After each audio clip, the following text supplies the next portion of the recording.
got all kinds of stuff in mind. I have Oh, yeah.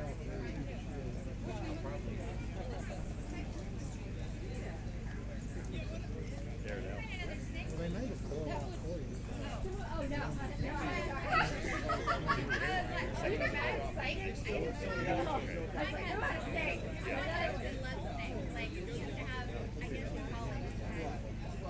Probably check on my phone. Yeah.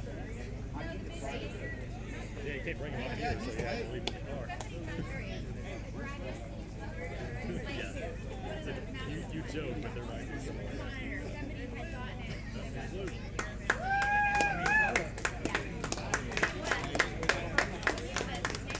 Calm down, Luke. Getting tired? Bumping up against the clock now? Sure. We'll say that.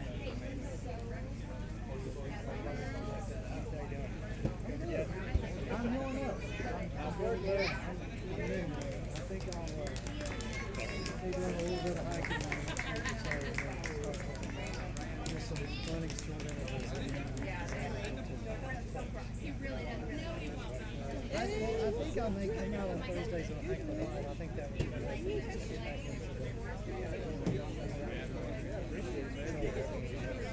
Yeah, I may try that. Yeah, they got Three samples. It's like Charmers, 20 grams of protein, there's no MSG, no nitrate. And it's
change.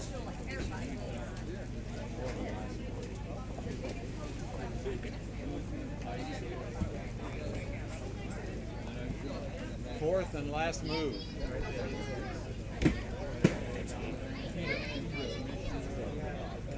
Back down to Buccaneers.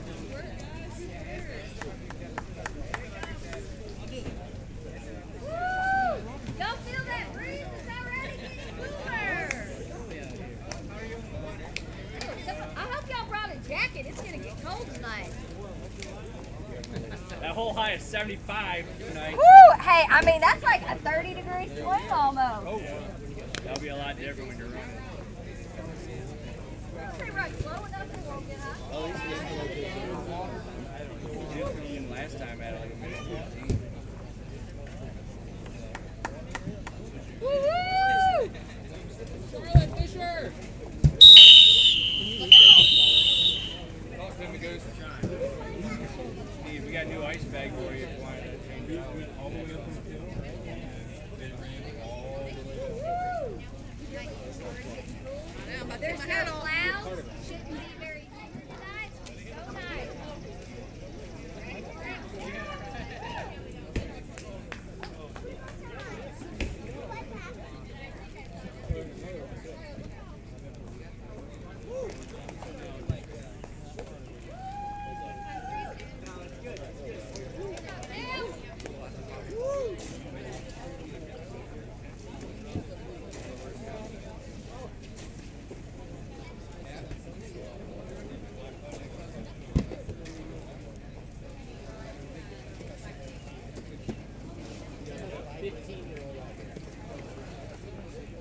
amount of time.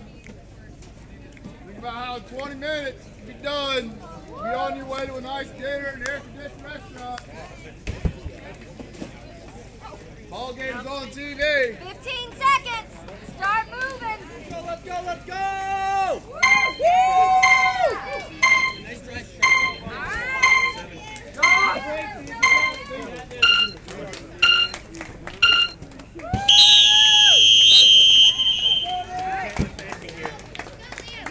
Yeah. I can't do another downhill.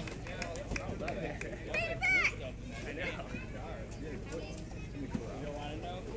Yeah. What's your last name? Mississippi made you eat one time? Oh, God. Yeah, that's fun. Good. There's downhills, man. I'm not used to that. Yeah. Appreciate you. Let me get you a thing. Hold on 1 second. Bib 34.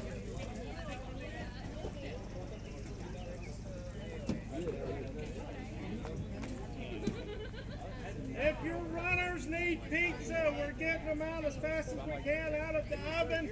So please come over to the aid station and grab you. pizza Appreciate for you. your runner. Thank fun. you. Come on over, lady.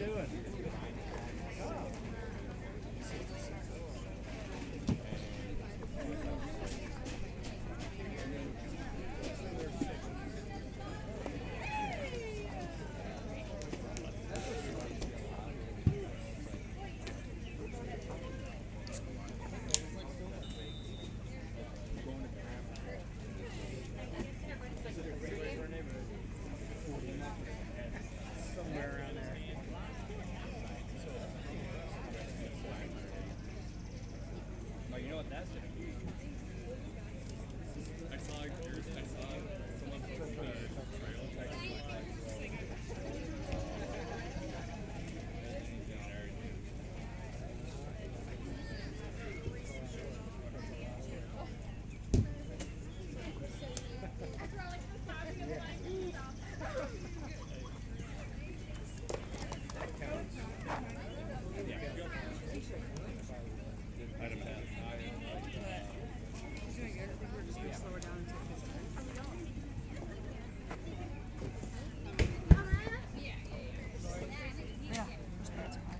Not postable, but So she has to be back in the next 2 minutes. No, in the next 17 minutes. Okay. Yeah, she just left. I did not realize it was Counting down. Yeah. She usually gets back with like 2 minutes left. She like put in a lot of calories early. are you pulling in right here on me? Yeah, Like, wow, that guy's jacked. and sunburn. She got a lot of calories early, so kind of like just been hydrated the past couple hours. So how many people are still? A We're lot. still in it a lot. Oh, so a lot have dropped. Okay. There's only 4. I'm not surprised today. So, Did they look like me? Wow. No way.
down on the course.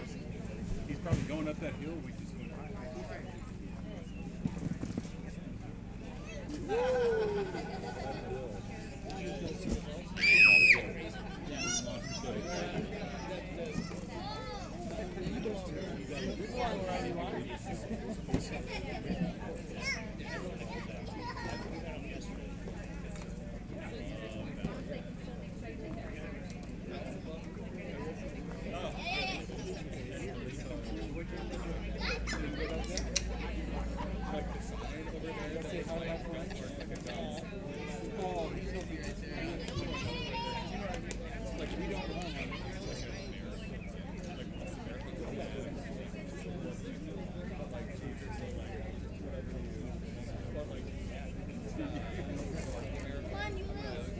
All right, let's go see. Yeah.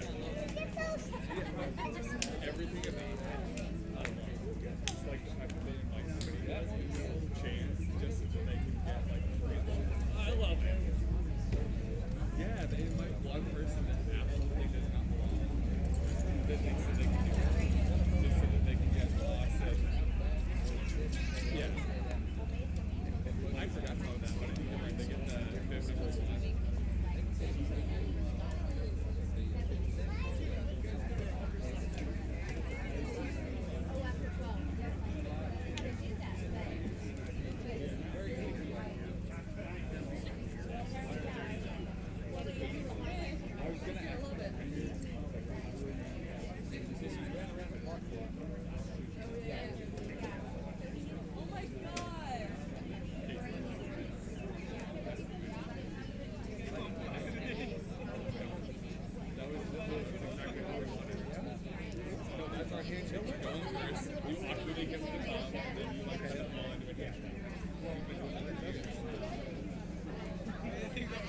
I must have one exactly 5.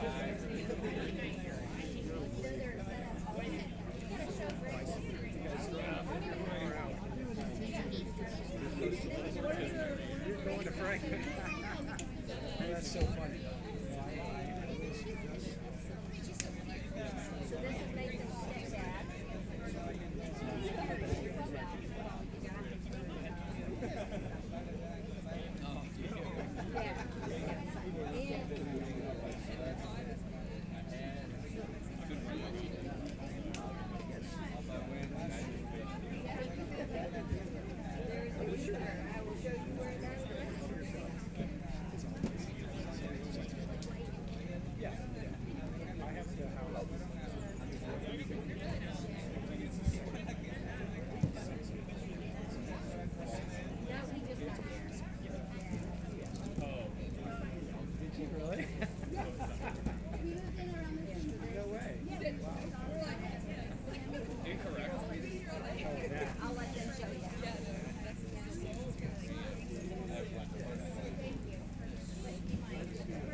You got really, really fast. I was gonna say, just downhills. I thought I was gonna like rip a quad if I did another one. All right. That was fun. Your advice helped. I didn't use banana, but I just had a whole bunch of hats and just kept flopping them out. Oh man, how have things been? Good. I'm like absent. Want to make it back NRC Tuesday or two. I have an infant now, so I'm kind of restricted, unfortunately. Freedom. This one I heard my whole life story. If you want to advertise it. You heard about my wife?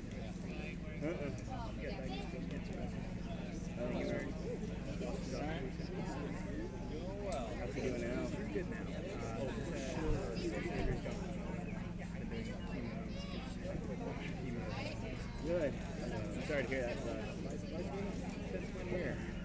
I remember, I figured something personal had happened with, like, what you said, but I didn't really know the details. Yeah. Is she still running, or? No, that was on hold right now. Yeah. I can imagine. She's going to Yeah. So she's lockdowns already. yeah. Yeah.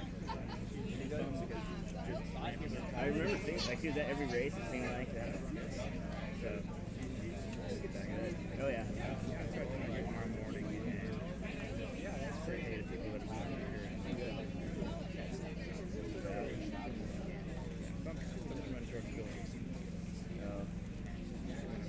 No. I mean, if Lance started.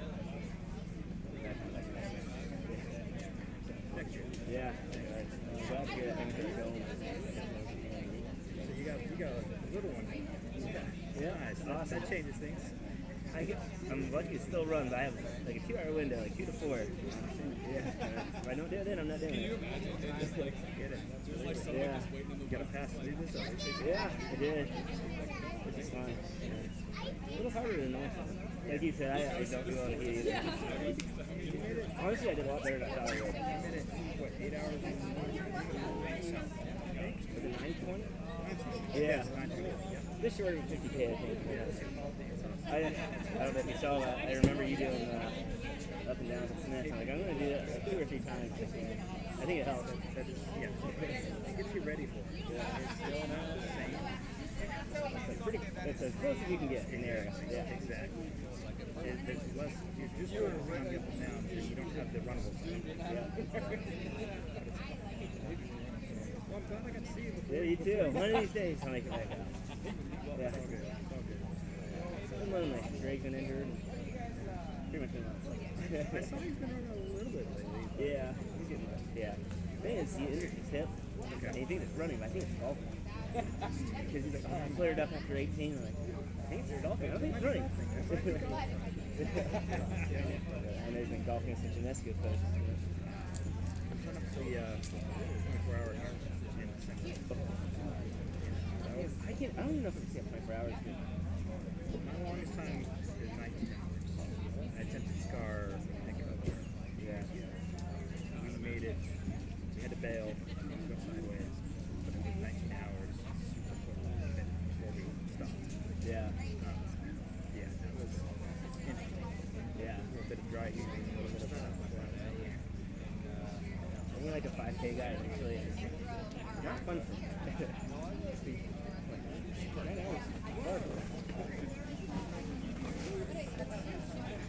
I like the format of the when he was in the time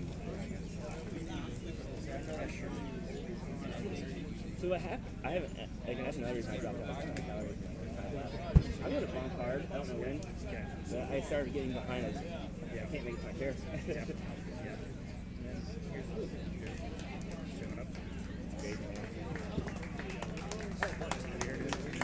So I actually ended up watching the documentary. It wasn't until like late last night that I did. So yes, I have. Have you seen his other documentary? Oh really? Nice job, nice job. Nice work, Luke. Out time. You're a robot, bro. Cool. Yeah. So it's me. I'm watching Unchained now.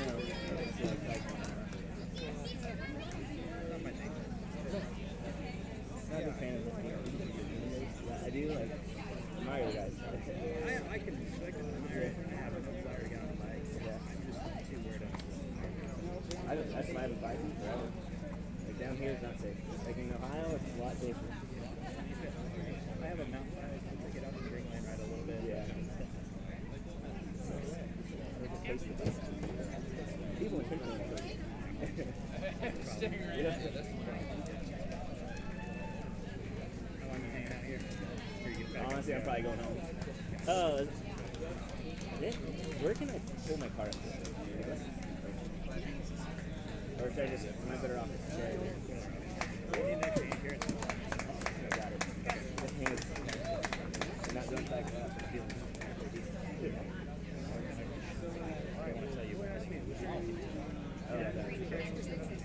Yeah. I always just good luck to lose. Hope you win. Cool, man. Well, appreciate it. Thanks for like last minute advice and stuff. Gotta help. It did. It did. I want to get 15 of them.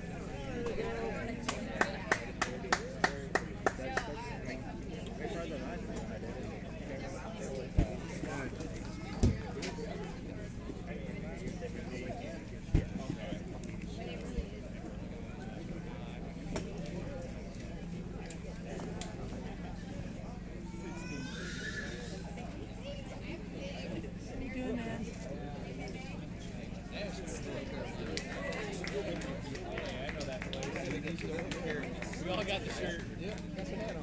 I noticed that earlier.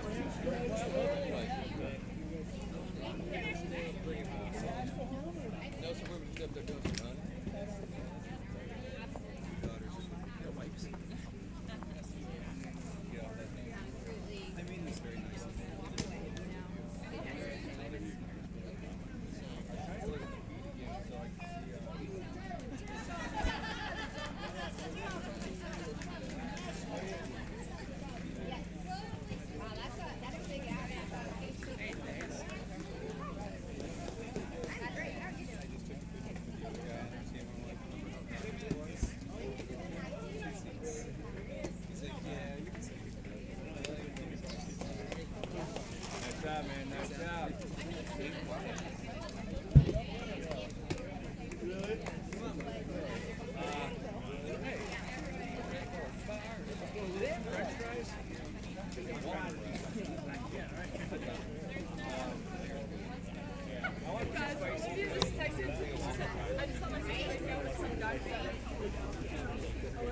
Good job, Aaron. Keep it up. Keep going, man.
You're spending too much time thinking about how you feel.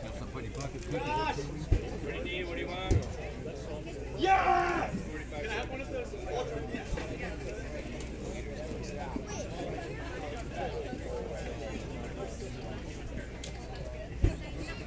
That's my wife, Mary.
be his replacement.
Oh, you're right.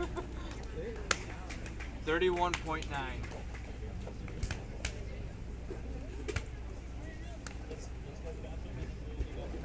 Thank you, sir. And okay, 31.9. 9,860 feet of gain.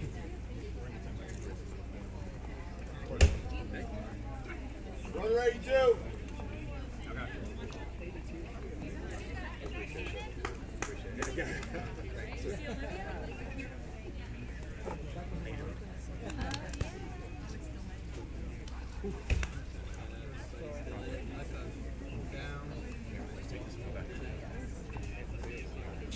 Shade on the hill, 15 degrees cooler.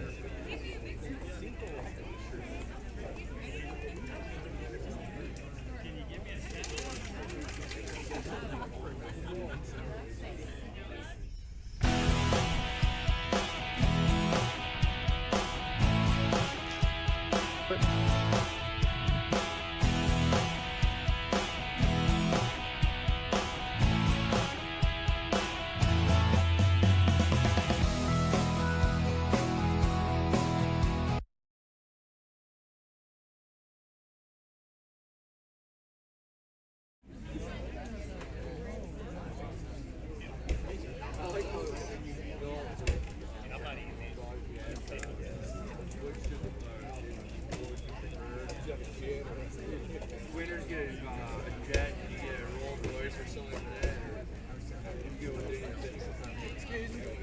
I would just make sure no one goes down to the creek because there's a bobcat with babies right. I mean, just for They'll kids. figure it out, I guess. For kids' sake. The one like right across the street where it goes down to the creek that day. Yeah, it was in. I went down and I was walking up and I just saw it sitting on top of the tree, and then it jumps down and baby's poked the head out of the top stump. And I was like, I was like, I just don't want a kid go down there and get free.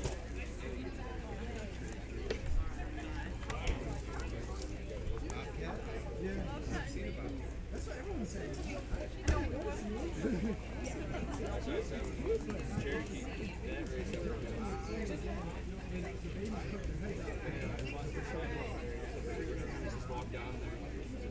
It was kind of neat. They have a little burrow and you go to the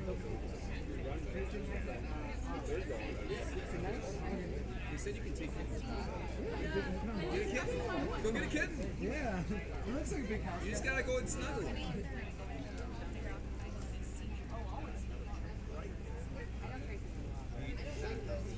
We very rarely get something.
Oh, no, there it is. There it is. Yeah.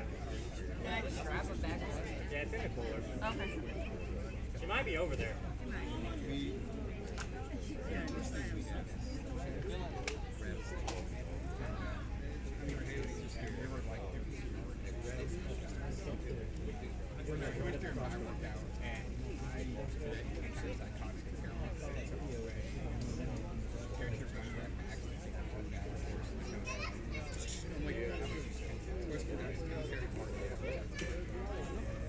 It looks good.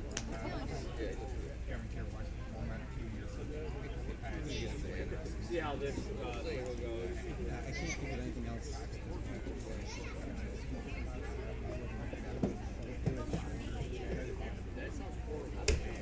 I mean, each person's different.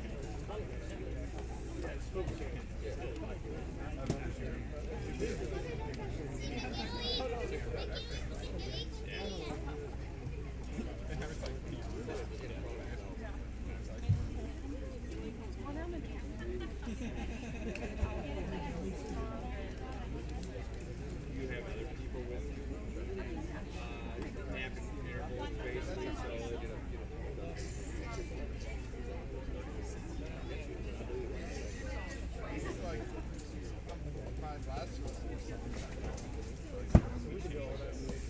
Like I didn't hear what play with.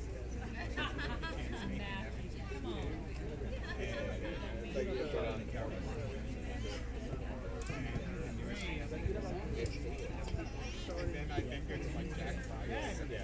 The person you're with, they go first, and then if they need to do anything, just rotate back.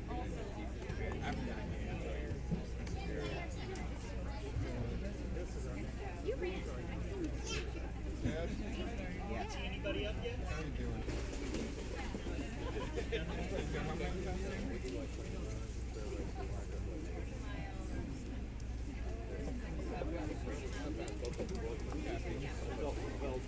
Hey, just one beer. Calories. Yeah, stay hydrated.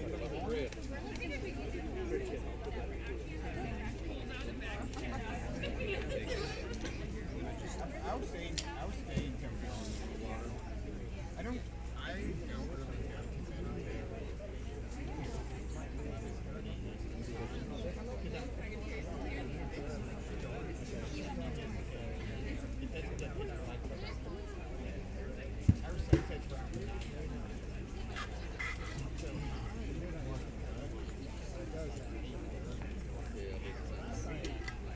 It didn't work. What are you doing?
Hold down, Luke.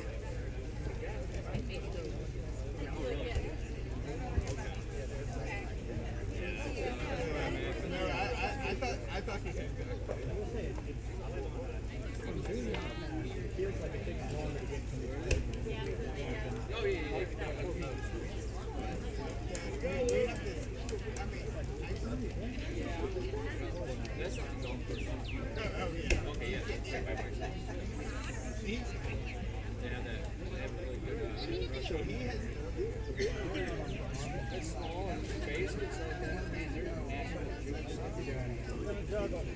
yeah, so do you see how he used to be embarrassed, huh? Yeah. You're embarrassed by him. More tackling. Yeah.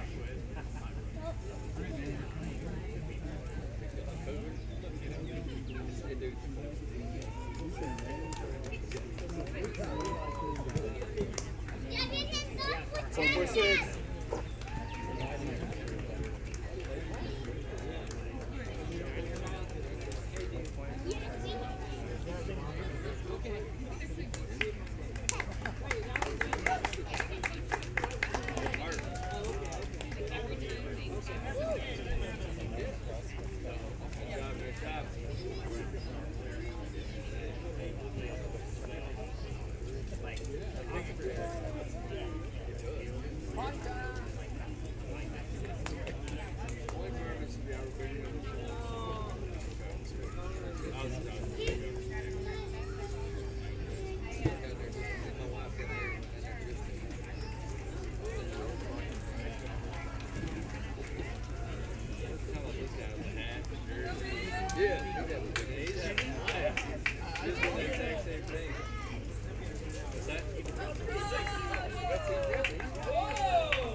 It was a pile. You guys see my kiss? Sure. Forrest, you see that kiss? Hey, they said you farted in your hand and blew it at us. I guess that your kiss. Yes. Oh, really? They said no, he farted in his hand and blew it at you. Yeah, I was getting the kiss out of my pocket. That's what I thought.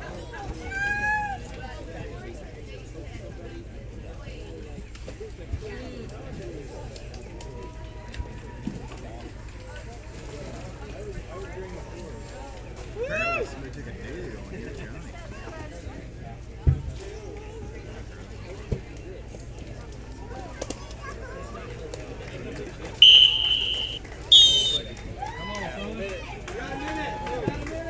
Plenty of time, plenty of time. Figure out how to hang in there, people.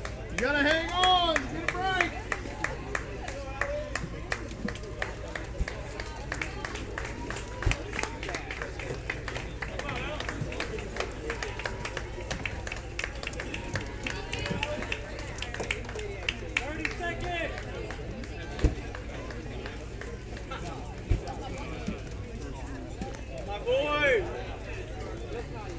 Alright guys, y'all all need each other. Make friends. Get outside of yourselves. The person next to you is your enemy. No, they're not.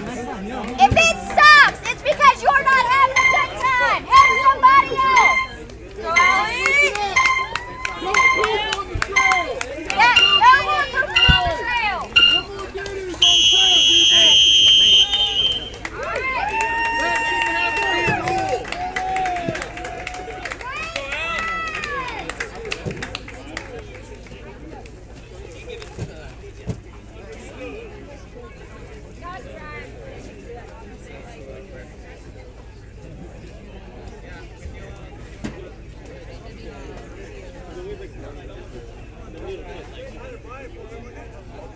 That's right. Yeah, my buddy Tom started this when they kind of got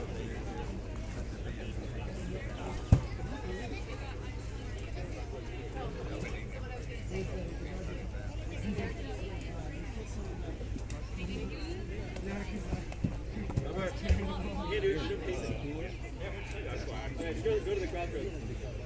Go to the crossroads. Give it up to Jeremy Katie. Look,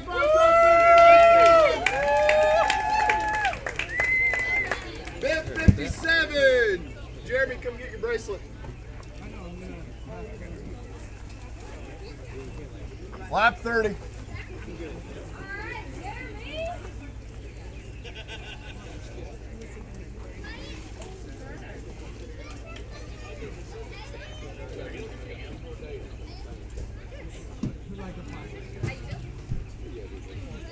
This is the dirtiest race ever.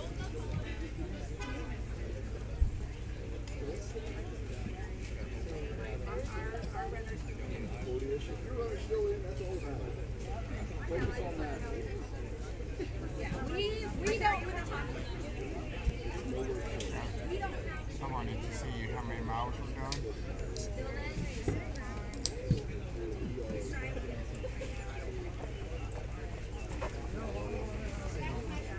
Jeremy, can I get you anything? We can reset it.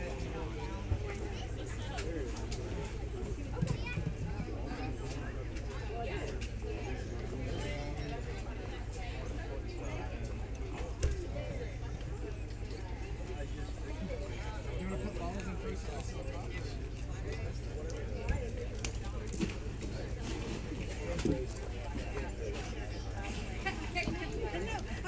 Now 6:02.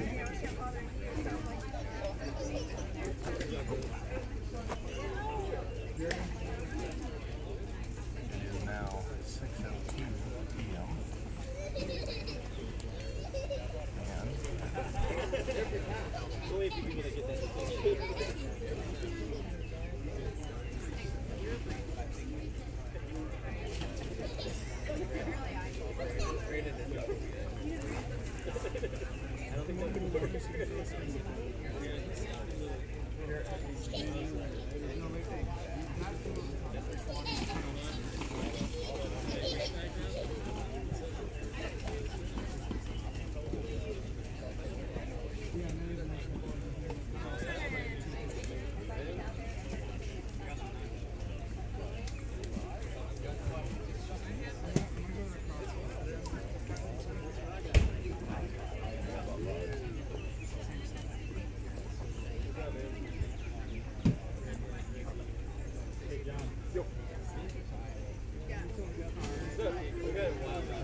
Hey,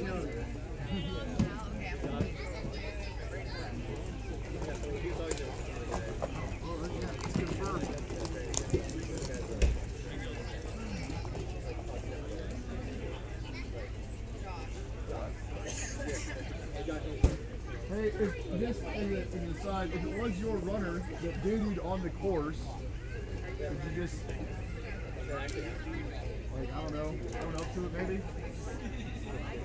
Anybody? All the time. Well, thank you, though. Yeah, you're welcome.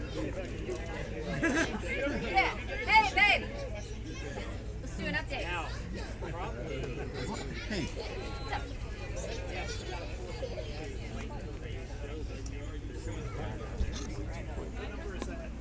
Number 2. It's a number 2. I see you over there.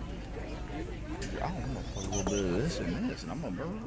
You went through that bottle of water quick, didn't you? Because it didn't have water. There was only that much water. Yeah, I know. It was not that much of anything else. Not that much. Maybe it's a long haul. I'm aware, honey. You just let us know. The camera's turned the other way. Oh, yeah. Okay. Are we going to talk about the number 2?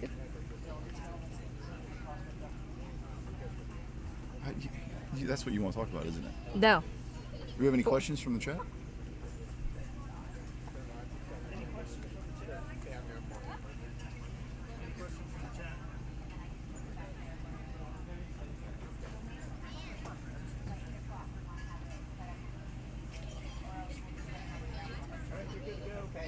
Welcome back to the infamous Midstate Mile, home of the Murder Mile. I am, of course, Big John, the race official, and, as always, the fabulous BMFJ. BMFJ, do you have an update for the people watching at home? I think we're down to about 30-something runners. It's finally starting to cool off. We got clear skies, so hopefully a cool, chill, windy night. Not too windy. It is cooling off, yeah. But breezy. I'm a little, I'm sweating a little bit still. Yeah, same. It's probably time for a shirt change. I'm obviously going to change at intermission. Yeah. As I always do, and take off the official shirt. It doesn't breathe well. Oh, well. It's quite stifling. Yeah, it's still very official, though. I think the people like it. Yeah, they do. But, and it matches the official Midstate Mile don't touch whistle. my whistle. I'll touch your whistle. No. All right, we got some Dirty questions hands. from the chat. Ooh, questions from the chat. What are these questions? Who's the guy doing all the crazy antics? The guy doing the crazy antics, I believe, is Mason James with First Form. Yep. Mason is out there just spreading the love, energy, showing what First Form is all about. All right. They'd like some general updates. How many people are left? How many people started? Yeah. So we started 105 this morning at 8 a.m. It's now 6 p.m., so we're 10 hours into the race. We've culled most of the field. I think we're at 30-ish. Mm-hmm. About 30. It's a long way to go. It's going to take a while to get those 30 down to single digits. Yeah. So. What is the course record for one lap? The course record for one lap was ran by a guy named Noah Cochran the first year. Oh, yeah, during the race. During the race. And was it 8-ish minutes? I think so, but the overall, I think, is about 7-something minutes. 7:30-something for the fastest loop. Yeah. But not during an event. Okay. What else do we have? Someone would like a general update on the ultra sign up for the runners. So maybe we'll let them know when we'll update.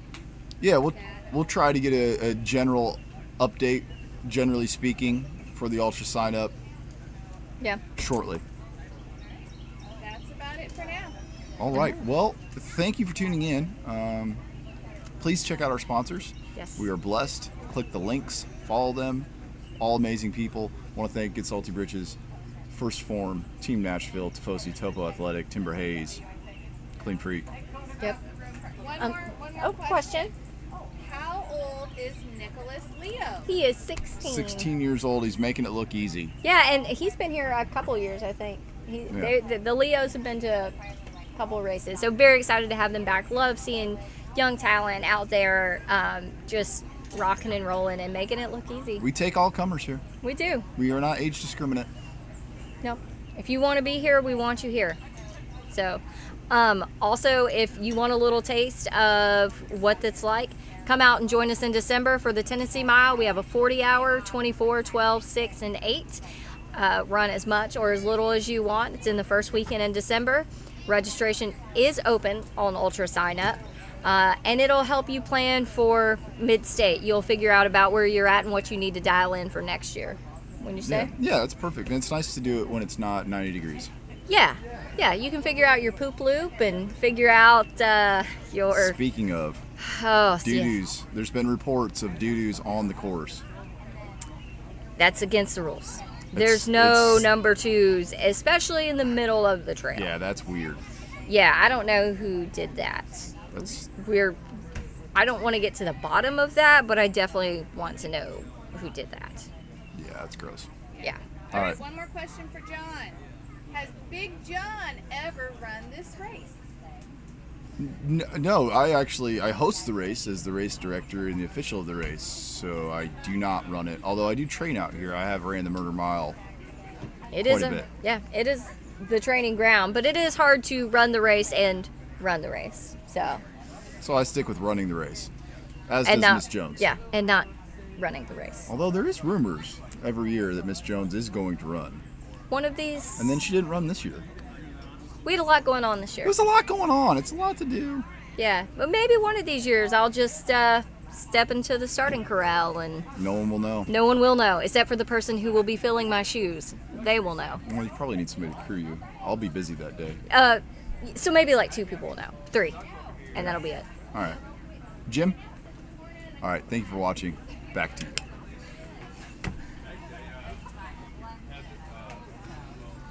Amazing updates on, so Scott just called. Yeah. Whether you run, walk, bike, or swim, at Team Nashville, we take pride in professional service and making sure you have the proper gear for your sport. Team Nashville has been serving the Nashville athletic community for over 35 years, offering a comprehensive line of products including shoes, insoles, apparel, nutrition, watches, and accessories. For more information, go to teamnashvillesports.com or visit our store at 3205 West End Avenue in Nashville. Sometimes that's all you can do. Oh, she's not happy about that. No, she doesn't want to. She doesn't. She's going to take them. It's on the list. It's on the instructions. See her white hole. See her wire.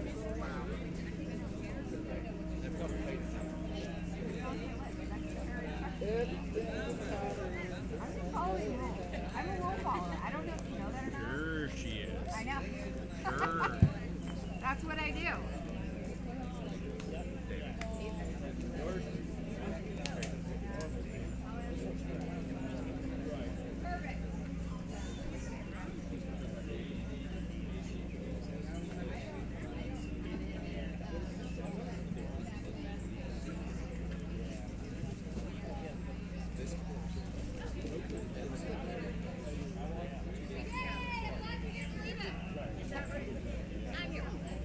I'm like trying to get it straight and I realized I lost you.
case they go away. It'll be only all of that. Way to go. Dirty loops.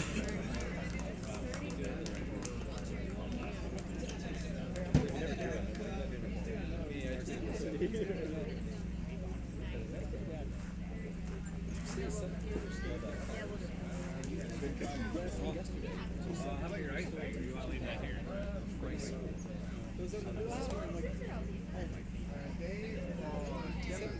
I completely believe it.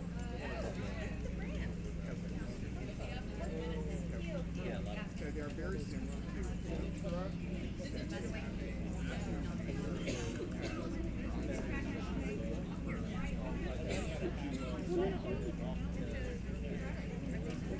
Really good. Like I know.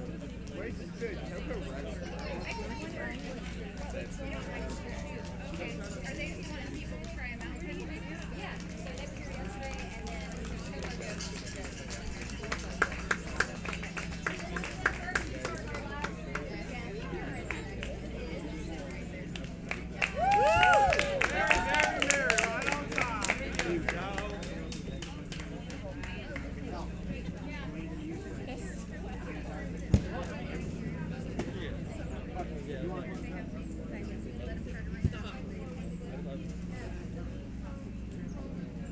yesterday and then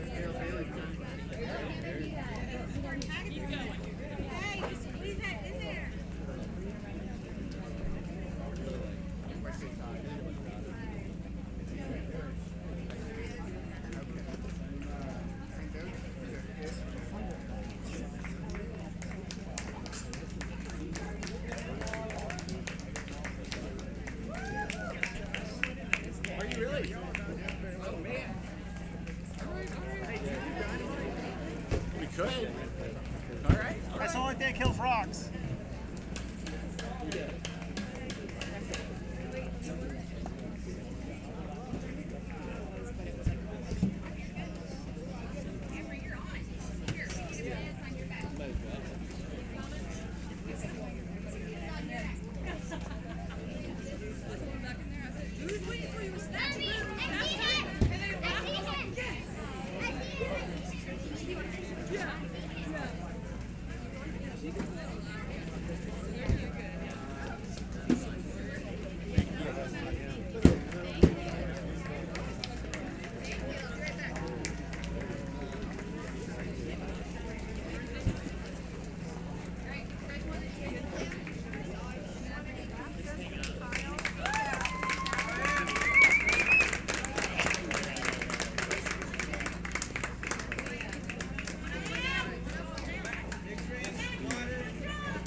Hope nobody cheated on the course. No grip on the shoe yet.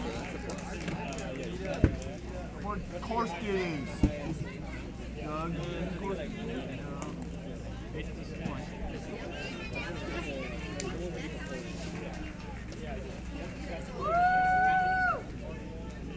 There's some pizza over there too, guys. In case you don't want my little farm picking up, brother.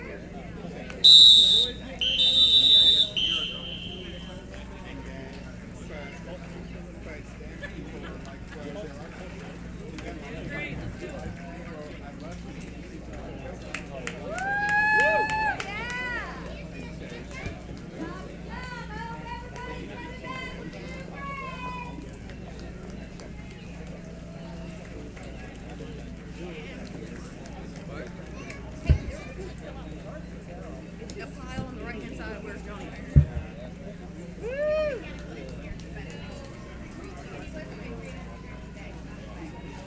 Yes, Sarah!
Gotta get up! Another one. Back out there. Points, dude. You got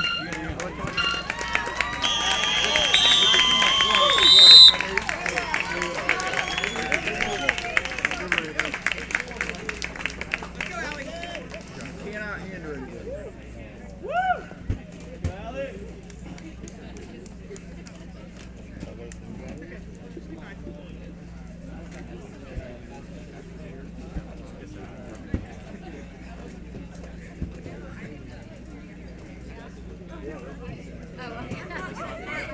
Oh, okay, sorry.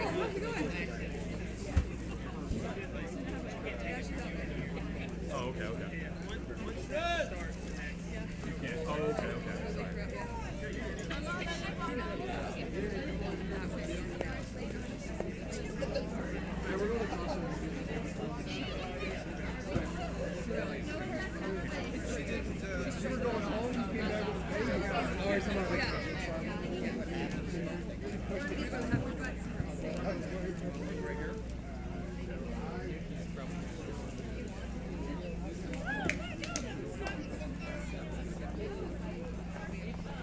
Drew, it's a quarter mile if you want to come.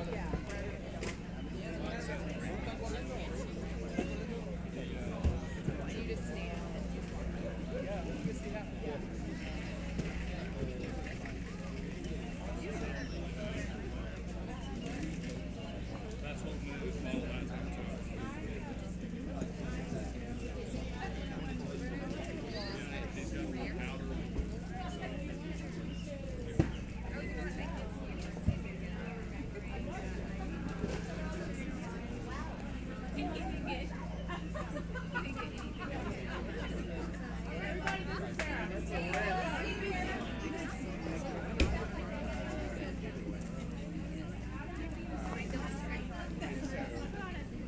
Sarah, do you want bugs in my Instagram story? Let me get out my truck.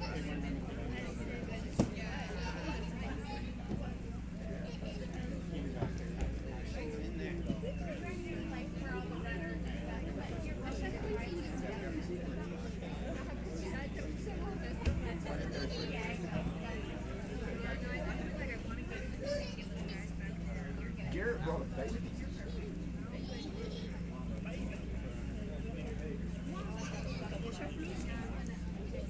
Now, I might have these mixed up. Here, I'm going to remember yours, but yours is in my right hand.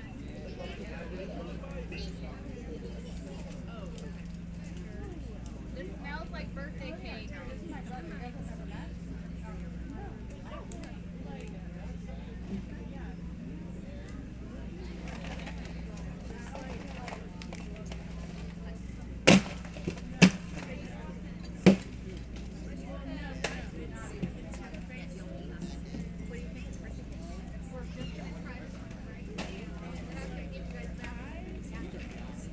Easy now on the moonshine. I saw that wobble over there. Looked like you were already that wobbling. 10,000. It was really good. One of my favorites is you guys want you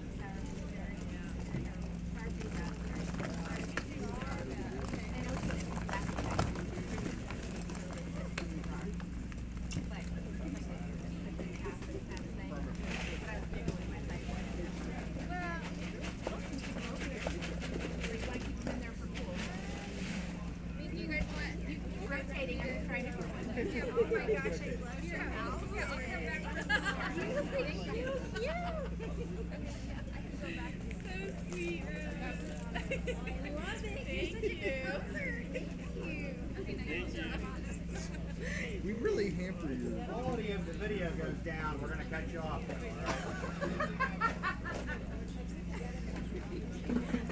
okay. It's the worst way if you don't log on. Keep going there. No, but Like next time you're just gonna give somebody else. I just tried to make myself for dogs.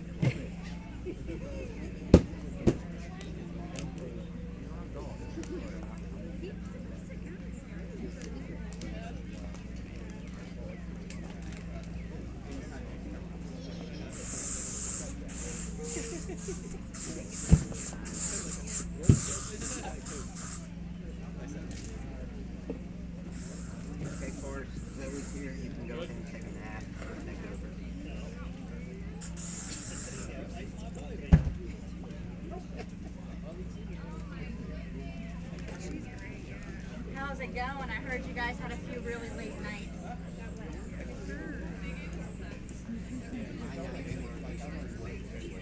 What time were you guys out until last night?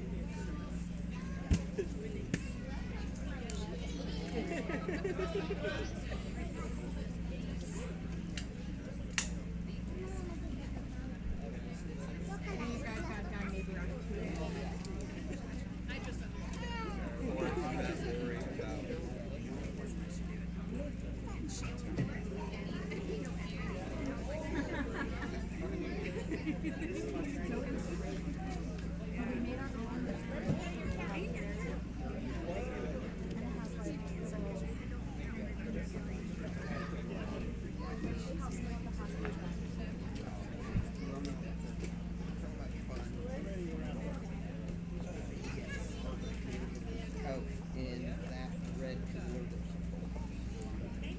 Cold one, because I know that's not. They're like,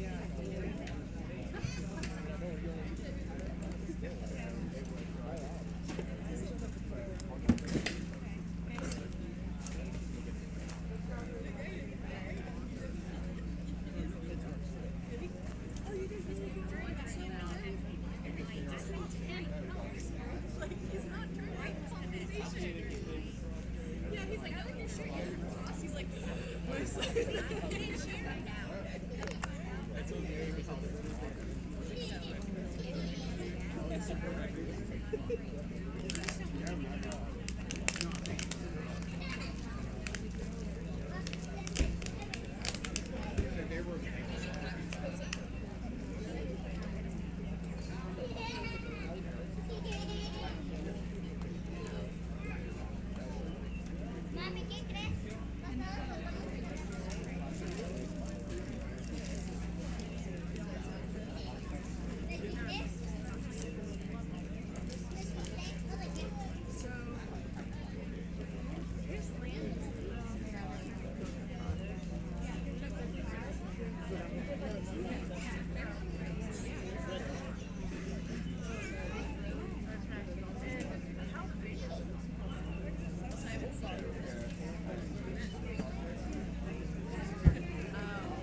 Oh, I didn't see you there.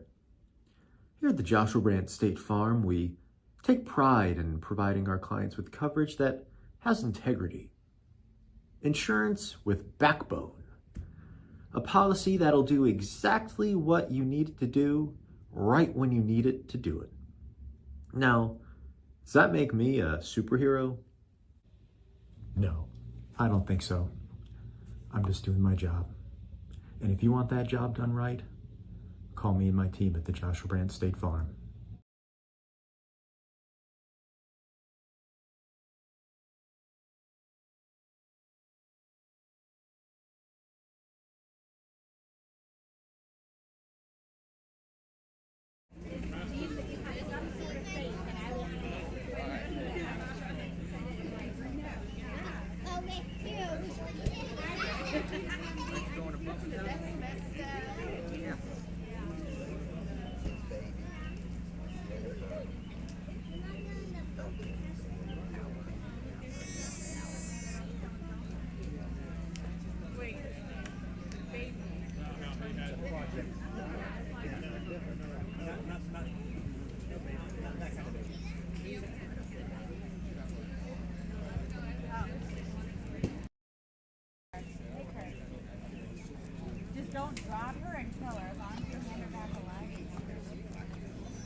looking for us. You want us to make that shirt shorter? That would be nice. I'd like that. I'd like that.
Make your exit quick next time. You gotta go.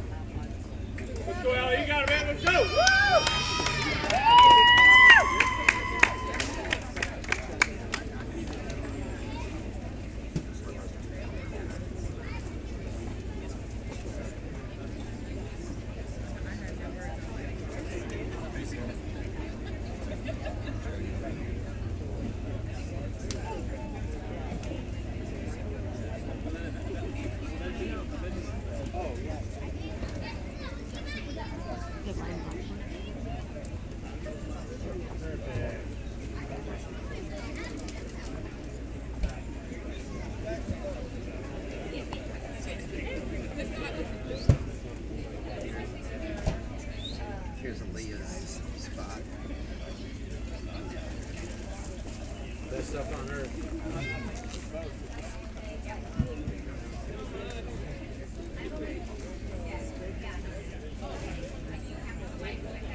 doing?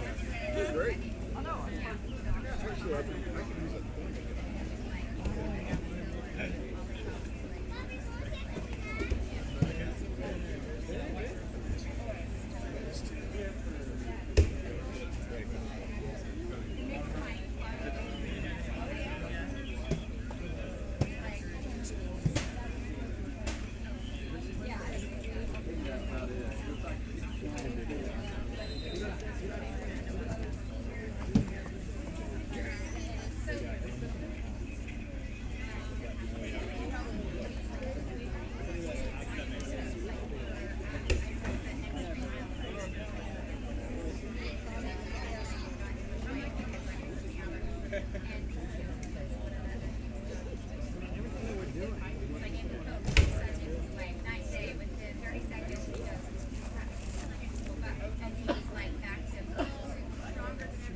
You're already saying one more.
Do you have dreams?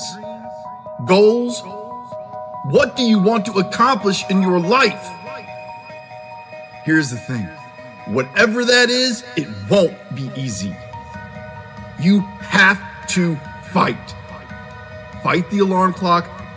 Fight the pain. Fight the voice in your head. Just keep fighting. Your dreams are within reach. And remember, when you need help, we are right here.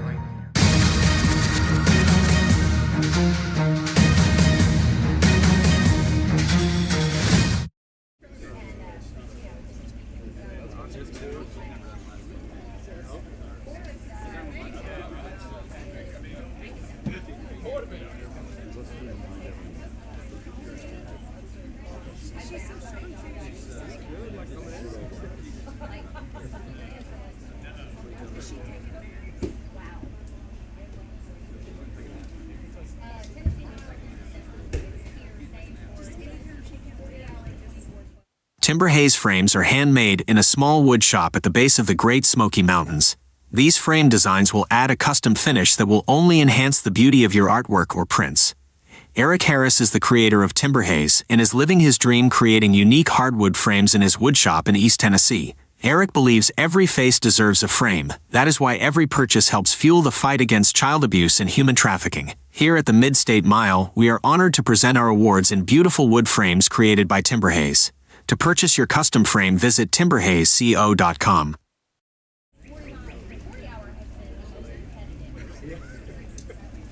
He's got to worry about spiders. I woke up this morning in the tent, and I was packing my stuff into my business sack. I had a spider on it. I'm like, oh my god! They're like, thanks for not getting my face. He's like, oh yeah, I forgot what I used to really do.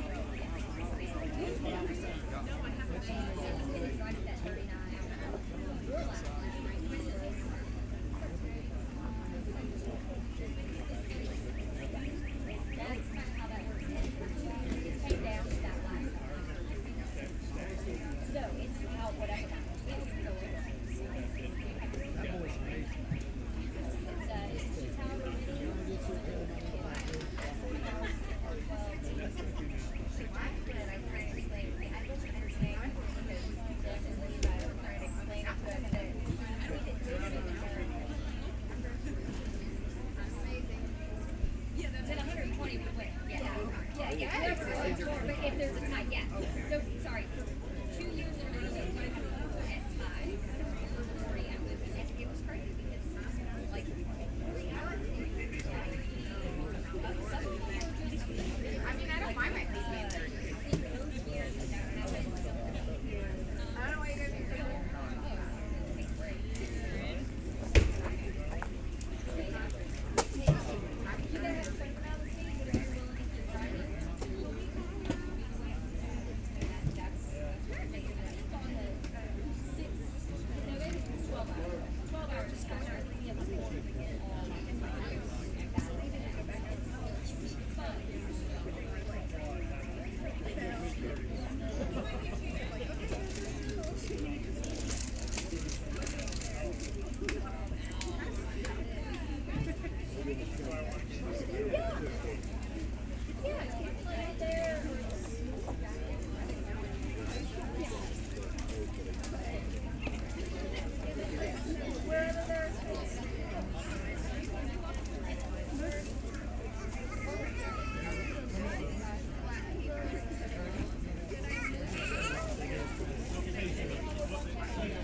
Where's the camera pointer? Oh, I mean, this is different yellow cable. Oh, I didn't know you should be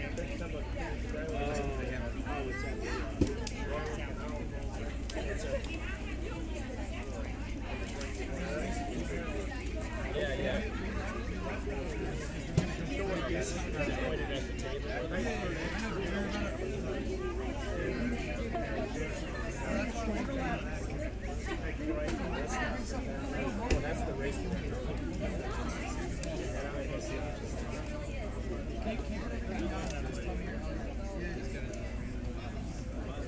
They're not talking. There's about a 10-minute. There's about a 10-second. I think we're going to go to the right there. keep going. Oh, yeah, no, I'm surprised. Yeah, it's totally good. Yeah, the race referee now.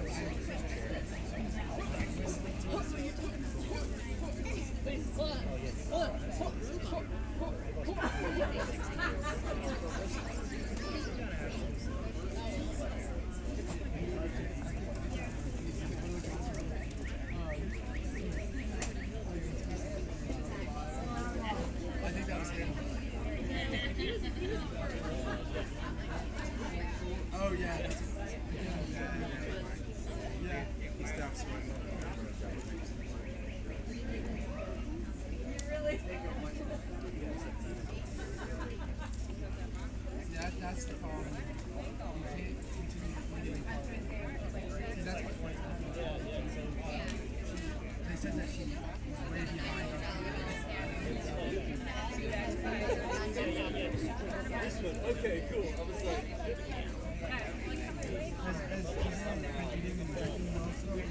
I think I would.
screw in there. Yeah, you're good. Thank you for asking, but yeah.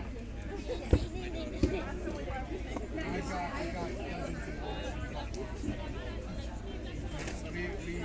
did a road trip. Took the RV out, Niagara Falls, a bunch of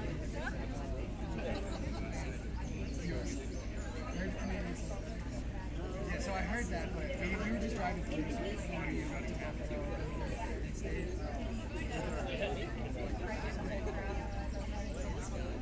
So I think it's my dad's cousin. Yeah. We went to all like the state parks too.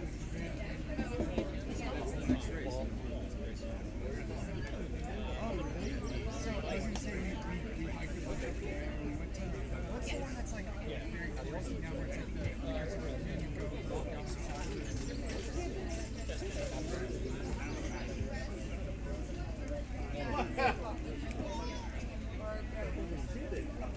Yes, walking down. So we did that on my birthday too. It's a cool thing to see. I preferred like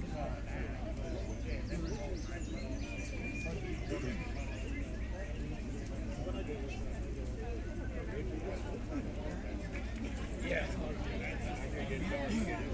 Luke's coming in.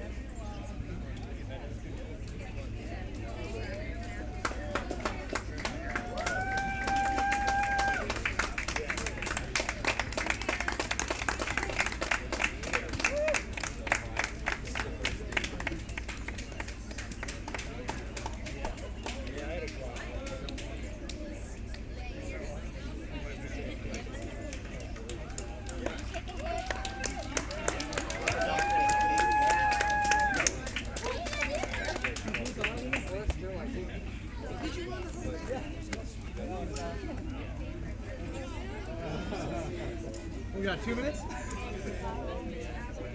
Yep, clockwork, baby.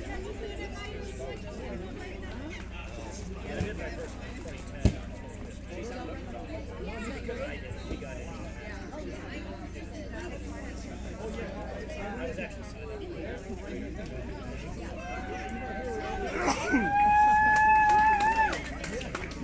I gotta be.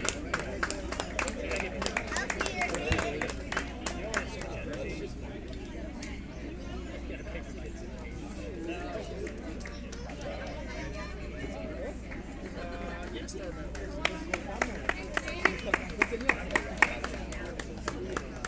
job, baby.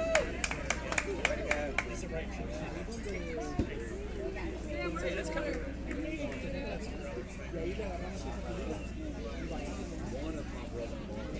No manches, ya llevan sí. Hey, shit, my wife said Y luego está la comida. I could look it up. Yeah. Shit. You know, preacher? I know preacher. Dude. Yeah. My sister, my wife has this. Yeah. Is he big in okay, that's that's the preacher. Yeah, tell me here what Carly's yeah. Yeah, he's oh, okay. Yeah.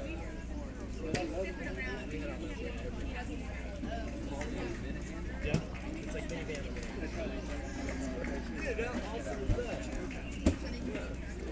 Yeah. Preacher's brother-in-law, Rob.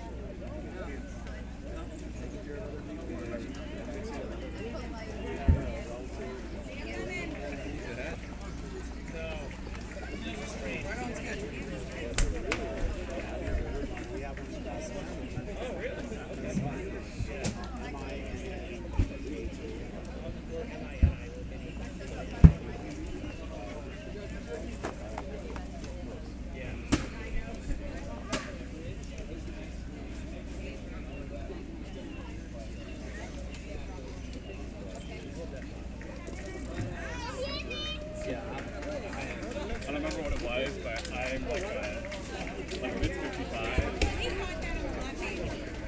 Good day. So this would be a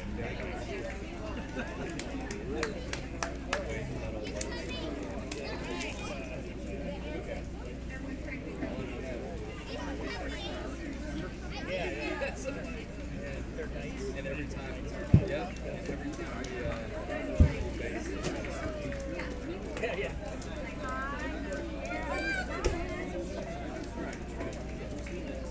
guys weren't happy with the fact that I've always picked up.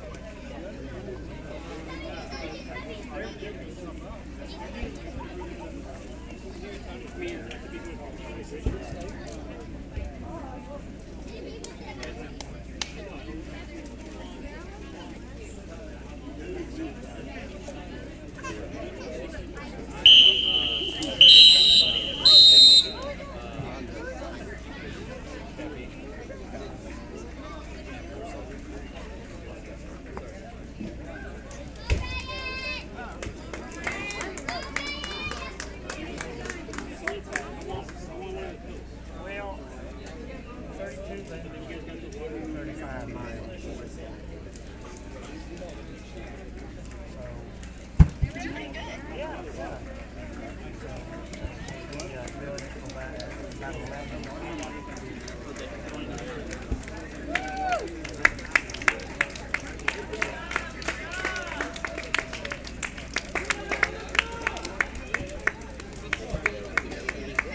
Got it, girl.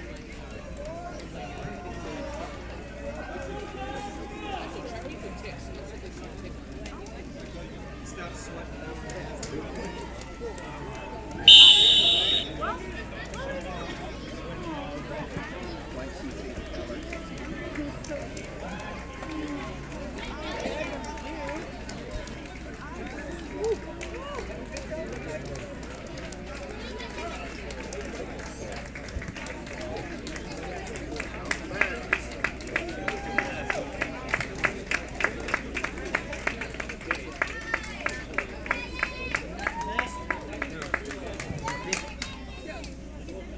You got 30 seconds. Come on. 30 seconds is a lot of time to think about how hot it is.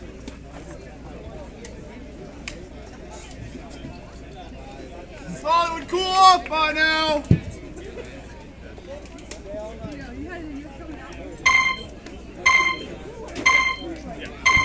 You got this, Allie. Come on, Allie.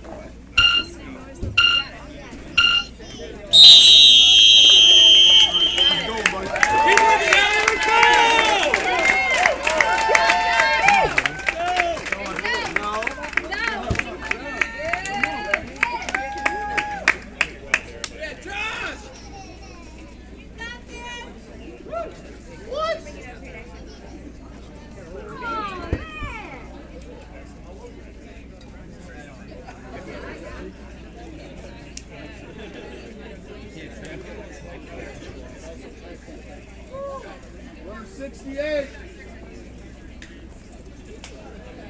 33.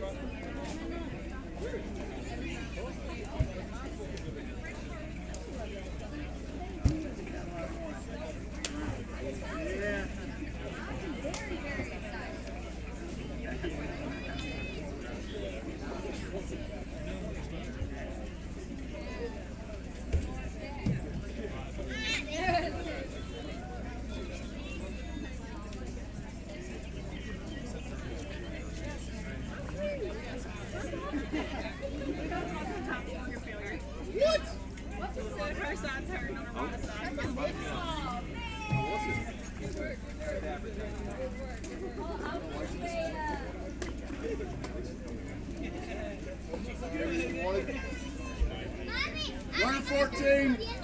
Allá había cámaras. Había cámaras. Y luego ahí tienes.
I'm Edgar Mills, recently retired from the U.S. Army, spent 25 years in the Army with 16 years with Special Forces.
Bib number 1.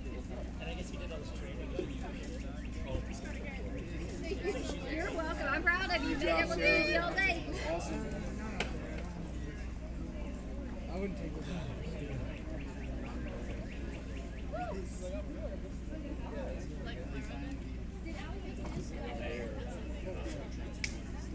Yes.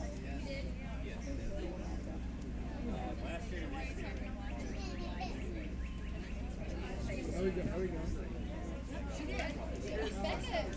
Kyle, You don't need we're heading out there to the You're on the go. Yeah, you're good. We'll see you in a little bit.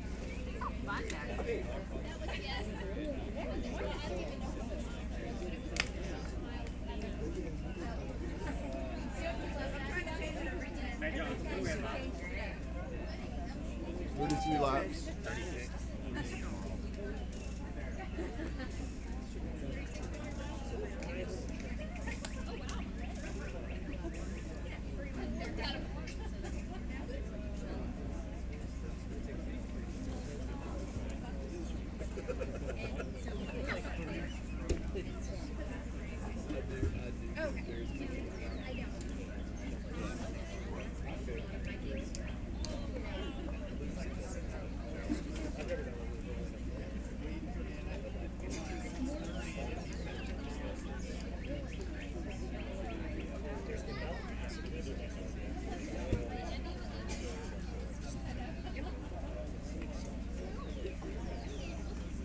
Nap time? Here. She's gonna need nap time. 8 o'clock. Gonna make it first.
I parked it over there. I parked it.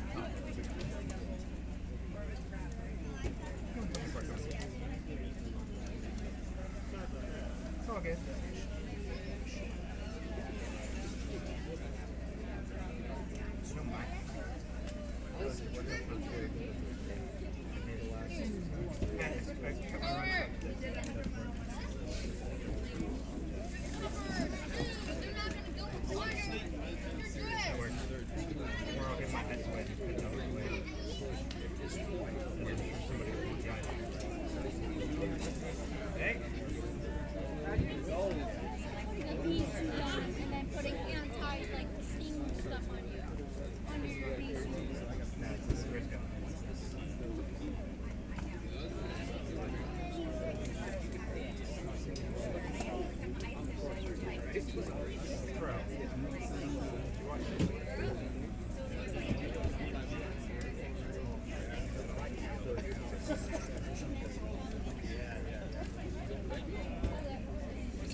For you it don't, but for me, I'm gonna sit over there and watch it. I'm gonna freeze it. I got me It feels so hot. Yeah, you know, a couple of years ago when I was here, it was cold. Oh, you were here that night. Yeah.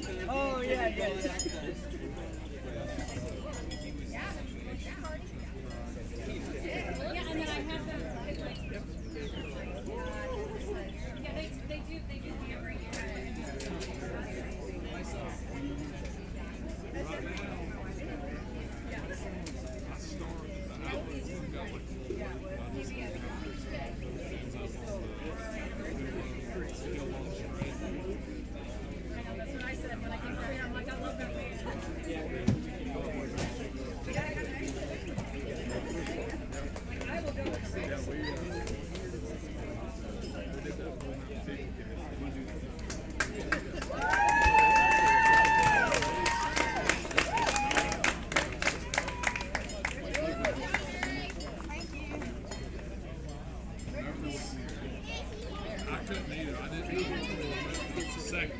You go out there.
Adequate effort so far, Casey.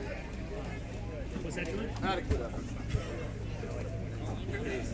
We're learning a lot.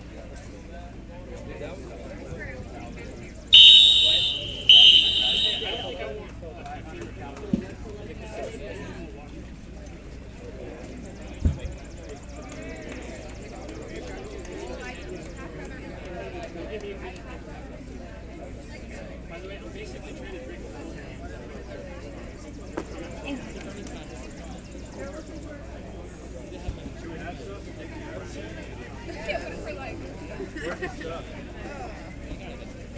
Does that look really good? Go!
Take anything, you gotta go. I can't take this. Hey, you get in 20 minutes, don't worry, John.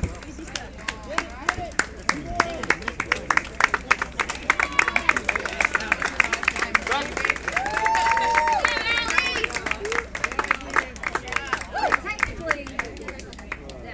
But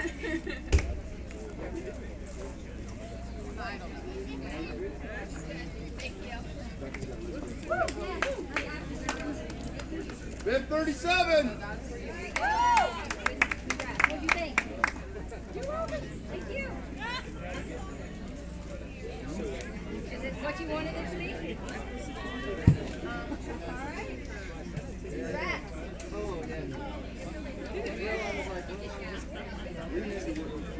Yeah. Good job, Allie.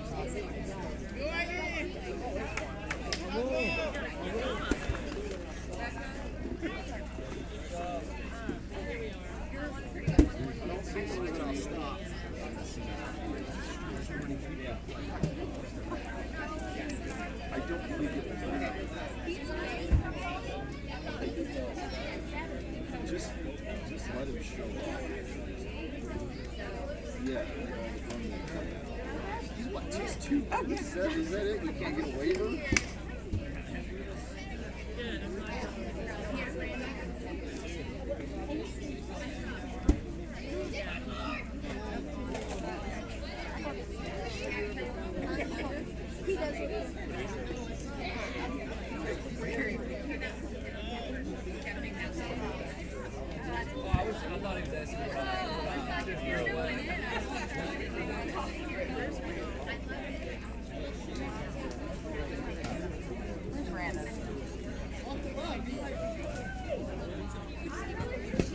Here, I want her to come back to Nashville.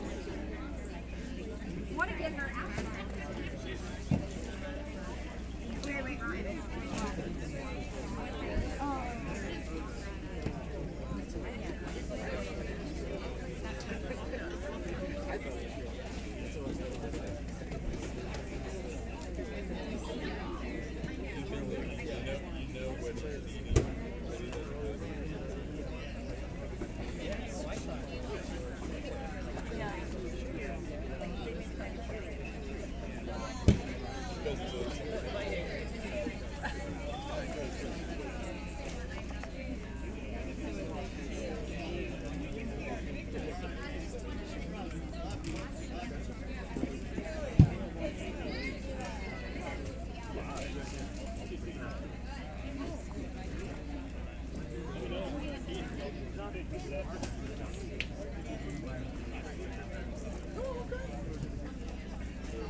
Well, thanks for coming to Midstate. Well, not if it goes very far into tomorrow.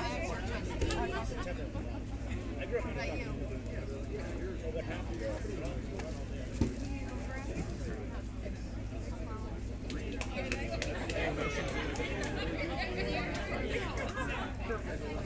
So you definitely should do this. Is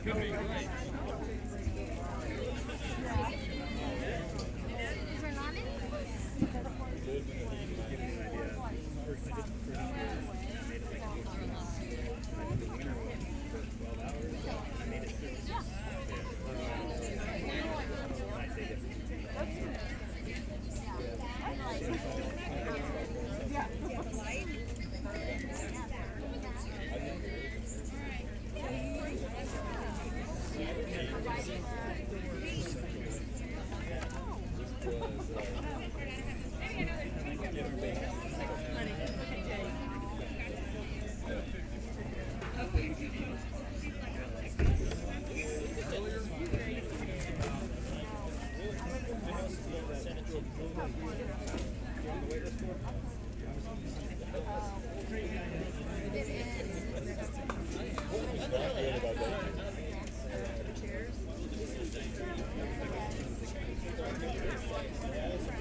Yeah.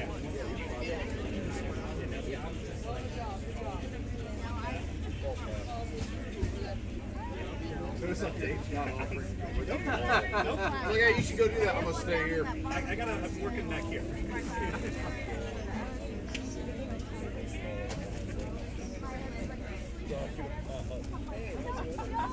I will say I was kind of like wake up and I was like halfway down my thought. So I know I was trying to find a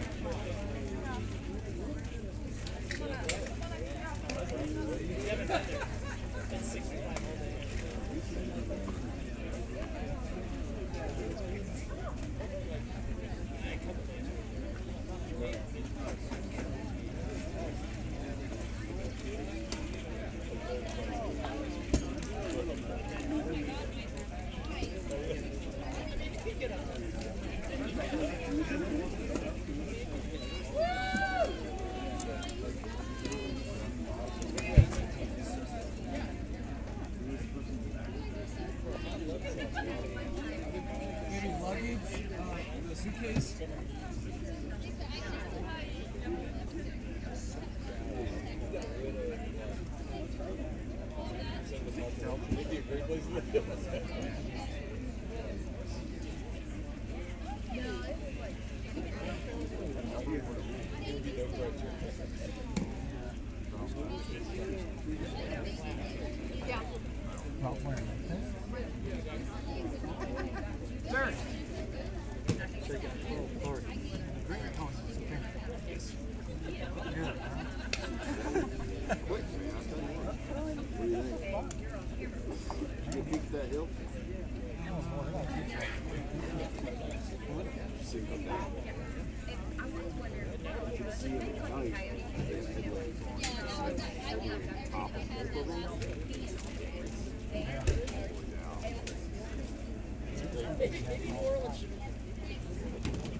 Top of the last one.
Yeah, so this is.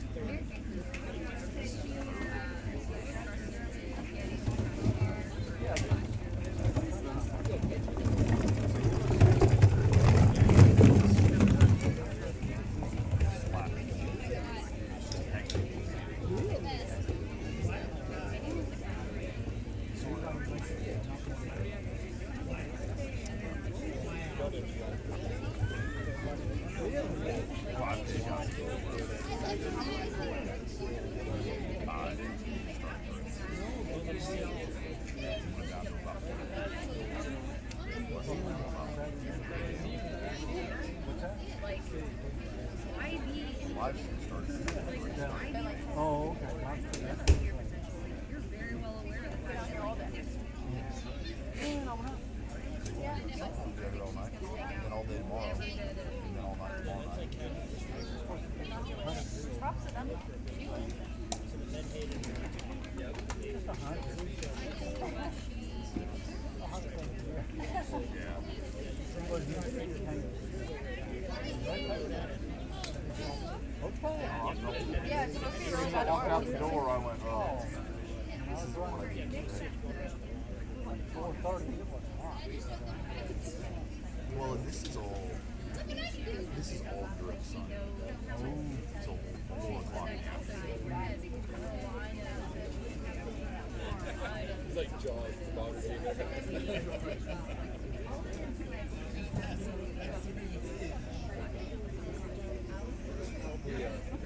So these guys get the shade.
Terry, what do you think? What we do at our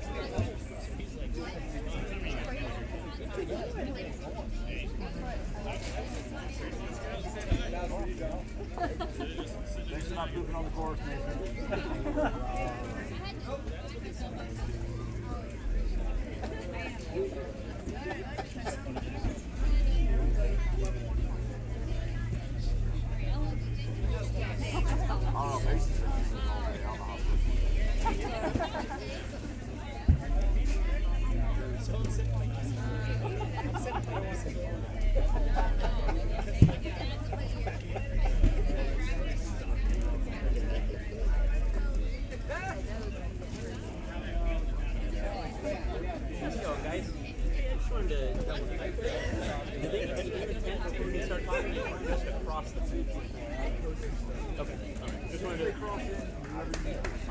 Thank you so much. No, you're welcome.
I'll watch it Monday. To volunteer. Hey, Mary!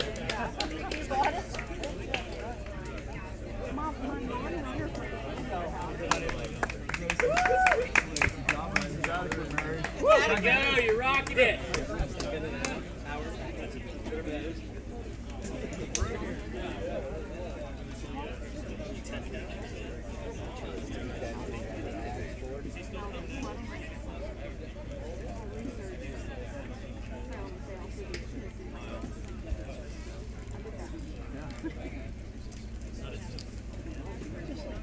Guessing his feet. He's in like.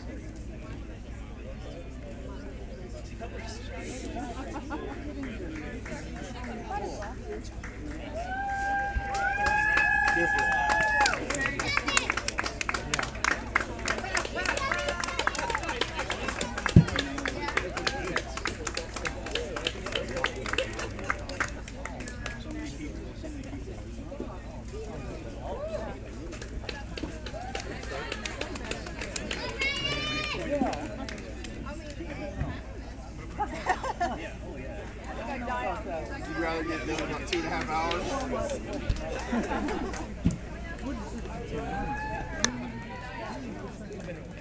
There he is. Good lap. And under 17. Yeah, yeah.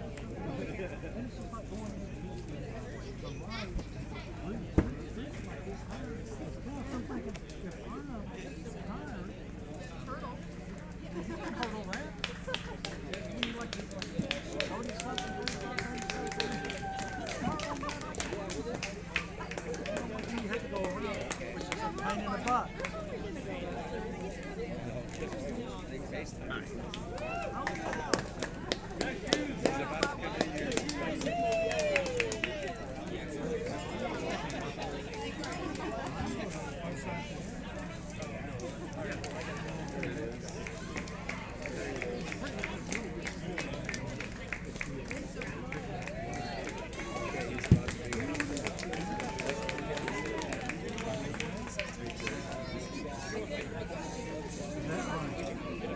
Where'd it go, big guy? 37.5 miles.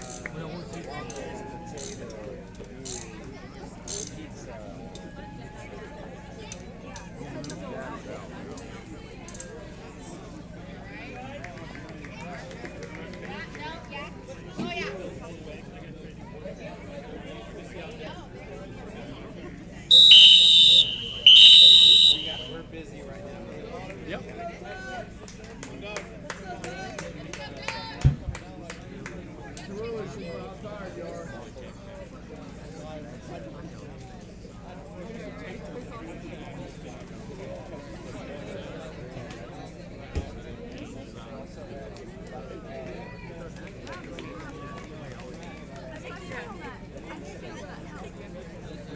Intermission will start as soon as you get back from the next loop.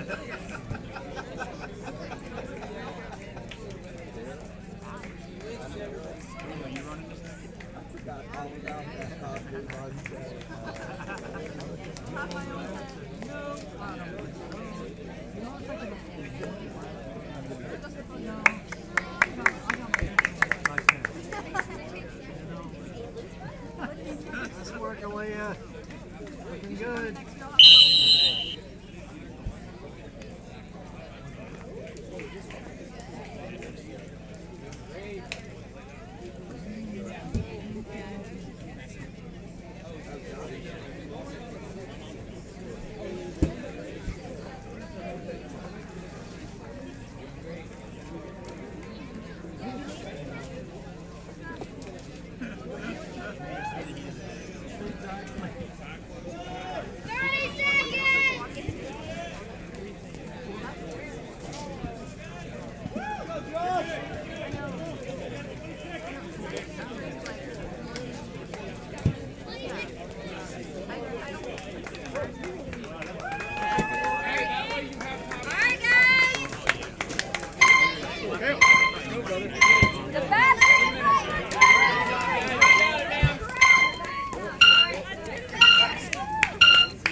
If he comes back in and have the same.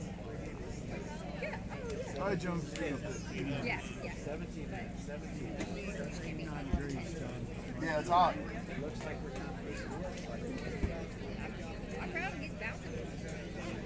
Oh, really? Motivation to get there.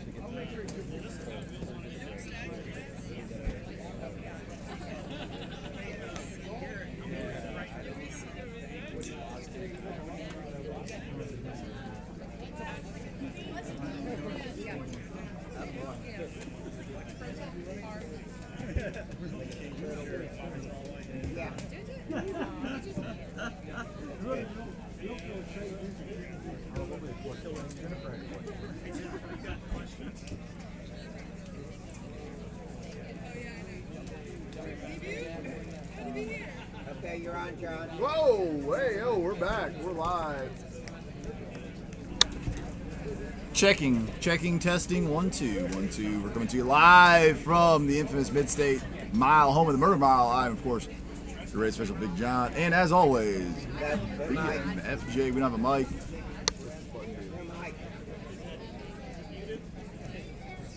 One is or two. No, it's on. It's on. We're back. Are and we you on? can hear us now. So that's fun. Can't hear me? Can you hear me now? Yeah. Can you hear me now? Nothing. Is it plugged in? Yeah, it's turned on. You want to make that? No, I'm sweaty. I'm just giving a show. Okay, here. Very sticky. Although we just saw an Now what? We're good? All right. I got the all clear from the studio. We are back at the Midstate Mile. I'm, of course, Big John and BMFJ. BMFJ Events, bringing to you the Midstate Mile, along with our sponsors, Team Nashville, Get Salty Britches, First Forms, Joshua Brandt, State Farm Agent, Get Salty Britches, Timber Haze, Clean Freak, Yep. and a host of others. Go ahead and follow the links. Check out our sponsors. We really appreciate it. We are 20 minutes away, one lap from the intermission. What is the intermission and why is it so critical? So the intermission is a 20-minute break that they get at 8 o'clock. Well, every 12 hours, really. So every 12 hours they get 20 minutes. So however fast they run this lap, then they'll have that extra time left over. So if they run it in 15 minutes, then they have a 25-minute break. After this, they also get polls. So that is a big thing to try and make it to out here. It's a big mental note. The polls are going to help a lot, especially on tired legs. And coincidentally, every 12 hours will be 8 o'clock, 8 a.m. and 8 p.m. That is the way math works. Yeah. It's funny. So just a little nap time, a little reset. Give runners a chance to gather themselves, sometimes mentally, sometimes physically. The mental aspect of this race going on and on and on. It's a lot to take in. It is. That 20 minutes, it can really wear on a runner's like mental state. It's not a lot of time if things start getting sideways. Josh Tillery out there, he was coming in by the skin of his teeth and making it for a few of them seconds at a time, and now he's kind of bounced back, coming in 30 seconds, a minute, 2 minutes. He's been trying to fight to this point so that he can get a break. Yeah, the intermission will be crucial for him, along with several others I know are really wanting the break. Yep. Yeah. It's hot still. It is. It's still like pretty sticky out here. Hoping for a little drop in temperature and a cool breeze to make things a little bit more bearable, but you know, we'll see what it brings. Bonus points of this intermission, we're going to do another pair of Tifosi glasses for one of our runners, courtesy of Team Nashville, Nashville's only locally owned and oldest independent running store. How about that? That is few and far between in today's world. Most everything has been taken over by corporations. Yep, corporations and franchises, yeah. So finding a local running store run by an individual is truly a treasure. So if you have one in your community, highly suggest you run local, shop local, support your local people. Yeah. Yeah. Top three favorites. I have a question from the booth. Top three favorite runners. I don't have any yet, but my top three favorite people to win the race will be the last three people in it. So weird. Same. Yeah, I think stuff. if you're one of the last three people in the race, you've probably got a good opportunity to be in the top three. Yeah. It's going to be fun. Yeah, I think we're down to one female? No, two. Two females, I'm sorry. Yeah. So it's Aaliyah and Mary Aaliyah Moore Kate's. and Mary Kate's. Tight race for the females. Not for nothing, we really only award one position here. And which position is that? The last runner standing. Yeah. That is And it. quality is important, I think. Yeah, who people are matters. Yeah. We want it. Yeah. So the other question is, can you explain the seating arrangements after people drop out? Can people start moving their arrangements in the tent? Absolutely. Excellent question again from the booth. So in the beginning, everybody has a chair and a cooler, and it's really tight. It's jam-packed in here. We got people in the yard, and so space is really limited. As the field thins out, as it has, we're down to a third of the field right now. Runners can begin to take up a little bit more space. They can move to a more premier location, something that they think is going to suit them better, get a little bit closer to the corral. Yeah. They're allowed The to. shuffle And happens. more crew can be allowed in as there's more space throughout the race, especially when it's really busy under there. We only allow one crew member per runner at a time. So this, they can have a little bit more of the crew around them, family, a little bit more of a gathering. It takes a team, and that's really part of it. If you're coming to Midstate or really any last man standing race, ultra running in general, having somebody to help you out through that process. You can't really do all of it on your own. You can't refill your liquids. You can't prepare your food. You can't keep on top of things as well as somebody else would. Your job is to come and run. The crew's job is to do everything else, so that all you have to do is run. Yep. So right now, if we were to look out into the corral area, into the crew tents, you'd see crews preparing for the intermission. They're getting out beds, they're getting out blankets, they're preparing for the runner to come in for that intermission. Most of them are going to lay down. It's the only time in the race where you've got a chance to lay down, put your feet up, and I think we're going to see a lot of people taking advantage of that, or at least they should take advantage of it. And so the crew is getting ready for that now. Yeah. Yes. Yeah, quiet time's generally intermission. We don't play music at Midstate anyway. It's not real loud here. I won't blow the whistle. Well, I will have to blow the whistle to start the intermission, just so people know they're timed out. If I got a beat on everybody in, maybe a little quieter, but yeah, we're not going to do anything crazy or play a movie. Yeah. Yeah, which we do need to make an announcement to everyone that once they come in, it's quiet time. Polls are going to happen at the 12-hour intermission as well. Runners will feel free to use them as they would like from that point in the race. Okay. Think everybody will use poles? I don't think everybody's going to use polls. I think we're going to see about half the field pick up the polls. You would think Daniel Castro will use poles. No, probably not. Probably not. I do have something I'm going to go do real quick. All right, and that's it I from will be back. BMFJ. Back to you, Jim.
This year's Midstate Mile livestream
off.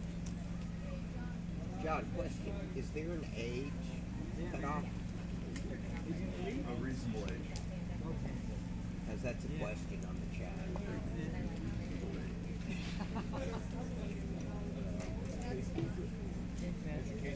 Yeah, the cooler weather just goes so much better all of a sudden. 3 or 4 hours ago, I was like, why am I doing this?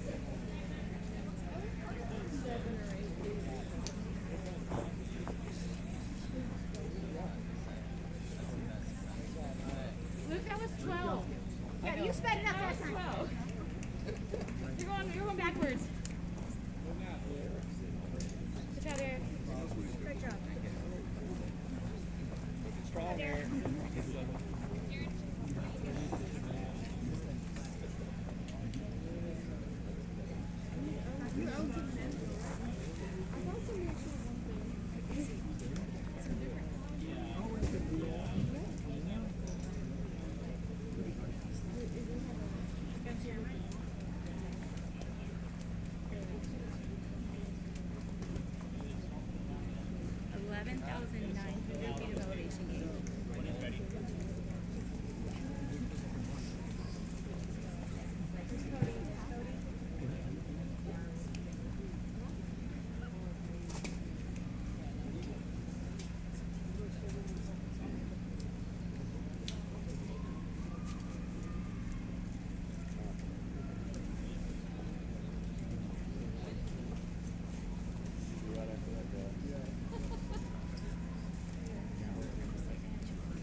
Yeah, give her that one. That's the bigger one.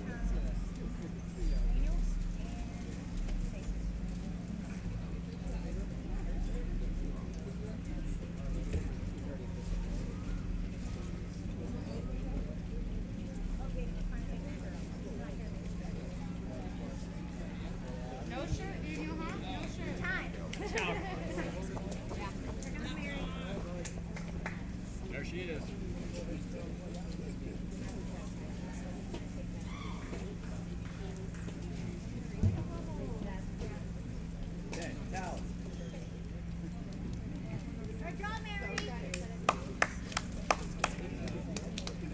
Atta girl.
Mid 49.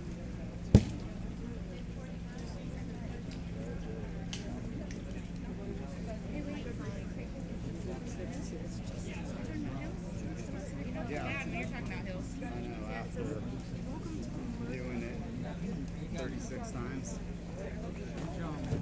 Yeah.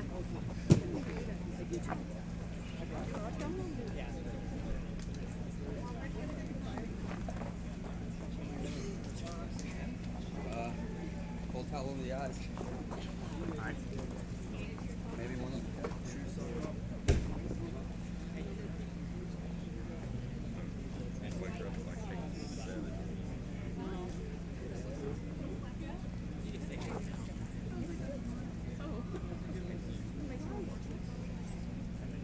Have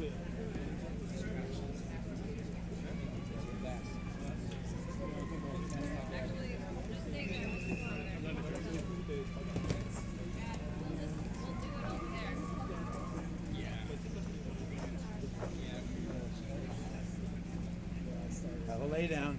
It's you.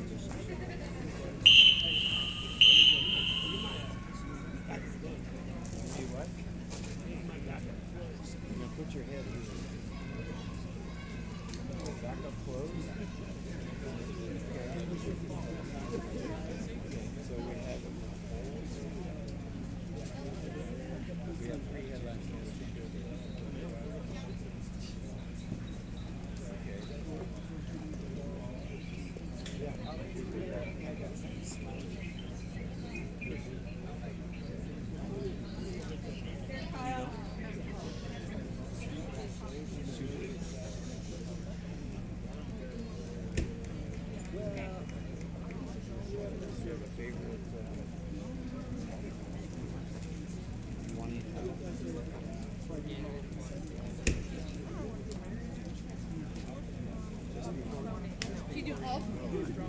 I'm ready for a nap.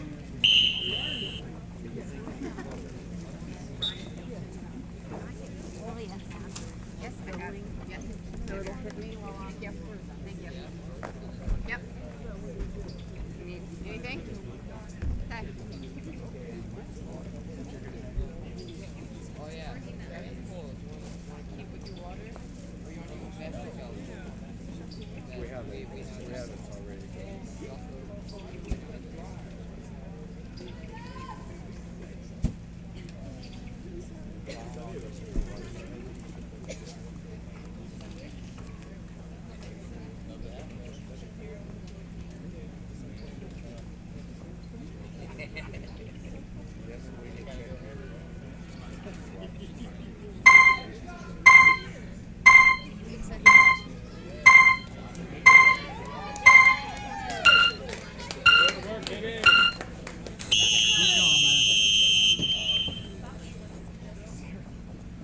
Hey Josh, go ahead and lay down.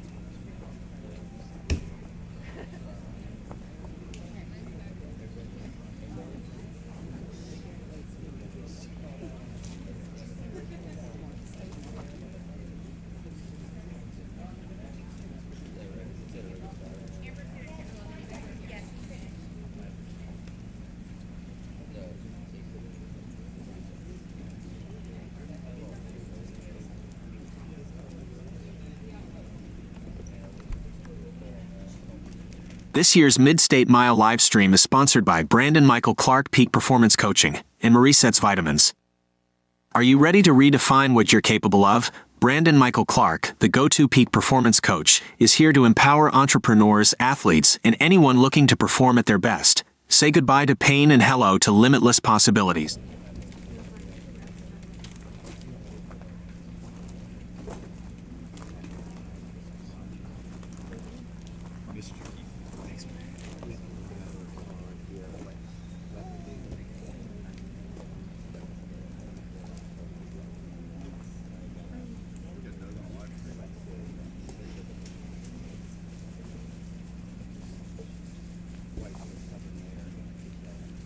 Who's wearing a black shirt?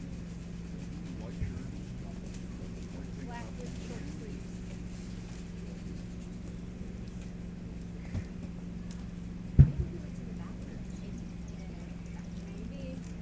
Gosh.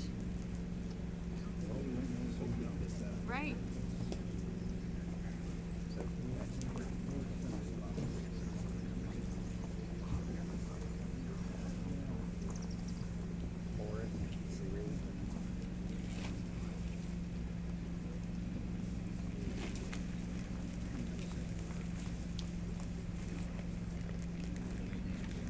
Yeah. Well, I got to sit next to it too, so there's, 2 reasons.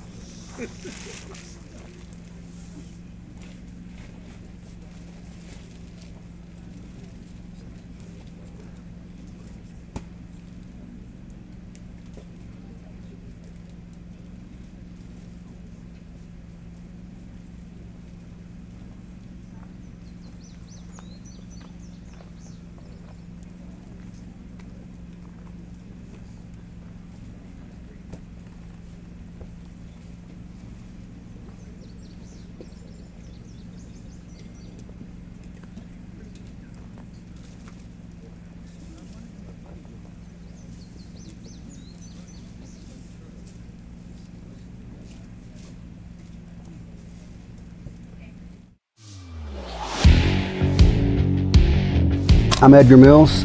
Recently retired from the U.S. Army. Spent 25 years in the Army with 16 years in, with Special Forces.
All right, are you guys up and moving? Is everybody here and ready to go? Rejuvenated?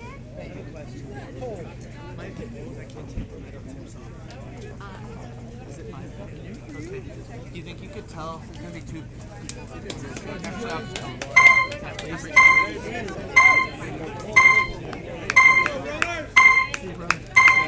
All right. Let's go.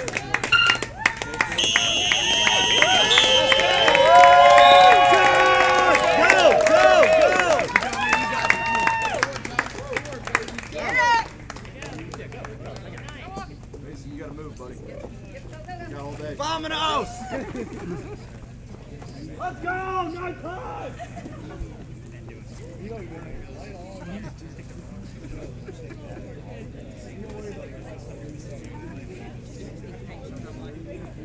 I'm very tall.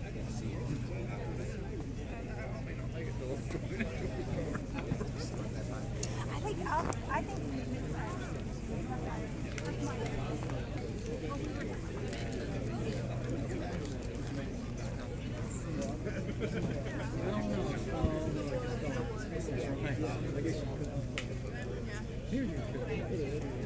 Yeah, I was walking in there. It was really light out when I was walking in. I was like,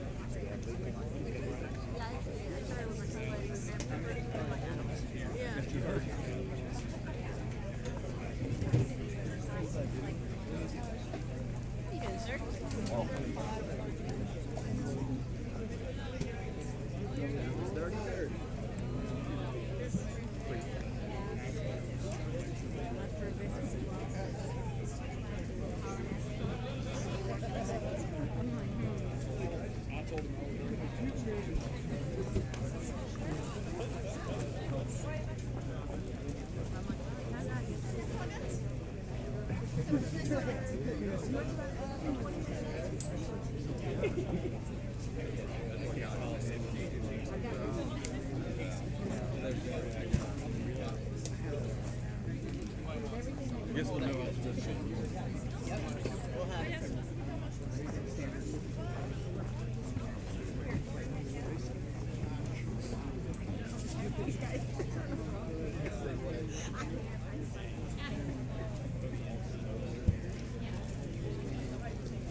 Let's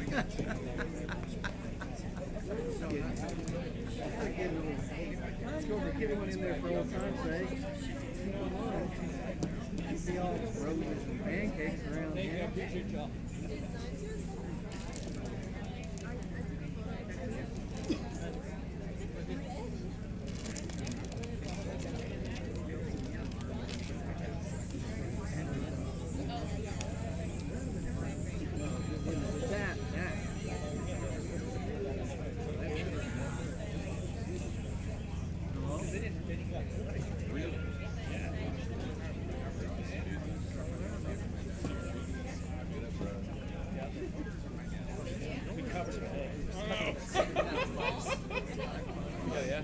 Come on.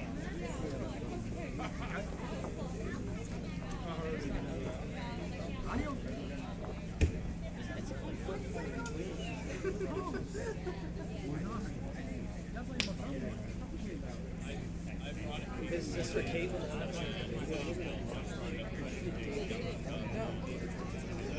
Yeah, I was catching up.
It's so good.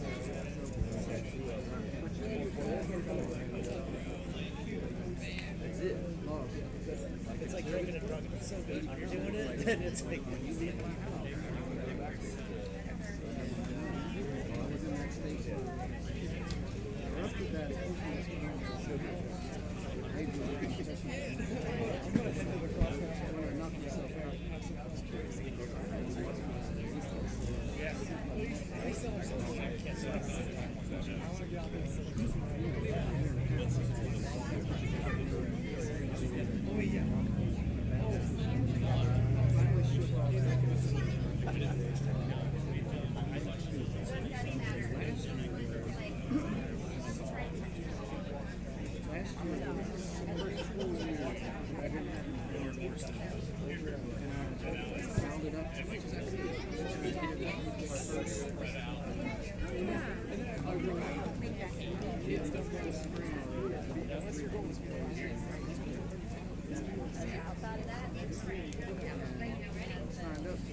We will be one, yeah.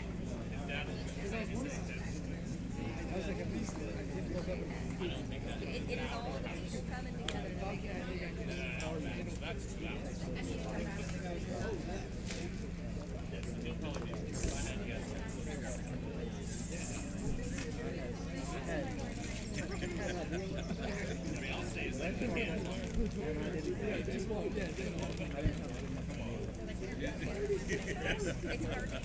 Yeah. They know we're going to come back. Your shirts are great. It's just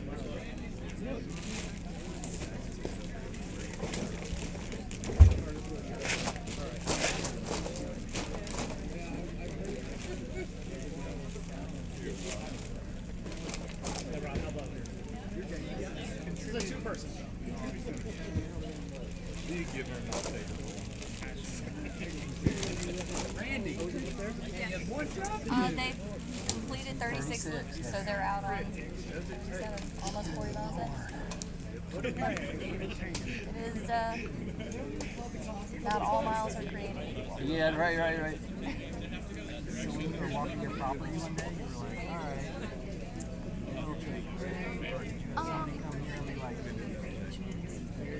No, so actually, I grew up here and they logged it when I was in middle school.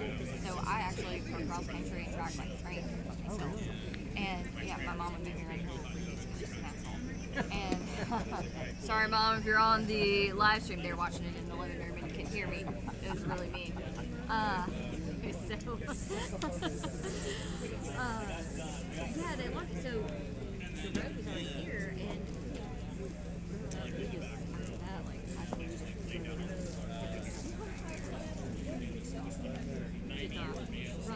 But when I was out there,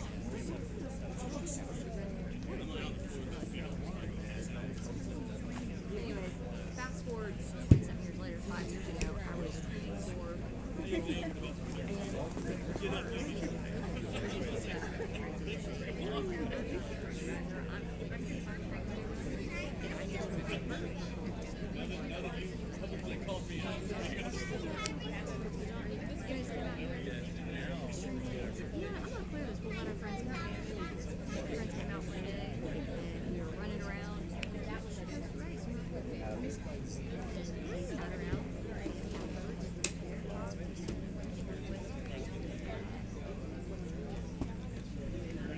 literally, we say it was like conceived on a bucket of dicks. It was literally 8 dicks stored in a bucket full of balls. We're just sitting on it. It's a big old pile of dicks. Yeah, but it was so good.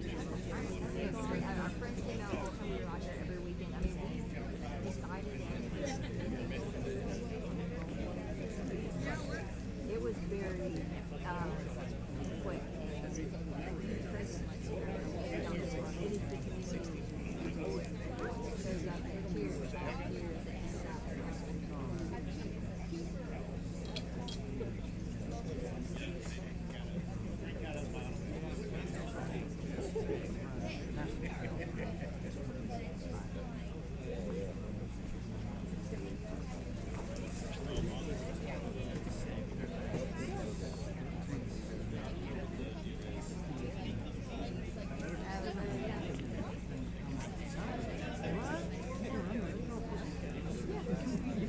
Like that was my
It is not my way. This is not my way. Oh, no way. But yeah, it's great. We have people come out and plug away for a while.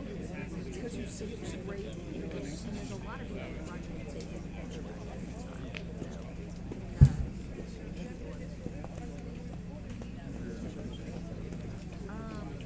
So it's open now,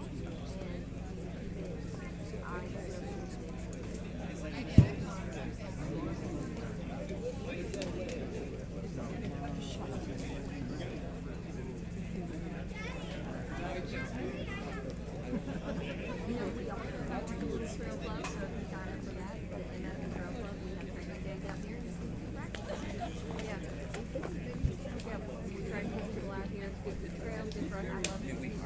I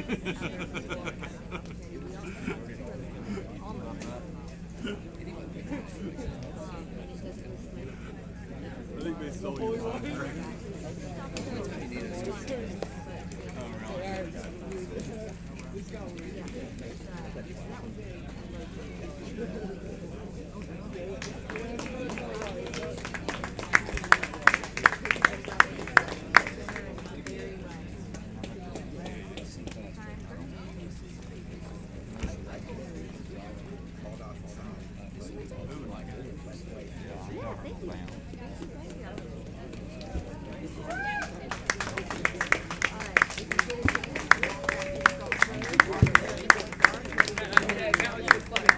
Flag is retired.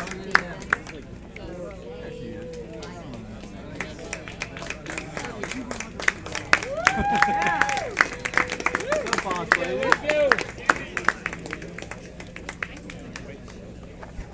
You want the ice now?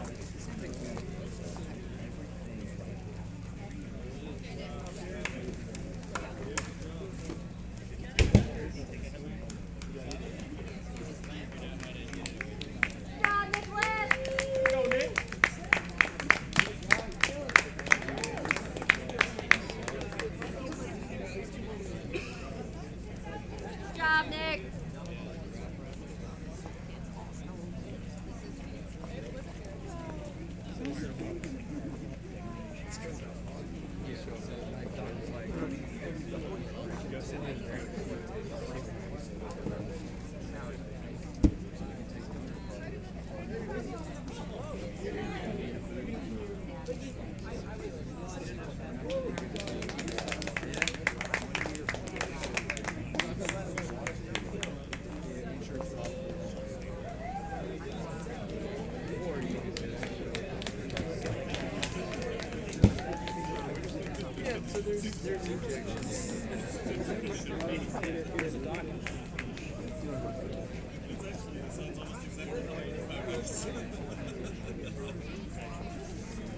Want to send out a search party.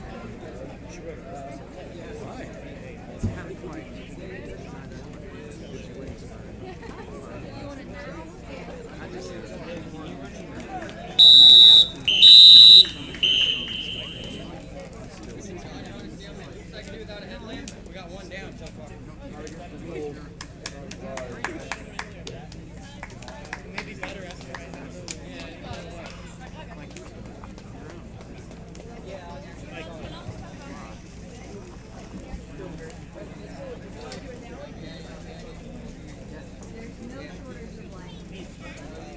Something, a story to tell.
All right.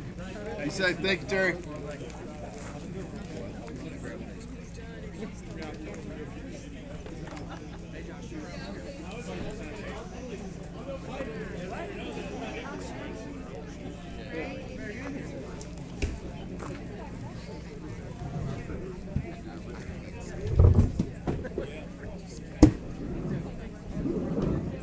It's the recovery.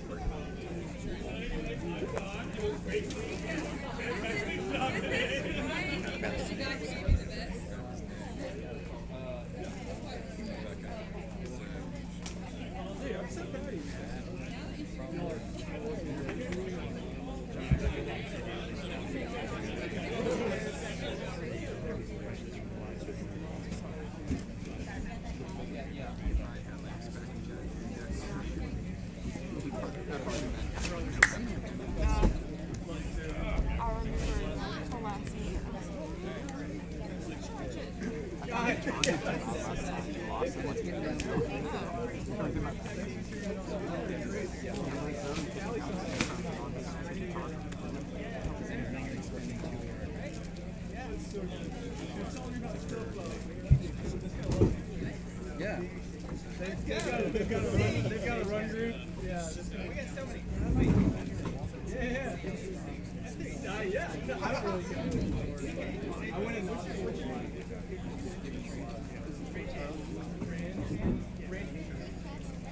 Is that how you know Joe Martin? I really don't think that's. I don't think it is. I gotta do.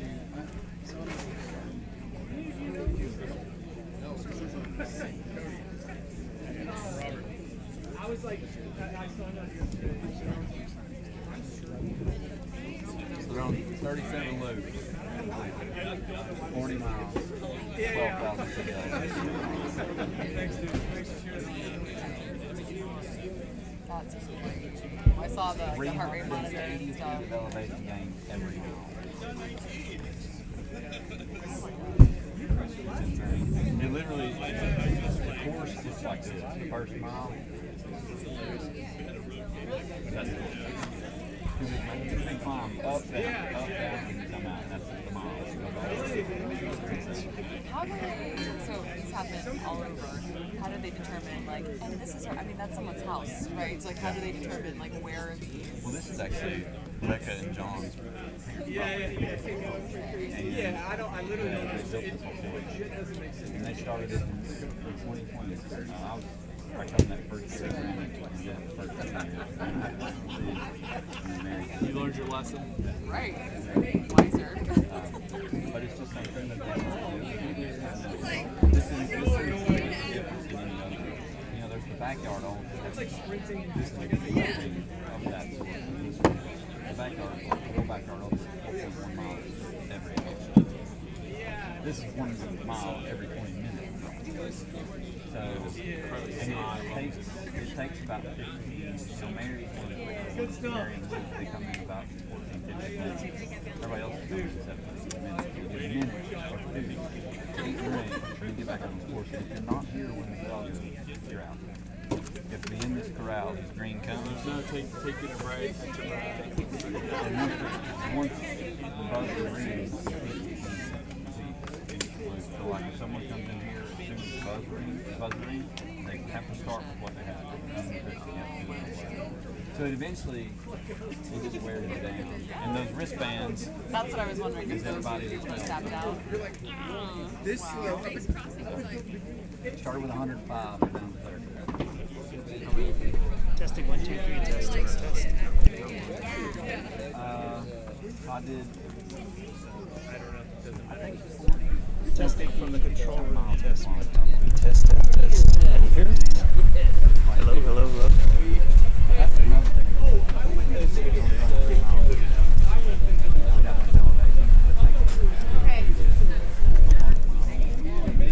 You're just accumulating so much elevation. Like that's what and think about this. You got 20 minutes, and that's using the bathroom. If you want to use the bathroom, you have to run faster. Make sure you have faster. You want to change clothes, run faster.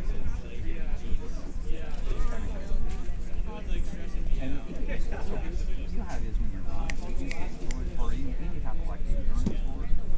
You know,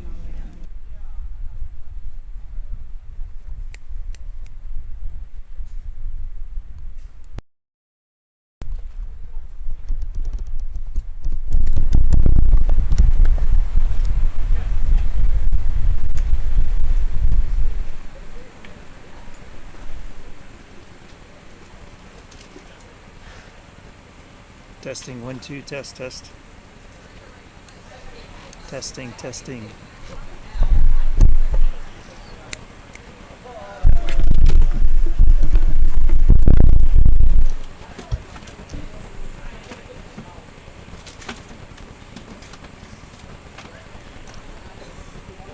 Mic check.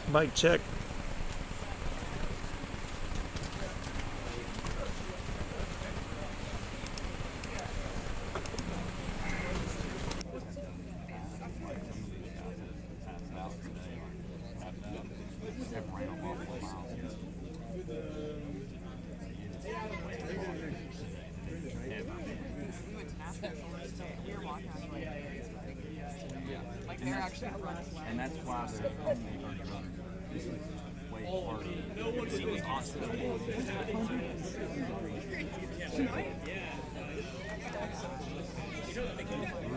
She was coming in here and he would have covered her.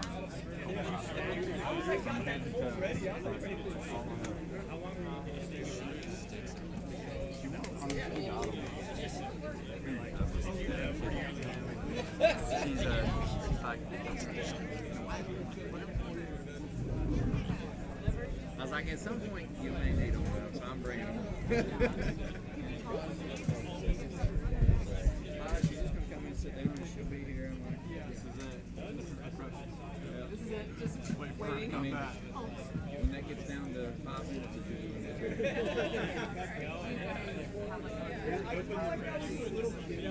we will later. It's just me. Oh, Brittany. You'll never get it in the ground now.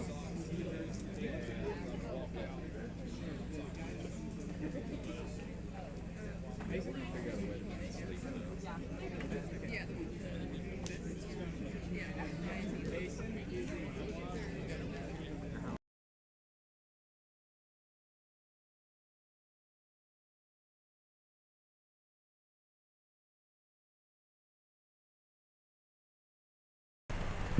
Testing. Hello? Mic check. Mic check.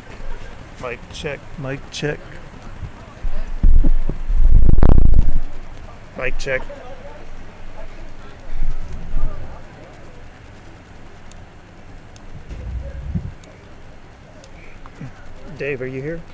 I'm here. How are you doing today? I think we can hear both of us now. All right. Although we might go grab the other microphone. Sounds good to me. Right. Would you like me to grab that?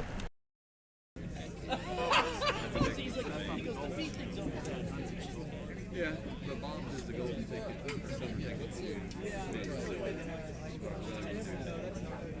It's the backyard championship. Well, Mary's concerned if I go too far. Yeah, the whole goal. So want me to grab to you? I told Mary last year when she won it, she, you know, she was second overall. She killed it. Like 60 pounds. You want to leave it plugged in here? I would like to run that next year. So we signed up for Yeti 50, which I did 2 weeks ago, and I won it. Now I got to do Yeti 100, and the goal is I'm going to try to go under 50 pounds. I did the 50 at 6.5 hours. So, 100's a lot different than 50. How about you? What you got lined up? Let's go. Sometime. I mean, it's not time a little break.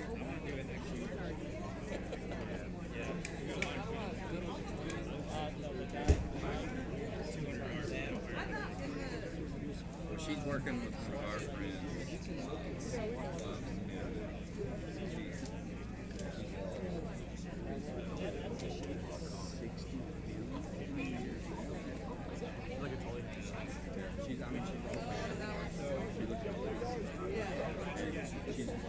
I've known her. I think she said this for a while.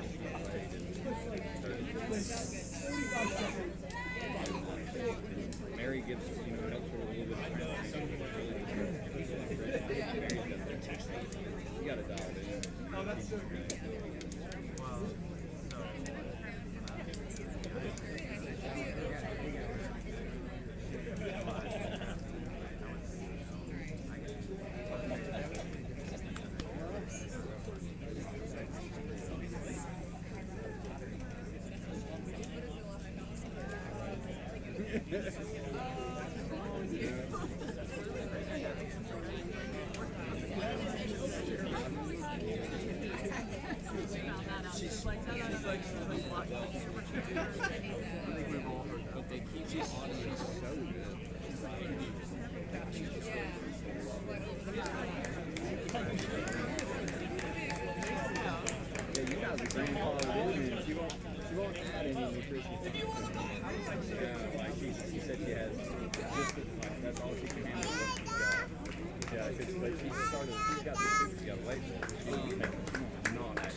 Paul at JBI.com.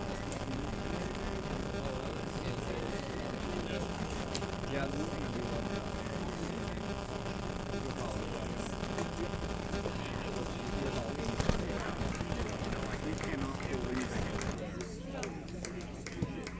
you know what I mean? Even when I'm in a race, he's like, I'm like, I think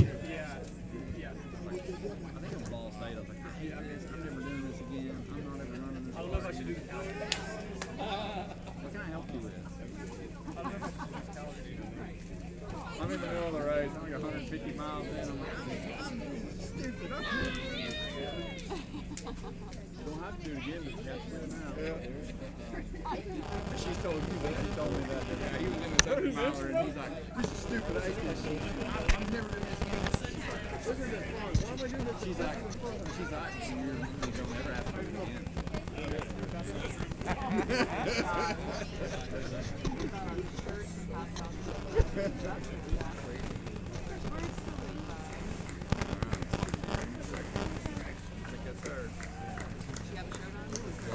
Testing, testing.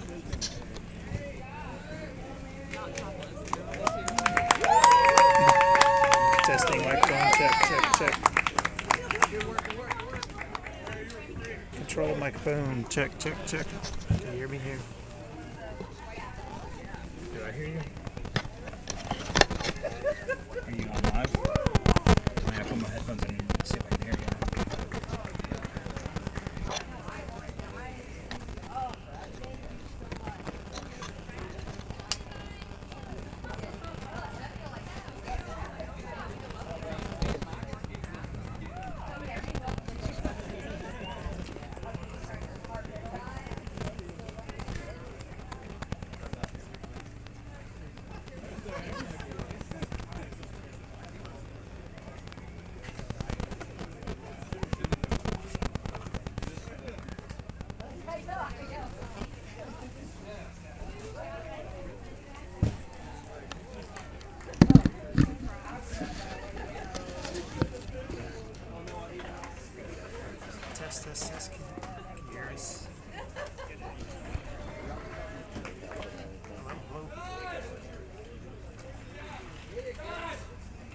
Testing 1, 2. Hello. Anybody hear us out there?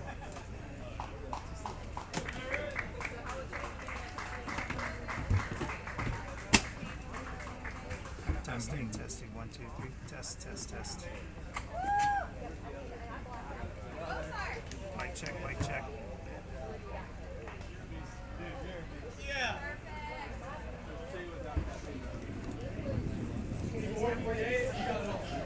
Yeah, baby. I'm gonna try. I can't promise, but I'm gonna try.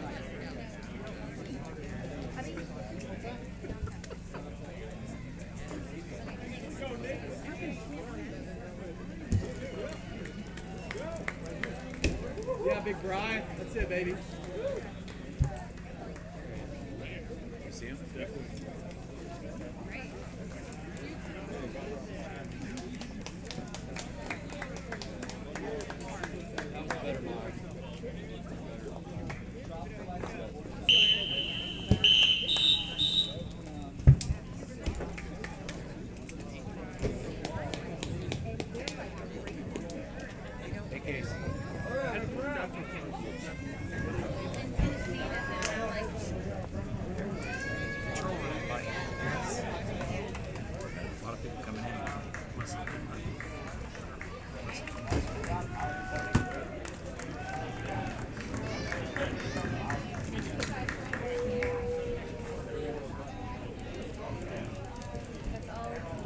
Testing 1, 2. Test.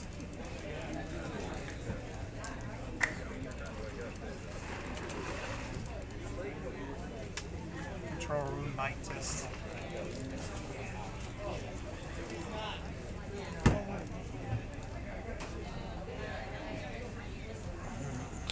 This is not working.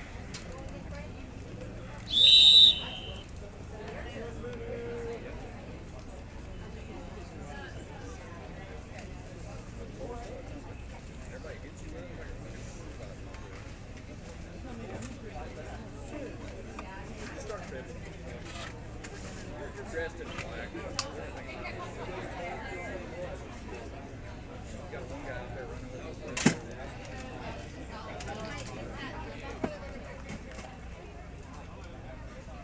30 seconds.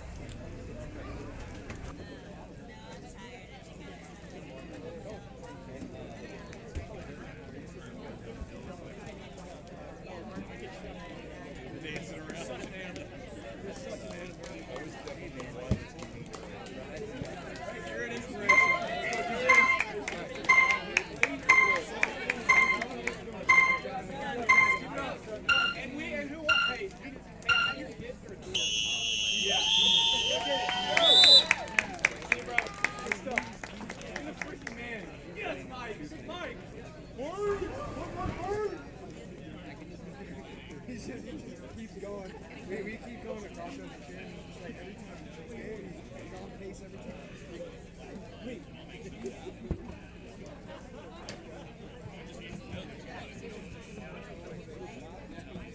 I won't be in the dark now.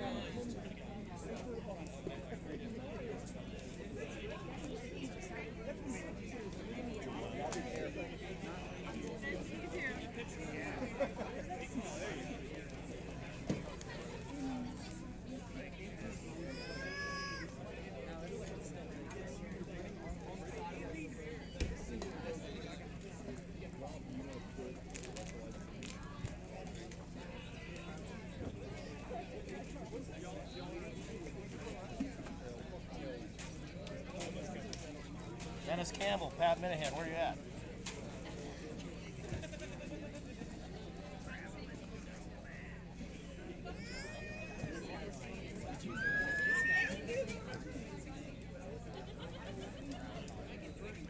That's amazing.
Wait, those are.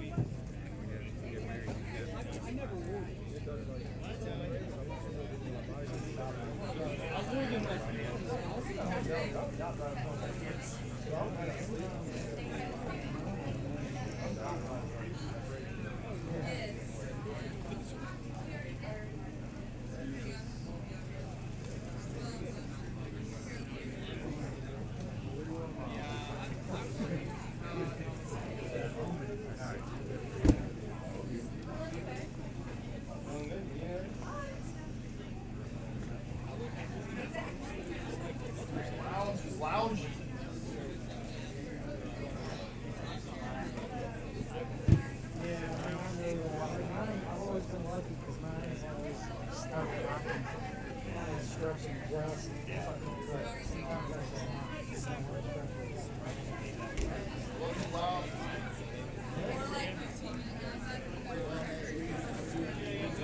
I got cans in the hospital.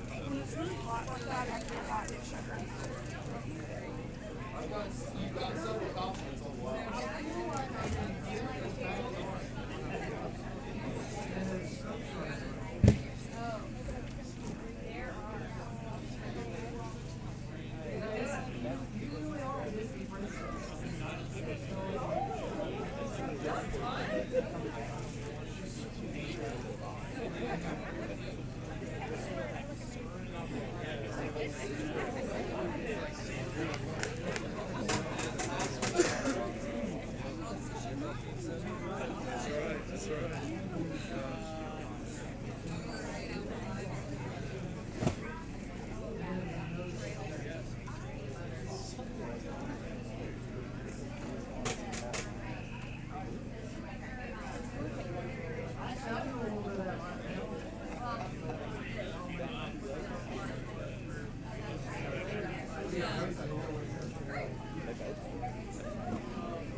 Test. Mic check. Yes.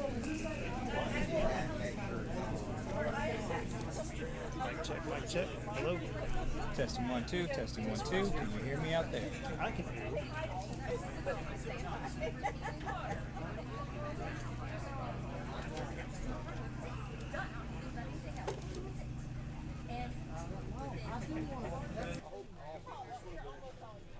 we hear her now? Hello? Anybody out there? Test, test, test. Hey, good job, Josh. Testing one. Hello.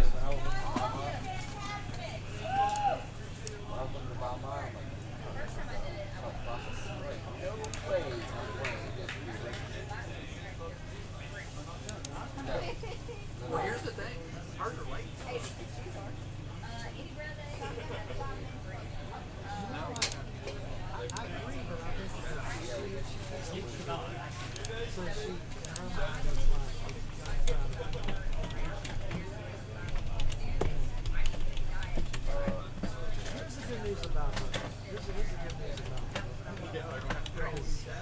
If you're cutting them down, it's different. But you put them on the shadow, take it all apart, put them.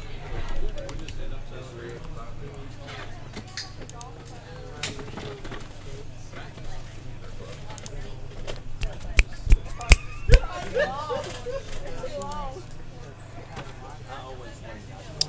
All right, looks like two runners just hit the base of Machete.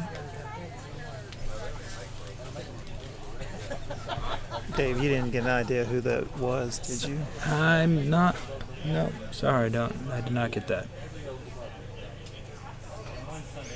All right, folks, we're trying to maybe give you a little bit of commentary. Since it's dark, you don't get to see as many of your runners. We'll try to help everyone get an understanding of what's going on with the race.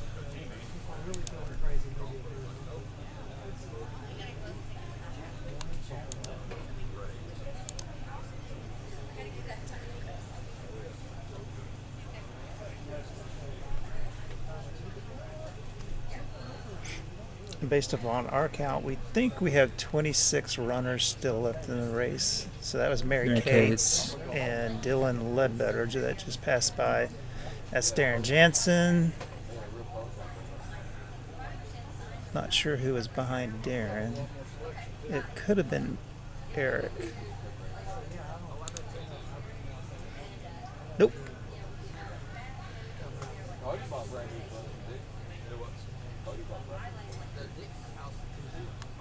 Is that Mason?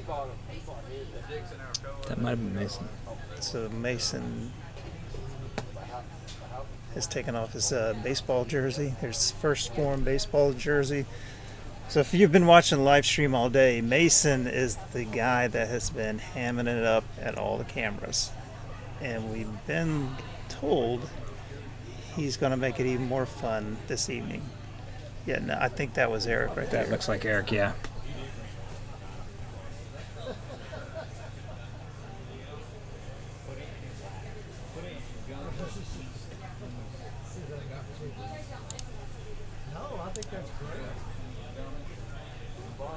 Y'all can see our youngest competitor, Nicholas Leo, is still in this race. That was Aaron Daniel that just passed in front of the camera.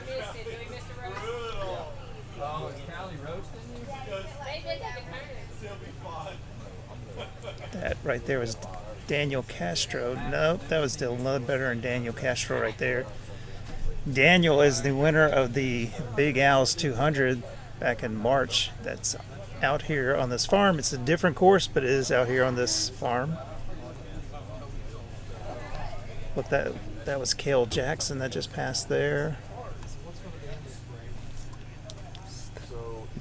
So let's see who is at the top of Widows. There's Leah Moore, one of the two women left in the race. For those not familiar with this course, there goes Luke and his speedy pace. Luke has been pretty much consistent all day. He's a machine. He's been leading each loop. So the camera view you're looking at right now is a section of the course called Widow's Row. This is at the top of the course. We have a camera at the top. We have a camera at the bottom. This is the bottom of Widow's Row.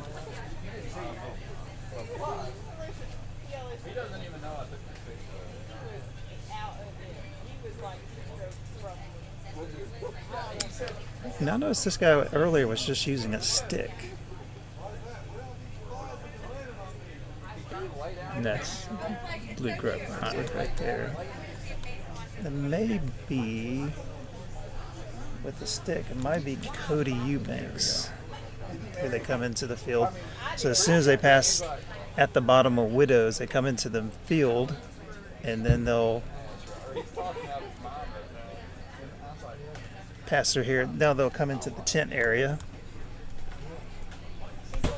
We should be seeing them here any second now. Yeah, you can see their There they headlights are. now.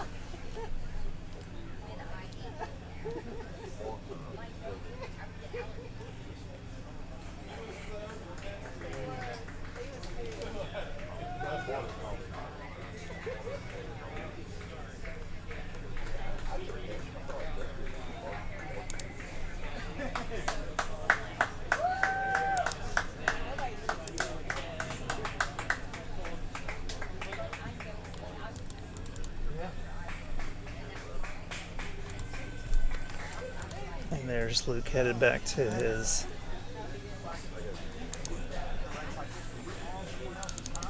crew spot.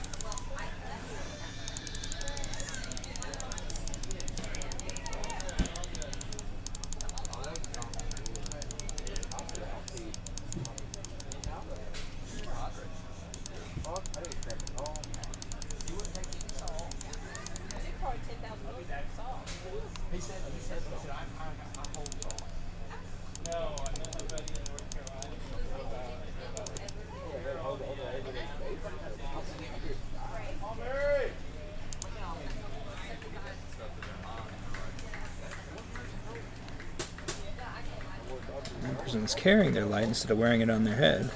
I think that was Darren Jansen. Or it could have been Mason, because Mason was carrying his light earlier today. Or earlier this evening.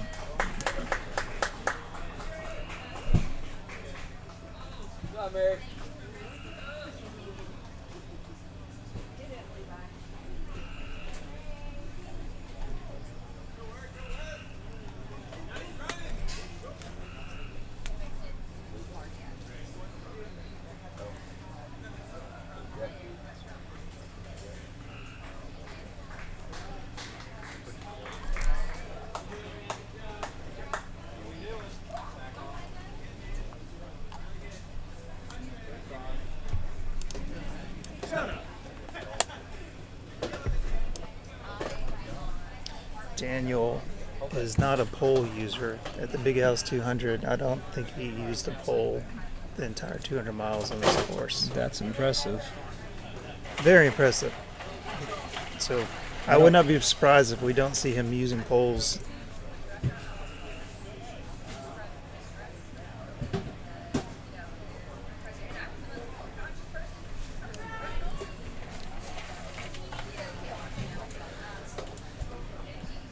Are we getting any questions from the world of YouTube?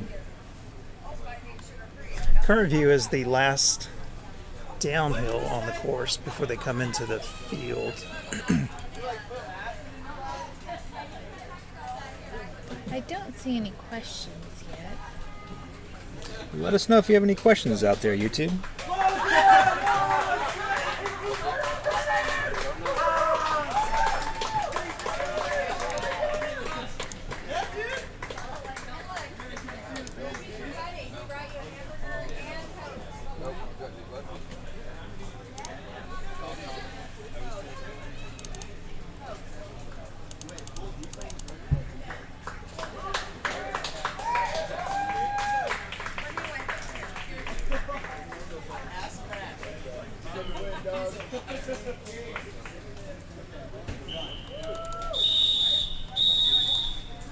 That's our 2-minute warning.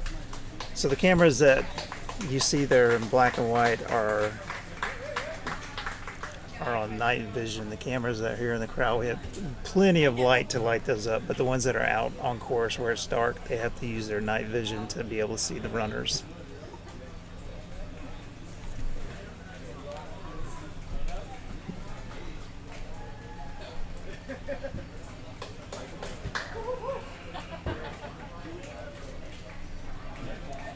Hey, Forrest.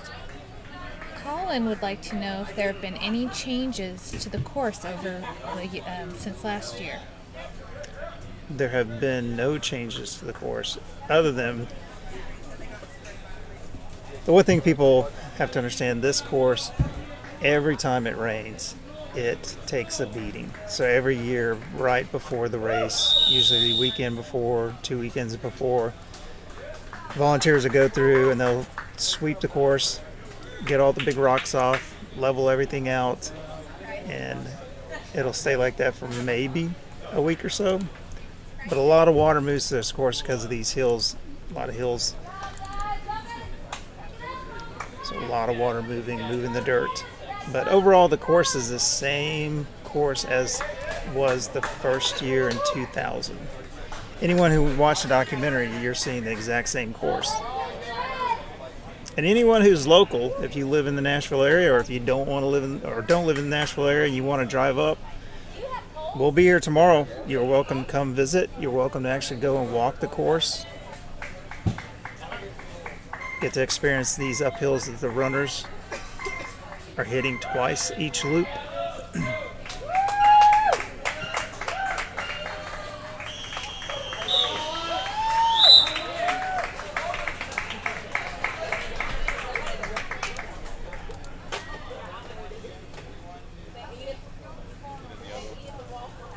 Forrest, Colin would like to know if the quitter's chair is still on the first hill.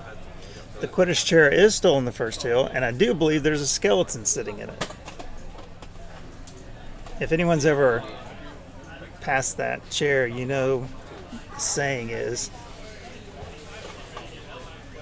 take a seat, accept defeat. That's the one. That's right. That's right.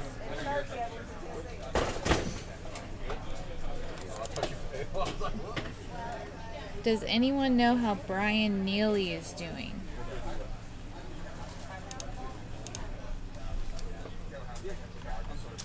Well, looks like Brian's still in it. Y'all came to check out the lounge, didn't you? Just the lounge?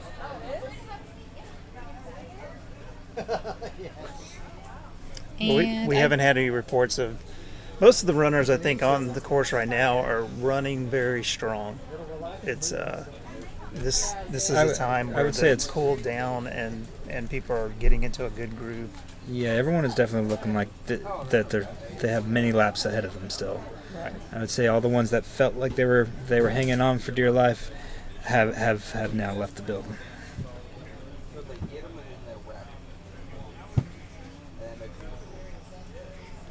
Now you can see them in the background approaching their first major climb, but not on the current trail in front of us.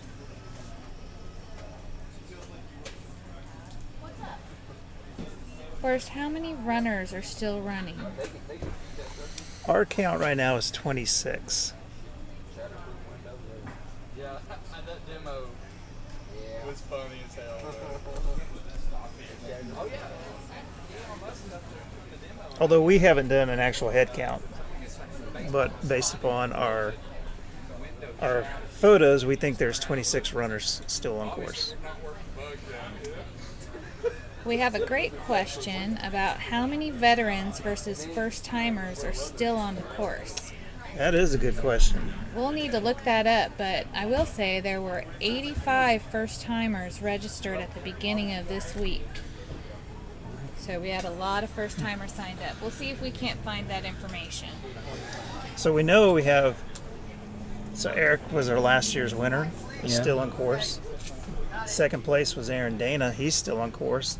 And Luke Balschwaller, the second place finisher to Chad Wright 2 years ago, is still on course. So you've got a lot of experience there. For the female, you still have Aaliyah Moore out there, and Mary Kate's out there. Darren Jansen's still on course. Darren was the fourth place last year.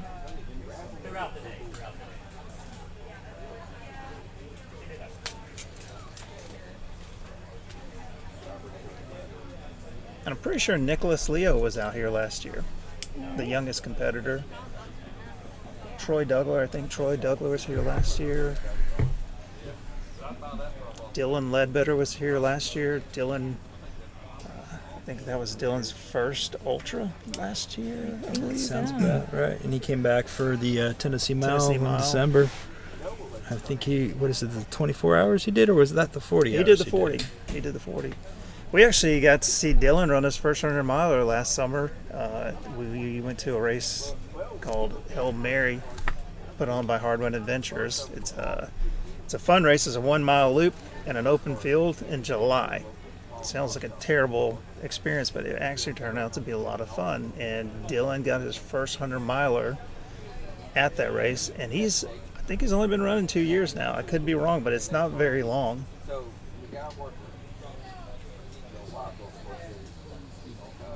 This is actually Brian Neely's first year running Midstate. Someone was asking about him earlier. Is Brian from Kansas, or is he just a Jayhawks fan? Let's see. Brian lives in Murfreesboro. Murfreesboro. Just down the road.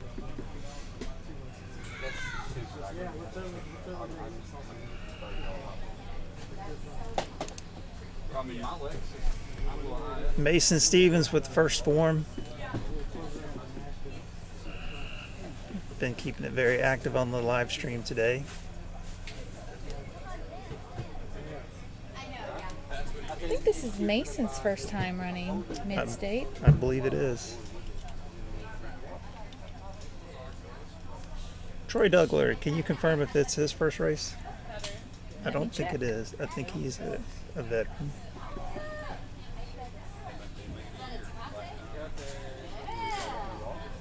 Yeah, it's fine.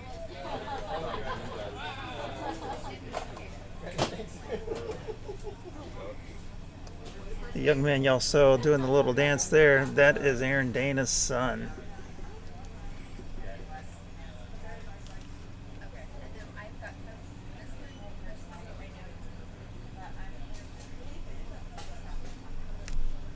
This is Troy's first race at Midstate. Oh, is it? Doug Moore's been here many Is this years. the headquarters here? How many are left in it, the race? Do you know? We think there's 26.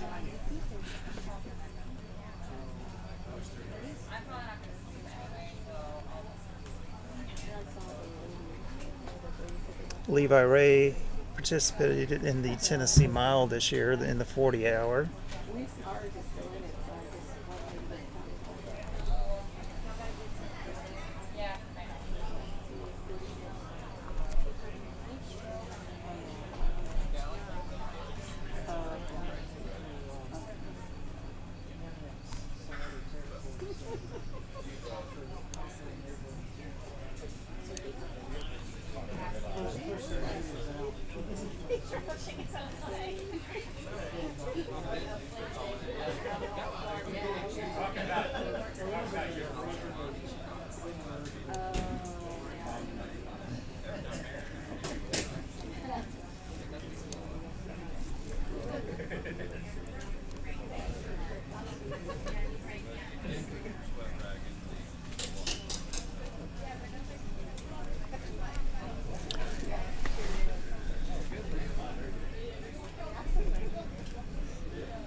Brian graduated from Jayhawks KU before he went into the Navy, it says here.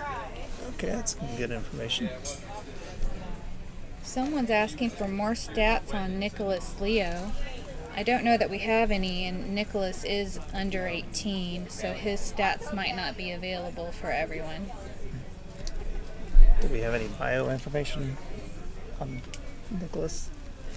We do know his dad ran earlier and did not finish.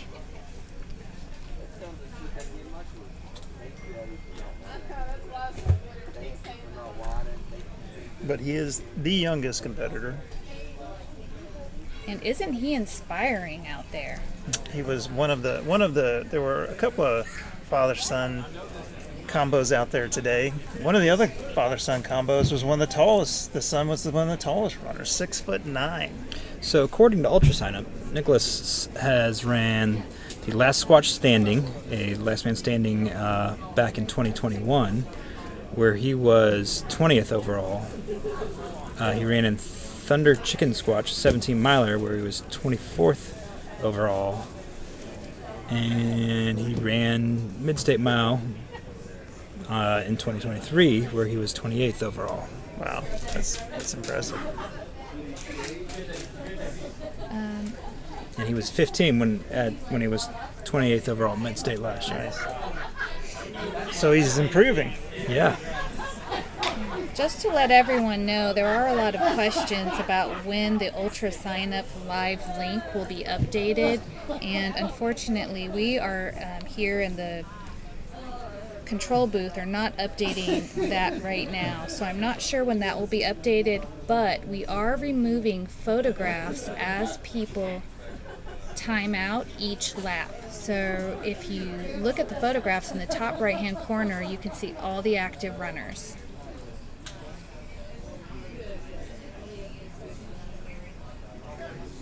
Looks like Nicholas made it 33 laps last year. Nice. All right, first runner at the base. So this first climb, this is the second climb on the course. This course is basically 2 steep climbs. This is the second one. The climb is called Machete, and the reason it's called Machete is because as we were clearing that section out, we found a machete on this part of the course. So it got the name Machete. The total course is a 1.1 mile loop with about 350 feet of gain on each mile.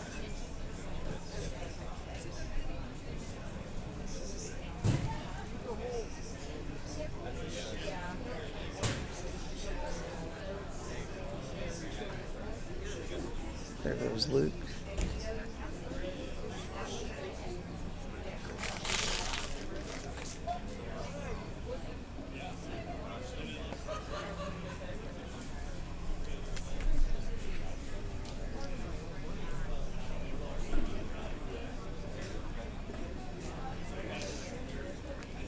Forrest, someone would like to know if there are any predictions on when the race will end. That's a good question. So last year's race ended Monday morning. The sun did not come up yet. I can't remember the exact time, but I think it was a lot cooler last year. It's a lot hotter this year. It's going to be hotter tomorrow, but a lot of buts there. There's some very strong runners in this event. Very strong runners. A lot of experience. There's some Big's Backyard runners here this weekend.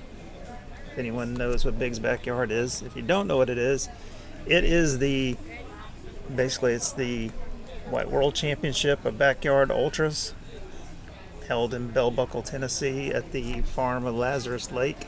If you don't know who Lazarus Lake is, if you've heard of the Barkley Marathons, Lazarus Lake is the person who puts that on. Although I think he's retiring from it. I think he's transitioning it to someone else. There's a great documentary on Barkley if you want to Google that. There's a lot of documentaries on Barkley. The Race That Eats Their Own, Where Dreams Go to Die. That one's my favorite. And there was and most of them are on YouTube for free. There was an episode of HBO Real Sports on it as well that followed around Liz Canty and Greg Armstrong. Yeah, and I think that's you see a lot of sound bites where Laz talks about a woman never being able to finish Barclays. Although last year was the first year it happened. I guess it was earlier this year, really.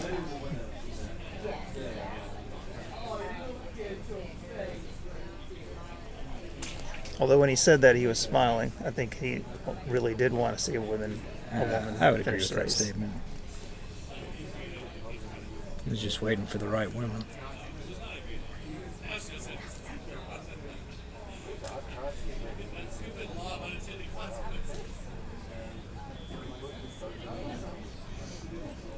Of course, we had a few of our sponsors running today, didn't we?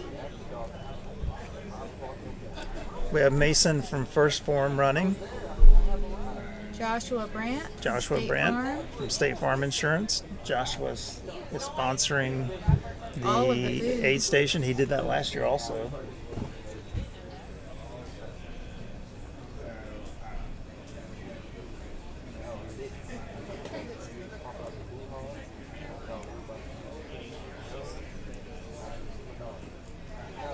I'm sure quite a few of these runners are using some products from other sponsors, especially on a day like today where you're hot and sweaty and chafing, and we got a peer on course. Uh-oh.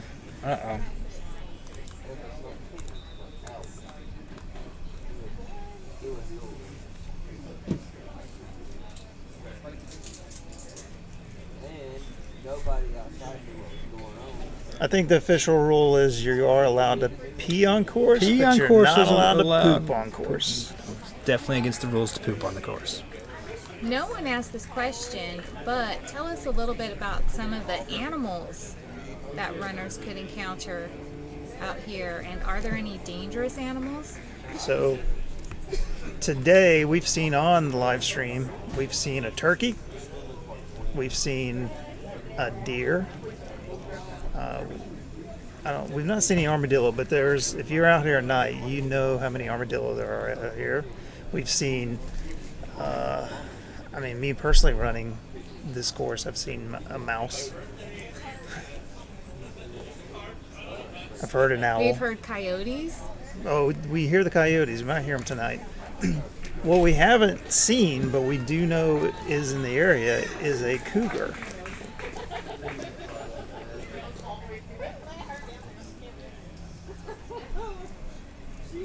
Some of the neighbors have seen the cougar on their trail cam, and some of the neighbors have actually seen the cougar. So there is one in this neighborhood area, but our understanding is they have like a pretty large range. So I'm pretty sure they're not hanging out this weekend.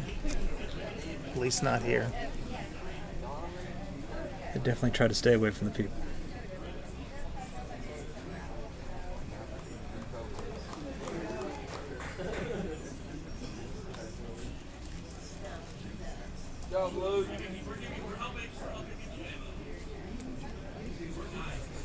We have a nice group of runners coming down Widows right now.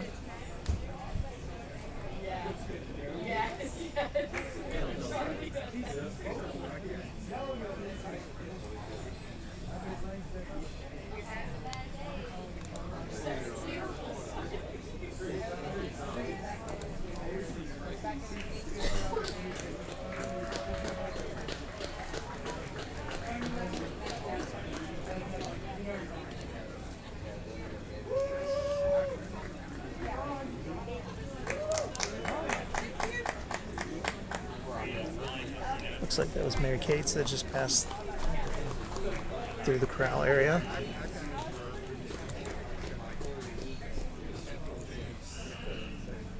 One of our two very accomplished female runners still in the field. This is Mary Kate's first time running Midstate, isn't it? It is her first time at the Midstate Mile. She's been coming in pretty, in the top three finishers yes. each loop, too. Yes. She's here with her crew from the East Coast Adventures. I think she is the last of that group that's still left in the race. It's true. She's also crewed by a very experienced runner by the name of David Compton.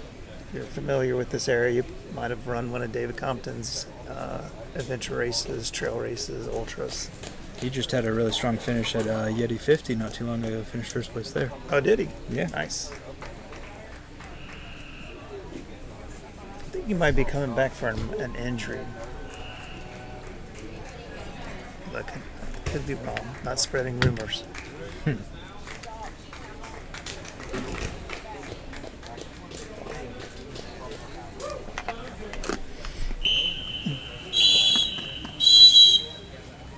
So that's the 2-minute warning. Runners get to come in here. They got 2 minutes to do whatever they need to do, and you would be amazed what you can do in 2 minutes.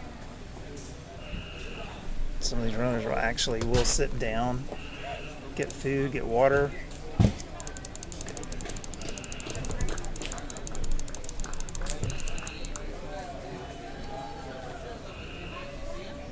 So that's Cale Jackson that just came in.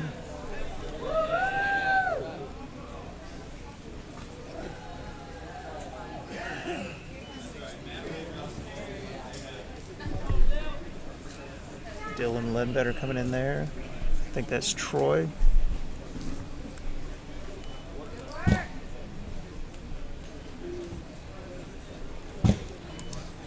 I love how many families are out here right now.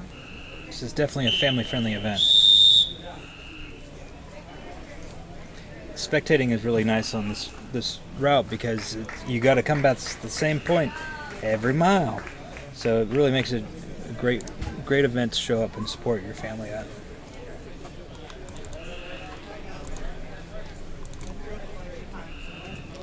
We might have lost power to this.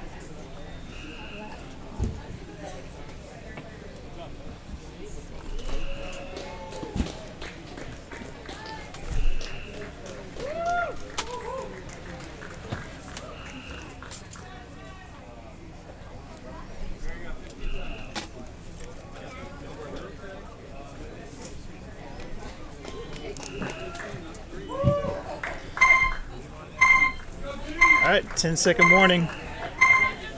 All runners have to be in the corral. As soon as we hear the whistle,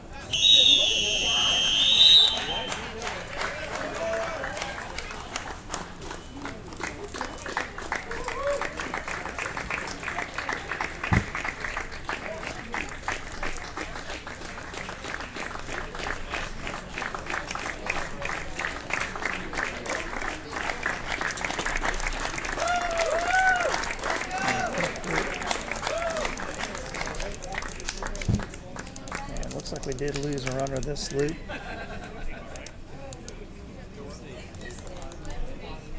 John is cutting his wristband.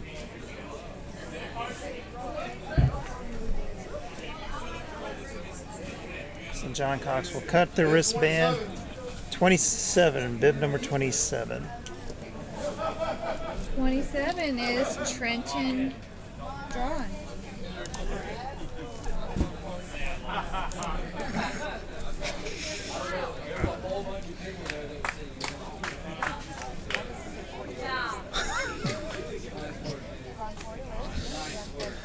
Trenton Drawn first. Hey, was that again? Trenton Drawn. All right, we're going to remove him from the runner photos. You can see him again off through the trees.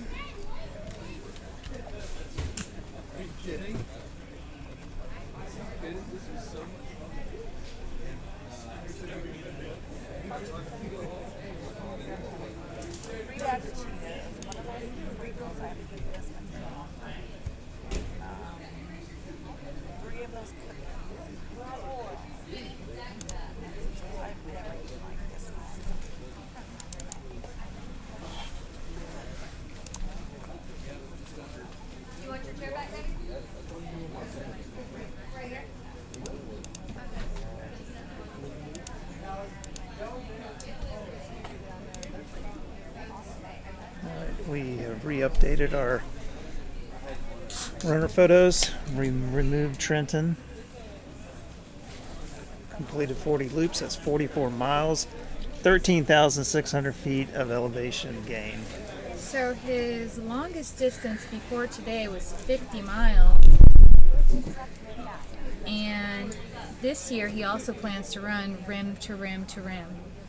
That's a good challenge. For those who don't know, that is running the Grand Canyon, starting on one side, going to the other, and then back again. Do you know how many miles that is? I believe it is... A little over 46 or so. That sounds about right.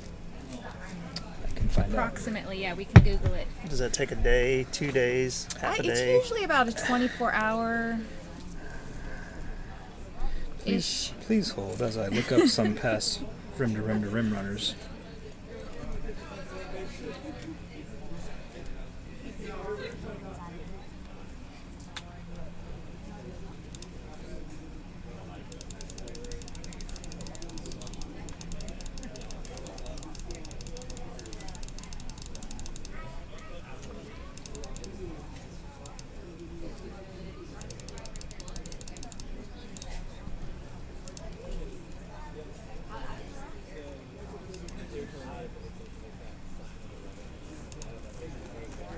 42 miles. 42. And it's a little different depending on which way you go. If you're going north to south or south to north, is that right?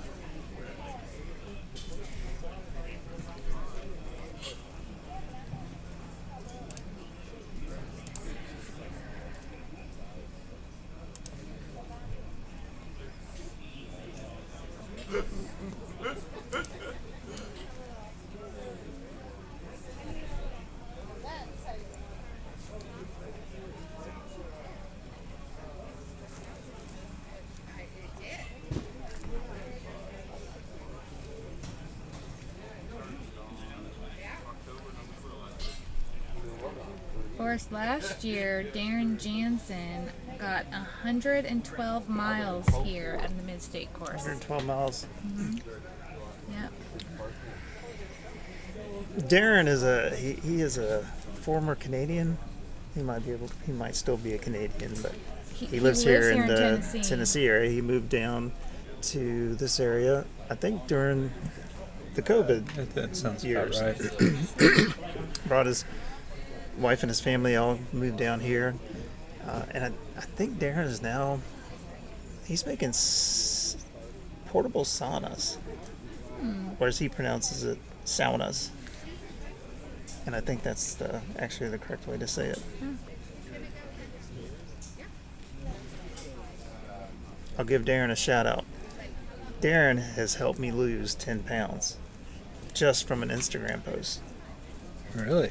Yeah, Darren talked about when Darren's a former police officer, and he talked about how when he was a police officer, he would basically during his shift he would just drink sugary drinks, coffees. I'm sure he would go. Was it Tim Hortons? Is that the Canadian? Tim Hortons is the one. Go to the Tim Hortons to get the sugary coffees, sugary drinks, and he said cutting out just sugary drinks helped him lose weight. And I watched that and I said, you know what? I want to give it a try. It's easy enough. So I've been doing that since January, and it was 10 pounds lost. Congratulations. As I sip on my vanilla cold brew right here. Well, I'll have to say I've been drinking nothing but sugary drinks all day today. It does help you stay up. Gotta stay awake. Yep.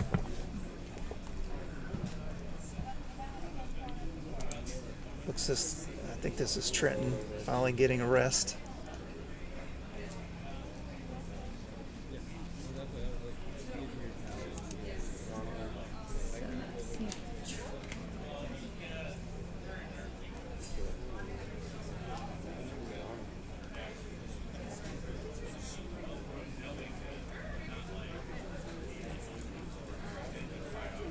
So Troy this year would like to get 100 miles at Midstate, and he's going to run the Fat Dog 120, and he's on the wait list for No Business 100 later this year.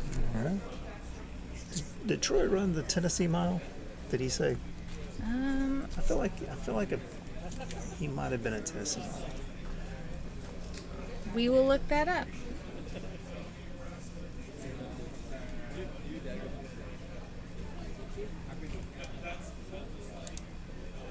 But talking about the Tennessee Mile, that is a great way to get into Midstate. You want to talk a little bit about the weighted system and things that they look at when letting runners in?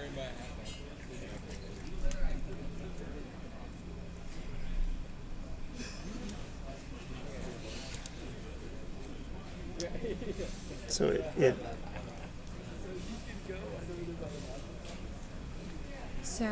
the weighted system, I know it has to do with how many, if you run the Tennessee Mile. I think previous Midstate milers have a better chance to get in, and if you've run any of the races, but especially Tennessee Mile, then that will increase your chances. Big Owls. So when you sign up for this race, I think the sign up is at noon on January 1st. I think so. Or 2. So it's on January 1st. you sign up, you immediately go into a wait list, and then that wait list will be reviewed by Becca and John, the race directors, and they will select people from that wait list based upon their weighted weight. Yes. But I think it's just the initial people sign up, go through that weighted weight list. All right, we were talking about Troy and if he has done Tennessee Mile. Yes. He was at Tennessee Mile 40 Hour in 2023, and he was first place. There you go. I knew he looked familiar. Yeah. Was it 102 miles 102 in 40 miles. hours. I think there was a question of what was the most miles run at the Midstate Mile. So last year was the record, current record. Let's see.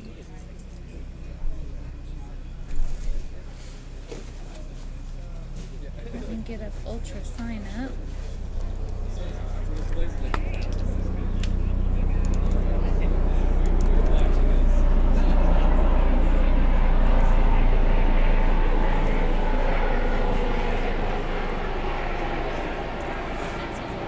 Three's results for all Midstate Mile was 133 miles by Eric, who's here this week.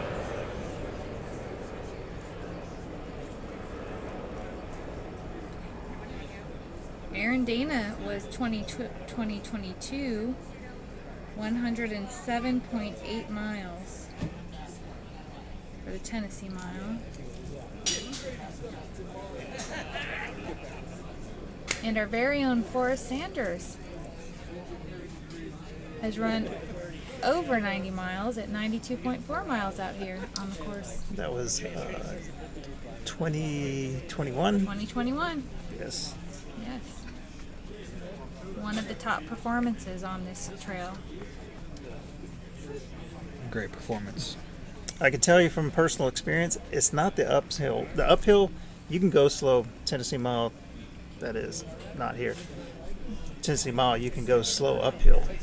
But downhill, there's nothing you can do. And it's really the downhill that is the most punishing after all these miles. I do remember back in 2020 doing the 12-hour Tennessee Mile, and it was about 11 hours in, and my knees did not like me on those downhills anymore. Yes, my knees do not like the Murder Mile at all.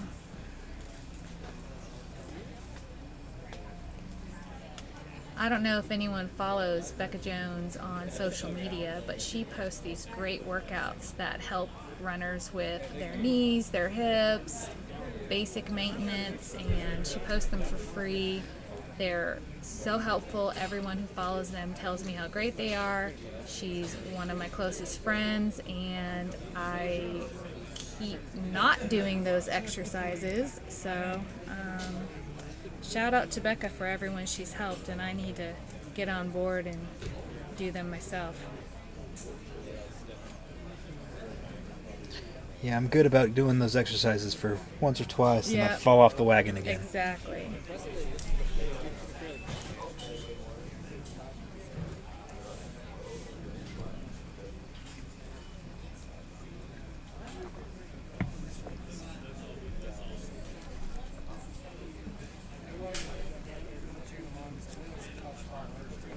It is great how on social media you can see different runners and their training. And I know I follow Aaron Dana on social media, and he's been doing both the cold plunges and heat training on the sauna. And I think that heat training that he was doing was really to prepare for this heat, because he and his family came all the way from Rochester, New York. And I think it's a lot cooler and different climate there than we're used to here in Tennessee. Definitely.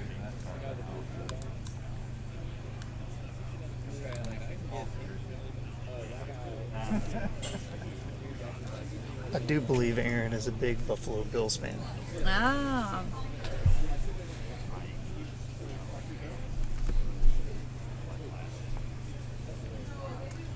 Speaking of Aaron Dana, he did a lot of training on, let's see, I know I read this earlier. He did a lot of training for Midstate by climbing in the Adirondack Mountains all winter and spring. I do remember him doing some snowshoeing. Yeah. I've heard comments before that they don't believe in switchbacks out there. Everything goes straight up. Well, I don't think Becca Jones also, I think she is a firm believer that switchbacks are a waste of trail. Yeah. We've spent many a day convincing her to add switchbacks to some trails out here. Later this year, he's going to run the Crazy Mountain 100 in Montana. And I wonder if he's heard about that from Eric, since Eric lives in Montana. That would be a good assumption. And, oh, that is true. yeah, part of the great thing about the Midstate Mile is the camaraderie that some of these runners build running together hour after hour and suffering through these miles. Was it 2 years ago, Forrest, that we had a group of 8 runners who were stuck together for hours at a time? Really pulled each other through. Was that the Magnificent Seven? The Magnificent Was it seven? Seven. Magnificent Seven. Yes, 7. That will well into Sunday. They really build up those friendships and connections being out there and suffering on these hills. I'm pretty sure both Aaron and Eric, Becca Jones is their coach. I think that's true. So they kind of virtually train together.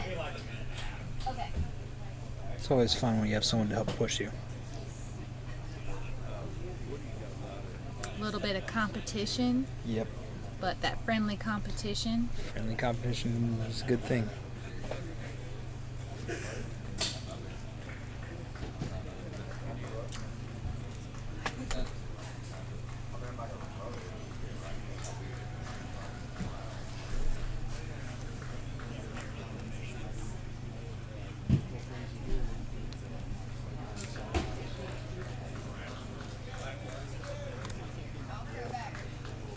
I don't know a lot about Jeremiah or Kyle. Kyle Swabo. Let's see if I have anything. Mary Cates just came into the corral. Again, consistently coming in top 3. Or was she the first runner to come in that loop? Oh, was she? No, I think Luke had already been Luke had already come in.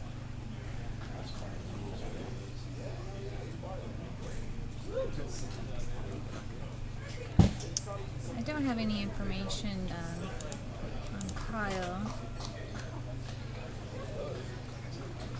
What about Noah Richards? Let's see.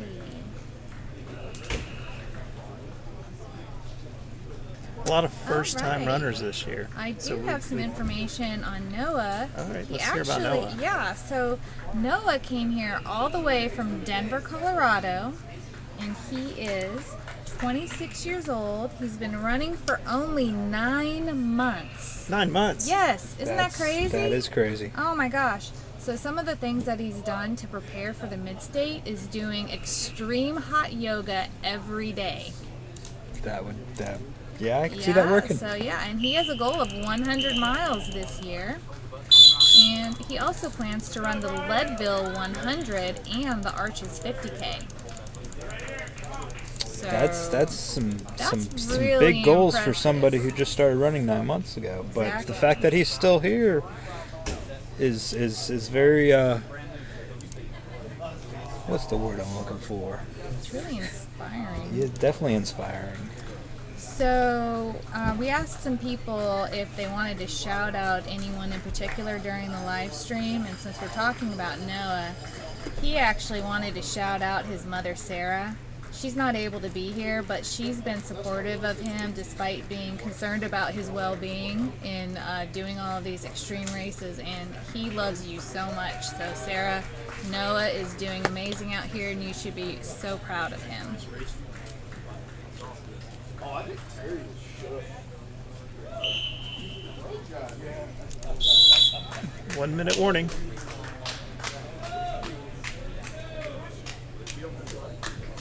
He's also an educator at a Title I school district in Denver, Colorado.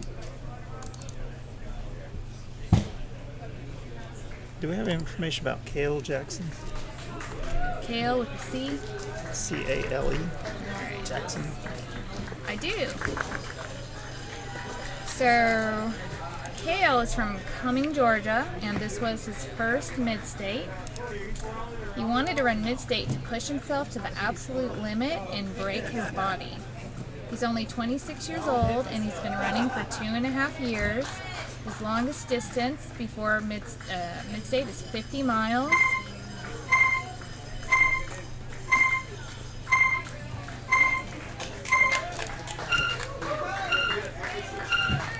Let these guys start. Yeah, we're off again. There they go. Leah just walked into the corral just before they this blue. Aaliyah's still in it? Still in it. Alright. We'll have to say, more going through. give some information about I Aaliyah think that's too. Cale. But to kind of go back to Cale, he's planning to run the Georgia Jewel 100 miler this year.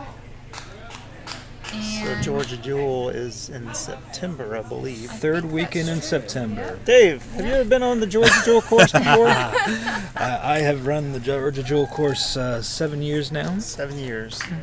So it is a great course, great race put on by great race directors, Jenny and Franklin Baker. They do a good job. Highly recommend trying it out. Cale Jackson is running to support freedom and sobriety. So that's one of his big passions that he supports. I think we lost a runner on this one. Oh, we did? All Let's right. see who it is. There's a couple coming in too. Yeah. Oh, so we're losing a couple of runners this time? I believe so. Okay.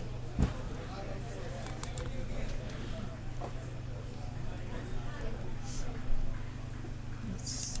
This might be.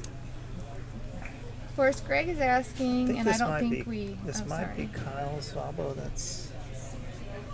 Kyle? I think that might be him that just went out. Bib 100. Bib 100. Let's see. That is Kyle Sabo. Okay, so we lost Kyle on this loop 41. That's 45 miles. That's pretty awesome. That's a pretty impressive. And especially in this heat. Let's see. And the heat is so cumulative too.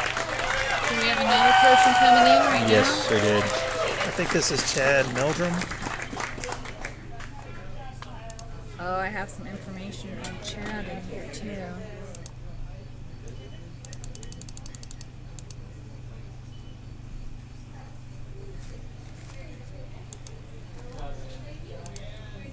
Web 73. 73. Yeah, that is Chad Meldrum for sure. And Chad is from Atlanta, Georgia. This was his first year participating in Midstate. He's 46 years old, and he's been running since he was a kid.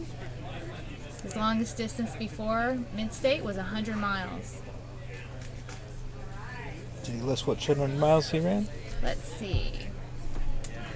I don't have that here, but this year he also plans to run the Conqueror at Amicalola Falls.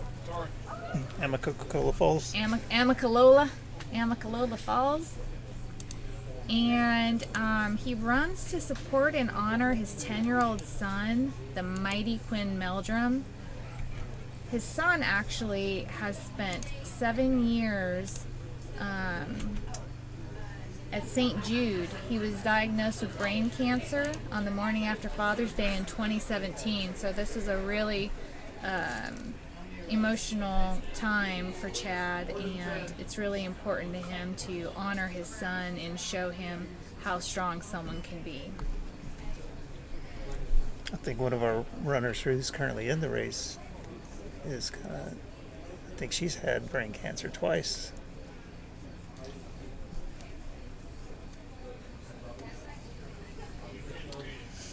So, according to Ultra Sign Up, Chad has ran Bootlegger 100 before, which he's also currently signed up for 2025. So he ran that in April of this year.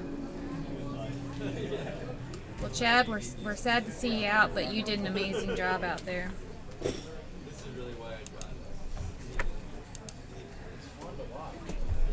His mom and son were not able to be here today, but he would like to shout them out and send them both his unconditional love. What was his son again? Mighty Quinn? The Mighty Quinn. I don't think those are runners. So we have 2 headlights coming down the course, but we don't think they're runners. And again, if you want to come out, you want to walk the course, come out and do it. Don't bring your dog. Do not. Good point, Jennifer. Dogs are not allowed on the course or on the land at all. 2 important rules in this course. 1, do not bring your dog. 2, not just course. Do not bring your dog. The whole farm. 1, do not bring your dog. 2, do not park in the grass of the yard. There's plenty of parking in the field. Don't park in the grass. 3, don't poop on the trail. 3, don't poop on the trail. That is true. Don't do that. So, since we only have 2 ladies left on the course, let me tell you a little bit about Aaliyah. Aaliyah is from Franklin, Tennessee, and she's run Midstate 3 years before this one. So this is her 4th time here at Midstate. She came out here in 2020 when there weren't any other races going on, and she got her ass handed to her. Oh, I don't know if I can say that, but I did. And she met some amazing humans at the same time. Are these Aaliyah's words? These were Aaliyah's words, yes. These were Aaliyah's words. So we asked some of the runners to give us some information, and she put that in her own words. She also says that the mile is strangely soothing with its repetition, almost instantly challenging, quite unrelenting, and tickles out every weakness of your body and mind. She's found each year that she's run Midstate that the course gives her exactly what she needs and not particularly what she wants. The perfect ingredients for a race she loves. Aaliyah has been running for her whole life, and her longest distance is 100 miles. She trained for Midstate by doing hills, hills, hills, and bouts of crying. So something else that Aaliyah does in her spare time is she's an amazing caver. This is true. Yes, but in her words, caver. But yes, a spelunker. And she has posted some amazing photos on her social media. Aaliyah is one of my good friends, and the photos that she posts are just really amazing. She maps out caves. She climbs in them. It's very she otherworldly. Swims in them. She goes through places where you have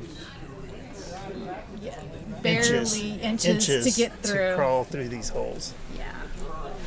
I think she was actually part of a rescue crew on New Year's Day or New Year's Eve, where they had to rescue a person who was stuck in a cave. I think he broke his leg, I believe. Yeah.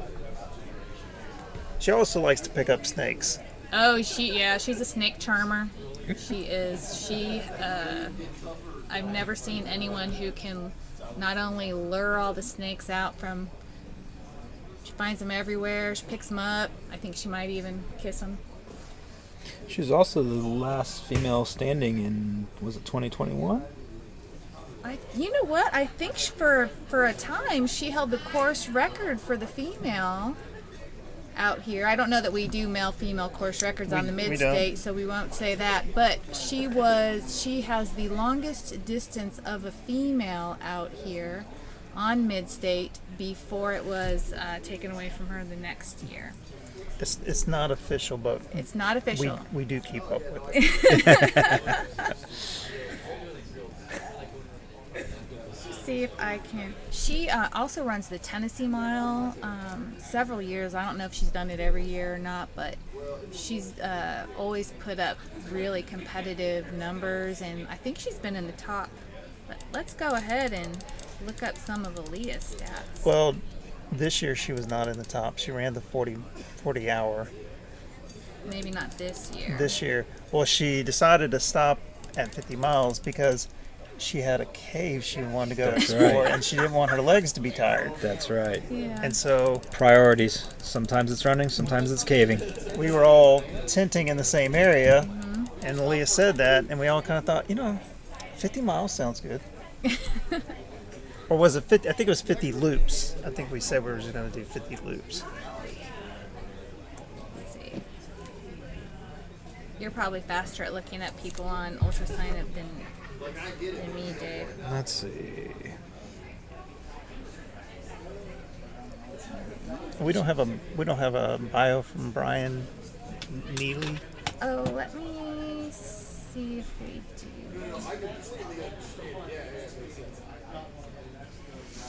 All right, I do have a bio for Brian Neely. Okay. Do you have, before we get to Brian, let's hear Aaliyah's stats there on the Tennessee Mile. Tennessee Mile, let's see, 2023, she did 55, is it loops or is it miles? I think it was miles. I think these are miles. 55 miles in 2023. Tennessee Mile, 24 hours, she did 73 miles. Yeah. And what was the rank on that one? First overall. First overall. Yeah. So, awesome. So she held the highest for that year. So she's put a lot of time out here on this course. Yep. And she actually did a lot of trail work on this course. So she came out multiple weekends and did some of the trail work that Forrest was talking about. Do we have the Ultra Sign Up results from Midstate from last year? From last Sure Midstate? we do, yes. Ellie Hicks is wanting to know what the women's record is at Midstate. All right. And that would have been last year, third place. Jill Dennis. Had 89 last year. On Tennessee Mile or wait, on Or on Midstate? Tennessee Mile or No, Midstate? Midstate? Midstate, Jill was sixth place last year with 89. Let's see. Midstate Mile.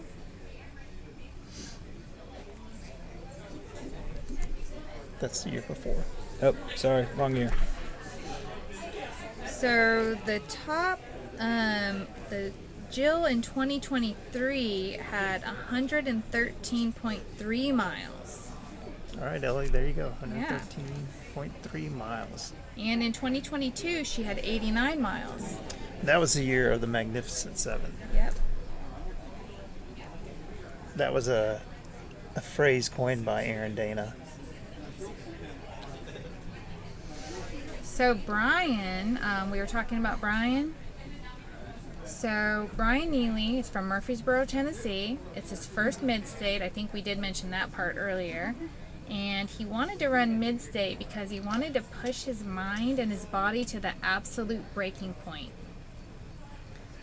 He wants to win Midstate, but more than that, he's here to push his body to the point of death if that's what it takes. So Yeah. he is serious about this. He's here to earn his PhD in pain, grit, and overcoming adversity. This race isn't about anyone else. It's about breaking barriers and growing as a person. Brian is 29 years old. He's been running since he was a kid, and his longest distance is 58 miles. Brian trained for Midstate by doing workouts in dark rooms with no music. He prioritized rest and recovery, several long days of training on his feet, and this year He also plans to run the Deca Ultra, the Oahu Pentathlon, the Deca World Championships. That's a lot. And is it Deca? Is that 1,000 miles? What is a Deca Ultra? It's a, it's DEKA, and I actually don't know a lot about it, but maybe I know what a decathlon is. Dave can look that up while I give you guys this really interesting quote here that Brian gave us when we asked Brian why he runs. So he says he runs because at 5 years old, he was told by doctors that he would never be able to run long distance because he had lost 40% of his lung capacity. Oh, wow. So he runs to inspire others that they are not limited by what others say about them or their abilities, and to also grow into the best version of himself in all areas of his life. Running provides him an outlet to challenge himself, to clear his mind, and to remind him that when life hits hard, he can push through the wall just like he can when he runs and his tank feels empty. It also brought an entire family into his life that has pulled him through the deepest and darkest moments. I believe Deca is what was formerly called Spartan Challenges. Oh, okay. According to Ultra Sign Up also, the 58 miles that he had ran was the Snowball 12-hour, where he was second overall this year, and the previous year he ran the 6-hour where he was first overall with 33 miles. Wow. That's amazing. I did notice there's a runner out there that has a Tough Mudder shirt on. So I wonder if that might be Brian. Well, we asked the runners if there was anyone special that they wanted to shout out during the live stream, and Brian wanted to shout out all the kids and parents in his Rise It Up Youth Empowerment and Self-Defense Coaching Program that he has at Rock Box Fitness in Franklin, Tennessee. So, y'all should be very proud of Brian out there.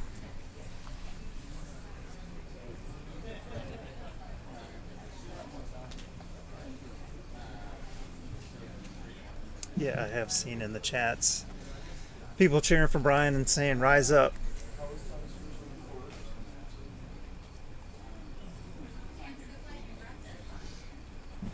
Sarah wants to know who the oldest runner is remaining. Sarah, I don't know that off the top of my head.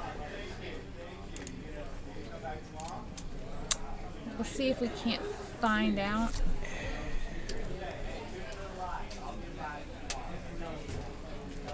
It may be Luke. It might be.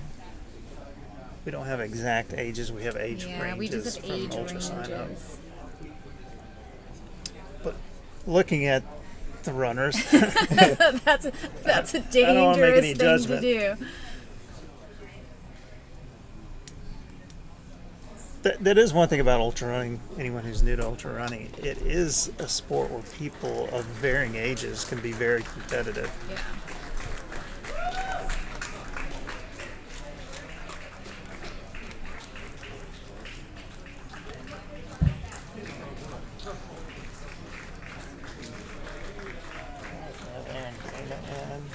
Darren Jansen in.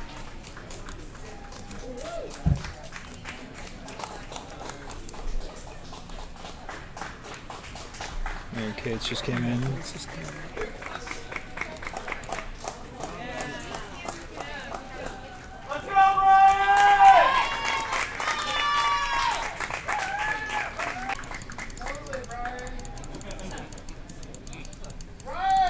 Luke is 48.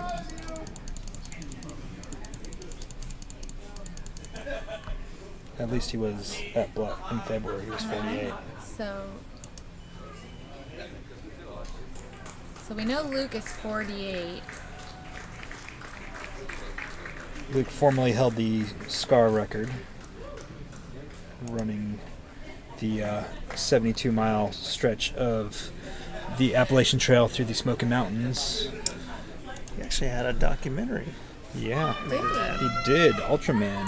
It used to be on Amazon, but I don't think it is anymore. I wanted to watch it. I believe you can still watch it if you know where to look. Oh, look at this. Yeah, I think Brian just came in. So you Brian fans, he's... Yeah, the documentary's still on Vimeo. Sorry. All right. You can find it using the password Run Luke Run. Run Luke Run. All right. Vimeo. That was given to me by Luke several years ago. So Vimeo is kind of like a YouTube video streaming service. Well, not streaming, but just on-demand video. Yeah. So no cost. No cost. See some of Aaliyah's crew members on course there, cheering her in.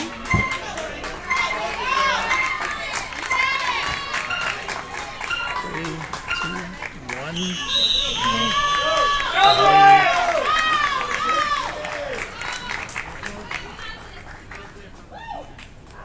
Oh, Aaliyah.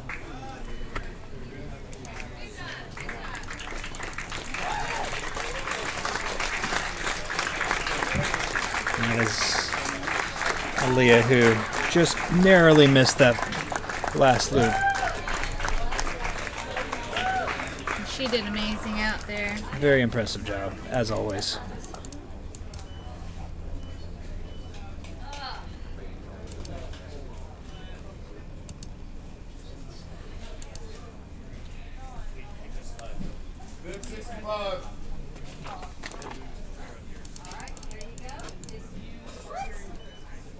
Bib 65, Dylan?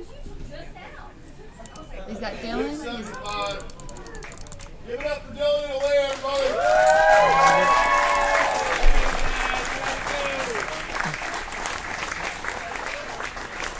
So Dylan Ledbetter and Dylan Aaliyah and Moore Aaliyah. are out.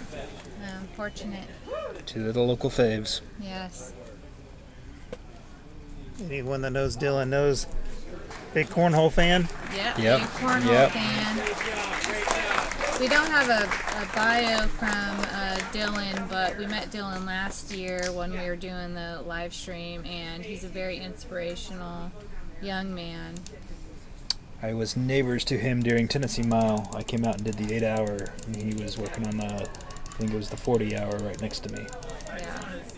I believe he was he the overall male at Hail Mary last year, Forrest? Yes. Yes. That was his first 100-miler.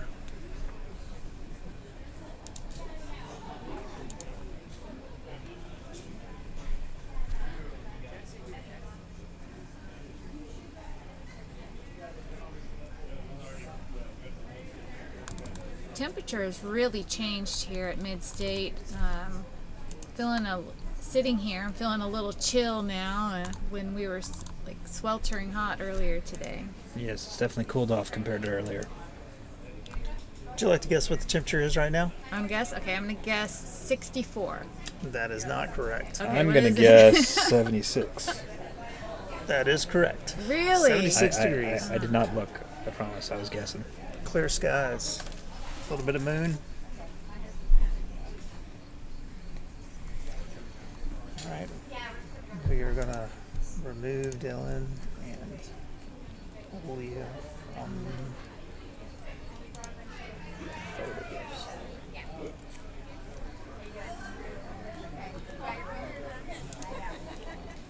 Don't forget, the cup of coffee one is pink on this in there.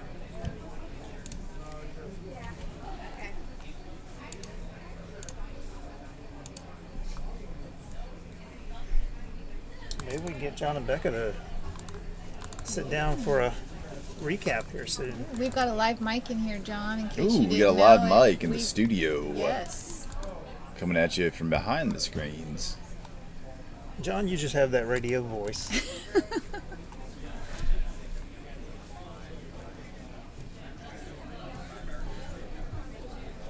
Dropping like flies. That was a unexpected departure from Dylan Ledbetter and Leah Moore. It was. It was. Two local favorites. Yeah, we had just been telling all our fans here about Aaliyah and her amazing accomplishments here on this course, and Unfortunately, her day ends early. yeah, that's how it is on this course. You just never know what it's going to bring you. It'd be like that sometimes. Mhm. But that's why we run it. It is not going to bring you flowers. Mm-mm. I can buy myself flowers. I don't know the rest of the words of the song. Shout out, Miley. Appreciate you. Repping Nashville.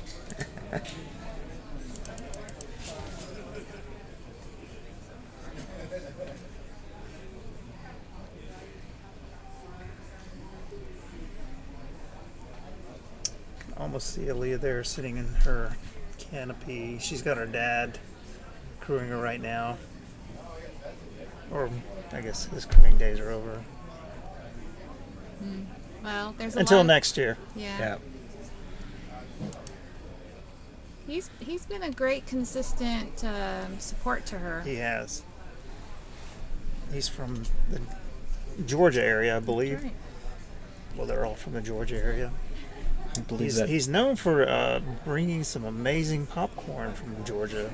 Which I have share yet to taste this time around, but I heard there was a lot of it. I believe that's Brandon there talking to Aaliyah as well, former Big Al's 200 finisher. Brandon was the first finisher of Big Al's 200.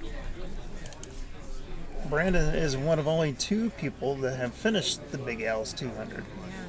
The other finisher is out on course right now, Daniel Castro. Have any information on Daniel? I do. Daniel Castro. He's from Atlanta, Georgia, but he was born and raised in Panama City, Panama. And side note, sometimes he does run his last lap with the Panama flag. He does. Yep, so that's not on his bio, but just letting y'all know. This is his first time participating in Midstate, but as you heard, he's been out here on this course. Not racing because he did Big Al's course, which is a different course of 200 miles. But Daniel said he wanted to run Midstate because last year during the Big Al's race, Brandon had the great idea while he was still out on course that he should run this race. So Daniel is 33 years old. He's been running for about 3 or 4 years, and he trained for Midstate by training the specific format just to get used to it.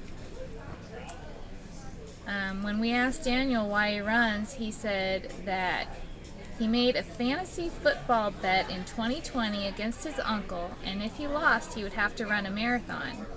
So after COVID hit, the marathon he signed up for was canceled, so he decided as an honorable person who had just made a bet would to go outside and run the marathon anyway, all by himself, and he's been running ever since. Some of his past accomplishments on Ultra Sign Up are Georgia Jewel 100 miler, where he was 47th overall, and Tennessee Mile 40 hour, where he was 8th overall back in 2023. Yeah. It's awesome.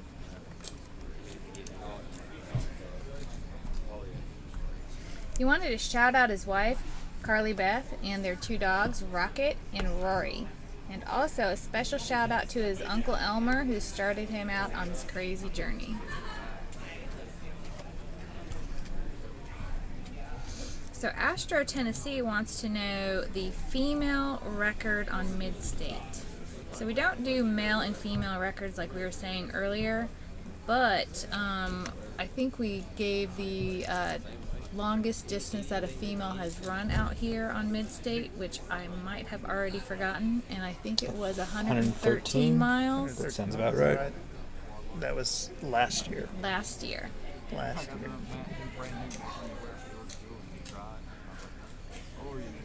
And that was the 3rd place overall. 3rd place overall for that, yep.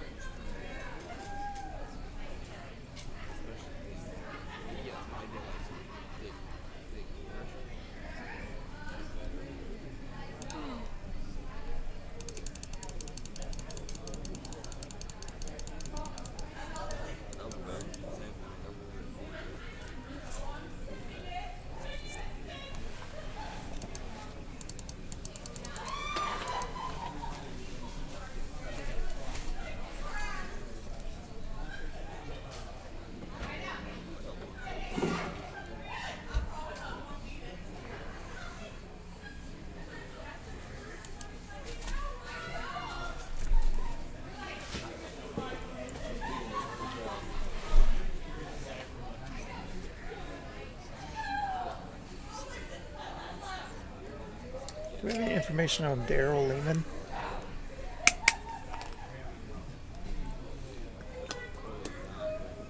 Yes.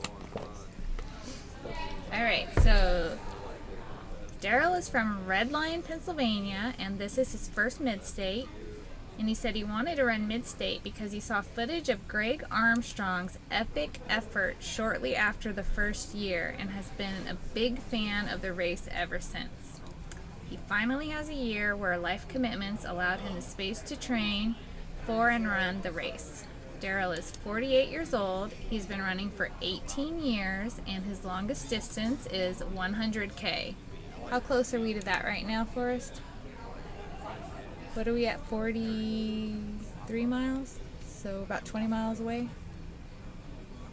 100K is about 60 miles? 62 62 miles. So he trained for Midstate by doing hill repeats, overnight runs, and weighted backpack hiking. Some people call that rucking. Some people do call that rucking. He wanted to give a special shout out to some of the run groups that inspire him and improve him when he runs, and that is the, I might say this wrong, Conestoga Cowboys and the York Ridge Runners, and also Will Run for Beer Crew. I think I could be an honorary member of the Will Run for Beer Crew. Where did you say he is? Red Lion, Pennsylvania. Red Lion, Pennsylvania. Yeah. I was here when Greg Armstrong made that epic effort, and it was really inspiring in person. It was pretty amazing. They show it briefly in the documentary Just 1 Mile at the beginning of that documentary. And actually a lot of people who were running for the first time were inspired by that documentary. A lot of them noted that in the bio, that that's what brought them here to run this race, really push themselves.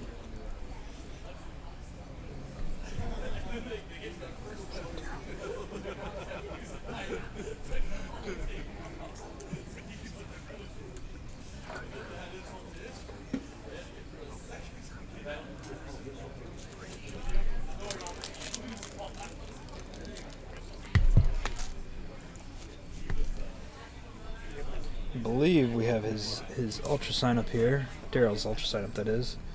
He's got quite a few 25Ks, 50Ks on here. Looks like 50K is his longest distance he has ran on ultra sign up. So this is Mary Case running up Machete. That's her headlight up there. She is now the only female left in the field. I think so, that's right. And she's still going strong too. Very strong.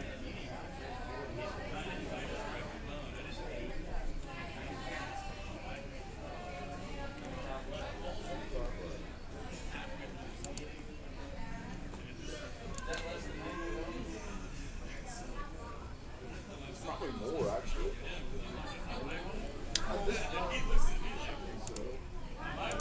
Do we have any information on Casey Keltner?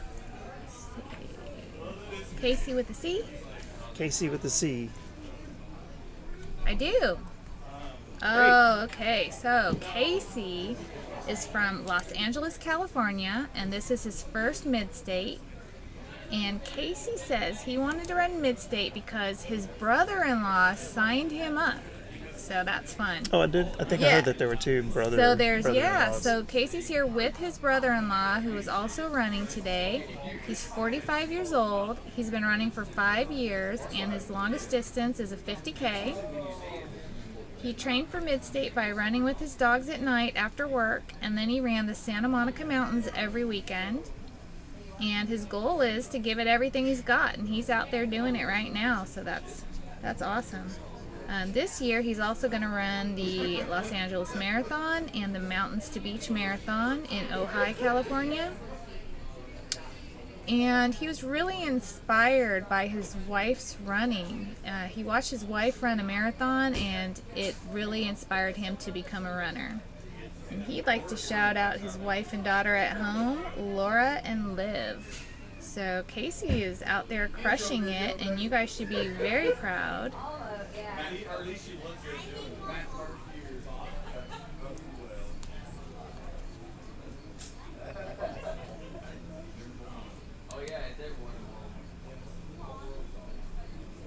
I always think it's fun when people travel together and like come from such a long distance and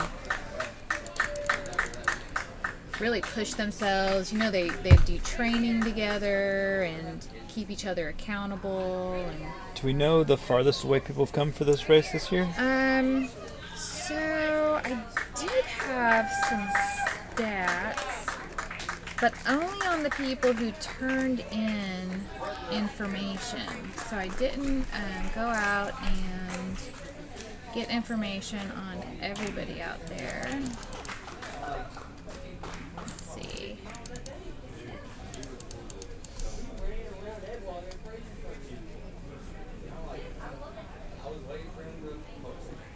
So Luke is in. What's that? So Luke is in. Looks like Luke's got a little fan at his chair. Trying to stay cool. Eric, I know Eric last year was using one of these small Ryobi fans. Mm-hmm.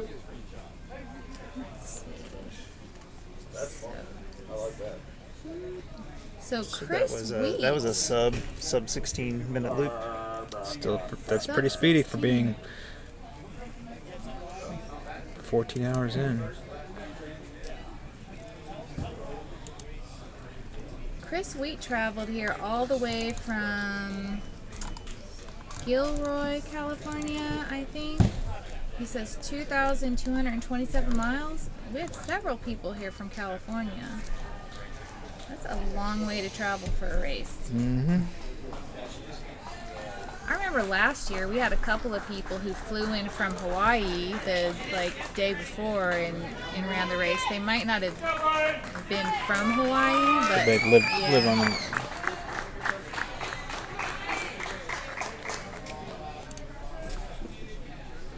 Brian is back in. The Rise Up fans will be happy about that.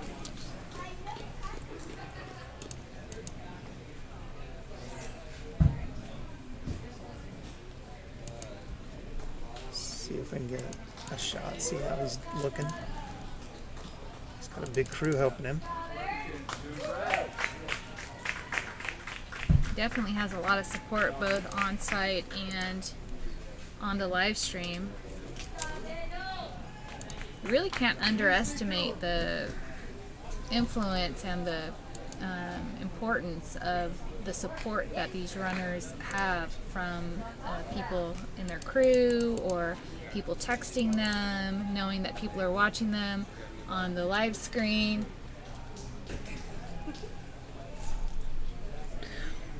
One thing I always admire about this race is how that as runners drop, they tend to help out their fellow runners that are still in. So you may show up with no crew, but by the time, if you're still in the race, 12 hours, 14 hours, 20 hours in, you've picked up all the runners who've dropped as your crew. Looks like Brian's doing a sock change. Wearing Injinji toe socks. Assuming they're Injinji toe socks. They are. They're definitely toe all, socks. yeah, they all got Injinjis as part of. Injinji is one of the sponsors this year for the Midstate. Nice. Yeah, I was really impressed. I was like, wow, that's really good swag. You got 1 minute.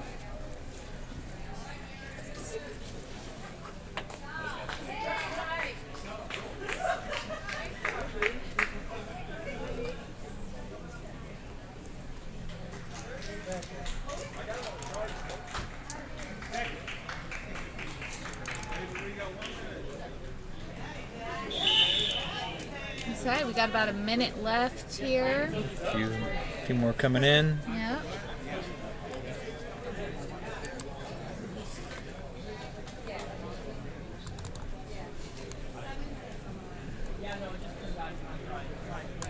Now we got someone coming down the base of Widows right now.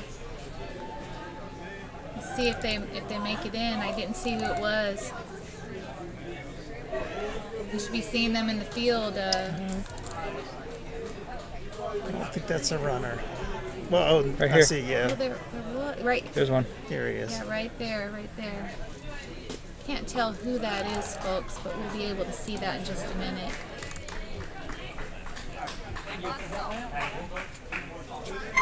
Yep. Oh no. Oh, so close.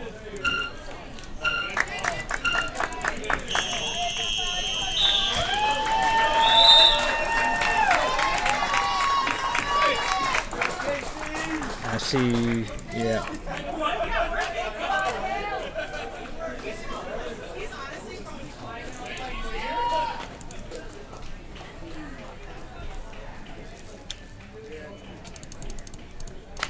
That's, who is this?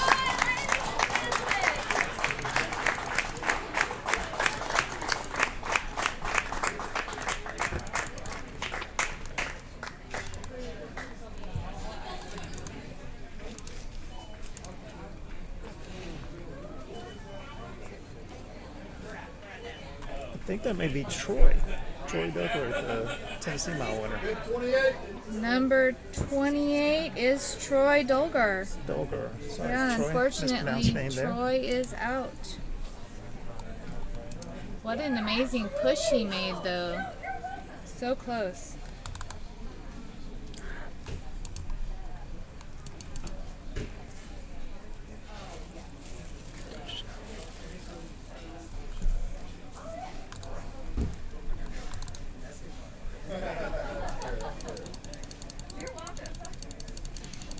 And just as a reminder, we will be removing the photos as the runners are out of the race. So you'll be able to see who's still in the race by looking at the photos in the upper right hand corner.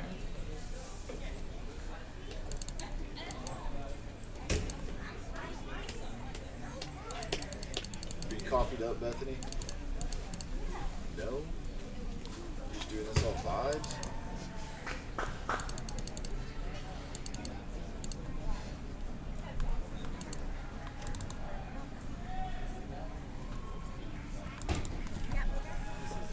Sounds like we might have another person coming in.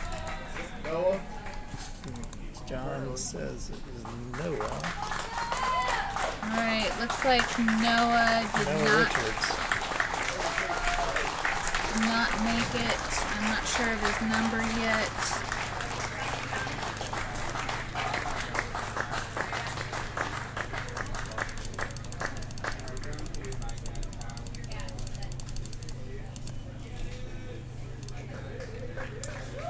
What a great job Noah did.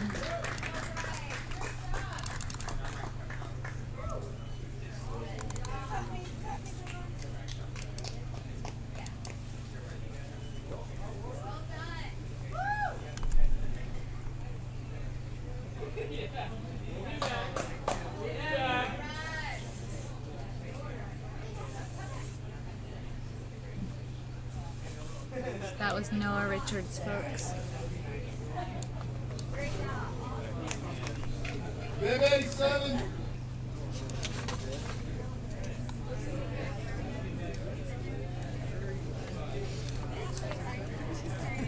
Flores, do we have a count? Oh, wait a people? minute. Mary Kate's is out. Mary Kate's is out?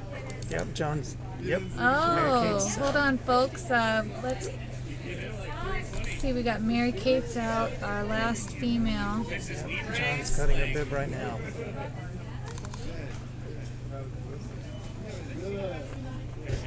She was tied perfect. So there you go, man. You're like, I'll just tie it real quick.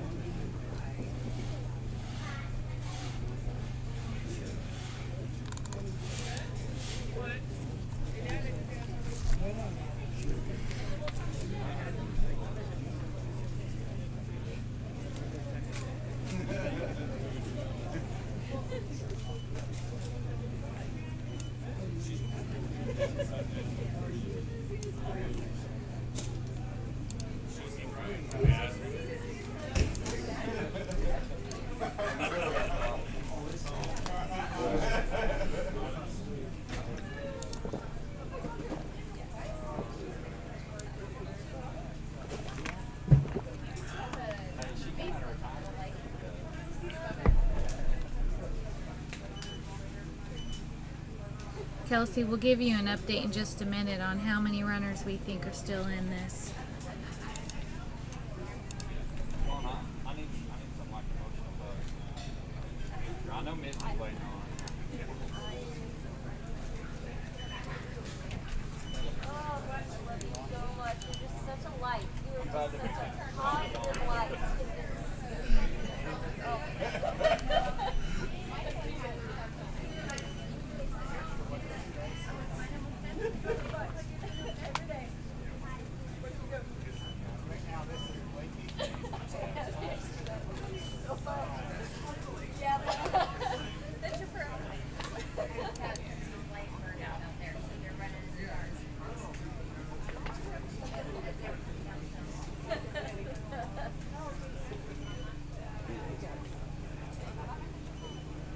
Hey, we have some animals on the trail.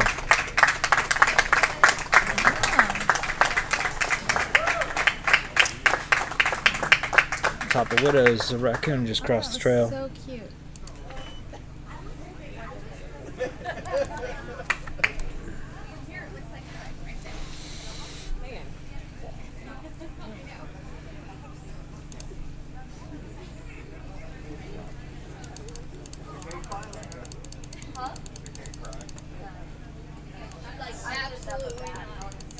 Mary Kate's last name Parsons. Kate's the Parsons. Kate's. Kate's. Oh, Mary Kate's. Kate's is last.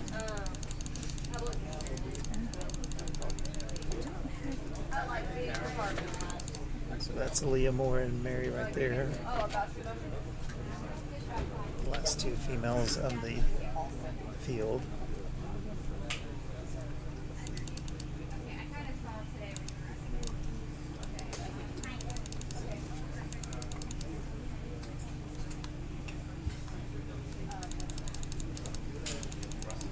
Kyle, I'll repost the link for live updates, but we are not.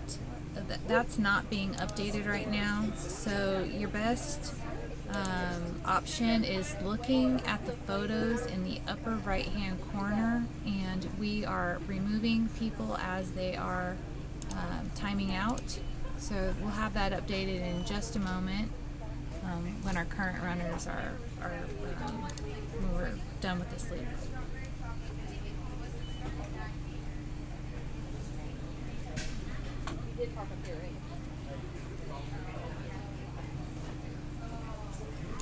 Studio, you want me to do an update?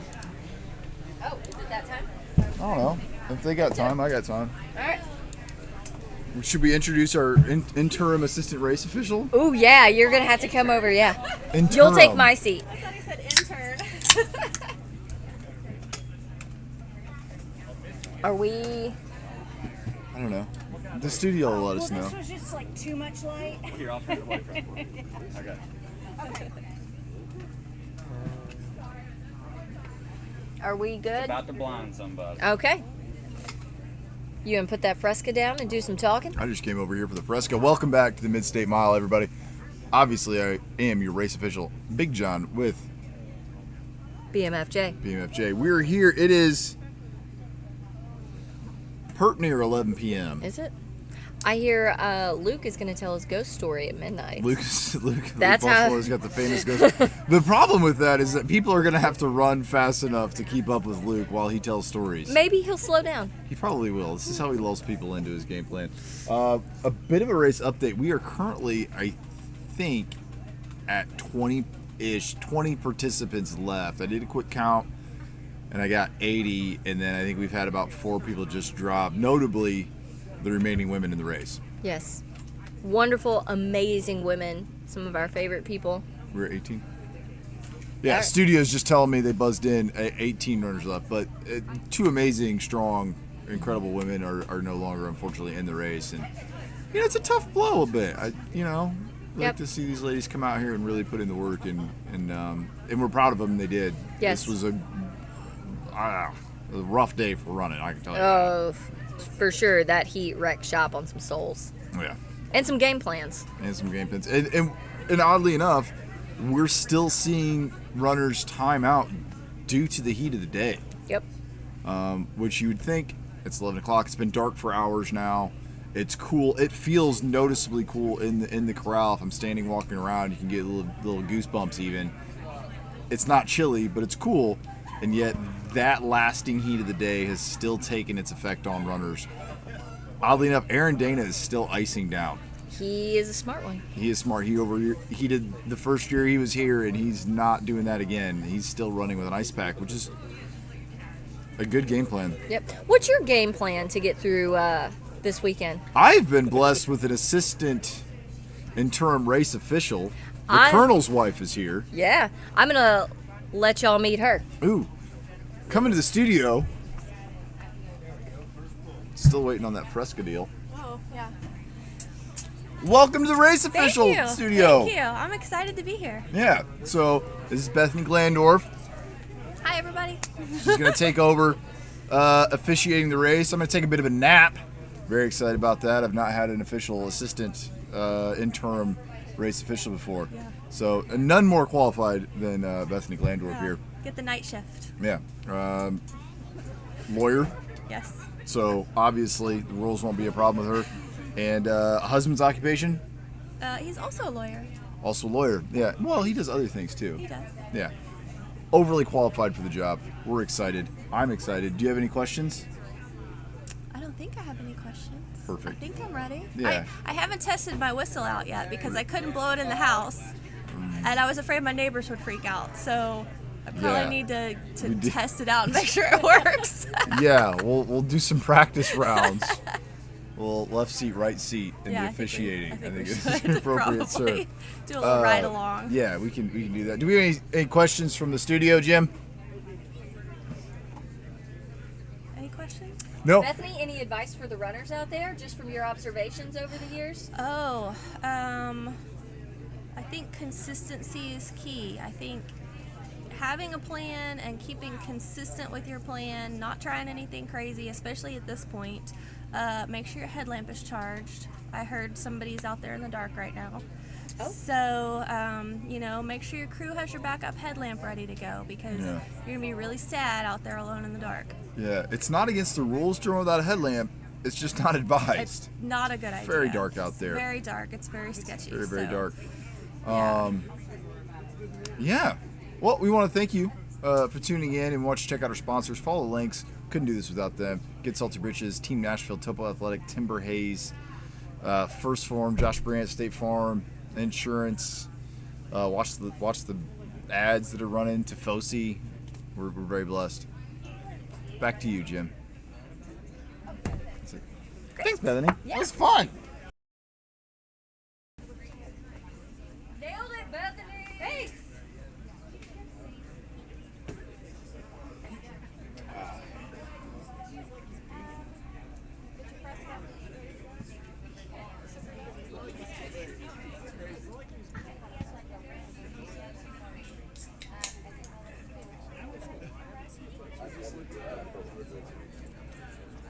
It's water.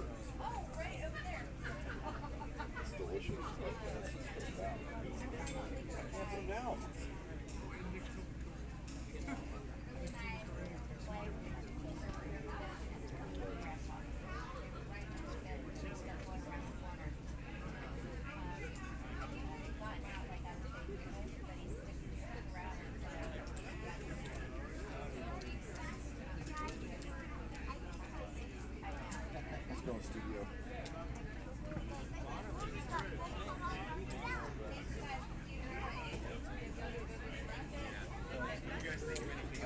I slept in a twin bed with Mason last night.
Bib 11, Daniel Castro.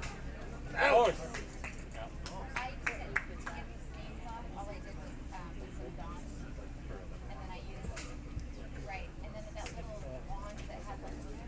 Awesome, man.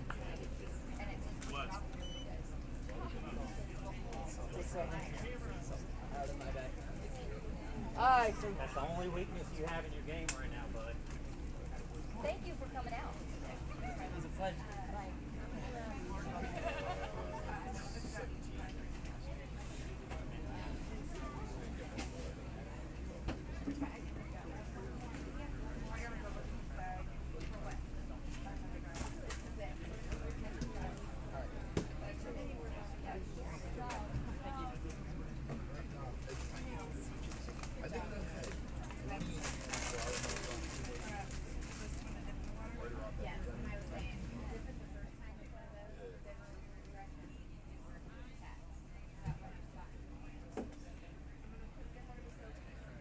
We are back from our little intermission. Y'all still watching us out there? Let us know. Put something in the comments. So we did just have Daniel Castro.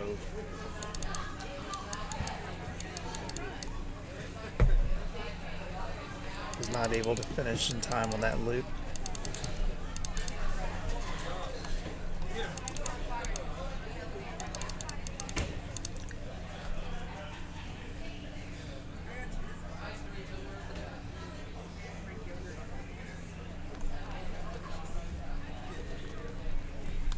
We'll be removing Daniel from our...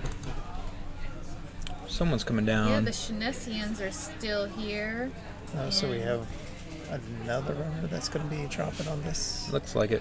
Yeah, very, very disappointing that Daniel is out. He did an amazing job out there. Did he ever use poles? He does not use poles. So he didn't use poles. I'm not sure if that... He may not own any. Yeah, he might not. I don't know if that. We have offered him poles before, and he says no. I think I'm slower with the poles. Yeah, and watching Daniel run out there is truly amazing. He's a great athlete. It's unfortunate we won't see him for the rest of the race out there, but we should be really proud of those results.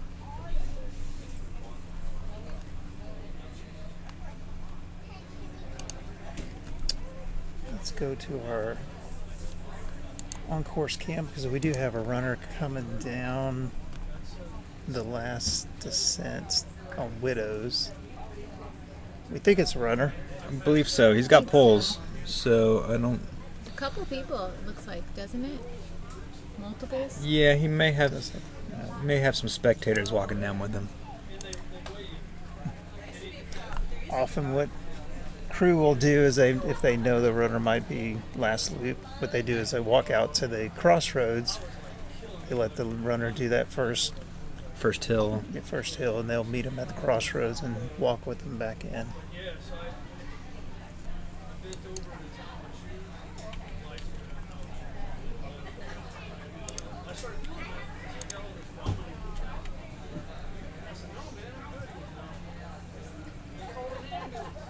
Let me see who that is, Forrest.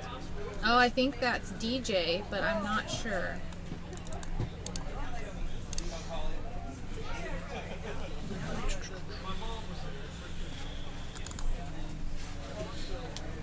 So, I'm not sure if that's DJ or not, but we do have some information on DJ.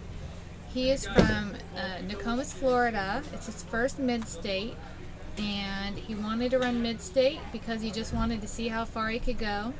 He's 48 years old. He's been running for 36 years, and his longest distance is a 50K.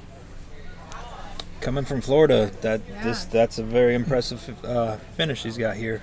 So it's kind of hard to train on these hills in Florida. So DJ, is that Dieter Saba? Yes. Okay. Yes. I want to say he sounded like he was from France when I met him and took his photo. So he did a great job out there.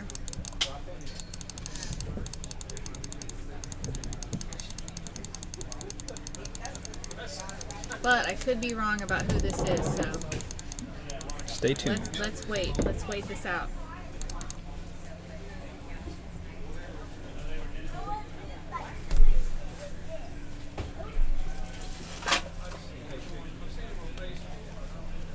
Well, Greg G out there confirms that it is indeed DJ's first time. So he might have recognized him out there on course.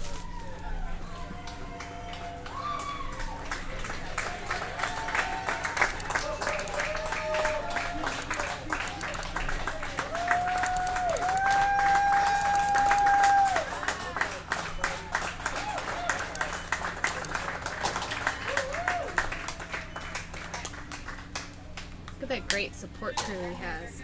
Well, John, there you are. Man, that's switch them.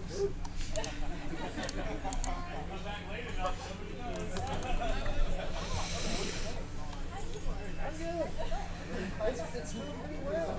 Yeah. Huh? Well, I did back in February.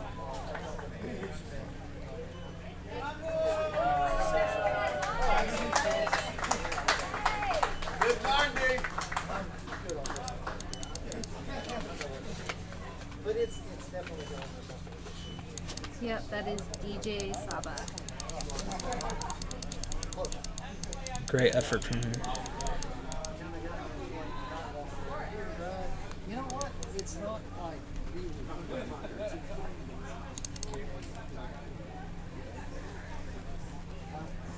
Yeah.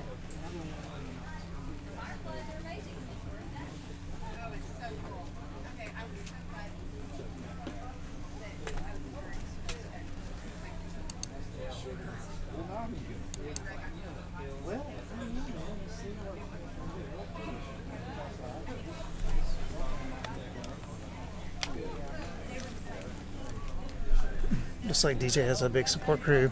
Definitely. Looks like a lot of family. Do we know where he is from? We do. I don't know his country of origin, but he sounds French. But when you might not have heard me reading the bio, that he says he's from Nokomis, Florida. But we can tell from his accent that it's not where he started. That's not his origination.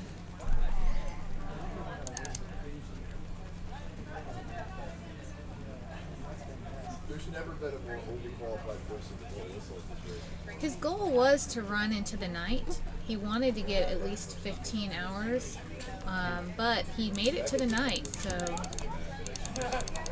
it's 11 o'clock here It's in Franklin, Tennessee. 15 hours and 8 minutes. 9 minutes now. So I think he hit his goal. Yeah.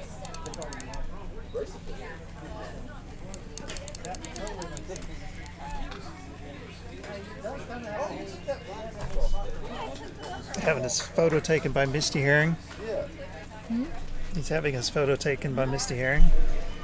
Legendary race photographer there. Legendary race photographer. If you've ever seen some of her work, it's pretty amazing.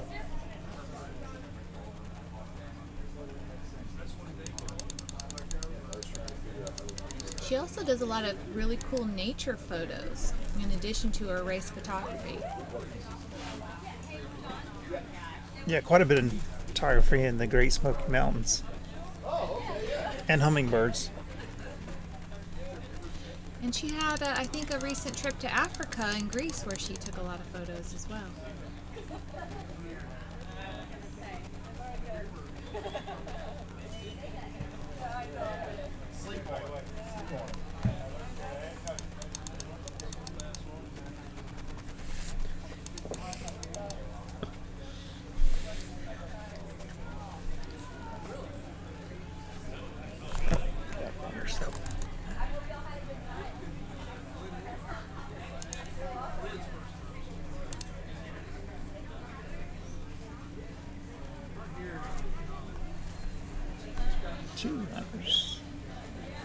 Hey, first, do you want to tell us a little bit about those signs that we see over there in the on the Machete?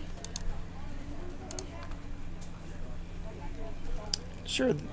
Actually, Dave, with your mouse, you can point to them. Are we on it? Yep. You can see So these signs. These are support signs that friends, family Mhm. can purchase for their runners, and they will post those for the runners. So as they're climbing up that first little bit of Machete, they can see all their friends supporting them. It's a nice little written positive reinforcement. Yeah, I wish I would have gone out today and read some of those because people can be really creative with what they put on those signs. And I think it might be a fundraiser where some of the money is donated to Run for Water, one of the causes that is near and dear to Becca Jones and John Cox and Greg Armstrong, who we mentioned earlier today, is I believe the person who is in charge of that's his fundraiser, his charity that he started, where he goes and does mission trips to Africa, and they build wells, and as well as in the United States as well. So yeah. You'd be amazed how many people don't have access to clean drinking water right here in the USA. See you guys. Yeah, no, please. Have a good night. Night.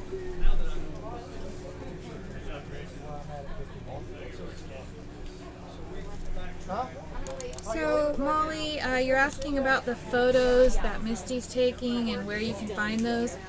Usually after the race, they'll post a link to all the photos, and so they wait until after the race is over. Misty will go home, download them. Sometimes she makes some, little lighting adjustments and whatnot. So you probably won't be able to see those until the race is over, and only time will tell how long this race will go. Like we said earlier, there's actually a couple of people who were here from one of the Backyard Ultra. Was it Big's Backyard? Mm-hmm. So I think she has a Smug Mug account. Smug Mug, yeah, but or you can find her on Instagram. Yep. And the link will be posted. So stay tuned for that. Sometimes Becca will send out in the race email, like post-race email, a link.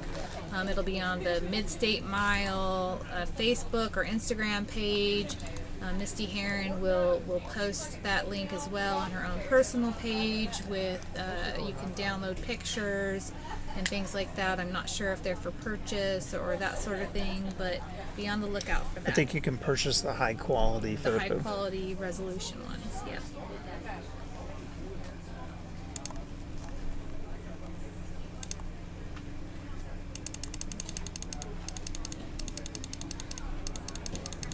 think we have Luke and what is his name? Who's running the one pole? I think that's Cody. Cody. Is it the one pole or the one stick? One stick. You're right. One stick.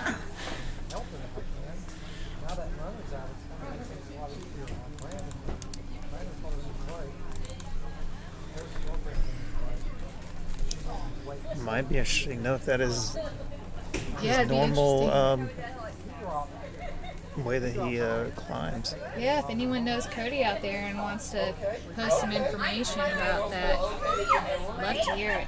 Is this how it is? Am I doing it right? Oh.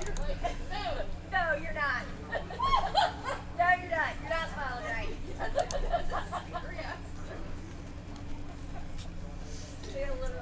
Ron, that's a great question. How many first-timers are left?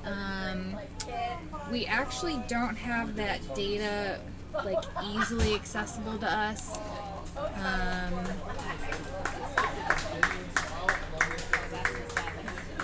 So stay tuned, and if we get that, we will let you know.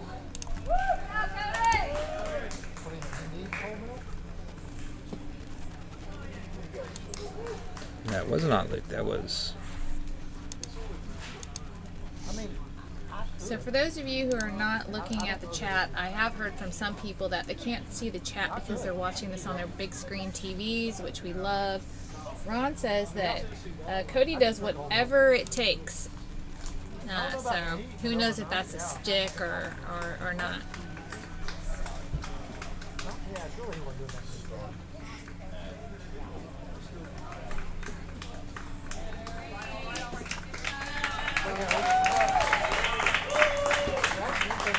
There's Luke now.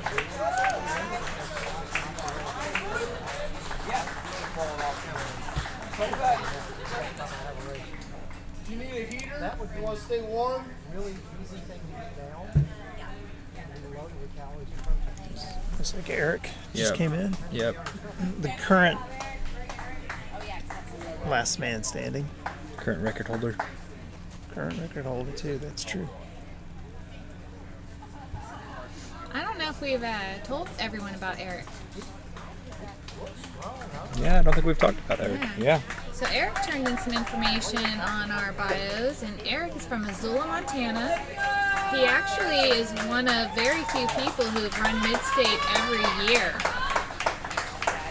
So Eric wanted to run Midstate because he wanted to see how far he could run when there was an aid station every mile. He's 37 years old, he's been running for 12 years, and his longest distance is Midstate in 2023 when he ran 133.1 miles. He holds the course records at both the Midstate and Wild Florida 120. He trained for Midstate by practicing gratitude in training and remaining as present as possible in training and racing.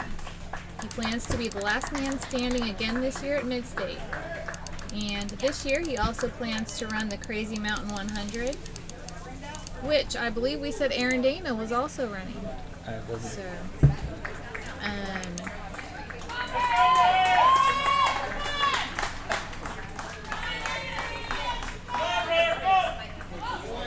Eric has Looks like some Brian just made it competition in. out there for the last man standing, but he's definitely in a good place to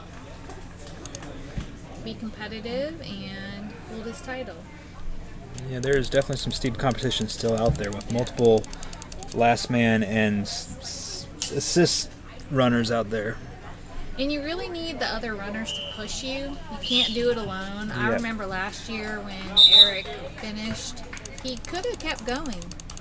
He had more miles in him, but you can only go 1 mile more than the person before you. Really makes it a team effort. You know, you can't do it without someone else strong there with you, pushing you further. Exactly.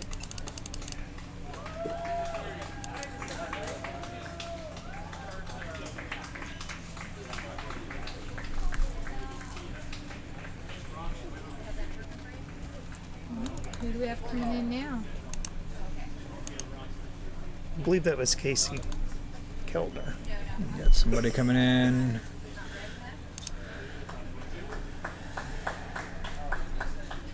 in their field now.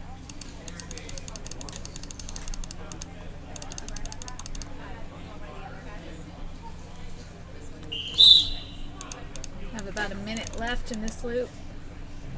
I think they'll probably make it where they're at right now. Here they come.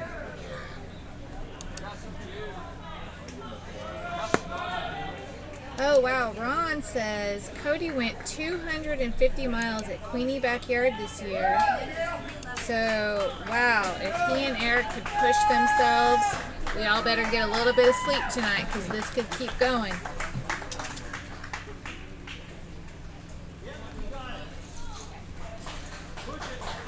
Come on. You got 20 seconds. Let's go, buddy. So it looks like Hale Jackson is going to cross the line. 11 seconds to go. That guy is amazing. Looks like he's got a good team there helping him out, too.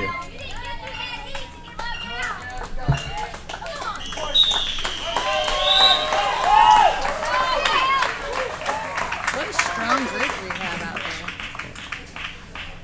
It's always impressive watching your crew come in, and as you only have just a few seconds to start again, as they come and all take care of you the best they can in the few seconds you have.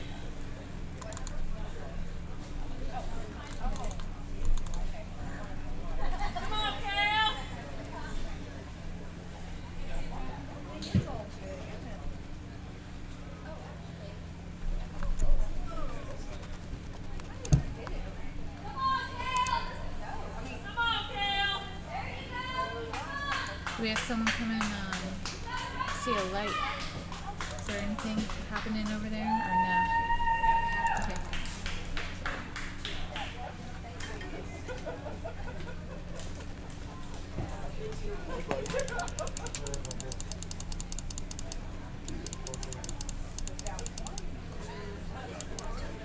Sounds like this is a place where everybody's a Kale fan. Yeah. Any more new comments? No, but I love the fan information that they're providing. So thanks for that, you guys. Yes, tell us more facts about your favorite runners during Midstate. We will share it with the world.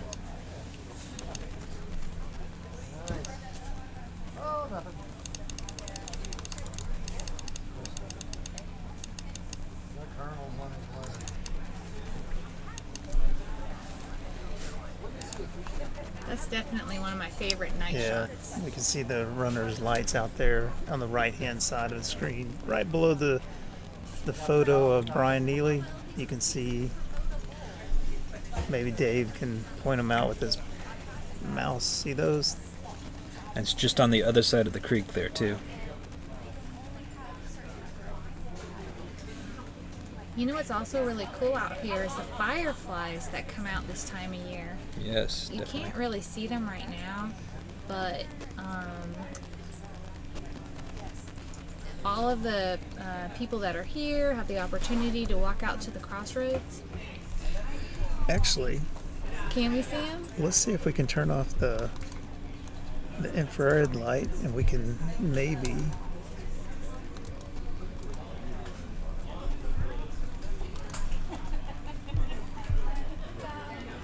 You can see the one runner out there. One lone runner. You do see the fireflies though. Yeah, you These see these little dots. dots lighting up. There's been some years when it's really magical out there at the crossroads.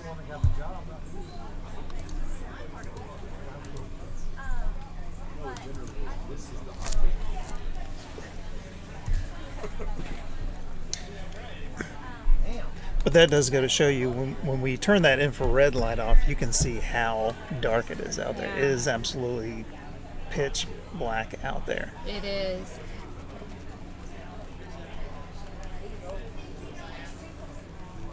I think it's fun to see behind the scenes of the live stream and where it's come from last year.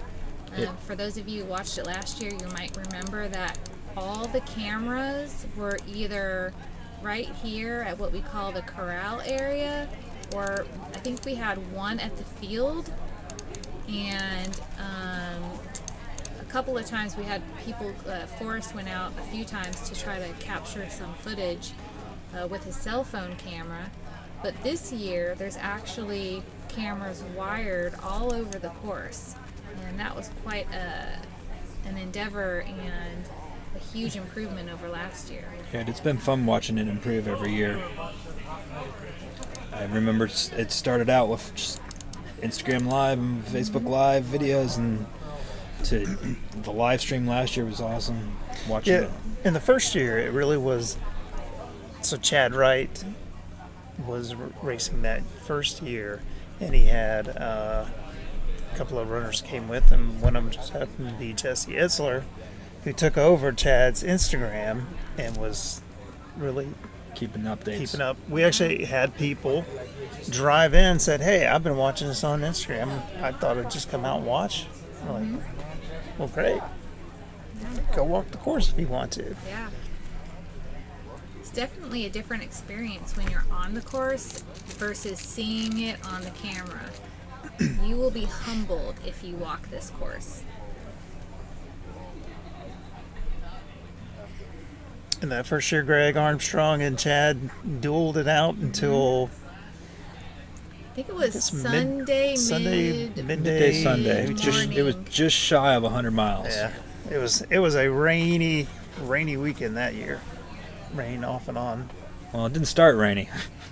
I remember that year, and it was You're right. I think all three of us ran it that year. Yeah. It was the first year in 2020. COVID was basically full effect, and it was the this only was race the only that race in happened. town. It really was, and it was miserable. I'm not gonna lie. The heat was just brutal.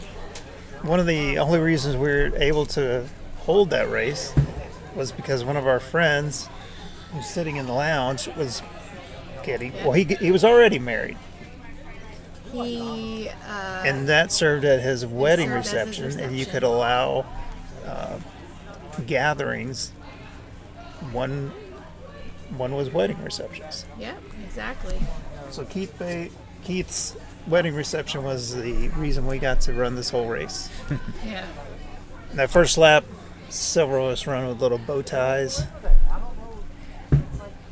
That was a fun year.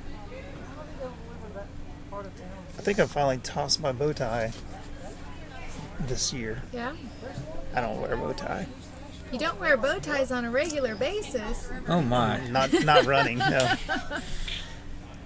So a couple of our the people that are watching said that Casey Keltner is a first-time runner, and they are a long-time fan. That's Casey McGinnis, who's talking about Casey Keltner there.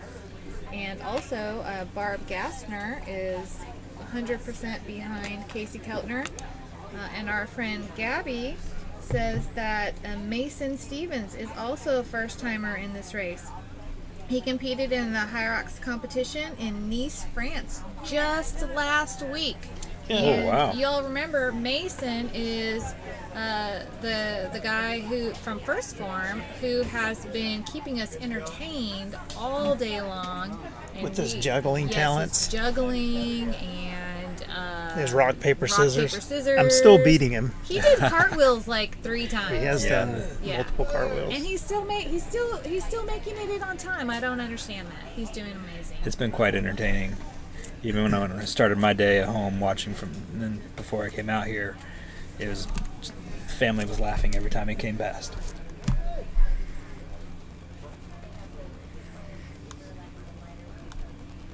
Hi, nice to see you. We did mention last night in conversation with him, it's like, hey, don't ignore the cameras. Don't pretend like they're there. And he has lived up to that. He's done us a great favor. Thanks, Mason. I also heard from people that the first form that they've tried has been really great. And is that that's an energy drink that they're serving here? Yeah. So I think first form is supplements, and I also think they have a podcast too. Do they? I believe so. I could be wrong on that, but. keeping him going, whatever he's got out there. After that time, if they don't have it, it's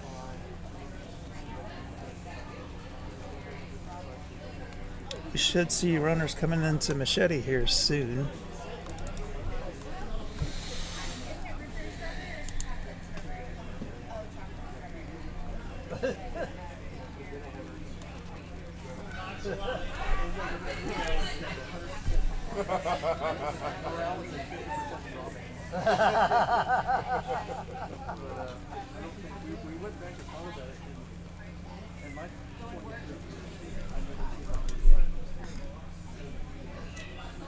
Definitely feels like the temperature's dropping here.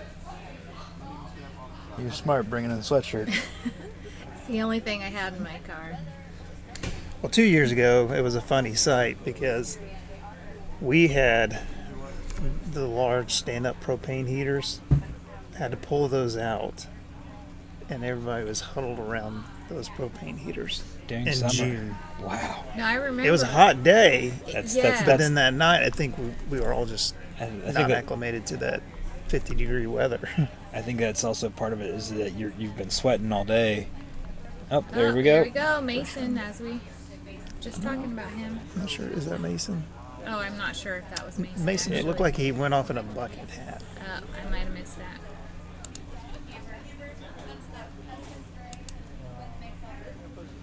Yeah, everyone's not they've been It's sweating all hard, day. It's hard now to tell from the behind. I wonder if that was Jeremiah Cowan. Oh, it could have been. It could have been.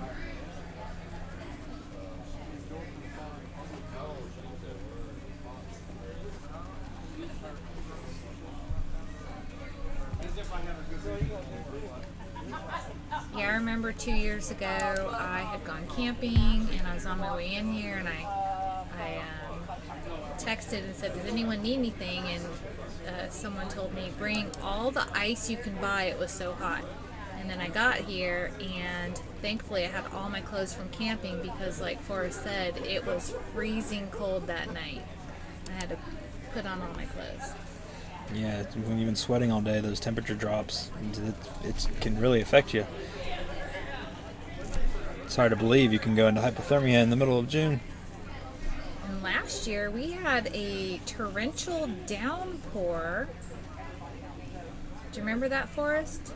It like the rain came down and. Actually, I think that was Sunday night. But it might have been Sunday night. Sunday. We were It down might to have been Sunday two night. runners. Yeah, I was out here for that first day last year, crewing for Nick Kovar.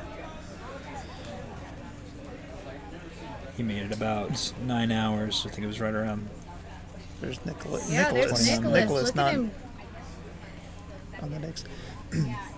Yeah, Nick Kovar's mom she was actively following the live stream last year. Yeah, I think I've even heard she's potentially have volunteered to possibly make a secondary quilt or something along those lines even. Oh, wow. I don't know if it got anywhere though. It seems to be pretty well covered. Nick is not covered on covered Kovar? covered with the quilt. Yes. Nick wasn't able to join us this year. He was out spectating this morning. He says he'll be back tomorrow. John's mom makes beautiful quilts, though, and I know they have a raffle going on a second quilt. That's right. Yeah, to raise funds for a structure that they'd really like to have built over where the crew tents are, or it's not crew tents, the runner tents. So I think you can still buy raffle tickets for that. Basically, they're wanting to build an indoor arena. Yes, that's right.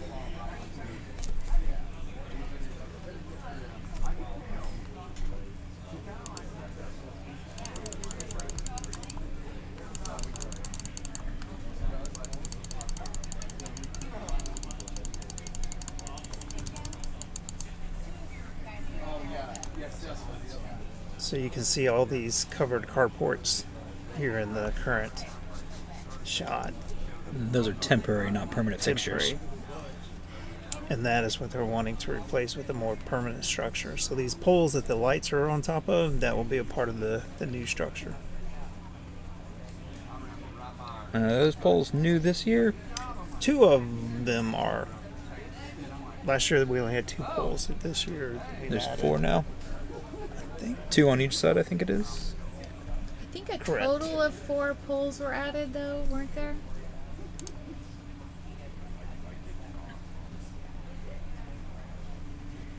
So we've got runner headed down, Widows. Widows again is that last descent. There goes Cody with his 1 pole or 1 stick. Are we calling it a pole or a stick? Looks more pole. like a staff. Stick pole. Staff. I think if it's above your shoulder height, it is a staff. That sounds good to me.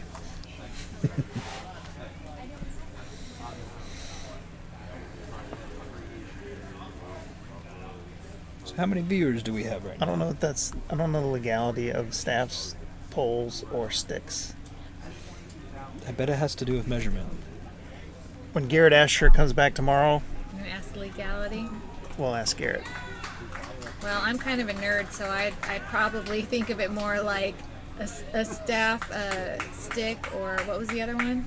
Pole. Pole. Okay, so a staff would be something a wizard uses in a journey. Well, this is quite the journey. It Although really you don't go is. anywhere, you end up in the same place. But I'm pretty sure that it's a journey of the mind and body and soul.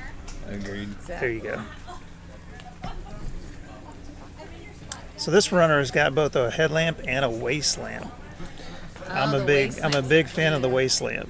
I've not used one myself, but I've heard it helps cut down on these shadows. Actually, for me, the waist lamp creates shadows, which then gives you Better depth. Better depth. Got it. So when there's a root on the course, it creates a shadow, so you know that that's a raised surface. That makes sense. Oh, so Ron says, Cody, in quotes, none shall pass. No banks.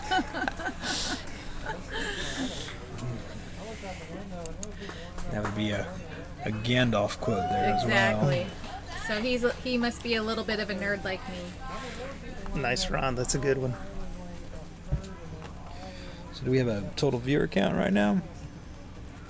Looks like we have 116. It's getting a little late out there, isn't it? It is. Not everyone is in our same time zone. We have people watching from New York, at least, right? Because we have runners in New York that are out there now. So That for makes them, sense. it's Eastern time zone. A couple of people have said that they've been enjoying it, but they need to hit the sack, and they'll pick back up tomorrow. Yeah, thanks, Scott, for following it. And go Kale, go Doug. So if there's somebody further away than New York out there watching us, let us know in the comments. You guys are helping us stay awake, too. We appreciate it.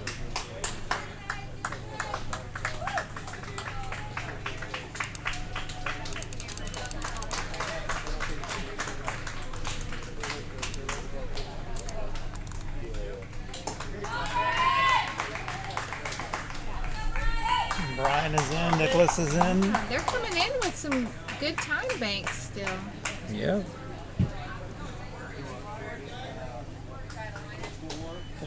Doug Moore just came in. Yeah, I want to apologize. Earlier, we were missing Doug's photo for a while. I'm not sure how that happened, but So we haven't had Doug's photo all day then. yeah. So I'm really sorry about that, you guys. Doug's been this is his 3rd year running Midstate, so he's definitely someone that we would not want to shortchange at all. Yeah, Doug installed some of the cameras you're watching tonight. He was here Thursday early, and we put him to work. Well, we got people watching from Los Angeles and Sausalito. Thanks for tuning in, guys. We really appreciate it. Awesome. Thanks for the comments, too. Look to your left, look to your right. One of you won't be here in the morning. Who was the runner from LA? Well, we had 2 runners from LA, but the one that is still out there Was it Casey? is, I think it's Casey. Casey Keltner. There he is. He came with his brother-in-law. I love that story because his brother-in-law wrote that, and I don't have it up right now because they do have different last names, but his brother-in-law had noted that he joked that he was going to get his enroll his brother-in-law for this race as a Christmas gift, and so he signed both of them up. So I think that's really fun. We got somebody coming down with us right now. I don't think they got 30 seconds to make it in. 30 I don't. seconds. That's going to be really tough. Yep. I think that is. It gets a lot harder to run at night too. Yep. You can't tell looking at the camera, but there are a lot of loose rocks and ruts, and this is a trail race. So even though a lot of trail work is done, there are a lot of rocks and roots and things like that to avoid.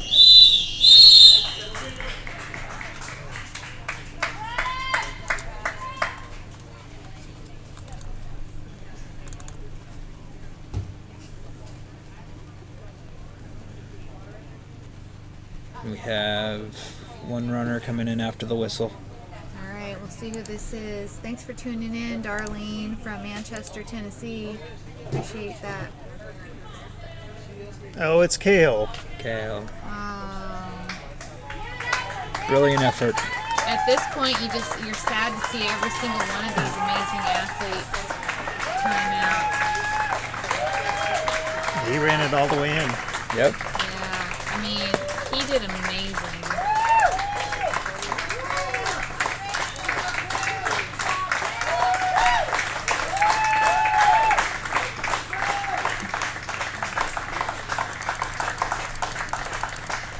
Thanks for tuning back in, Timothy.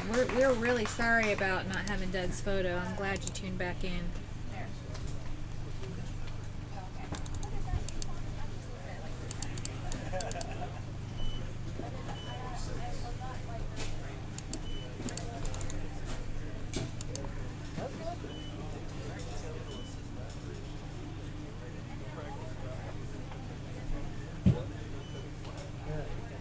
That was a strong race for Kale. That Yeah, it really was. 50 miles, 50.6 miles. Oh my gosh, can you believe it? And he's only been running for 2.5 years. That's impressive.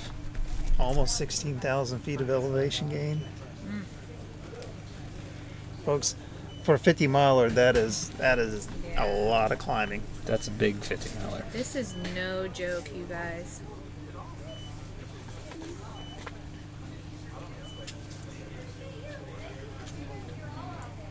I think we had last year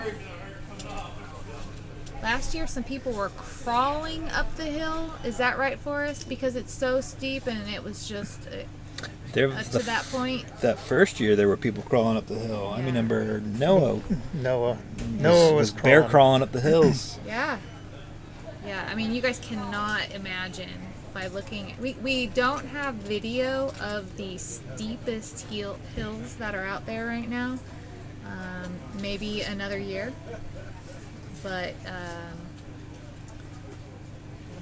it's brutal. I think Noah likes to be called Chili now. I think you might be right. All right.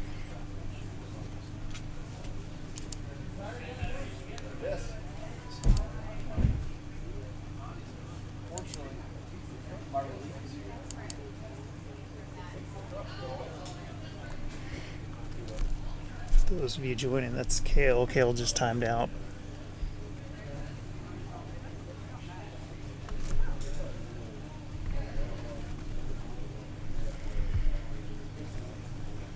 So much love for Kale in the chat. And he looked like he had a good support team here too. Yeah.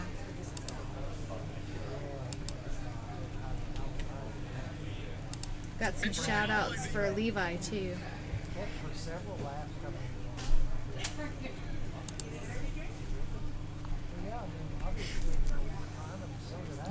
I think Levi was out at the Tennessee Mile back in December. Oh, yeah. Did we talk about Levi at all for us? I don't think we have talked about Levi. Since Levi is still in it, let's make sure we get him covered. So Levi is from Lewisburg, Tennessee, and this is his first Midstate. And he wanted to run Midstate because of the documentary he watched, post-car accident. He was all tore up, laying on the couch, not able to move, and he figured, why not do an ultra run? So there you go. He's 34 years old. He's been running since he was a teen, and his longest distance is 78 miles. He's been training for Midstate by eating good food, lifting, running, and prioritizing sleep and recovery. And his goal is to keep going until he can't run anymore. And he's doing a great job out there. Yeah, that 78 miles he ran was a Tennessee Mile 40 hour last year. Oh, dang. So Yep. he knows what it takes He knows out this here. course. He knows how hard this is. And when we asked Levi why he runs, he said he runs because it allows him to be incredibly appreciative for one of the many gifts that God has given him.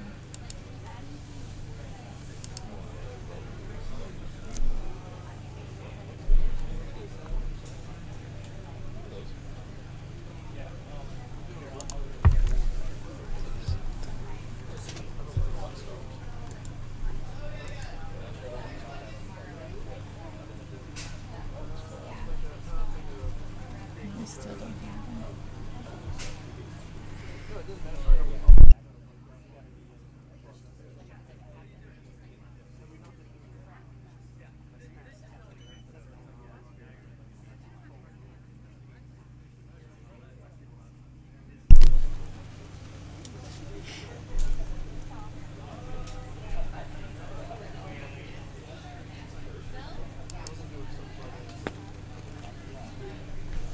So LMK says, proud of Casey Keltner. While he's a first timer here at Midstate Mile, he has been putting in a ton of training miles and hills and hit Boston qualifying times at his last 2 marathons in March and April.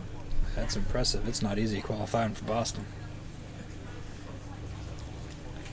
I think I thought about trying for that one time, and then I quickly realized that that is not in my reach. The race isn't only about race day. It's about the journey. That's true. All the time that you put into it, focusing on your health, your nutrition, the hours that you pour in. That is very true. I don't know if people really understand that sometimes.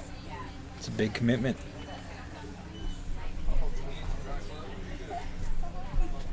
Looks like Kel really want to get those shoes off. Yep.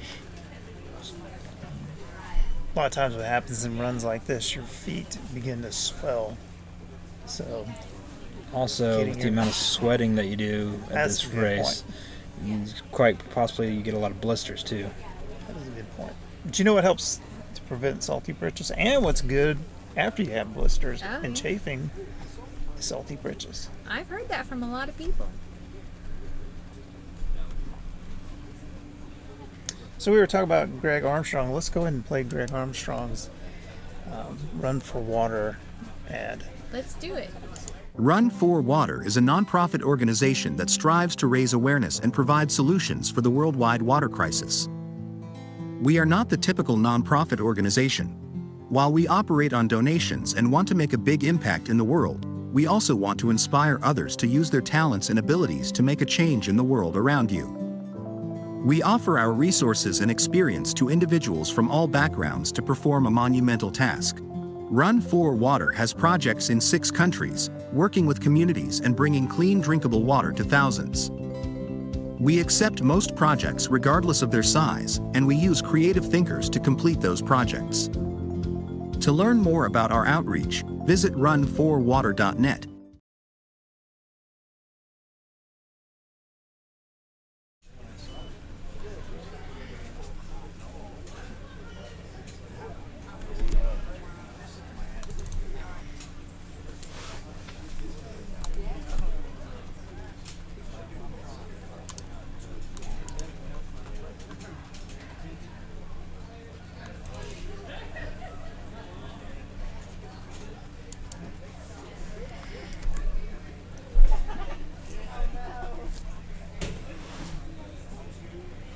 earlier today we would have already seen Luke passing through this part of the course. He was hitting this section in about 11:30.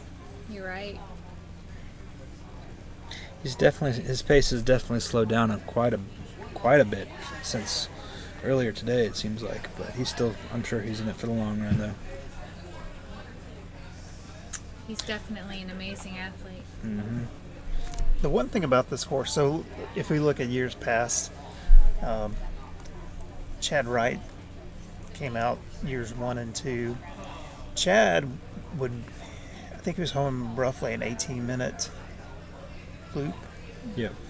And I realized my first year running, Chad would always be at the back of the pack, and he'd be talking to people. And I realized, if you're at a point where you're having a conversation with Chad, you're probably not going to be in the race much longer, because he was almost like the sweeper, and he consistently came through just 18-minute loops. Second year, you'd think people would have learned and followed that kind of strategy. Yep. It seemed like the next year people still ran those fast loops, but he stayed consistent.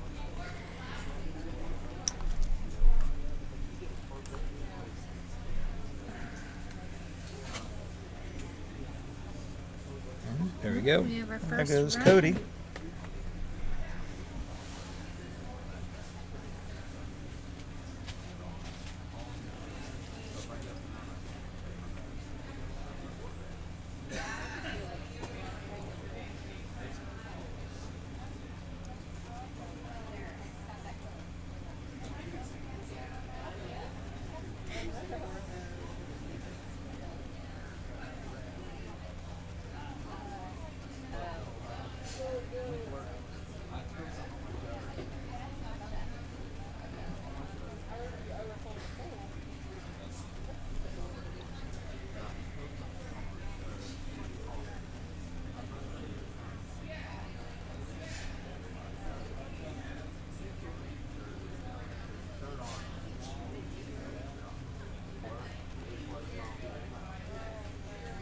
Pulling some Strava data on the Murder Mile here.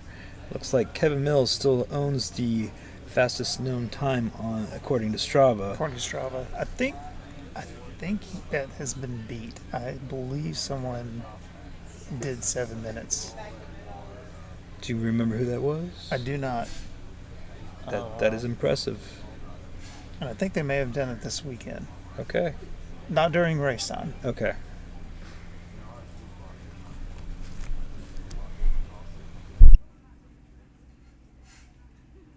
Hey, John, Becca. Yep. What's the fastest loop on this course?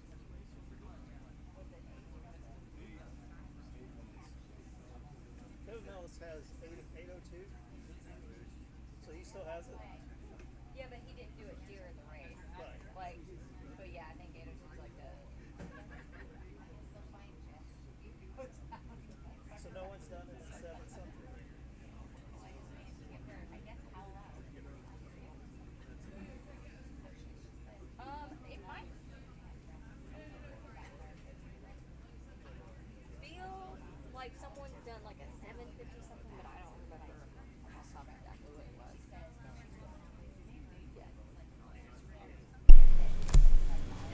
So we just confirmed with race director Becca Jones, and we think that Kevin still holds the fastest loop. Yeah, Levi said he did something stupid fast last year. Or at Tennessee Mile, but I'm not sure.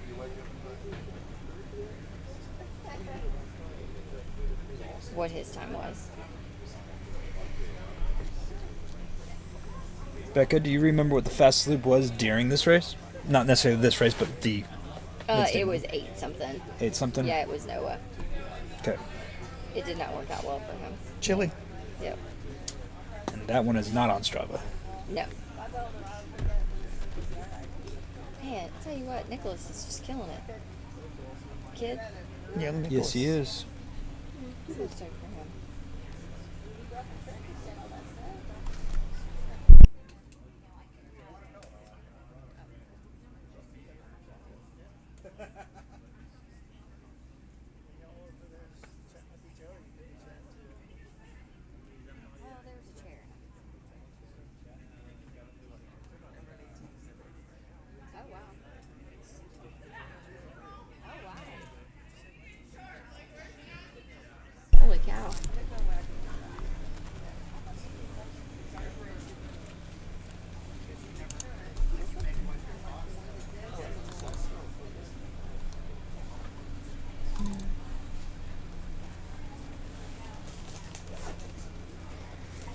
So it looks like Cody and Eric just came down the base of Widows.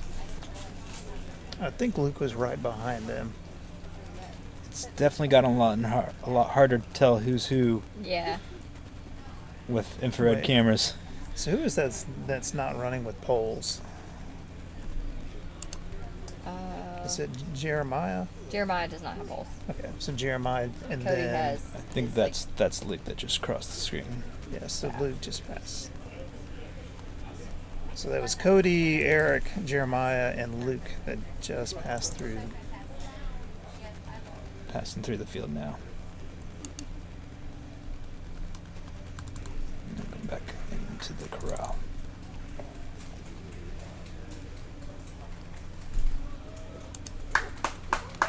Woo! There's the staff. Eric. So it looks like Cody's tent is back there. So he has to come across the finish line, and then after he crosses the finish line, he can go back to his crew tent if he wants to. To get aid there. Right. And he has plenty of time. Yeah. Yeah, they've been finishing pretty quickly, I would say. It seems like their paces may have picked up a little bit. Maybe. Since the sun has set, where a few other paces have slowed down. I think you're right.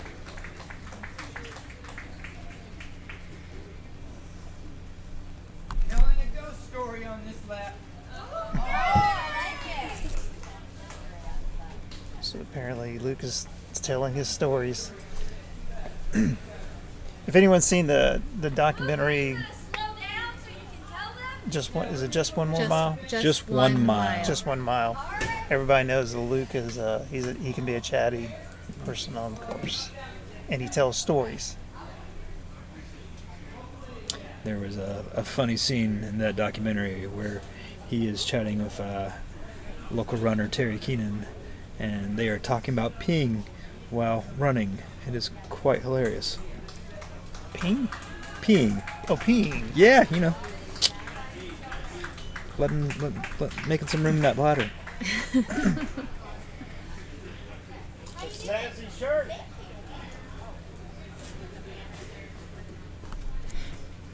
I think it was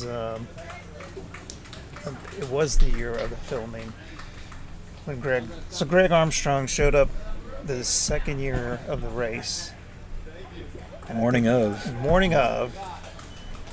Basically asked John and Becca, "Can I race?" And they said, "Sure." Didn't even tell his wife. Yeah, that's right. He said he'll call her at some point. He fueled himself on Coca-Cola, so at the corner of the shed was a pile of Coke cans, and that's how he fueled himself. I think the year I saw him, was he like squirting honey in his mouth or syrup or something? It was a mix of Cairo syrup and peanut butter and salt. Okay. There may have been some oatmeal in it. That might, yeah. May have been some oatmeal. He's known for making his own nutrition. And he makes his own walking sticks too. That's true. He carves them. Yep. He makes his own sandals. Oh, really? Yep, I he didn't does. know that. Although a lot of times he runs in Tevas, but he does have a pair of his own that he made. Bring up the pictures real quick.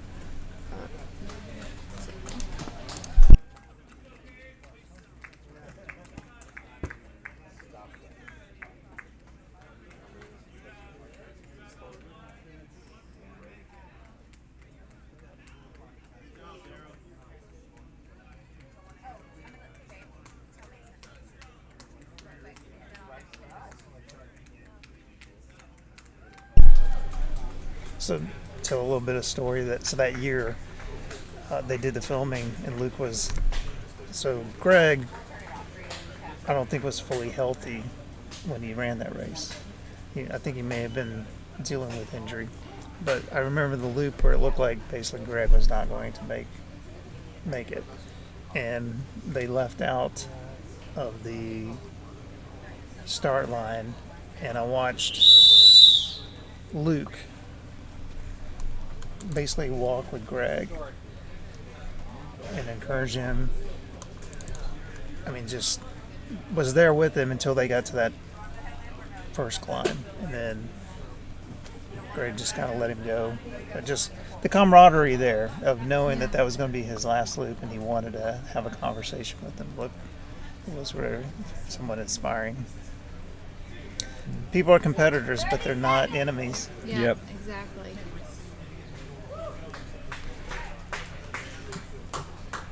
I hear Luke is telling a ghost story.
You want to do an update before I take a nap?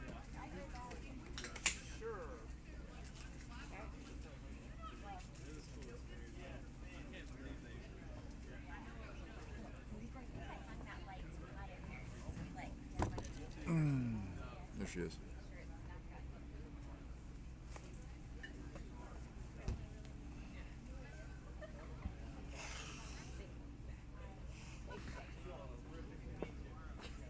What were you saying? Oh, I was just trying to get names straight in my head.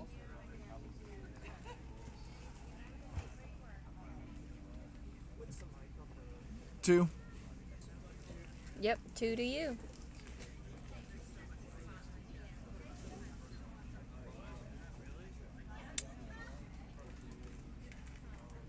Don't get wild now. I'm gonna get so crazy. You will. You will. We got a long way to go yet, Jones. We need your head in the game. My head's always in the game. That's not true. You get crazy. I can't read that screen though. My brain does not work in those 10 steps. So what? Hey, welcome back to the Midstate Mile. It is 12:03 in Franklin, Tennessee, which makes it officially Sunday. It's always nice to cross into a new day of running. We are well into the race, and runners are dropping. Yeah. Yeah. We just had Kale go out. Do we have more runners left than hours we've ran? Honestly, I don't think so.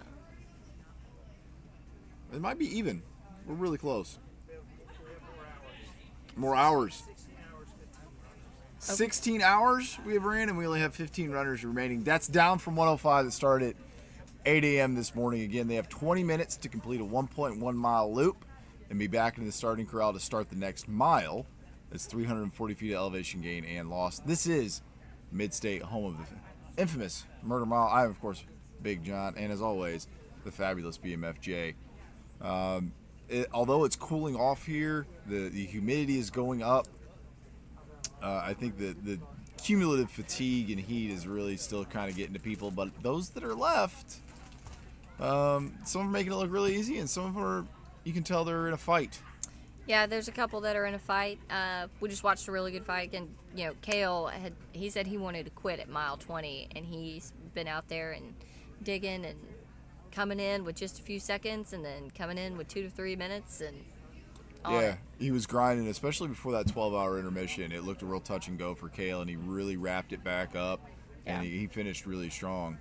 Put a few more hours in. Yeah. What's your assessment of the field so far? What's your assessment of the Yeah, what's your assessment? I think we're great. We'll just see what happens. Well, they got the ghost story going. Luke Balschwaller is telling a ghost story on this loop. He's agreed to slow down, and since it's midnight, he's going to tell a story, and I think that's real nice. Yes, it's very sweet of him. He's a thoughtful guy. He really likes to, create some energy and carry the team. Which is odd because he's been running by himself all day. Yeah. Well, that's the thing, once you get by yourself, not Luke, but some of these other guys, or girls, they kind of get in their head, and you see them fall back. Nighttime, you really want to band together and push each other down the trail and keep each other going. Yeah, it can be pretty demoralizing when you see yourself slip from that pack of runners, and you're coming in after everyone else is, and you feel like you're running alone. So yeah, maybe they'll regroup, maybe they'll rally together through the night. We'll just have to see what happens. Yeah. Less headlamps is not what you want to see if you want to see a sunrise. Unless you want to win, and then you're ready to see people drop off by any means necessary. That's true. So stay tuned. Visit our sponsors. We appreciate everyone. Thank you again. Jim, back to you.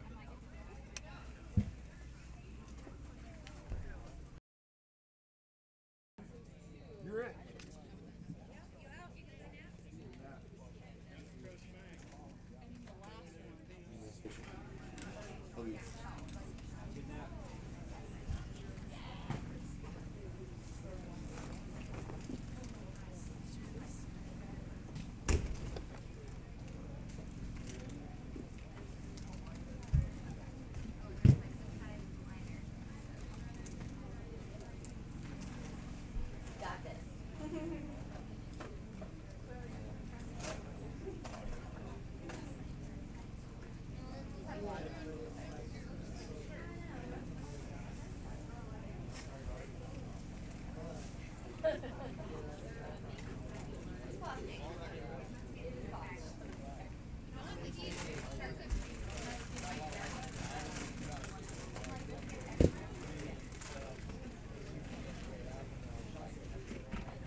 So we think that was Eric that just passed through our camera, headed up Machete.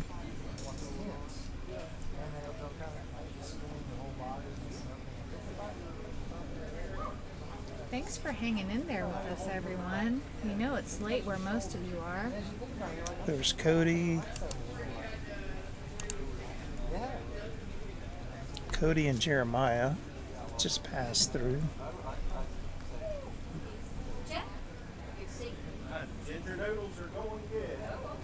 That was Luke Paulschwaller, Darren Jansen, Aaron Dana.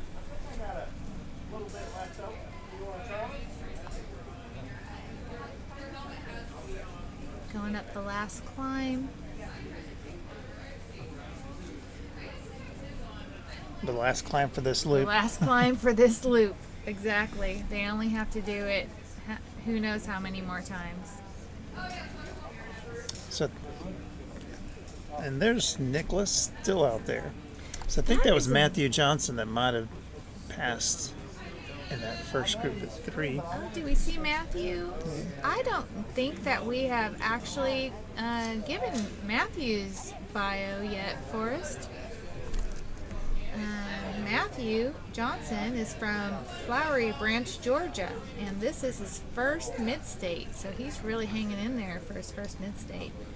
And he said that he wanted to run Midstate because he has followed the event closely over the past couple of years, and he was greatly inspired by the close-knit and family-like community that has seemed to form around the race. That is so true. He got to experience this firsthand this past December at the Tennessee Mile, and that solidified his desire to take part in Midstate.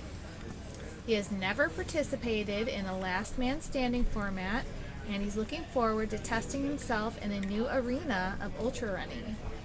Matthew is 32 years old, and he's been running for 18 years, and his longest distance is 100 miles, so we know he has what it takes to toe the line. Matthew trained for Midstate by focusing on vert, both uphill and downhill training, heat acclimation training, and a lot of strength training. We have some more information here from him. So he also placed a major emphasis on preparing for frequent mid-run nutrition and hydration. And his goal is to stay present and push the limits of his mind and spirit. This year, Matthew also plans to run the Xterra Trail Run World Championships, Sky to Summit 25K, and do a solo Everesting attempt to raise money for childhood cancer. He's going to attempt to climb the equivalent elevation of Mount Everest, which is 29,029 feet. How many feet are they at right now? 15,900 feet? 15,980 feet. I mean, they're basically halfway to the elevation of Mount Everest, and they have done the same amount pretty much on the descent as well. So that's really amazing when you think about it. When we asked Matthew why he runs, he replied, "People don't ask me, or people do ask me, why I run so much." And he also, he'd like to say that the easy answer is to say because he loves it. But the real answer is so much deeper. He runs because he wants to run for those people who, oh gosh, I'm sorry, I lost my place here. So he says that the reason why he runs is different now than what they were 18 years ago when he first started running. He likes to run to compete in races, but he runs for his physical and mental health. He runs because he feels at home and he's comfortable when he's in the mountains. He runs because he believes that there is a value in doing hard things, and he wants to inspire others to challenge themselves as well. He also runs because he has an undeniable curiosity to see what the human body and mind are capable of. But One reason that he runs has remained constant over the years, and that is because God has blessed him with the ability to do it, and he wants to honor that. So, final thing from Matthew Johnson is he wants to give a shout out to his wife and family back home for all their support and love over the years. He wants to shout out his kids, Judah and Grayson. Daddy loves you and he's so proud of you. And you both inspire him to do tough things out on the trail, and he hopes that one day he can inspire you as well. And where's she from again? He is from Flowery Branch, Georgia. Have you ever been in that area? No. I think the only Georgia places I've been have been Atlanta, Lake Lanier, Dalton, Georgia. Oh, okay. Dalton, Georgia is where the Georgia Jewel starts. Yeah, I've been to Dalton, Georgia. I had the pleasure of pacing one of our fellow runners, Lieutenant Colonel Tony Glandorf, whose wife has now taken over the referee responsibilities of the Midstate Mile from John while he takes a nap break. All right. She's probably the most adorable referee that we have. No offense, John, but that pink top. You can see Bethany is very cute. to the left of your screen in her pink top. I think I heard she has She's a about to pink blow the whistle for the first time. We'll see how it goes. I think she has not practiced. Oh, that I'm not sure of. I'm not sure. Get ready. Here we go.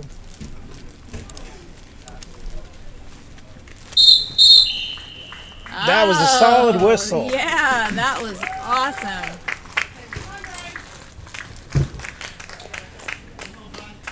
I don't know. John's got some competition now. Yeah, he does.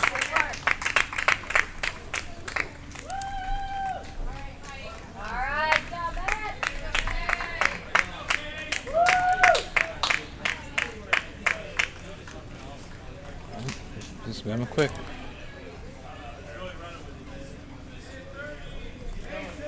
He might get it.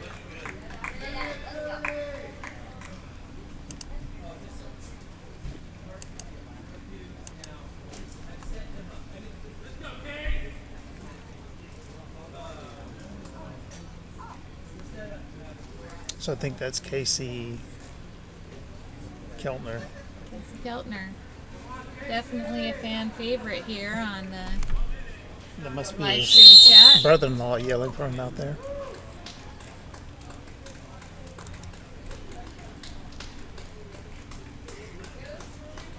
Looks like we have a spider web. Yeah. Being built on our camera. Yeah. Might have to take a trip out there and clean that off.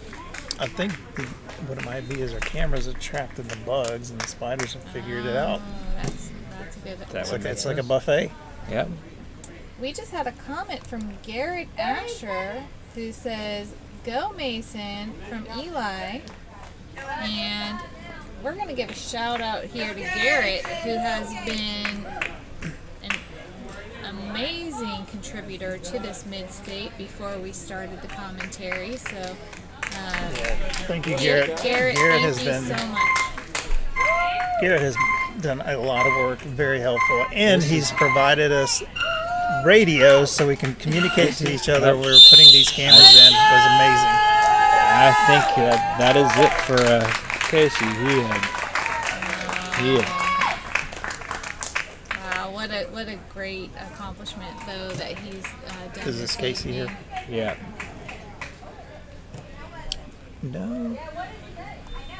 No, that's Mason's dad. Oh, that is Mason's dad. I'm sorry, Mason's folks. dad. I thought we were following a runner that was running behind. Never mind. Mason's dad, that's not an official racer, just so you know.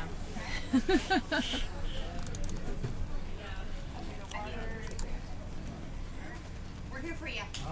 Whatever you need. We're here for you. All right. Greg's like, you nerds.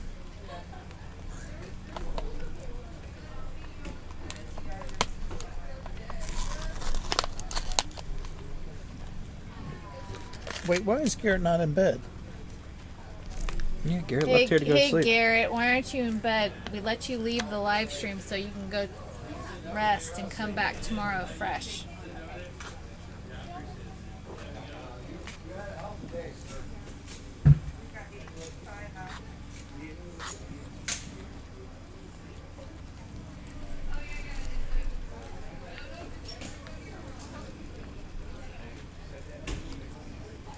See our runners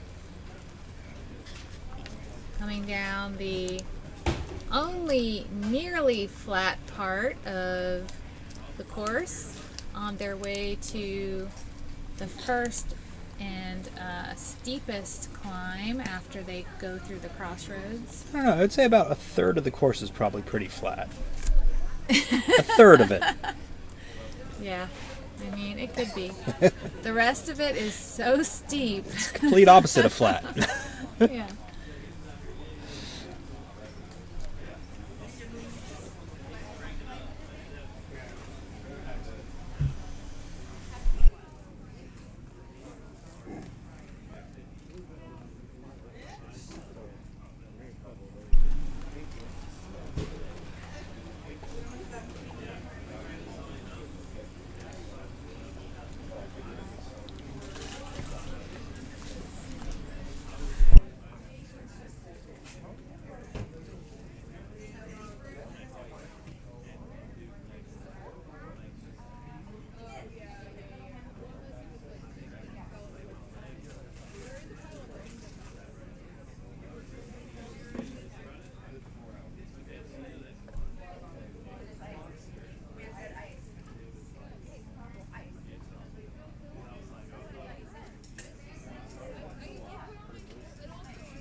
They'll notice. Of course they will notice. So we've confirmed it is not Garrett who is posting. It's Eli. Eli's Garrett's son. Eli and Garrett Asher were part of our day crew for our live stream. Everybody who's volunteering for this live stream, we have to say a thank you, because volunteers are what makes all this happen. All of us are volunteers. And Jennifer Silva is going to call it a night tonight. Thank you, Jennifer, very much. Just thank you, Jennifer. You're welcome. It's been fun. Your bios were very informative, and we appreciate you reading them. And we hope we'll see you again tomorrow. You're welcome. I'll be here tomorrow so that you can take a little break. So Jennifer and Garrett will be back tomorrow. And you're stuck with me and Forrest. Hopefully we'll still be having a race tomorrow. Yes. Yeah, if it ends, send me a text. Anything is possible. We'll let you know. All right, or you guys. can just, check the live stream. That is true. That is true. All right, it's been fun. I'll see y'all tomorrow. Or no, I'll see you later today. Yes, it is now after midnight. We are in a new day. It is now Sunday. It is. It's Sunday. Happy Father's Day to everyone out there. Thank you. Yeah.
All right, we're back again. So now it's just myself, Forrest Sanders, and Dave Talbot.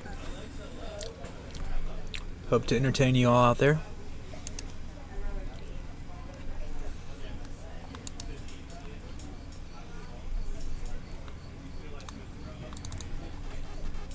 Hopefully we'll get some more entertainment out of Mason. Yep. He's kind of slacking on the entertainment lately. Yeah. We might have to ask him what's up with that. I think we were supposed to have a conversation with his mom. That is right. His to mom was. confirm what we were going. Who came in to talk to us about that? That's a good question. It's been a few hours ago. It was. Was it Becca Jones? I don't think it was. It could have been, though.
Darren McKenzie, we're sure Darren will be here in the morning. Ready for you to continue cheering him on.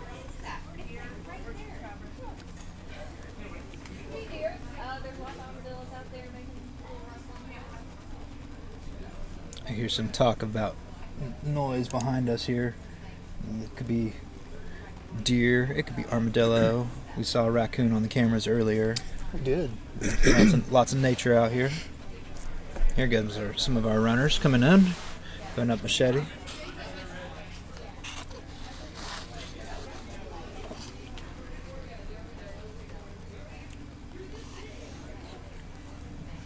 So what is our... And Casey came through the last loop? I believe yes. Okay. Yes. What is our current count right now? I think it was a human being back there. Okay. I just saw someone came out of the big outro. Gotcha. So right now we have still 15 runners. All right. Do you remember what we had about this time last year? I don't. Feel like we might be deeper this year for this time. I know the previous year it was the Magnificent Seven. It was 7 or 8 runners. Yeah. Through the night and then to the day, so it is deeper. Well, I suppose we could pull the ultra sign up stats and see how the ranking was for last year to see how many loops they went. I believe Eric went 121 loops, I believe is what the math works out to be.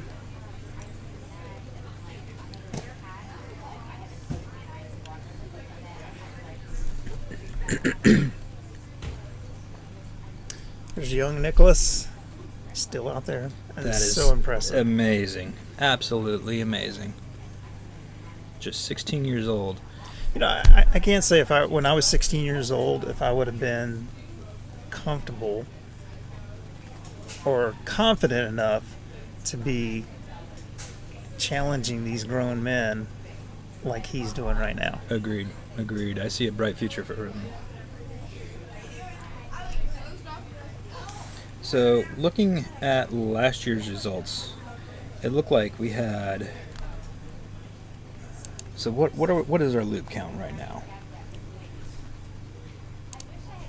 They're currently on loop 49. They've completed 48 loops. Okay, so we had last year.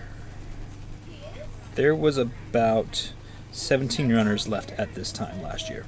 Oh, so we have fewer this year. Mm-hmm. But they were starting to fall off. It was actually at 49 loops. There was 18, and then 17 had made it to 51, and then by the time we got to 52, it was down to 15, and 14 made it to 57. What's up?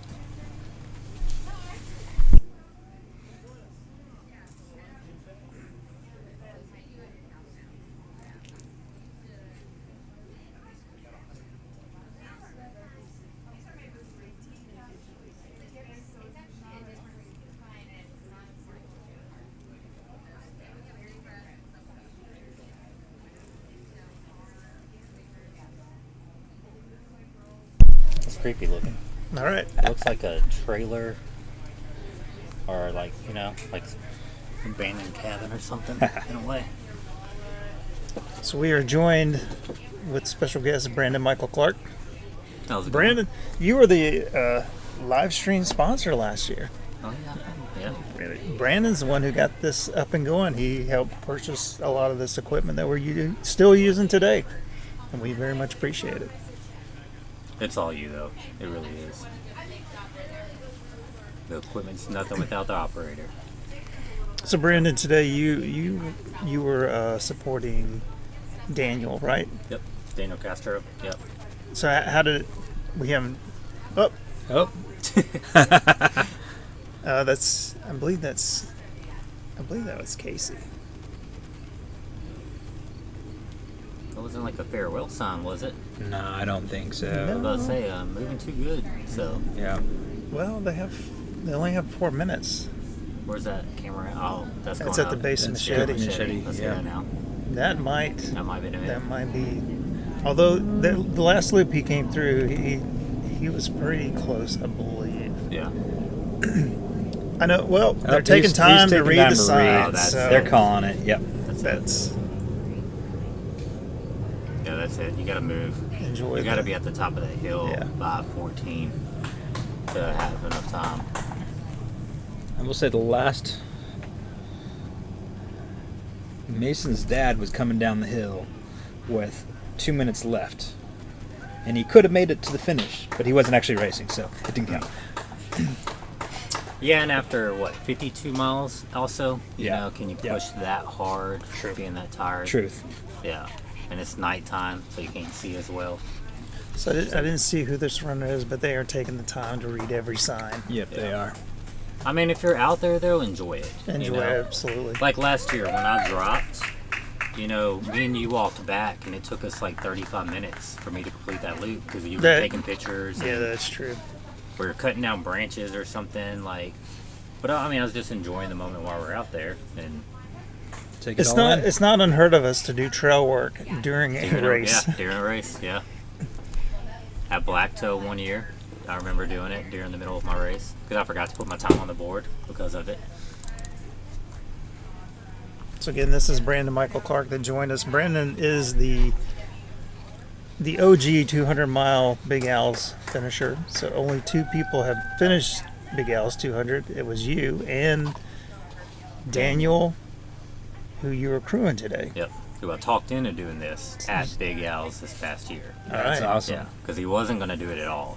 So Daniel did a big race right before this, right? No, just Big Al's. Okay. Yeah, he hasn't done anything since Big Al's, which that's a huge That's- race. Yeah, it takes a lot of recovery yeah. for 200 miles, and he did it pretty fast. Yeah, he did in 94 hours, so he beat the course record by a whole day. And then he did 74 of those the very first day. So he came out just out the gate blazing. That's impressive. And that's where I was like, all right, you have the fitness to at least push it at Midstate and give it a good run to see what you can do. And then it just took 5 more days of talking him into it. But the big thing is like, all right, I'm not running Midstate this year. It's like, so I will come crew you for as long as you need. And we noted that Daniel does not like to use poles. No. Because he thinks it makes him anti-pole slower. and he's anti-salt, which is what took him out Anti-salt. today. So, yep. In our little pre-race meeting last week, going through everything, it was like, well, how many salt pills are you going to take an hour? Or if you're using, powder or something like that, how much? He's like, oh, I don't use salt. I just use tailwind. Oh, So, okay, tailwind. yeah. Which has electrolytes. Which has Yeah. electrolytes, but it's He's not adding additional to it. additional salt Right. to it. And so it kind of hurt us today. Got a little bit behind. It's easy to do without and heat today. Yeah, medically we pulled out. So, yeah. Understandable. Yeah. Wasn't doing too good there. So, but he's under control now, back to normal. So he could have kept pushing, but at the time it was kind of like a little questionable. Doesn't want to take any chances, but the fitness was there. Like there's no doubt in my mind he would have got, top 5. So many runners get hit by it's one thing deficiency yep. in One little sodium, thing. especially when it's so hot out here. Yep. And now that it's getting cool too. Yep. You back off of it. Yep. And then you start getting a little bit behind. Yeah, that's true. Yeah. Like they're not eating as much out there right now. Yep. Like a lot of people are kind of refusing to eat. Need those calories to keep moving. Yep. So a lot of crew are out there really focusing on liquid calories and just anything they can do to get those calories in them. So, and as you can see, people are starting to drop. So, Yep. It's easy to get behind.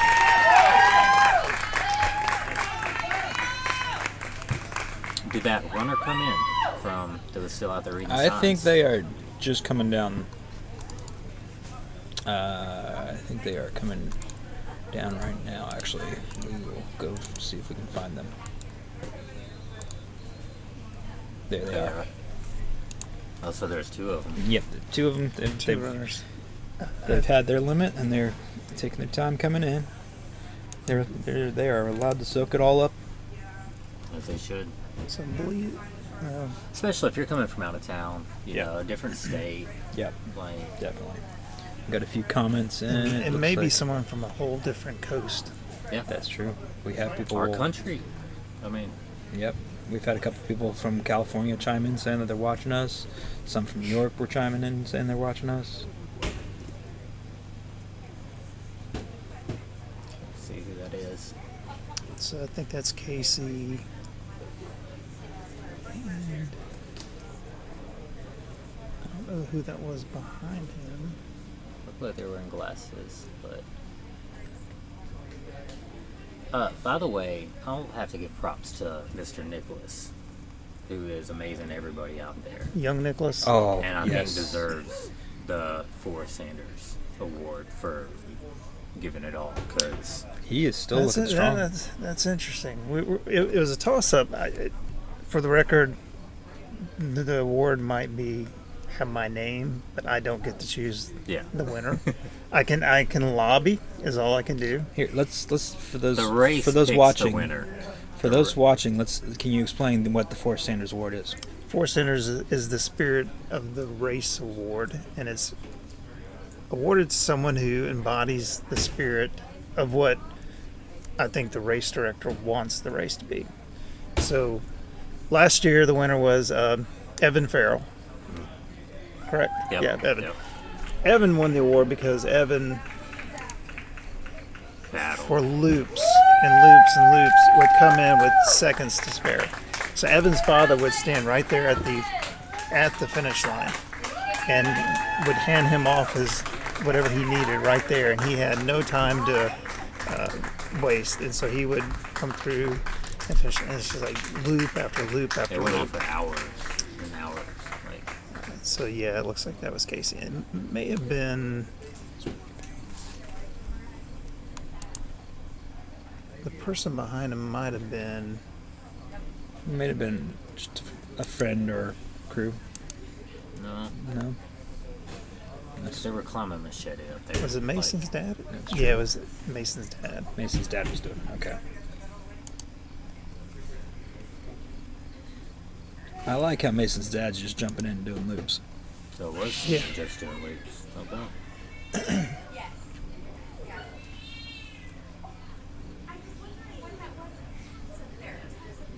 Those cats by the barn get a little crazy at night. We are hearing cats going a little crazy behind us out But here. back to the Forest Award. Like, everybody's talking about Nicholas out there. Like the runners. Yep. And about how they got beat by him. That's awesome. But it's amazing. Like, But let's be clear. Nicholas could win this, and he can't get all the awards. correct. Correct. No, I mean, he could. He could. I mean, Number who, 58. who else has embodied that spirit so far? Because I've been, deep in a crewing, so. Roman's antics on camera have been very entertaining. Mason's antics? Mason, sorry. Okay. Mason, not Yes, Roman. Mason has been hilarious on camera all day. I don't know if you've heard, he's stopping. I have not heard at all. He is stopping to juggle. He's picking up rocks and juggling. He's doing cartwheels. Rock, paper, scissors. Rock, paper, scissors. But I've beat him every time. He's stopping to flash the camera. What kind of time was he running? He's quick. That is awesome. All right, so All right, I like that. Casey's out. Number 58. But again, we can only lobby. We Yeah. can't make Yeah. the decision. Yeah. And who knows? The race is always just giving it out. Like, it comes from a moment. Because, like, Evans wasn't a planned thing. It just It was naturally not. occurring thing that kept happening. And when the whole race got invested into it, there was no doubt in everyone's mind who was going to get it last year. And the thing about Evan was that he pulled out of it somehow.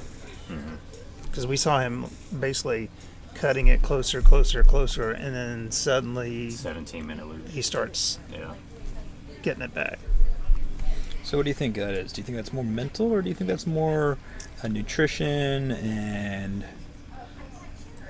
I mean, there's so many factors. I think it's both. Because out here, you have to have patience. Yeah. I think that's like the number one rule, right? Mhm. You have to have time for you to overcome whatever problem you have. Yep. And so with his, it was physical, but it was also mental because he wanted to go further and further. And then as he was just slowly building that confidence, Yep. getting those calories back, getting those electrolytes back. So you think he probably worked himself into a bit of a deficit, but was able and to then- manage it yep, and get back just come back in line. Because that's the thing, like this time format and this course don't give you a lot of time to overcome problems. But if you could hang on just enough, like you did, Mhm. You can overcome whatever's kind of thrown at you Yep. and just continue to fight. Yep. And that's what it takes to go far. So Casey's getting some good shout outs in the chat. Yeah, we got... So he came all the way from California, came out to Tennessee to battle it out on the Murder Mile. And we call it the Murder Mile, so just so people know, the race is called the Midstate Mile, but the actual course is referred to as the Murder Mile.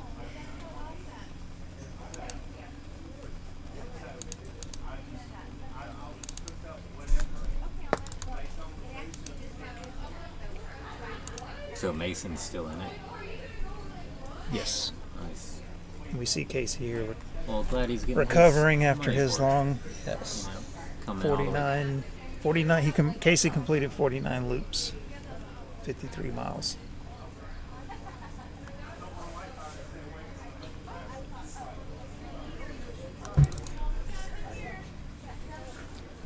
Only 16,000 feet so far. Just a walk in the I was woods. just about to say that. Just a walk.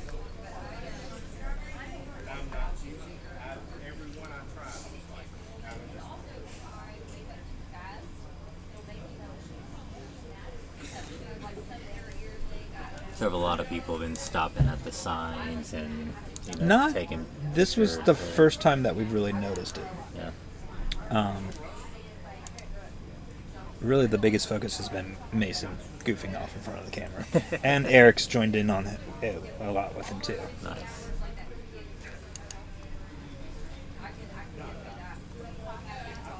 Looks like Gabby's giving a shout out to Mason here.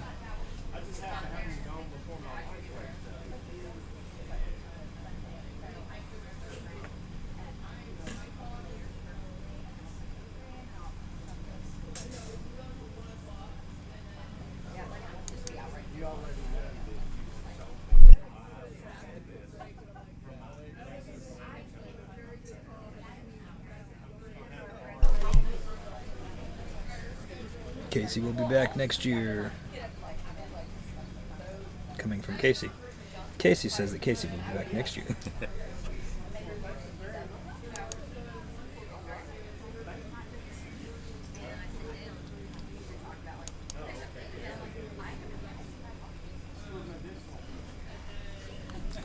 Be interesting to see how many people sign back up that were first timers this year. There was a lot of first timers There this were. year. I was really shocked looking at the entrance how many people without an ultra sign up history there was. Yeah. That was a huge number. A lot of zeros on the board. Yep. Yeah. And I know a lot of runners that I've talked to said the documentary and the pictures did not do real justice. Like I'm they sure. couldn't. You can't. There's no. Yeah, I know. I have a friend who came out and checked out the course today, and he's like, I could not do this. I'm like, it's a butt kicker. But for the select few, you get addicted real quick to it, and yeah. For me, myself, it's more about the heat. I can't do the heat. Same. I'm the same way.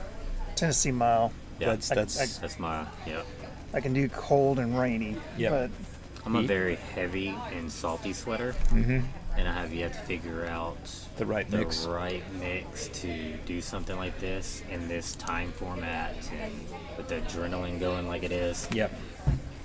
So Cody just came through. Yep. The bottom of Machete. Good time. Yep. Climbing fast. We were commenting earlier how it's like it seems like a few people have picked up their pace as the night's gone through, where others has slowed down. Luke, for example, he was always coming in first, and now he's kind of stepped a few steps back behind a few others. But she's done that every year. Yeah. Yeah. And then in the morning he'll kick it right back up. Yep. And Yep. This is still anyone's race. It is. There's a lot of steep competition out there still. But see, for me, I climb faster with poles Same. than I do Right. without. Same. So if I can get to the poles, like at night, I would just be, picking up more Yeah. than. So I think that was Eric and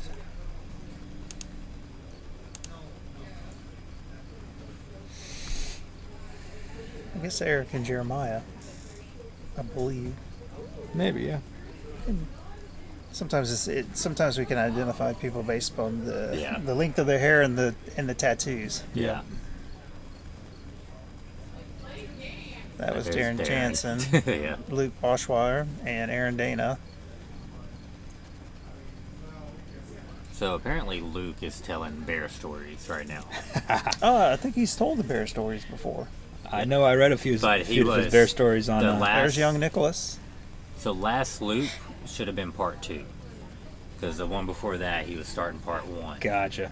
And so he was warning everybody. So anyone that wanted to tag along, that's why there's a group around Luke right now, because it's Luke's story time. Okay. So if you see that, And these are bear stories of his adventures in the Smokies. The Smokies. Those who don't know, Luke lives just at the foot of the Smokies, so most of his training runs are in the Smokies. It's pretty awesome that he's able to do that. With the headlamp going around there, the first one. Maybe? No, I don't think so. But yeah, so Luke was getting excited about that, as were some of the other runners. I do remember when Luke posted about a incident he had running into a young cub bear. I say young. It's big enough to be on its own. That's good.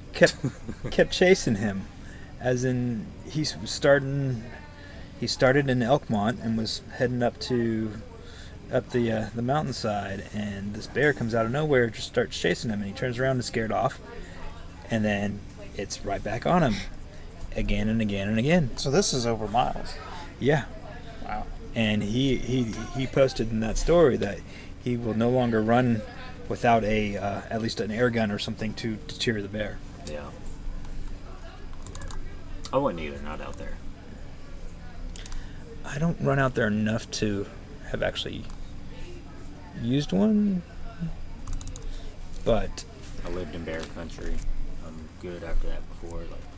There were people coming down the base of Widows. Oh, you're right. Is that Cody? I think that's Cody with his with his staff. We've determined it's the staff because it's higher than his shoulder.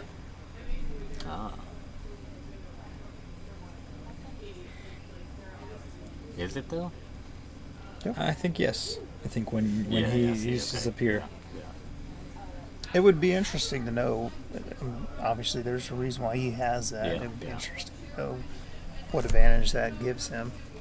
That is one good thing about these type of races, when you get so many different athletes together doing something really hard like this, is like all the different tips and tricks and techniques that they pull out of their bags. Yep. And how they do it. For like Luke, for example, he was saying that, when you get heat like this, the best way to deal with it is get so much fluid in you that your stomach starts hurting, and then you're good. Interesting. He's like, you got to get it to that, right at that fine line. You can't go past it, but you got to get it right up to it. If you could get right up to it, then, you can sustain the heat for a while. That seems like a tough line to skirt. Exactly. But he's like, it works for me, and that's what I do. And then you have, the staff. Yep. Like, that seems very uncomfortable, but it's working. It's working for him. I mean, crushing it with it. They're already in. Yeah. So we have. I'm assuming that was Jeremiah that was in the lead there. I think he's the only person not using poles or some sort of pole. I think you might be right. So I think that was Levi at that point. That's Darren Jansen, Aaron Dana. I think poles are a must, even if you don't really want to use them. Just the amount of, impact they save to your legs. Agreed. Like those downhills would just eat you up.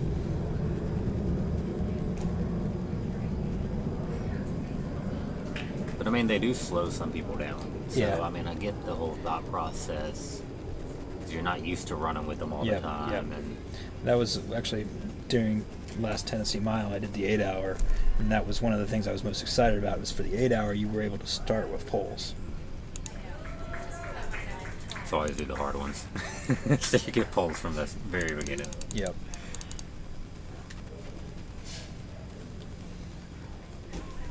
I love my poles. Yeah. I had Big Al's when I completed the 200. Yeah. I ran all 200 miles with the poles. There's not a single mile that I didn't. That's And then this year at it, I had to drop down to the 100. due to stomach issues, kept throwing up stuff. But yeah, had the poles for all of those as well.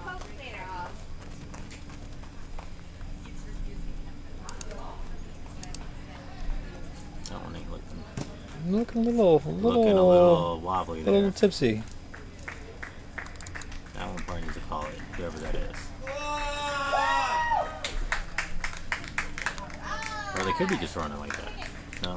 We still have 2 minutes left. Over 2 minutes left. Well, He was doing a little he would not pass a field sobriety test. a little right Jack now. Sparrow running. Look at that. Like, it would not pass a field sobriety test. Avoiding the rocks. But running better there. Yeah. Way better there. So maybe it was just, maybe it was avoiding the rocks. Just doing Or some it could just been having fun. Jack Sparrow running. Yeah. I'll do that sometimes to start running in a S. Yeah. Just shake it up. Shake it up, yep. Loosen it up. Oh. That's really close to the tents there. Who is that?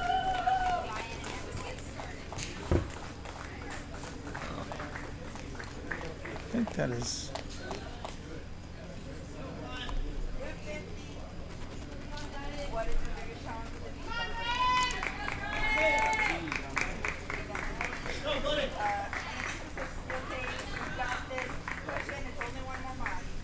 I believe that was Mike Curran. Curran? Mike Curran.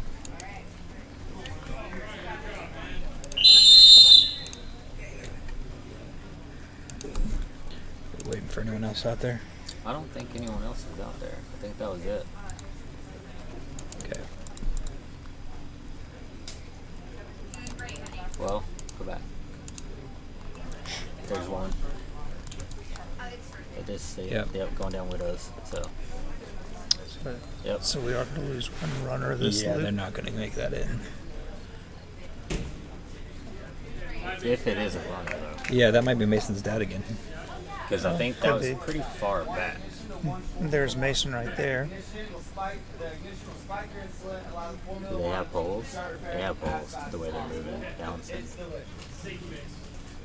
Yeah. Mason they have is poles. out there giving product endorsements or mixing instructions of what he was giving.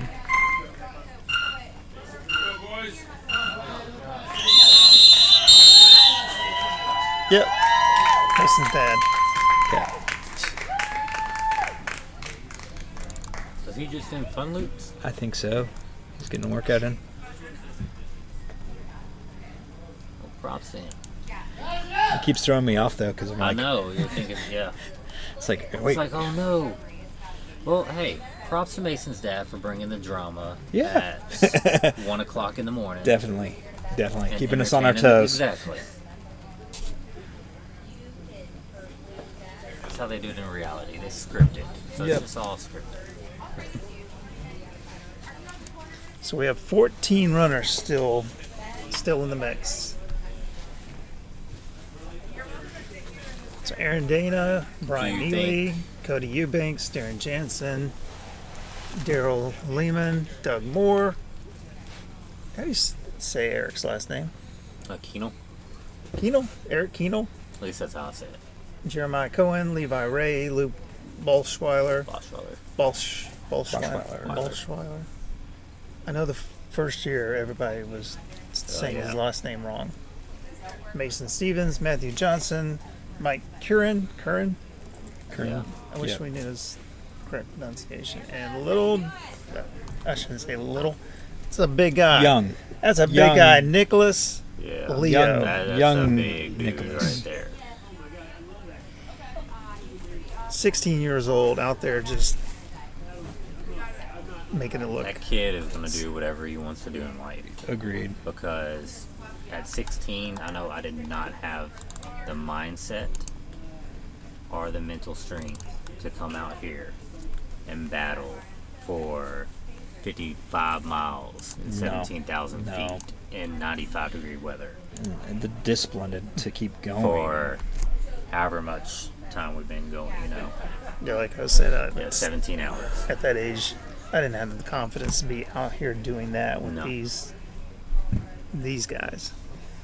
I mean, I wouldn't have the confidence to do it for 10 miles. I mean, more or less 55. I mean, these are some elite runners out here. And I have no idea what he does. You know, he might be cross country, soccer. Yeah, just... I'm gonna look up his Strava right now to figure that out. Make sure I spell his name right.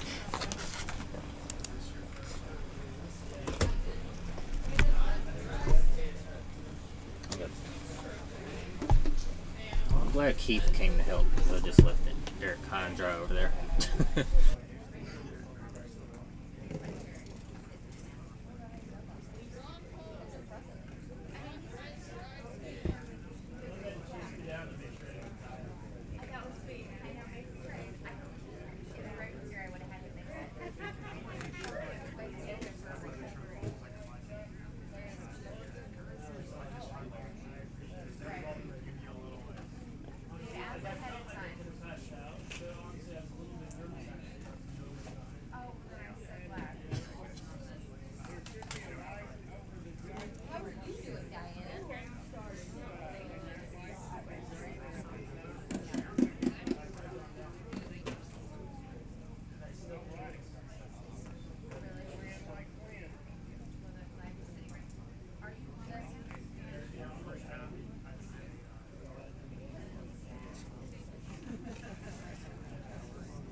Thank you, everyone, still joining us for this live stream.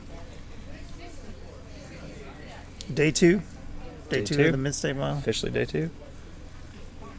So I guess not 24 hours Not yet. 24 hours into the race, but it's Sunday. It's yeah, it is definitely Sunday now.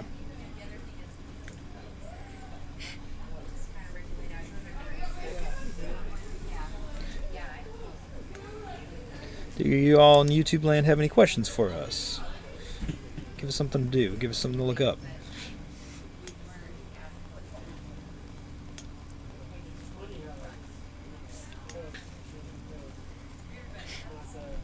If anyone ever wonders why people stand in front of the camera and look up, that's because the camera is right under the television that shows the race information, the loops, Everybody's getting miles. their 15 seconds of fame this weekend. 17,000 feet a game. That's 55 miles. 50 loops are complete. The OCD in me likes that. It's not 54.1 and 17,001. It's 55 and 17,000 even. and 50 loops. And 50 loops. So they're you all. need to take a they're screenshot of that moment because that's. Yep. Well, you need to do it when it's like 17:05 or 17:10 or. Yeah. We didn't lose anyone that loop, did we? Nope. Mason's dad. Mason's dad. He's Again, the only one that didn't make the cutoff. he keeps missing the cutoff, but he keeps going. He might need the Forrest Sanders Spirit Award. it's an honorary one. Yep.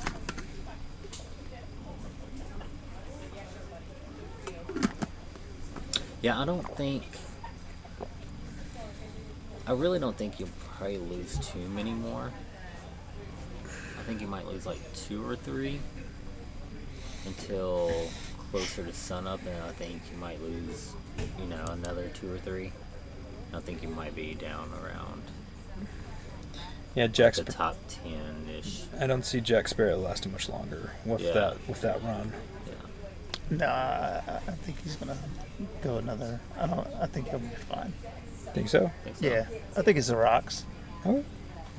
It could be. Only reason I say that is because I had to dig a trench across that section of the trail to bury some of the live stream cable. Not saying that my trench is what But here's the caused thing, that issue. well, just to play advocate here, he should have a line down by now, though. So he would have been doing that. Same route multiple each time, weeks. you think, yeah. Well, that's interesting because we have been watching that section of the trail today. Yeah. People were Jumping across They'd it. come because on that section, the main line is to the left of the trail because it's got like a little rut, and we've been seeing people jump off on the right side, which I thought was odd because it's definitely not. We're talking right here. The, But he was swerving on the He was along the swerving line. over here, yeah. So. And see, that's a pretty. The left side of Widows is the nice side to run on there. That's a more groomed side all the way down. Yeah. So yeah, I'll be taking that down.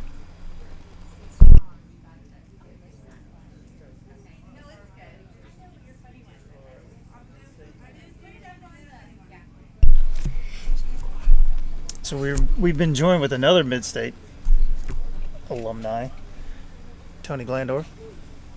When was the last race was it 2 years ago?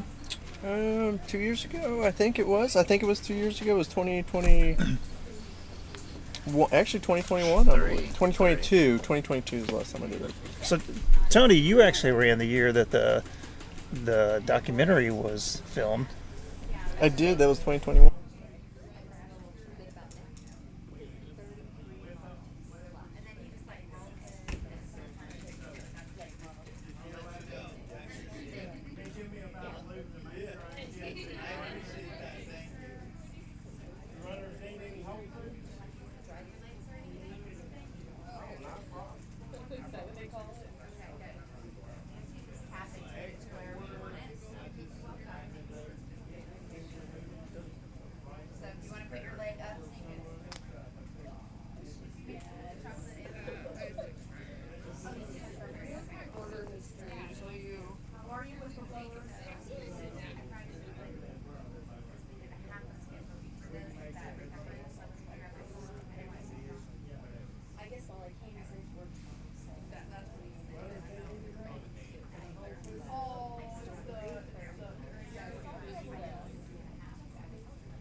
Yeah, you're welcome. Tony, tell the story. All right, we're back. Race director came by and gave us a little information about our current runners. But Tony, you ran the year that the documentary was filmed, and you were out there with that group. But you were out there when Luke was telling his stories. Yeah, that's right. Yeah. Can you tell us a little bit about the bear? Did he had bear stories when you were running with him? I think he had a bear story, and I think the highlight of the stories are that there's screaming, live screaming, real screaming, for the story. So it was exhilarating. It was real. It was not expected. So just random screams going on through the trail. It's like as the person screams, he doesn't say, and then they screamed. He screams. Oh. Okay. So it's well, it's a good deal. 3 or 4 loops ago now, he was getting into part 1 and then getting everyone around for part 2. So he was breaking it down for everybody. It's too bad we don't have mics out there and we could hear the screaming. We talked about that in the crew tent earlier, how it'd be cool to have some of the runners mic'd up. Oh, yeah. Because like when Luke was running by himself. Yeah. Like, was he talking to himself or just running? Like, you know, and then not tonight during the, you know, story time or whatever. But I feel like Luke is one of those genuine kind of people. Yeah. Yeah. That's just out there having a good time. Yeah. And, While at the and same he time likes to being talk. an he's elite been runner. smiling and laughing, and I've heard one negative thing out of his mouth today, and he just said the hills are getting hot. Like, you know, acknowledged them, and it was like 6 o'clock at night. Finally acknowledged them. Other than that, he's just been laughing and being old Luke. Oh, all the runners have been in really good spirits today, actually. There's Cody Eubanks. Cody's been taking the lead on each loop lately. Looks like he's continuing that tradition. There's power in that staff, y'all. Definitely. He may secretly be a wizard with that staff. Next year, in the live stream y'all tune in, there's going to be about 10 to 15 staffs out there if he wins this sucker. Well, you remember the first year that Luke ran this course, he wore the Hoka With the ones with 10.9s. The massive spoiler in the back of the shoe base. Yeah. And we were all joking, saying, so those 10.9s probably didn't sell very well. But they were made for downhill. They were made for downhill, and that's great on this course. And we were probably thinking, you know, there's probably a Hoka exec that came to work on Monday morning and saw like a big spike in sales. and sells a Hoka 10.9s, and they're going, what in the world just happened? But he did not wear them the next year. No. I remember talking with Melanie, the local Hoka rep, about that. I think that was Eric right there. Okay, someone's on the right side coming down. That's interesting. Or two of them are. So this is where we were discussing. Then they jumped over. The So previous runner was running on this part of the course. The main line on this downhill is right here. If you see where the mouse is moving. Okay, so you got another runner coming down on the right side. See if they jump over at night, because that's kind of. That may be far enough up there that it's actually still on the right side. It But the trail. Okay, so they curves. are jumping over there too. So there must be some stuff on the left side up there that's making them, because everyone's coming down that right side, getting over at the same spot. You guys. And Top of the storm. to this left, but then, yep, they're all doing it. So you get your racing lines built in, and you just build habits and keep going back to you it. You don't even have to think about it. You just get in a groove and move. But they're all doing the exact same thing.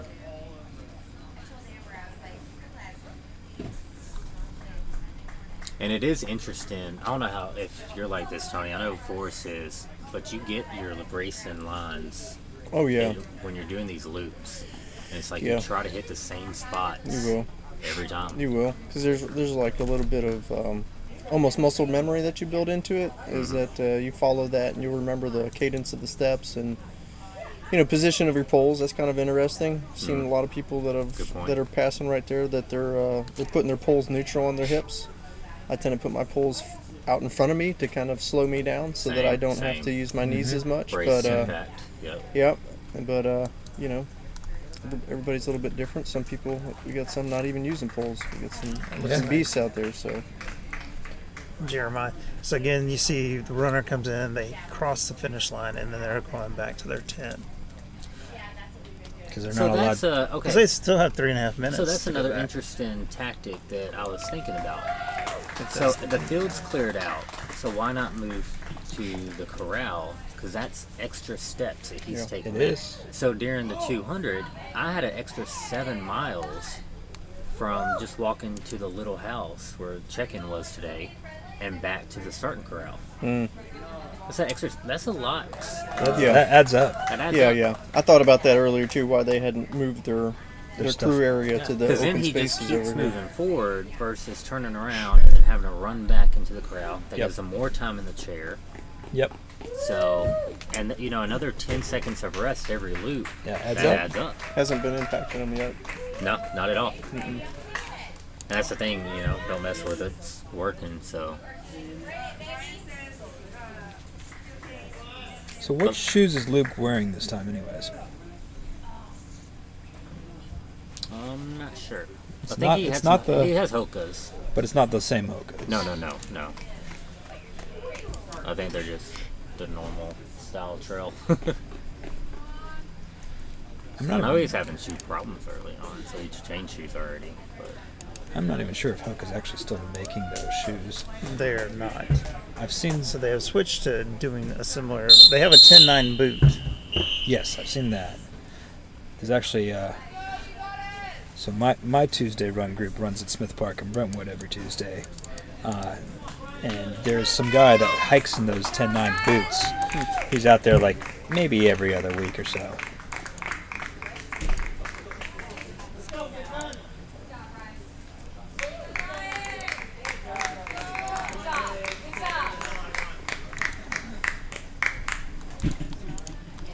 Here's Nicholas. He's got his. Looks like his father. I'm assuming that's his mother are crewing him. His father ran earlier today. Now he's crewing his son. It's so awesome. Looks like a family crew. Yep. a lot of those out. Big family event.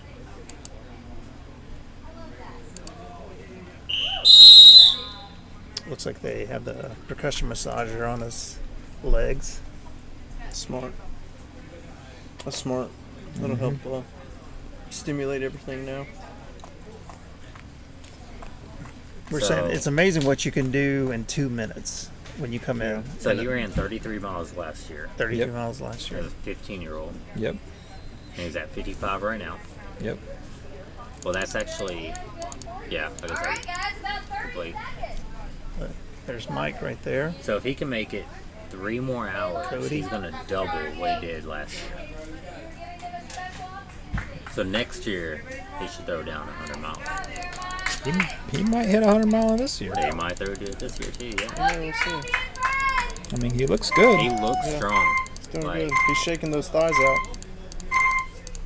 Shaking he looks them like out, a vet. Like, he really looks like he's been doing this for a while. Yeah.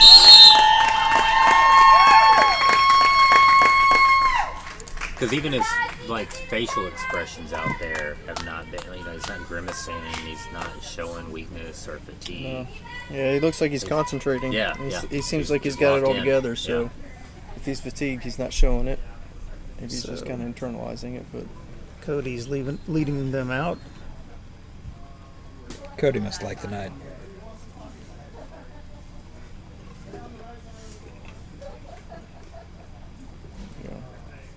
A lot of people like running by themselves at night and stuff too. yeah.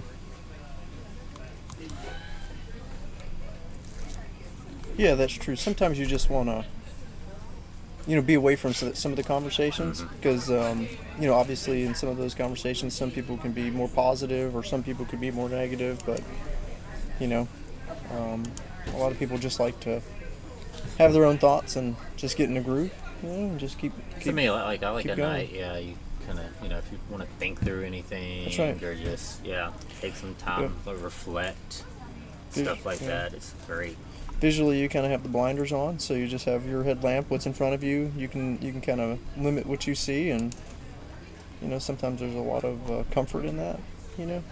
Helps you, like I said, it helps you focus in at the night. Plus, it's it gets cool. You're not stressed as much. You're not stressed of the heat, worried about the heat. Yep. So that'll come hours later.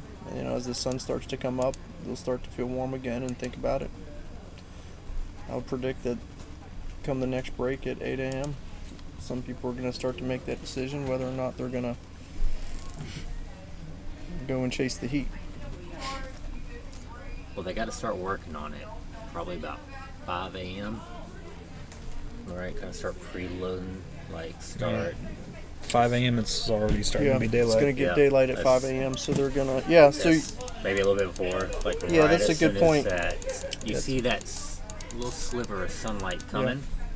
It's like, all right, we got to start prepping for the heat. Yeah, that's a good point, because usually about that time, most people are gonna, if they get the sleep monster, it usually comes somewhere around then, right before sunrise, right as And sunrise it's still hits. cool. Still cool. Yeah. And that, that first wave of heat's going to hit like 9 to 10 a.m. Yeah. And so if you're not ready for it, Yeah. you're still kind of in that morning, still kind of going through. Because they're going to take that break at 8 o'clock. Yeah. Yeah. Right? It's that they're going to get that good sleep for 20 minutes. And then that next loop is going to, or maybe the loop after too, they're going to be like kind of waking back up, Yeah. trying to get back in that groove.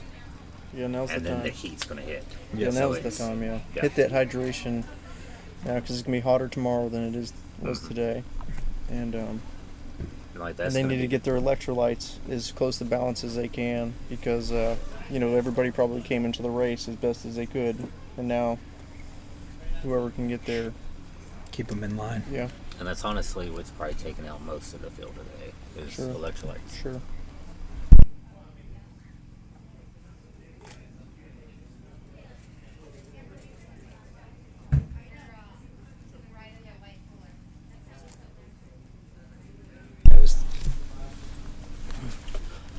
Thank you, live stream, for listening. I'll come chat again. Great to have you. All right. Brandon's going to go check on Eric. Or Eric? Yeah. Eric's crew. Yeah.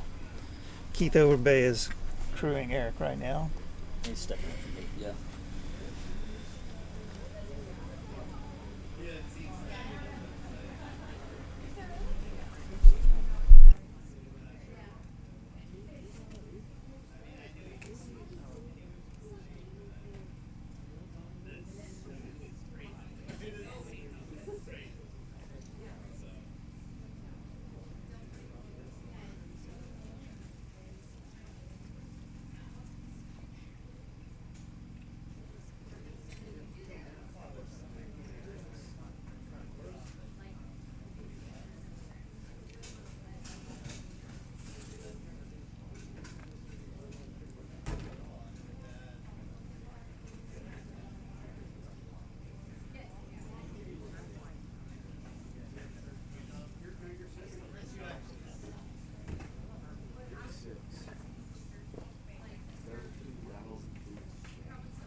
Okay, we're back again. We have a special guest in the live stream booth with us. We have Aaliyah Moore.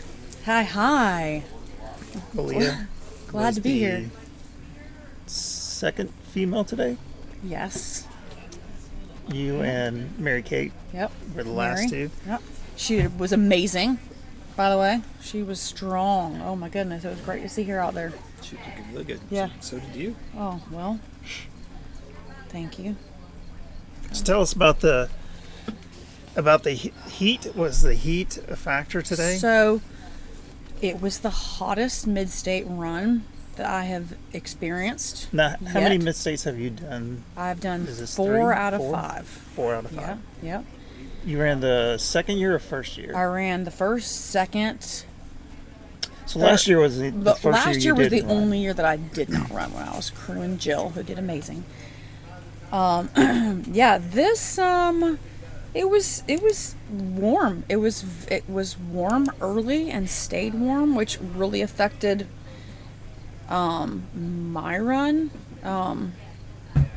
At the end, that's probably what did me in. I usually love the heat and have really never had an issue with heat. I prefer heat. I did notice a good bit into the race, I was affected by the heat and my heart rate kept going up. I stopped sweating for a little while. That gets scary. And yeah, I started getting Goosebumps. that, and then I started getting burnt, like feeling like my skin was burning. Oh, really? And so that was fine. I was working through that. But during all that, my heart rate was not manageable, and it was making me more tired than I should have been. So high heart rate. So I felt like I was going for a long time with my heart rate staying high, and I wasn't able to, which was of course making me anxious. Like, okay, calm down, breathe, move with purpose, and it just remained high. I know we talked to several people, excuse me, early today who talked about I feel like physically. I physically, and but that I was feel like yes. like I had chills. Yes, I thought I was about to go into heat stroke. Yes, that is what I was feeling as well. Like I physically, and that was what was the frustrating part. Like here I am, my body is ready to move, my body is physically good, but I'm exhausted, which was affecting. It was affecting everything. But not at any point did I have any physical particular issues going on. Everything felt super good. The legs weren't. So I mean, hurting. No. Well, I mean, it was all very normal. It was just feeling that heart rate staying higher than it should have been for so long. And this race is a low and slow. It's like it's hard to. You can't be feeling like you're redlining for too long and maintain and hit the goals you're wanting to hit. For me personally, that wouldn't have worked. It didn't work. So, but leading into this race, we've not had a lot of hot weather like this year. Yeah. Did you do any kind of heat? I know some people have been doing sauna training. I just normally do great in heat, but I've been sleeping in my hammock since Monday outside, which is, I love doing that anyway. Because you've been doing that all winter long. Or all spring long, right? So I get out in my hammock. But I did purposefully spend, since Monday, outside sleeping as part of this, kind of getting used to the heat and being outside. Well, to be fair, Monday was pretty good weather on Monday. It was so nice. It's Monday, Tuesday, Wednesday. I mean, yesterday was a little bit warm, but today was a top warm day. And again, it took me by surprise though, because it's never. Normally, I'm like, ooh, it's hot. All right.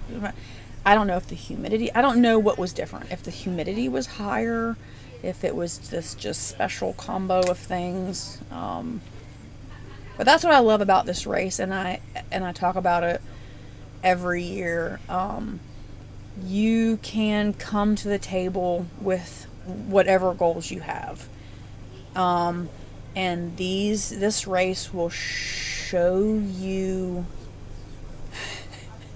that anything can happen at any point to make or break your experience. And then it gets down to mentally what you do with those things. So I did do a lot of,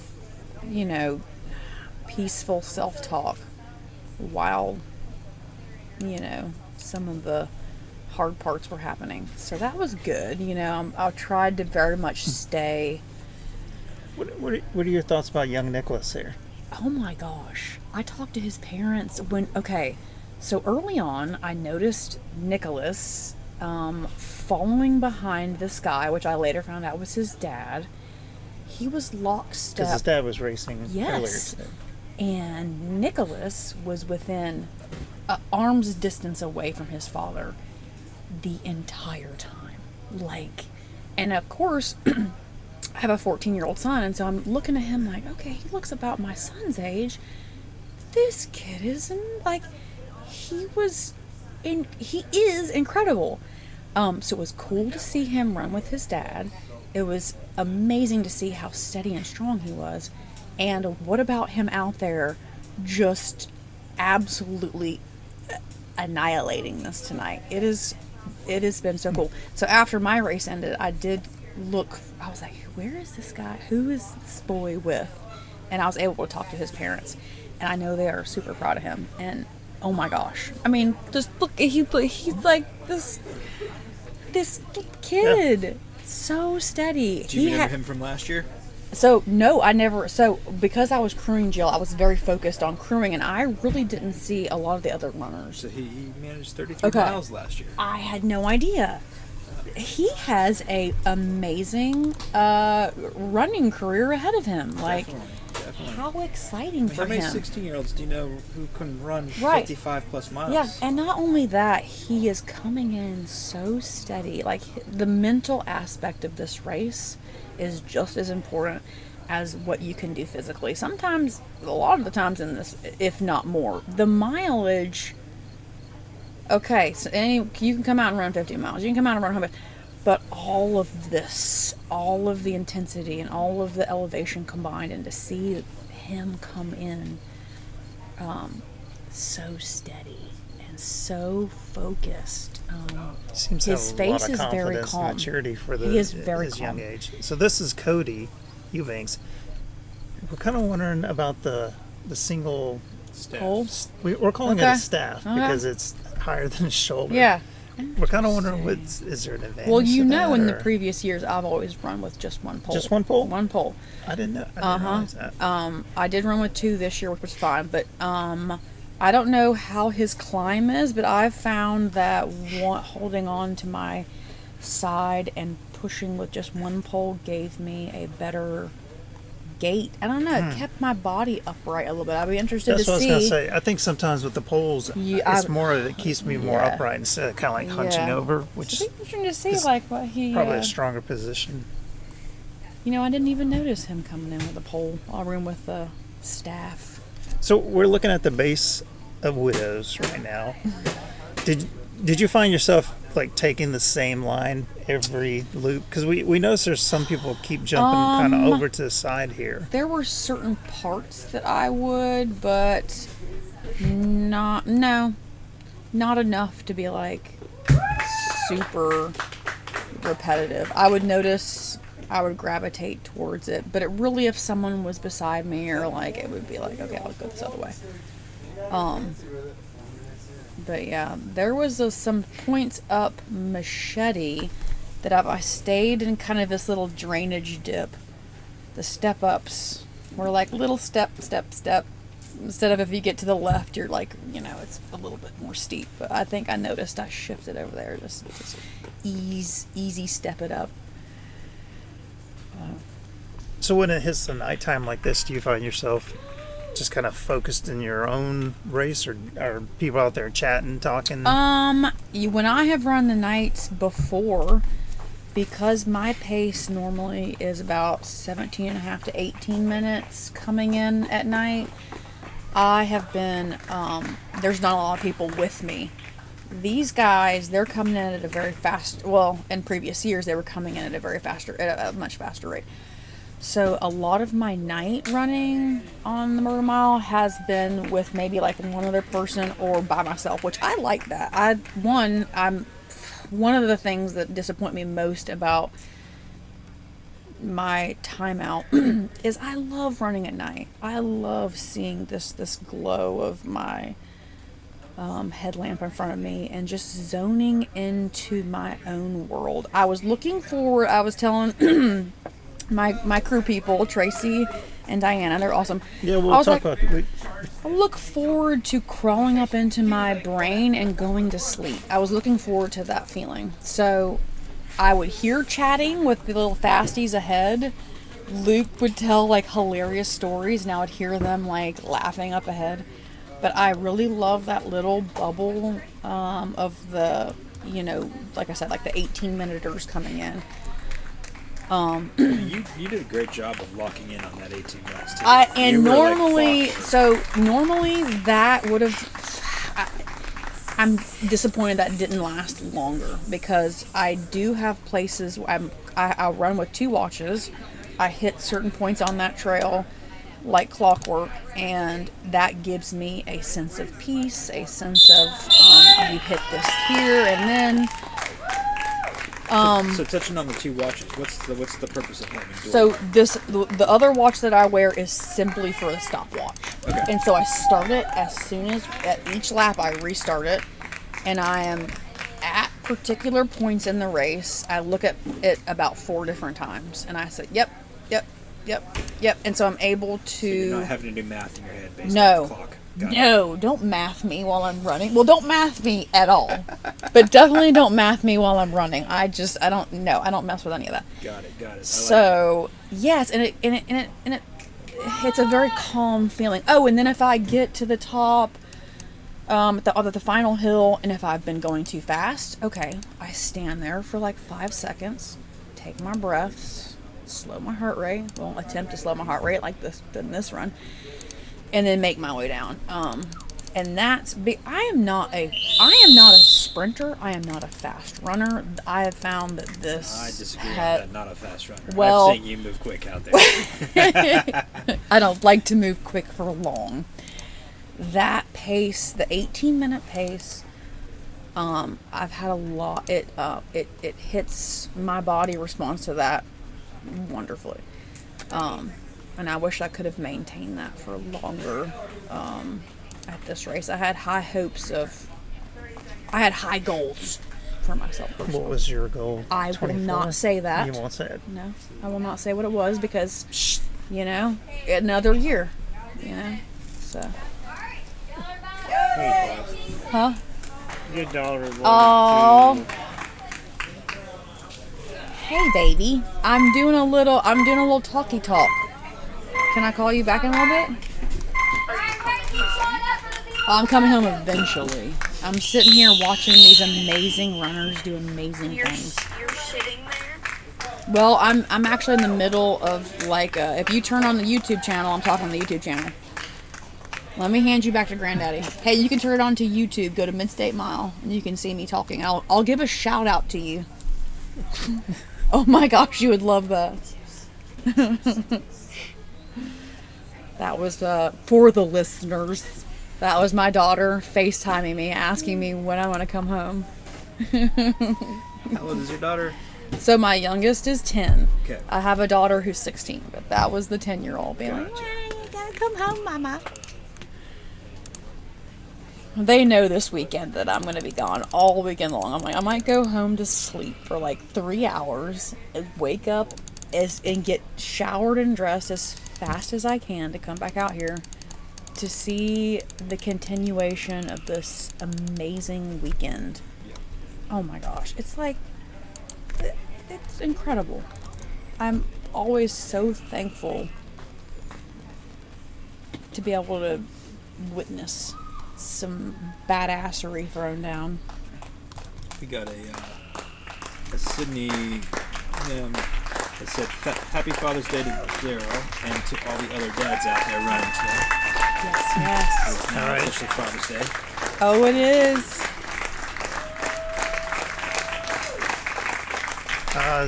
Is Mike Curran?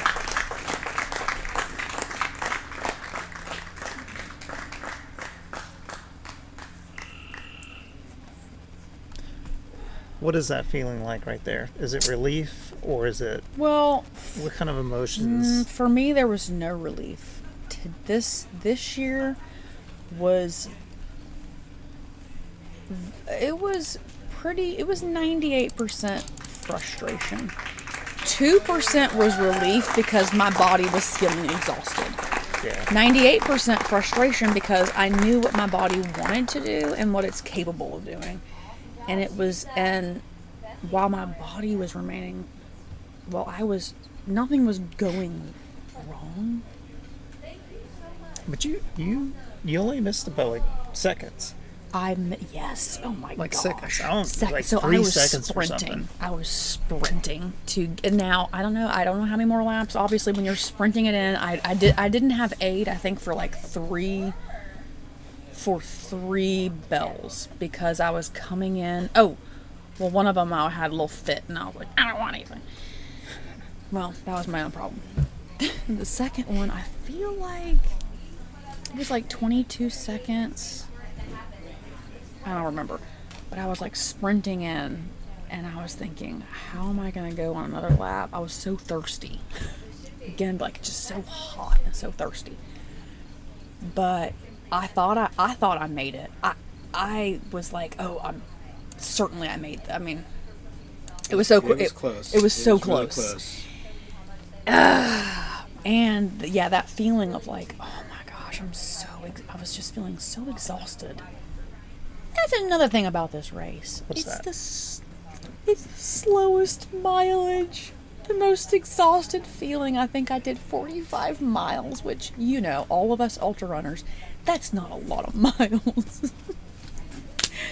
I wouldn't call it not a lot. Well, it's not a lot. Yes, for the time that it is. But I'm it's like, not a lot. as tired as I was feeling for 45 miles, though, it was like, this is just ridiculous. This is silly. But yes, I was very close. I wouldn't have lasted many laps after that, but it was very frustrating being like, I am trying my damnedest to get here. That part just felt, and it'll be really hard the next couple days. Like, I'm being nice to myself right now, but did you hear the whistles? so I hear, oh yeah, you can hear the whistles up there? all the way up at the top of the final hill, and I was hearing that, and I was like, okay. Oh, and of course, I was like, Becca was yelling, you need to push. You could hear her yelling. So, but also that 2% that says, you're so tired, do you really want to do another lap? But most of me did want to do another lap. I don't know. Obviously, I don't think I would have had many laps we watched left. you. I mean, you ran it in. It's not like you were like, well, you were just my day's over. No. You gave it a hard I was push. ready to go back out. Yeah, you could tell you weren't ready to be done. I wasn't ready to be done. Which choked me up a little bit, being like, oh, It almost looked like you were going to run through John and keep going. I thought, that's in my mind, I thought that I was like, oh, did I make it? Like, I honestly couldn't tell. Is it like basketball?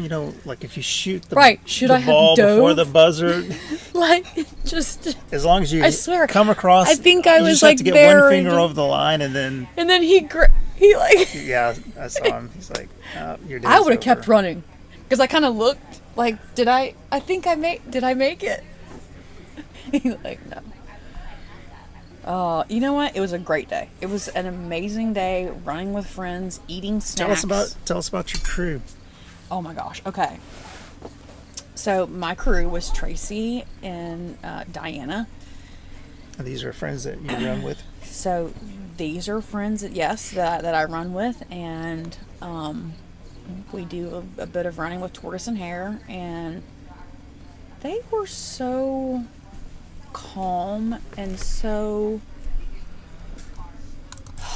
attentive, and there were moments that I was having a little cranky at times. Nothing major, like I'm not like, I don't get like super bitchy or anything. Do you tell them how to handle that, or do they have to figure it out on their own? No. So I'm a little bit OCD with my planning, and I tell them exactly how I may act and the best way to respond to that. For example, when my brain gets a little bit tired or a little bit overwhelmed feeling, when you're like deep into your race and you're tired, I can't have a lot of options because that stresses me and it makes me a little bit snappy. And I can't decide. So I'm like, if I get a little crazy-eyed, you just need to give me 2 options and ask me, or just make an executive decision and just, this is what you're having. Take this. This. You eat this. Yep. So they did amazing. There was, in the end, when I was knowing that, like, ooh, my time is running close, my go-to drink is Ensure High Protein Strawberry. Now, in previous races, I have OD'd on Ensure High Protein Strawberry, and I told them specifically, do not let me chug away on this high protein strawberry. It's like 350 calories, and like, which is great, the calorie count's great, but the protein is so high, like, it's like, you have a distended stomach. All the things, their stomach's like, stop doing this. And that is not comfortable on the downhills, at least from my experience. No, you get that tight belly feeling. So, when things were getting stressful, what do? Start demanding the high protein strawberry. And Tracy at one point was like, you've had, I think this is like your 3rd in an hour, which is not, you should be drinking like 1 in an hour. She's like, this will be your last one, like trying to ration the drinks. Almost 10. So, almost 1,000 calories. Yeah, it was stupid. So I come back through.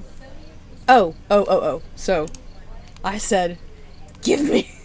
She's like, how about you take out some water? And I just looked at her like, and I was like, give me high protein Ensure strawberry. And I was like, and then of course I said, I'm just going to sip on it. Which, it's hilarious, and like, you're either a runner who says I will eat it and then doesn't. I'm the runner that promises I won't eat it too fast and then like chug it.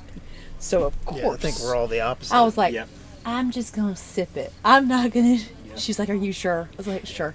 Course. I'm on the course, like chugging this protein shake. So she comes back through. Did you drink all of it? No, I'm just sipping it. It was empty in my bra. But, so stuff like that. They were, oh my gosh, I couldn't have done this race without them. And also, my dad has been out here since we got here as well. And oh my gosh, he's amazing. He's been running back and forth.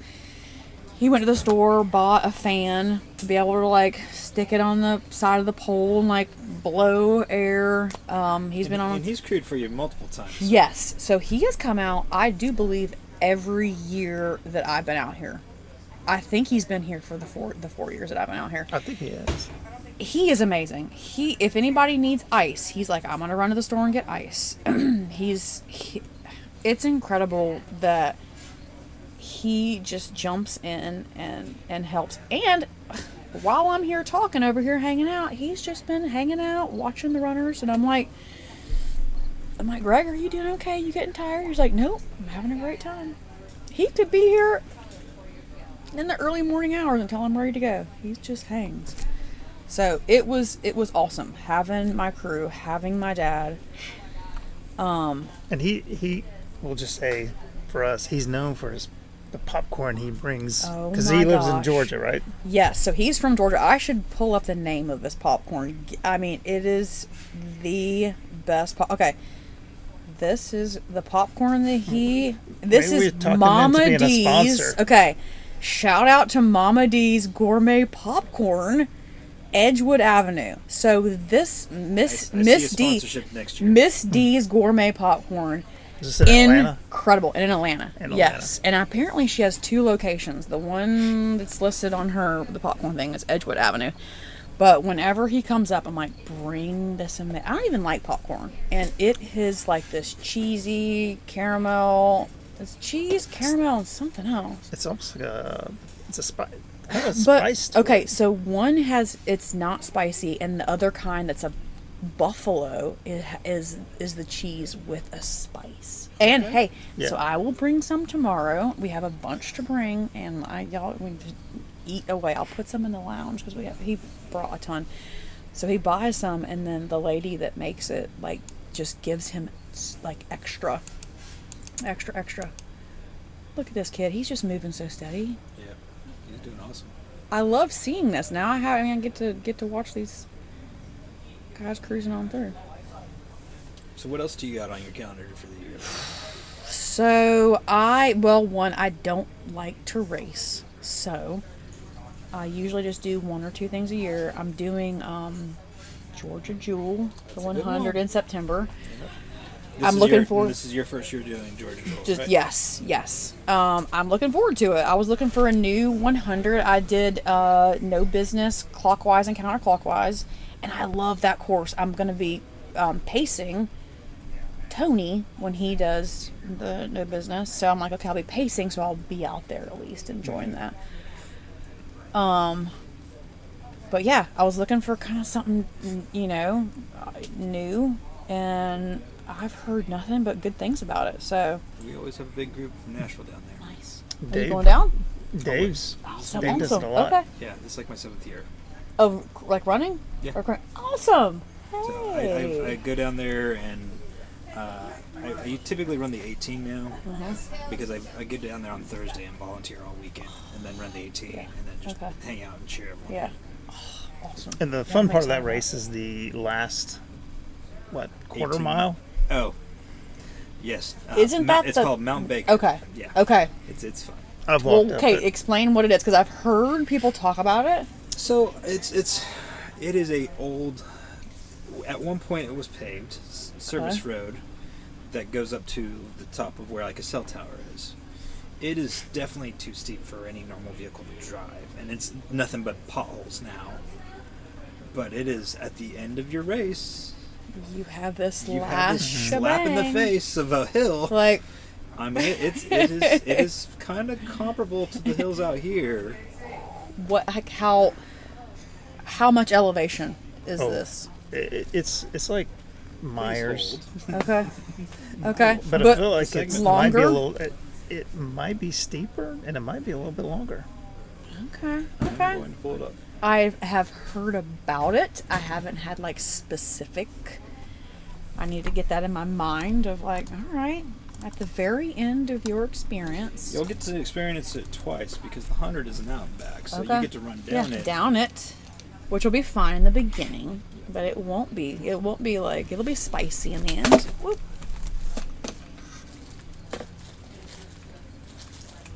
And the final descent coming down the base of the Meadows.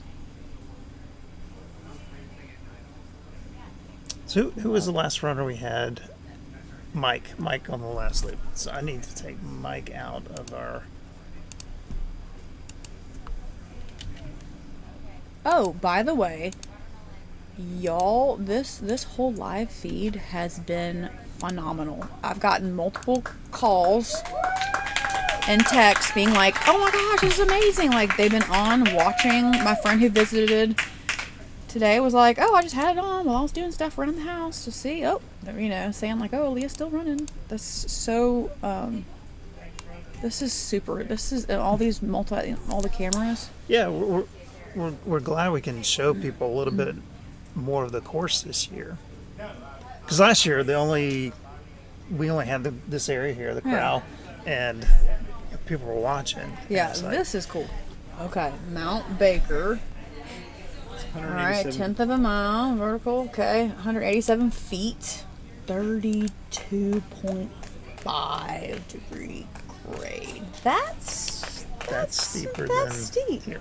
So that's steeper than Myers. The average of Myers is what? It is 19. Oh wow. Okay. But it's only a 10th of a mile. It's only 1/10 of a mile. Okay. All right. But yeah, that's spicy. That's in the last little kick. Like Now, and there have been years where they have music blaring at the top for you. They've even had years where they you can request a song. pep it up. Oh really? And when they'll have someone at the bottom, and they'll when they see you, they call the number up to the top, and they start playing your song for you. That's awesome. Now it's been a while since they've done that. I'm hoping they'll get it put together again this year. I like that. That helps. Like, okay, you're on your last leg of misery. Let's like sing you in. I love it. Everybody's doing so great. You know, it'd be interesting to see like what this year comparatively, did it feel like a harder year? I don't know. People were dropping again. I don't know comparatively, but it felt like hour 14 to hour in the past like few hours. It seemed like there was a big cluster of people who we're at 13 runners still in it. Okay. And at like say 24 hours, what's the average? Do we know of like past years? I mean, we're looking at like maybe 10 the past. Yeah. Is this a big group? I don't know. Well, the year, 13. not last year, but 2022, we had 7 people through the night. Oh, okay. And come in. So, So when I timed out, that might have been 20. That was 20. That was 23. I think How many loops is this? 24 hours? Oh God, that's mathing. Stop that. Okay, I think 70. Oh wait, that's miles. I'm about to tell you. 70 loops? No. 3 times 24 minus 2. But then you have to talk about you have to minus the intermission. Yeah, the minus 2 of the intermission. 70? Aha. Look at that math. I said 70. So there was 8 left at 24 hours of last year. Okay. So 2 years ago, it must have been about that same. So I feel like I was either 10th or 11th. I don't remember. And that was still early in the night. There was still like 7 left. Okay. At 24 Okay. hours last Yep. year. Okay.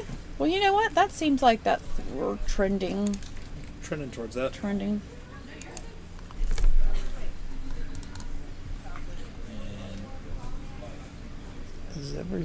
think everybody is back in. 2021, there was 6 left.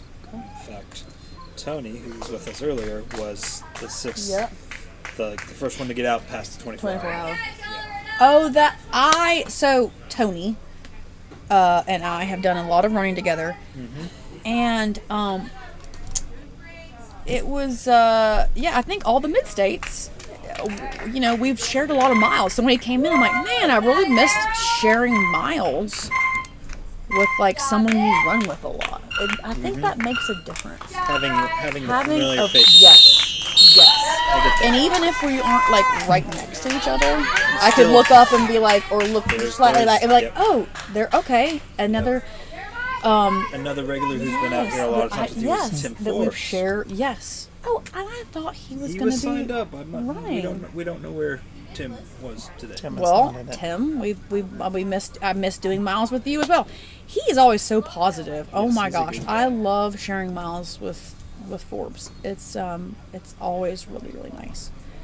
No, I've paced Tony. I've paced Tony at Georgia Jewel. Remember that? Yeah. He's not a talker. And I appreciate that. I like sharing miles and not. So normally when I run by myself. I prefer that. I prefer quiet. I prefer that. So I love having someone, a familiar face, but like we don't need to. I don't want that constantly. Like in like a fun, you know, little training run. Sure. Thank you. When you're working, I do not. I like that. I appreciate his. That's quietness. the thing about when you're pacing someone. Sometimes you're like, am I supposed to talk? Am I here to distract you or not? If you're ever pacing me, Forrest, we don't need to talk. Gotcha. Now, I know you and your sister. Oh my God. Is a whole different story. Okay, that's my sister. Now, first of all, I talk a lot. You two are just... My sister is the most talkative human on this planet, and whenever I'm around her, it's like we go right back to high school. I mean, we get goofy and ridiculous. I was laughing so hard on that run with my sister. I swear to God, I was like, I'm about to pee my pants multiple times. So my sister came in from Texas to try and run. I had an attempt on a 100 miler, just going out on my home home trail and just gathering a group of friends, Becca and John, and you went out and you're recording and doing all this amazing things. And I called my sister. I was like, I'm gonna try and do this 100-miler. Of course, this was when COVID, like no races were going on. I can't remember how that came about. Natchez, right? Yes. Yeah. And I live right near there. So I was like, you know what? I'm just going to have friends go out. And because I don't like racing, that really appealed to me, just going out and doing this miles together.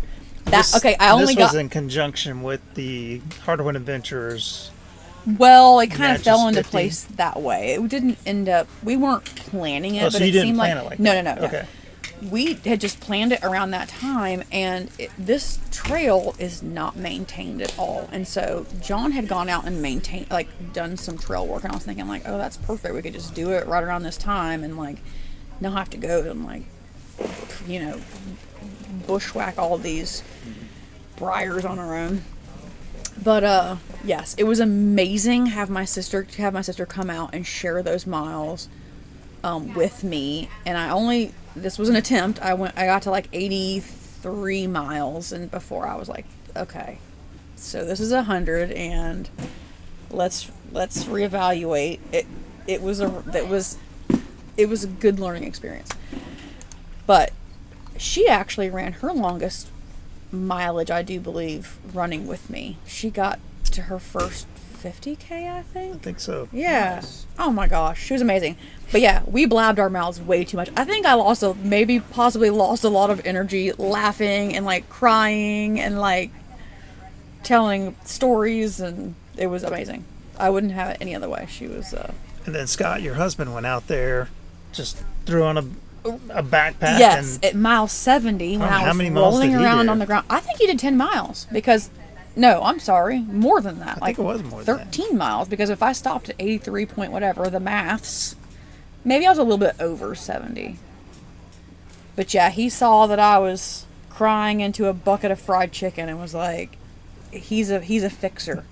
He was I remember this. Scott. He had his giant backpack and like these giant Yeti bottles that were. I was like, "Are you?" Oh yeah. Oh, and so I had one of my pacers was like, "Hey, do you want to wear like a run vest?" And he was like, "No, I got a backpack." And he now is this like a JanSport backpack, or is this like I'm like going backpacking? It was in the pretty woods big. backpack? It was woods backpack. Kind of in between. Does he use it for hunting? I think he uses it for like the gym, where it was like giant and bulky and like for like a like a basketball rucking backpack. Kinda. Okay. It was it was big. It was not a runny type of backpack at all. Okay. And he got out there and moved and made us laugh and like, oh yeah, it was a whole family affair. It was that's awesome. It was really cool. Yeah, yeah, it was awesome. I think your dad was out there Of too. course, my dad was out there. Yeah, he was bringing my kids back and forth to like say hi to me, and like was doing his normal thing of like, what do you need? Would drive stuff back and forth because our house is like maybe 20 minutes from there. So he was like running back to the house to grab stuff, and yeah, that was very cool. I loved that my first I think I remember your son saying, trying to describe it. I think your son asked you, is it like getting punched on your birthday? Because you were saying like it's a happy, painful kind of experience. They were concerned because at mile 70 something, so I'm not a big crier, so my kids like never have really seen me cry that often. And they saw me full of emotions that they were like, what is going on with mom? And so I was explaining that like, this is such a cool experience where it's like, yes, I'm feeling these huge feelings, and like you don't see me like they don't see me like that often, because normally if it's my kids, you know, they don't see me doing those things. They don't see you. Right. I'm like, I'm not a crier. No. And they were like, what is happening? So I was like, it's a good feeling, but like very intense. And I was trying to explain to my son like why I'm sitting here crying into a bag of chicken. I think they may have seen me rolling. Tequila. Oh yeah, taking pulls off of a tequila bottle in a brown paper bag. I totally forgot about that. Experience. That was amazing. Hey, yeah, if you're gonna be drinking tequila straight out of a brown paper bag, I mean, why not have your kids there too? That is a brave choice. Yeah, I was like, give me the tequila. Oh, and you know what?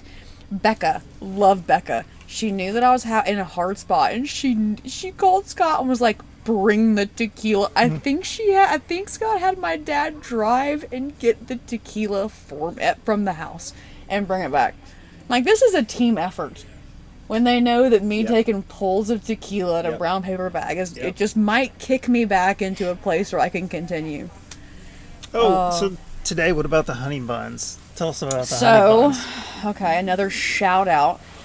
Mrs. Freshly's Honey Buns Runners has 710 calories per honey bun.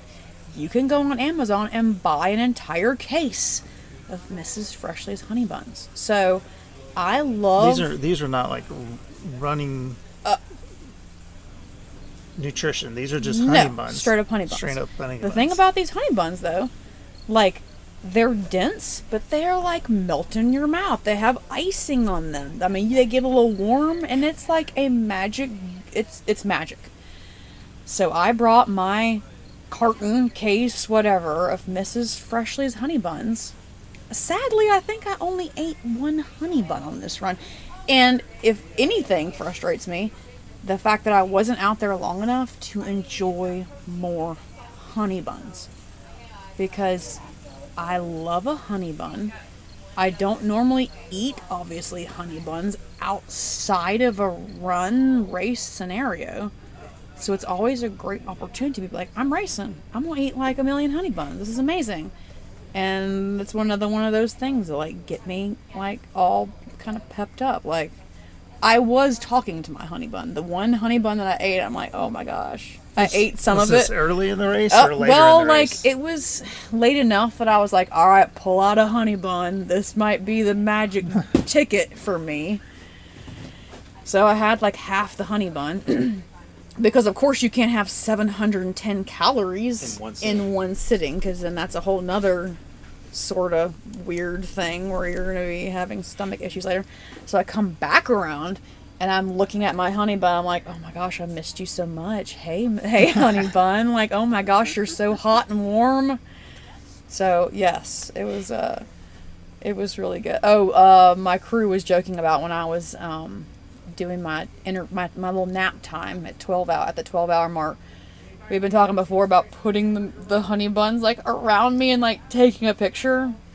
I don't think they did, but that would have been really funny to like. Did you get sleep in your intermission? No, but that's not unusual. I don't get sleepy, but I can't make myself go to sleep. There's not been too wound. Well, yeah, and even late in like other effort races, I have a hard time. I couldn't sleep, but I put my earplugs in.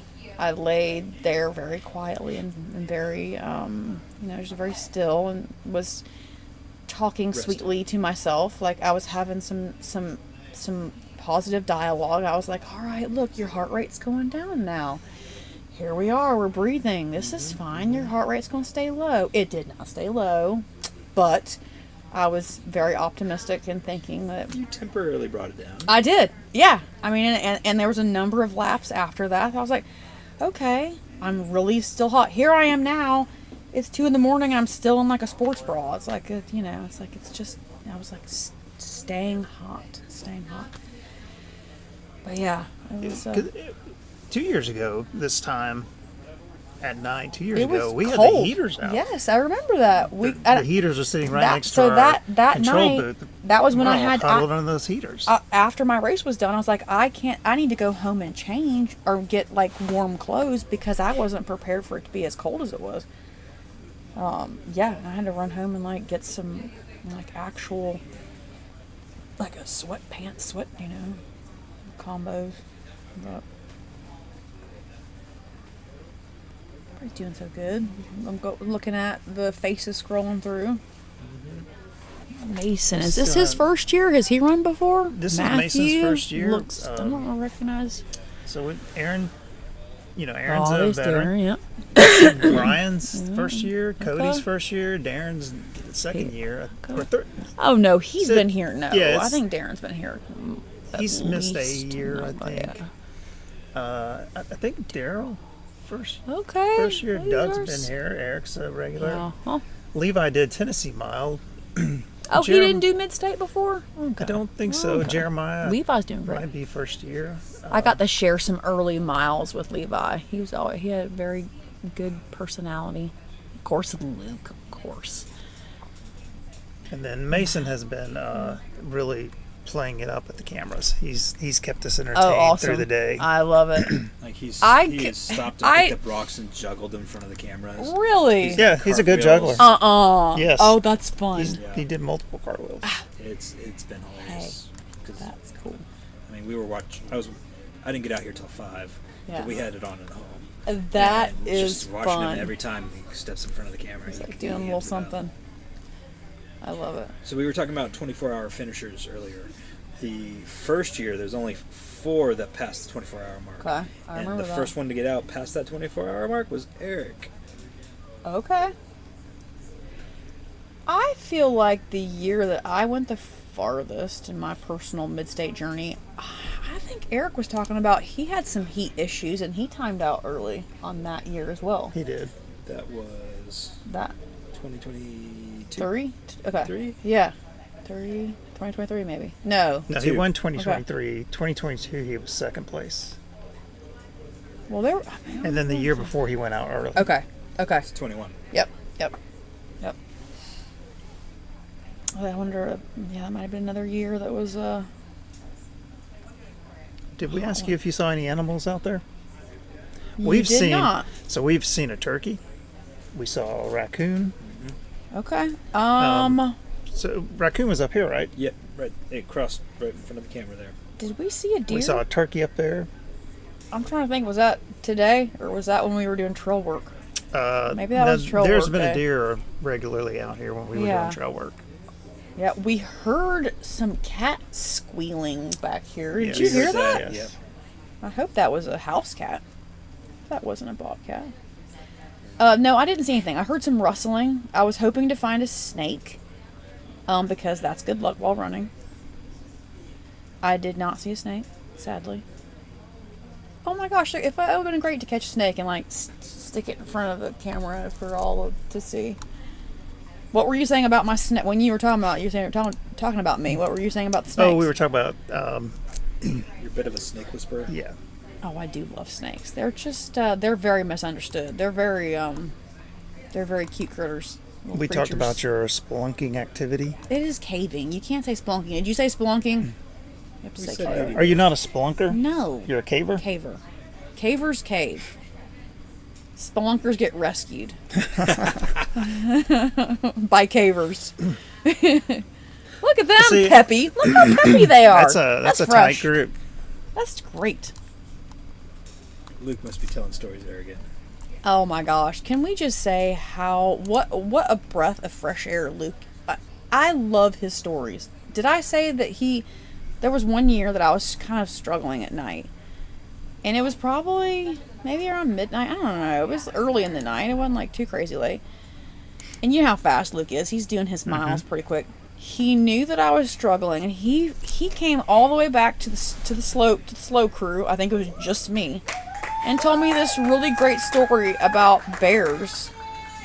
And he screamed. Part of the story, he has to do some screaming. He screamed so loud. You are the second person to tell us. Yeah, Tony. Maybe Tony was with us. Okay, Probably. so Tony, because I think Tony we were running together. But I so much appreciated him to be like, hey, a fellow human, a fellow runner is like in a odd spot. I'm gonna come back here and tell him a funny story.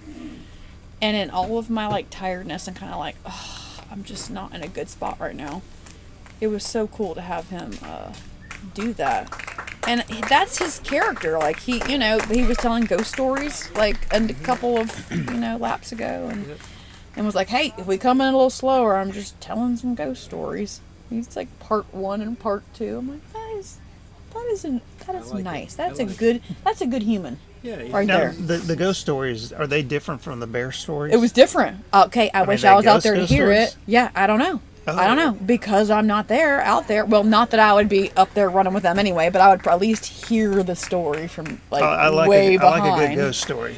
So yeah, I don't know. Like, we'll have to see how shook and scared these guys were. I'd like to find out later. So when you talk to Luke at some point, you'll have to ask him what were these ghost stories, and were people quite scared?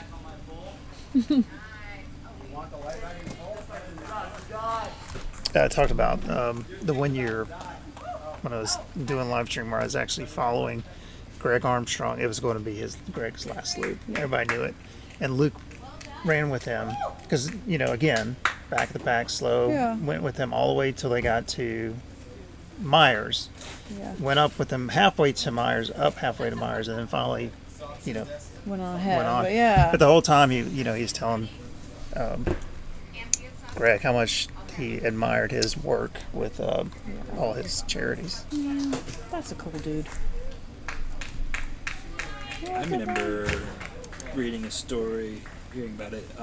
John Kelly's missed attempt on getting Scar, and Luke went out and picked him up and took him home.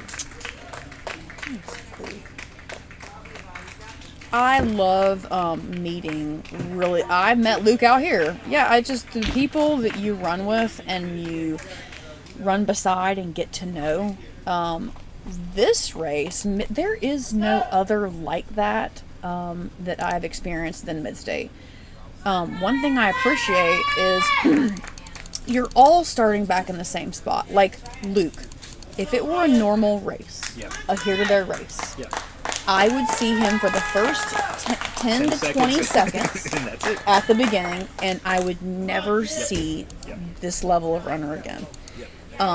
And so to be able to run beside for a bit, or even come back to the corral, or so the first year that I ran Midstate, I was the cooler next to me was Greg Armstrong. Yeah. I was like, who is this guy? This poor guy's not going to last but a second. He has this old little rinky-dink cooler. Yeah. He's got these wooden pole chairs. He didn't wooden poles. He didn't even have a chair. He was sitting on his cooler. I remember that. And he was drinking out of like a Caro syrup bottle or something. He had electrolytes he had pre-mixed. It wasn't Caro. It was Kroger brand. Kroger brand. That's or Great Value. It may have been Great Value. Yeah. And then I get to know Greg Armstrong as the guy sitting right next to me. Stuff like that is just so cool. That I don't know. Maybe other last man standing races is the same. But like that was one thing that I love about this race. It's like you meet so many cool people that you get to see their faces over and over again as the hours go on. And not only get to see their faces, but get to see them struggling and get past it, to have ups and downs just like we all do. But to see that they have dialed in their determination and their ability to kind of turn their brain off to when those low parts happen. And one thing I thought was very very telling and honest thing, I don't remember what year it was, maybe the second year, also again going up Myers, I think, with Greg, and there was another runner that was like, oh my gosh, is it this hard for everyone? And Greg said, yes, it is. It is. We're all struggling right now. Yeah. Now, obviously, some people may be struggling less and more, but yes, you can, if we're honest, it's none of this is easy. Yeah. And it's like how you manage it. And of course, physical capabilities are varied. Yeah. But I love that he was saying, here he is, an Olympic runner. Yep. Saying, this is hard for me too. Like, I was like, dude, this is so cool. And he goes on to like do great in this race. I was blessed enough to actually, a few weeks after that first year, to go on an adventure run with him. And we went out, started from Newfound Gap and ran from there to Charlie's Bung and then over to Little Cont and back. Oh, and out of the group of runners that were there, I was in pretty good peak fitness for myself, but nowhere near the level of him and the few other runners that went with us. And I remember he was hanging back with me for a little while, Until my bad choice of eating McDonald's for breakfast hit me, and I was like, "You take off, and I'll catch up with you in a little bit." Wait, what did you eat? I had a sausage biscuit for breakfast. We had left Nashville That could at be a 3 in the great morning thing, and but could stopped be- in Crossville. And Yeah. I was the only one who ordered breakfast. I was like, I hadn't eaten anything yet. I need to eat. So it wasn't a McGriddle?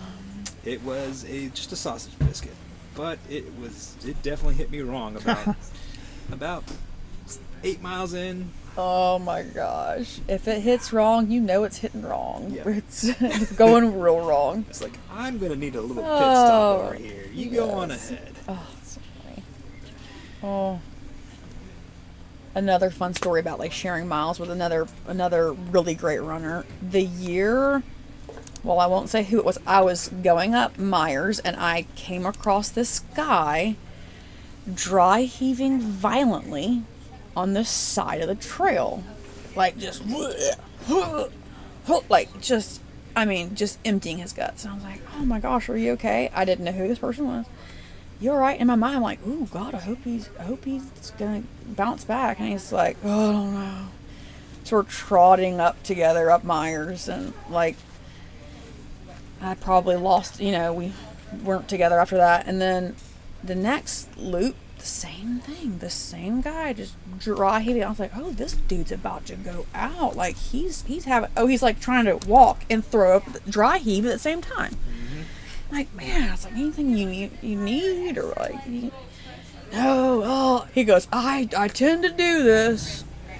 And then a couple laps go through. He's like, oh, I had some bacon. I think I'm good. Another lap, throwing up again. I'm like, this dude, how much longer does he have? Well, it was Justin Hamilton, and he went on to win that race. But it was like we shared. This is at Midstate? Yes. Oh. Yes. Yes, the year he won.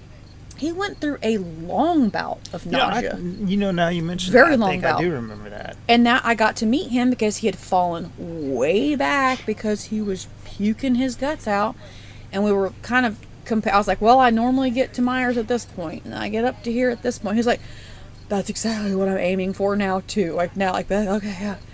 But yeah, he goes on to completely recover and do amazingly well. But I was like, dude, seeing stuff like that I consider myself kind of a newish runner.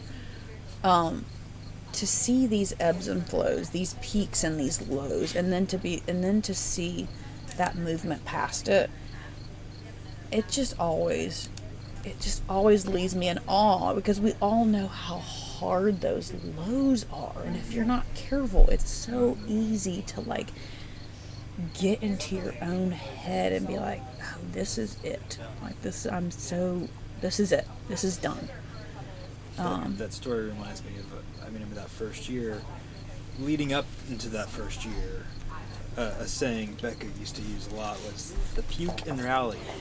You gotta puke and rally. Puke and rally. Keep going. Puke and rally. Oh my gosh. Have you ever puked in mid-race? No, I have not. Yeah. I have. Forrest, have you? No, my first 100 miler, I did get to a point where I started feeling like I was going to throw up, Yeah. and my crew person pacer, she run multiple 200 milers, and she said to me, she's like, because I felt like I need to continue eating, because you gotta get calories in. She said, stop eating. She said, you've got enough calories on you. You don't need to eat.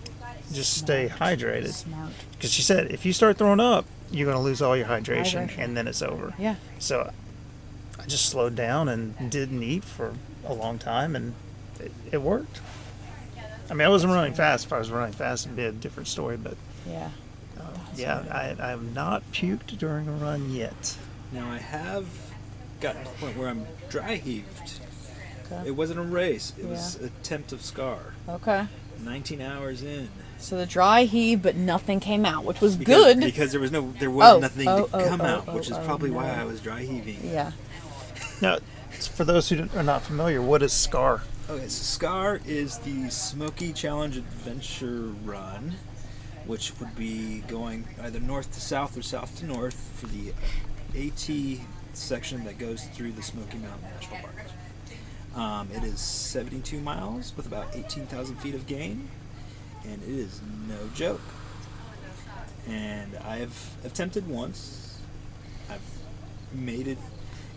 Some things went sideways. There's some chafing issues that were going on that turned my run to a very slow hike. Planned on getting to the one spot where we were going to get aid in about 12 to 14 hours. It was 19 hours when we got there. So there wasn't quite enough food. Okay, so when you were going out, so with that extended time, were y'all all running on like empty, like no more food, like no more, or you just started like splitting your calories? How did you deal with that? Started rationing Okay. out. Which isn't. Yeah. Like, how long can I last on like half of what I want? Yeah. So some hiker took pity on me and gave me a granola bar. So. But no honey buns. Yeah. Yeah, there were no honey buns. No honey on the buns. AT. No Mrs. Freshly. No. So Mrs. Freshly, yeah, get you pep back in the step. Are you going to do another scar? I will attempt again eventually. Nick Kovar and I, he's a good buddy of mine. Yeah. We attempted it together, and we actually went back and did the back half of it together. That went without a hitch, and it was fine. So what's the back half? So we started at Davenport, or we started at Fontana Dam. Yep. And had to pull out at Klingman's Dome. Klingman's Dome. Okay. And then the back half, we started at Newfound Gap and went to Davenport. So there's about 10 miles in the middle I still haven't done yet. Okay. So, but Nick has just had hip surgery at the beginning of this year. So once his hip is healed, he and I are supposed to go back and just finish it again at some point. And just plan a little better, plan a little longer, being a little more realistic on it. Do you have a time frame? I was gonna say, like, do you have a time frame that you want to run it in, or just go out and enjoy it? Like, I think initially we were hoping to get like 24 to 30 hours, and I think realistically it's probably going to be like 30 to 36 hours. Yeah. So that'd be a heck of a run. And really, what got me was, and it's everything around here. You train, you go up, you go down, you go up, you go down. There you go up, you go up, you go up, you go up. Then you go down, then you go up, up, up. I think I remember that hike, that the climb up to Klingman's Dome, if I'm remembering correctly. It's just all these giant rocks that you high step up, which continues for an eternity. Yep. That I'm like, this just doesn't end. Yep. I hiked, not that I wasn't there running, but I remember that just the up and up and up. Yep.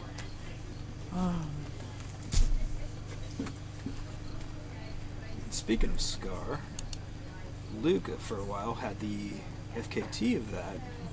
There's a great documentary out there on Vimeo. Okay, on Vimeo. I haven't seen it. Where you can see him capture that FKT. Cool. He has since lost it. There's been somebody who's taken a little bit of time off of his time. Yeah. But I think his time was somewhere around like 14 hours. Oh, wow. For the whole thing. 14 hours? Yes. Well, he was being chased by a bear the whole time. This dude, that was another one. That was his. That wasn't that, was it? That was another one. It wasn't that. He was on like a training run. Yeah.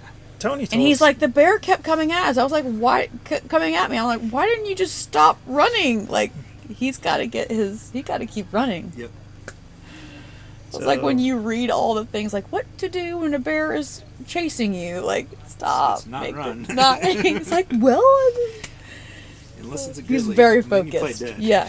He's like, maybe he can outrun the bear. So Cody Eubanks just ran through. He's looking pretty really strong consistent. He is really moving. But he's going, I mean, like, look he's at really his going light. up that. Yeah, like, he's he going is up that. moving. Maybe that long staff is the way to go. There's Eric. Eric, moving steady. Usually behind them is I think that might be Doug Moore. There's Darren Jansen. I'm just There's rooting for Luke. this Nicholas dude. I mean, he's just been. I'm sure his family is so proud of him. It's just so cool.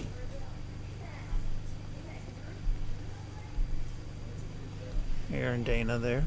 Looks like Aaron lost his shirt. Maybe it's cooling off just enough now. I don't know. That's Jeremiah. Did you say this is his first year? He doesn't look. I don't know that I've seen him out before.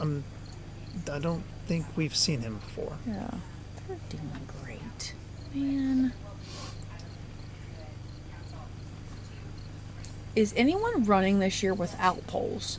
Jill ran the entirety last year without poles, right? Okay, Jeremiah. Okay, and I guess that reminded me because it looked like he did not have poles. He did not.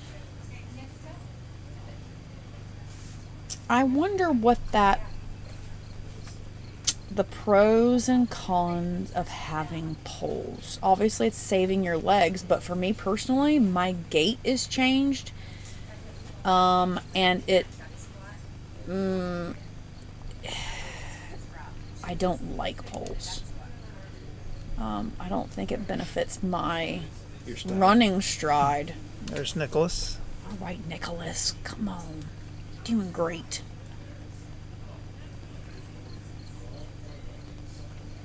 Who's behind Nicholas? I can't tell who that was. Sure. You know, y'all's cameras are pretty on point. I mean, you can see them going around and all the way up. I didn't realize that. How was the light out there? The one that came on? Yeah. There should be a light at this camera. So, yeah, it would come on and then it would shut off, I thought, shortly after. This seems like it's... Well, the infrared's probably capturing it. Okay, yeah. The light itself would come on, and then once you got about halfway down this little slope, it would shut back off. Yeah, I think it's set to 30 seconds. Yeah. But yeah, it was... it wasn't too, intruding. I didn't feel like it was blinding at all. So I'm wondering if the light's still working at the creek cam, even though the creek cam's not working. Creek cam? So there is a camera. You know, when you cross the first creek crossing, you kind of go up that little... there's a camera there? There's a camera there. Oh. And it works during the day. The problem is these cameras have to... the power's being sent via the cable. And when they work at night, they have to power infrared lights. And so... you had to lay cable to each of these there's places, every camera has cable run to it. Okay. This has been you've done an incredible job with all this for us. This is so cool. The fact that we can sit here together and watch this race go on. This is great. During the daytime, all the cameras will come back up again, but at night. Okay. So this is great nighttime quality too. I don't know what kind of cameras these are, but this is very this one needs to be clean. It's got some stuff on it. These little halos are probably dust or something. Spiders are attracted to the cameras also. Oh yeah. You feeling like you have a spider crawling across? Yeah, you can see some see a spider web right there. Oh my gosh. Okay. There's Cody coming down the hill. Okay. Eric. Yep. Oh, I didn't. You know, there are some cameras that you must have them in a spot. I didn't even see them. The creek camera is off trail. I don't think I've seen that one at all. And it's facing. And the one coming, if you have one coming down once you get on that final hill, I never saw that either. Yeah, there's one at the top of the hill and one at the bottom of the final hill. Hope I didn't. No. There was only one time I had to squat and pee. I was like, I hope it wasn't any other. No, no. Darren's the only one that we've had to cut the camera away because he up on right before Ruby Ridge he went off in the woods and we got to go to another camera. That's awesome. Sure, it happens. I like that there's not a audio. Is there an audio feed out here? Or there is, okay. But it must be not so sensitive to the tent area. No, I think it's not on. It's the same microphone that they were doing the interviews with. Okay. Yeah. Now, this camera right here, the one that's at the top of Widows, we could actually talk to people. Really? Yeah, we did a couple of times early today. Oh my gosh, we could be like, woo. It looks like someone stopped up here. Did anyone get injured on this today? Did anyone? I don't remember there being any a sprain or a. I haven't seen anyone earlier in the look day? like. What's her name? We have Fell when reported. she came into the corral, but she didn't get injured. Yeah, Allie did. Yeah. Okay. But she got up and finished another. I think she she finished another loop, or she got out on the I think next. she loop. I don't know. did maybe 2 more loops. Yeah. The girls looked really strong this year. I loved Kara every year. I love running with her. Heather looked super strong. Like, I don't know what their goals were, but like, it was great seeing, of course, great seeing everyone, but in this arena, it's always good to see strong gals out there taking names.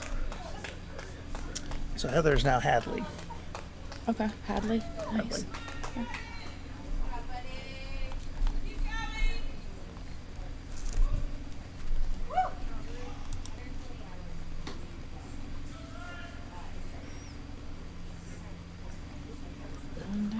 Oh, I think this is young Nicholas here. Somebody's up there giving encouragement. That was a lot of people out at the crossroads today. That was really nice. Oh, was there? Yeah. They stayed out for a long while. I think even really at like when the headlamps.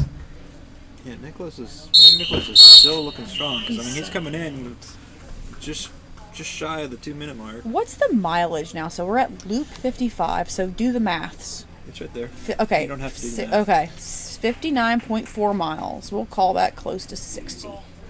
So young Nicholas has doubled. You said he did 33 last year. Good. 33 miles or 33 33 loops. 33 on ultra sign-up, so whatever that is. That's miles. And then yeah.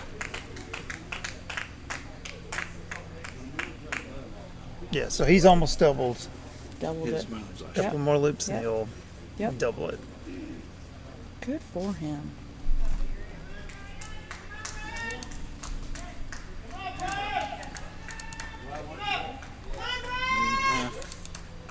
He's got it. Who is this coming in? Brian. He's looking rough. He's looking a little rough. But he's been looking that way for a long time. That's true. So he has been He kind of keeping has it going. the There Jack he is. Sparrow run going on now. There he is. Oh man. But yeah, he's looked like that for Yeah. maybe the last hour. I think before you joined us, he was looking like that. He had this Jack Sparrow kind of. When he You was know, coming that down the goes hill. to show, like, he's just hanging in there. You know, like, to feel that, feeling those feels and hanging in there for so long, especially when you have just not long at all to go, and then, you know, you don't have many seconds left. Jeremiah, I'm sorry. That goes to, you know, talking about crew. You know, talking about how my crew was, or anyone's crew. Like, this race, these guys doing this amazing thing would not happen without a crew who is there, who is handing. I mean, especially when you're coming in with a minute left, minute and a half. It doesn't happen. You can't do it on your own. But you know, the thing about crewing for this race is completely different from crewing from like a 100-miler. Because at a 100-miler, we'll meet you at an aid station, and then we'll meet you at an aid station 13 miles later. Yeah. And so, you know, that's hours that you, Oh, yeah. You just do downtime that you whatever. can sit there and you can take a nap, Yeah. you can do whatever. This one, you know, it's 20 minutes. Every 20 minutes. Yeah, 20 minutes later. And actually, your That's a cruise- labor of love You think there. about if your person's coming in every 16 minutes, it's really only a 16-minute break. That's true. So That's true. It's a lot of work to be a crew person. And in it these- can be high stress. I mean, obviously, if your runner's coming in with not a lot of minutes left, and you feel that tension or that kind of the feelings that come with having less time, and then remaining calm and doing what needs to be done and grabbing the things at a quite quicker pace. But it also feels like tonight, people are coming in with a good amount of time. Their crew's not having to, you know, Scramble as much. be there at the finish line, handing you a drink, putting a towel on you. Yeah. They have time to sit down, Yep. get you straight, and send you out. Yes. Which just again The temperature probably helps that. I mean, I imagine tomorrow we'll see people that'll come in. So have with we seconds checked to go. what the highs are supposed to be tomorrow now? Last I checked, it was like it was supposed to be 95. Today we were looking at 93s. Oh, it got to 95 today. Holy crap. Okay. So tomorrow, what I'm seeing on the weather app is 95. Oh, rain popped up. That is new. Look at this. Sunny in the morning with isolated thunderstorms developing later in the day. That's interesting. Near record high temperatures. So that rain will probably help these runners, though. They will not mind the rain. It will probably cool them. Chance of rain, 40%. Yeah, that we haven't seen that. I have not seen that. Yeah, that's... Well, one of the reasons why we went with this new system that we have is because last year, all the cameras we were using were basically just webcams. And so when it started raining, we had to start taking everything down, putting it underneath this tent, whereas now everything's waterproof. So it can rain. It doesn't matter. Yeah. Yeah. Oh, my daughter just texted me. I hear you talking on Murder Mile Live. I hope you had an amazing run. Rhea, I did have an amazing run. Not what I wanted. I wanted many more miles, but it was an amazing run. She said running in 95 degrees is insane. It is insane. It is insane. I hope that weather changes tomorrow for the crew. If the heat, well, if it hit 95 today, they can do 95 again tomorrow. But Lord, and look, it cools to a nice 90 in the Monday and Tuesday. Just hang in there to Monday.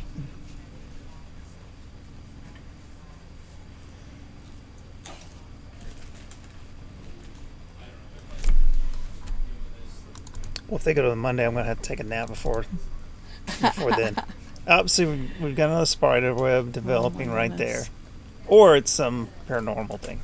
Speaking of nap, I need to go it's 2:45 in the morning. My dad has been hanging in there. So he dropped me off this morning. So when he came back, it's like we don't have separate cars. So he's amazing. I'm like, you doing okay to still stay? He's like, yeah. Maybe he's asleep in the chair somewhere.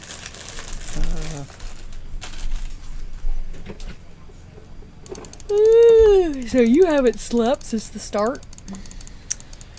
No, and it was a late night the last several nights, so it's been fun times.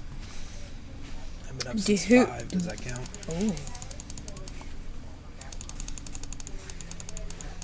What did you do? Is there chips over there? I have some chips over there, yeah. Oh. I was like, I won't say no to chips. There's a bag of Doritos over there. Oh, get a handful, thank you. Came back, I was like, I smelled something amazing. Oh, and their Cool Ranch. That's the best flavor. Yes, thank you.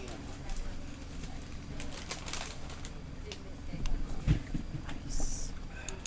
So who's going to be running the show when you're asleep, Forrest? Are you going to be able to hand off? So Dave and I are going to take the night shift, and then tomorrow Garrett and Jennifer will pick it back up again. Okay.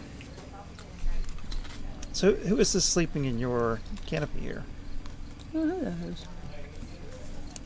Oh, is that Daniel maybe? That might be Daniel. Or Aaron's dad? Not your dad. Oh. Not my dad. No. Doesn't look like his hair.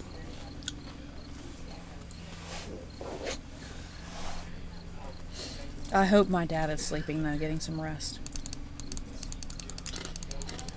Since I'm full of energy, not running, eating Cool Ranch chips.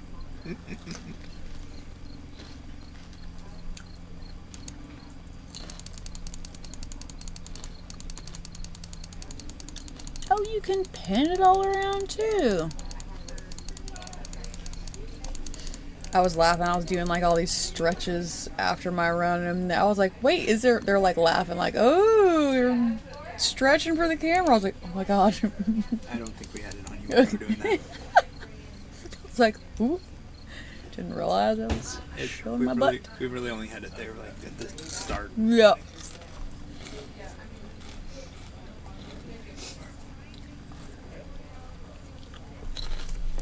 So, what was that floating in from the camera over there? I believe that was probably a spider web. They kind of float on their webs as they go places. That or there's now aliens out there.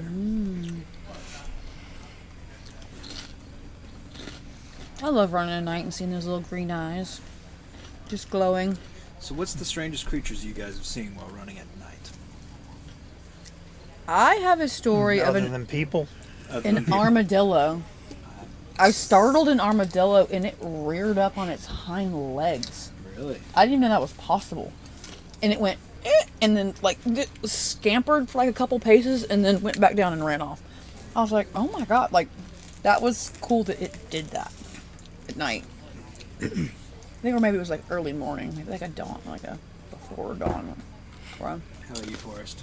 I was running out at Percy Warner Park here in Nashville, and I was actually on the road, and it was dark, and I was running along, and all of a sudden this shadow just comes up from the side of the road right in front of my face. I was just completely startled and realized it was an owl. Flew up into the tree. Man, but it freaked me out. I got a few close calls with owls at Percy, but the strangest animal I've seen on a run, also at Percy, I've seen flying squirrels twice. Yes, I've seen those too. Yep. I don't know that I've seen flying squirrels ever in my life. I've seen them on the White Trail. I've seen them on the red both times. We saw them on a Tuesday night run a couple months ago. So what are they doing? Just you see their little gliding He was laying on the cells? road and he looked flat, and then he ran. And they off. just have a webby, like a They actually fly.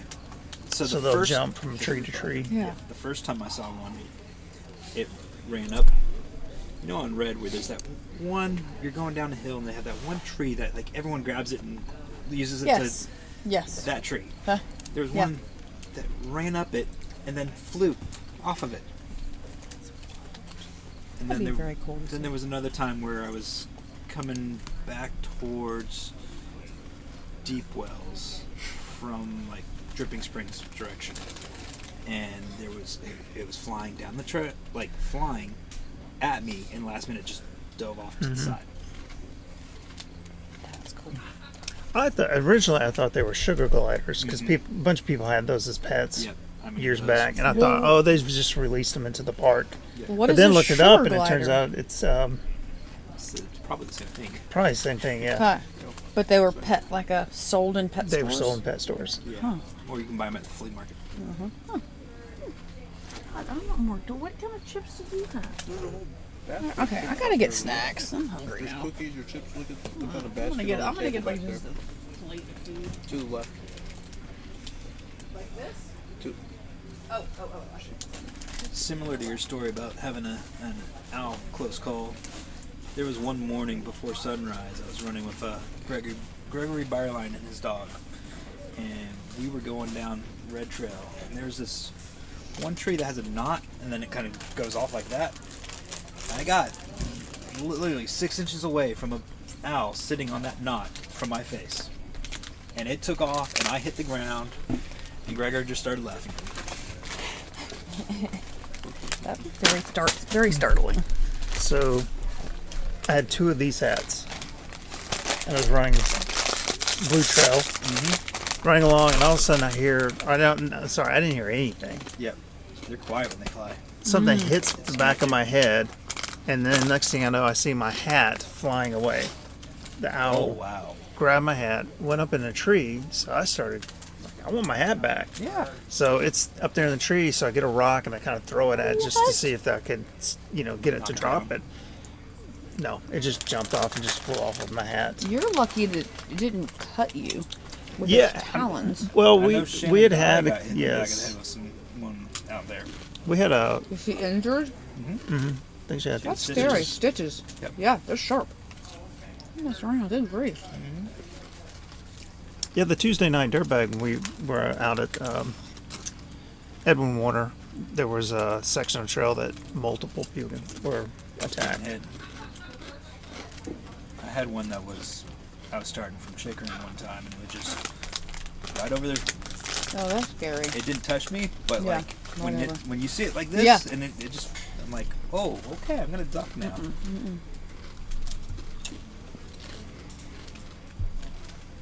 I do love running in Percy at night, though. Just the wildlife is so much better. I don't know. To ever run? Well, I guess when it's early when the sun goes down, but not like late at night. Done a few like Mhm. start at Nice. either midnight Okay. starts to sunrise, or like I've done a couple sunrise to Yeah. sunset, or sunset to sunrise. Yep. Ooh, I love running at night. There is something so cozy about the woods at night. They're more peaceful. Absolutely. A lot less people. Oh yeah. I did one time though on one of those runs. We had a group of people out there, and we came across this couple on White Trail. Had no headlamps, no nothing, pitch black. They were just walking on the trail. Yeah, that was a little weird. A little weird. Yeah. Some guy and a girl. That's why I asked you, what was the weirdest thing? Human. Creature. Mhm. I was on Red Trail one night, and I hear this guy yelling at me. He's like, hey, hey, kept yelling at me. And finally, as I got closer to him, I said, what's going on? What's the problem? And he's like, you're blinding me with your light. Well, he had no light. And he's, deep in red. I'm just going, okay, whatever. So I just went the other way. I mean, I went my way. He was going the other way. But yeah, a lot of people out there with no lights. Yeah. Seems dangerous, but Well, this was like at midnight when I saw this couple out there. Almost like after seeing them, I kind of like, we probably should have checked and see if that girl was okay. Oh, that's newly in love behavior too. True. You either you're about to get you've been kidnapped, Yep. or you've just fallen in love. Yep. Could go either way. Yep. I think that's kind of the assumption we went with, was the love part, but then afterwards, like, I wonder if she was alright. Did you say this guy's pole was wooden? Did you say The staff. the staff? Yes. It his looks staff. wood. I wonder what the weight of that staff is, because he's moving with it really well. He doesn't see, and it's one hand, so it's not like it. It has to be pretty lightweight. Broom handle? I love the uniqueness of people's running gear. Evan running in Luna sandals the entire time, which I was like, I love today? Luna, obviously. Mhm. But like he was, yeah, in it the whole time. And was moving well. It said it felt well. He felt good. I was grilling him about it. Like, how does it feel on the bottom of your feet? Like, what is it? He's I'm feeling fine. always scared to death about running in sandals, that my feet would be destroyed from kicking rocks. Oh no, I've looked. So I've run in my Lunas up to 30 miles, and the only reason I don't go past that is I feel like I need a little bit more cushion directly. I start to feel the impact. Yeah. But as for like rock kicking, I don't. It doesn't. Like I'll hit it, but it doesn't affect doesn't hit my toes. Break a toe and then an ankle. You what? I would break a toe and then an ankle. So I have Probably in that order. Bedrock sandals, which is very Lunas, comparable to Luna. And they, I've worn them and I've ran in them, but I haven't ran in them. Yeah. It's like I've been, at a race, and it's like, let me run back to over there real quick, Yeah. and get the supplies they need or whatever. Or I'm gonna run them into the finish, and I'm wearing my sandals. Yeah. You might be pleasantly surprised how comfortable they can be. Like, this has zero rub when I'm running in them. I do wear socks in the winter to keep them warm, but like I'm surprised that it doesn't rub on anything, and it feels really good. I wish they made some that were a little more cushioned. I mean, I don't know how that would look as a sandal. That'd be kind of weird, but. Well, I mean, you look at Chacos. They're Antivas both. They have a bit more cushion. The Chacos are so heavy, though. But, you know, seeing Becca running her Tivas. Seems good. Hers looked very lightweight. That trip to the Smokies I took with Greg, he was wearing Tivas for that. Yeah. Tiva needs to sponsor these runners running in Tivas. Like, market as running shoes. They clearly are working. Yeah, I think Becca ran the entire Cruel Jewel in her sandals. No boat. Yeah. The 50 or the Both 100? years. 100. 2 years ago, she ran the entire 100 in her Tiva sandals and toe socks. Last year she was in them. I mean, this year she was in them. The year that... The year she placed third. Yeah. She wore sandals. I was there that year. I'm trying to remember. Yep. The entire time. Because I was crewing and pacing Taylor that year. Yep. And that was the year she was leapfrogging a little bit with Becca, and then her sinus infection took over, and she called it quits. But then went back the next year and took third. I ran with I paced her that year that she did third, then I paced her this year. That's a race I'm happy to pace on, but I'm terrified to run. I'm kind of with you. For one, it's a May race, so it's always a crapshoot if it's gonna be hot or cold, and I don't do well in heat, so. And both times, very scared to commit to that race. I ran the middle of the night section, just directly bombing up the DRT. I was like, oh shit! I mean, it was awesome. I loved it. Look at this. Nicholas is back. He's got a minute 15 left. So cool. How do you explain that to your friends? I mean, that's not a sport. They wouldn't comprehend it. Right. That's not a sport that you just tell your friends, oh, I ran in 2 days. Yeah. Send them the live stream link and say, hey, watch this. So I had 4 caper friends. They were amazing that came today to watch me run and cheer me on. And I love that they were here to like cheer me on and but they didn't.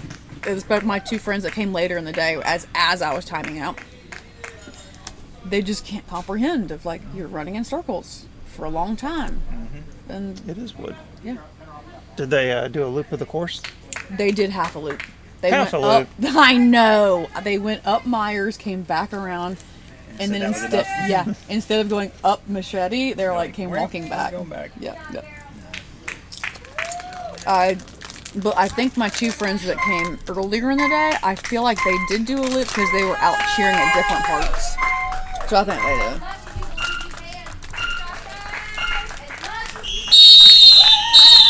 Look at them. All right, let's count headlights. Yep. On this, when they come through. 1, 2, 3. Yeah, they're all blurring together. 4 in the front.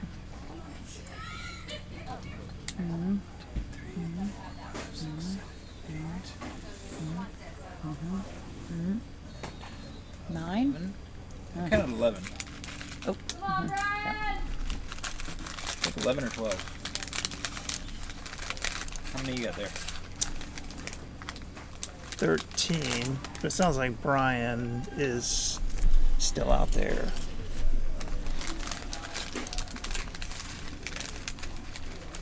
Oh my gosh. Sour cream and onion chips at 3 in the morning is hitting good.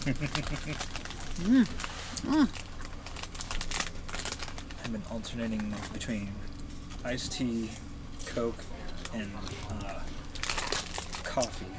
Trying to keep the caffeine level up.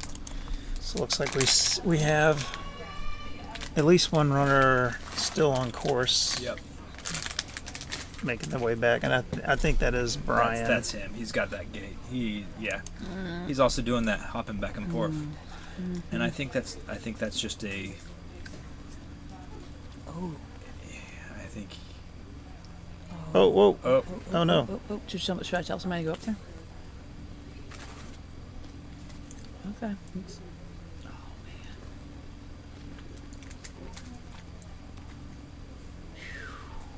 He's working hard. Yeah, he is. Let's get the field. Should I go tell Becca? Just let him.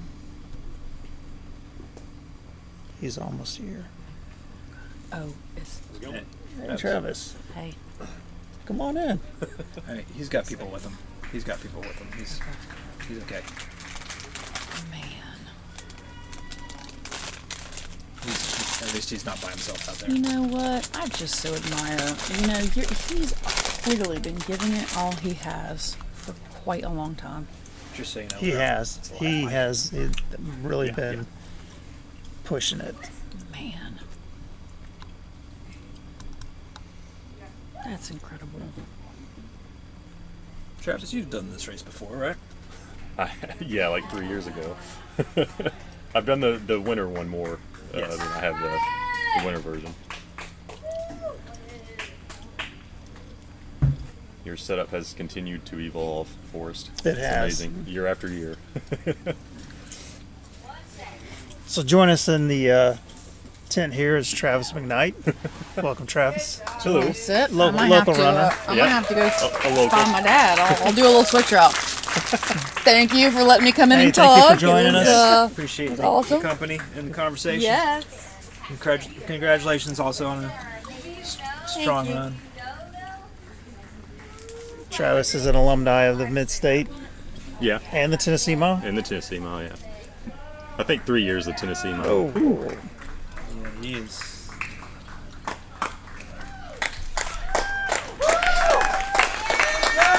Till the end. Yeah, he is.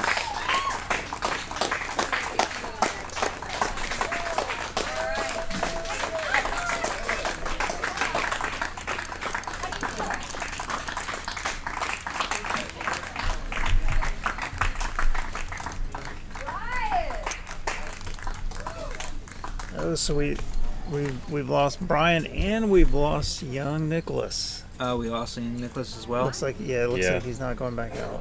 Okay. Yeah, I saw him. He went in the Porta John. I don't think he was. Stomach was going sideways. I'm not sure. He just wasn't at the start. He got in time. Yeah.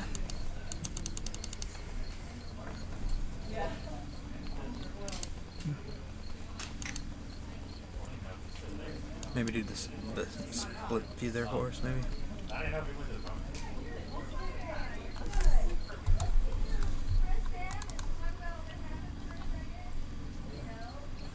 We missed him.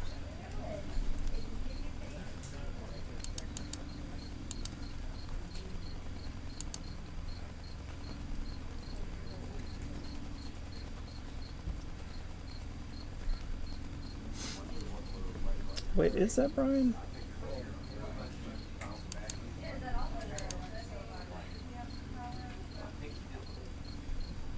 I think so.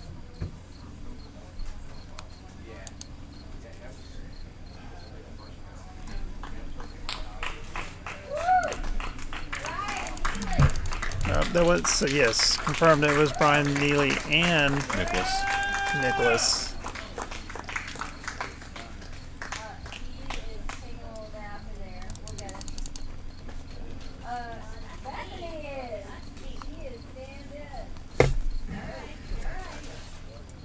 Brian Neely.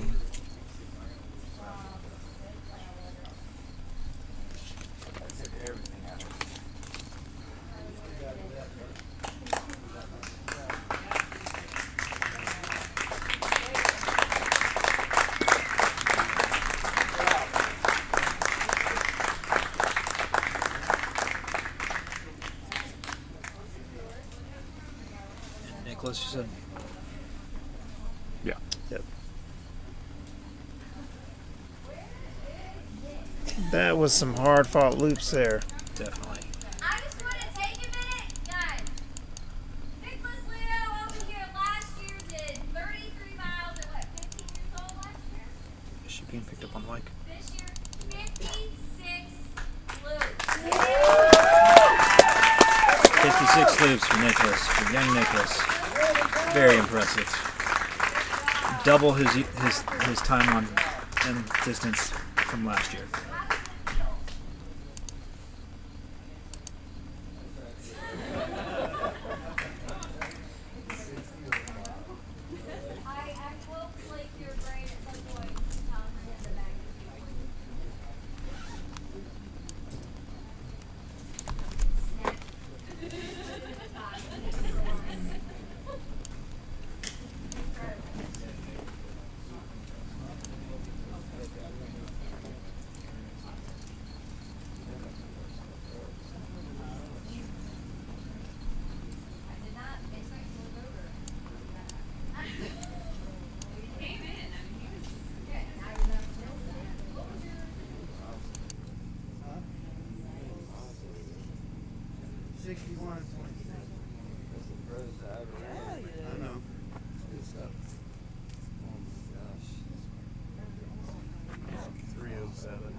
I want to get Nick on here for just a couple minutes.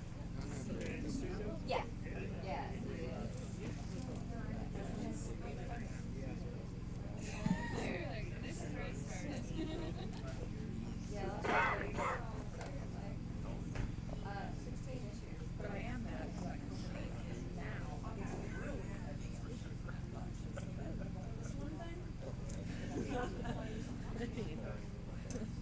I would like to get his dad too, because his dad also ran.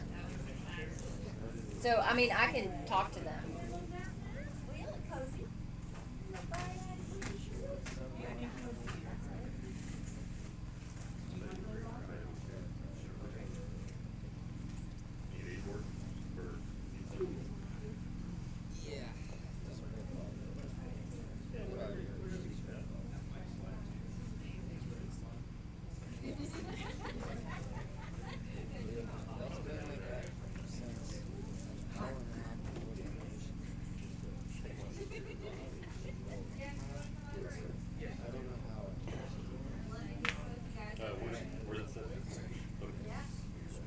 See that father-son dynamic duo.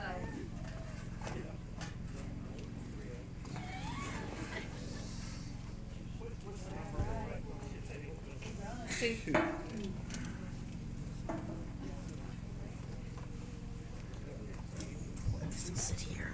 There you go. Slide over here.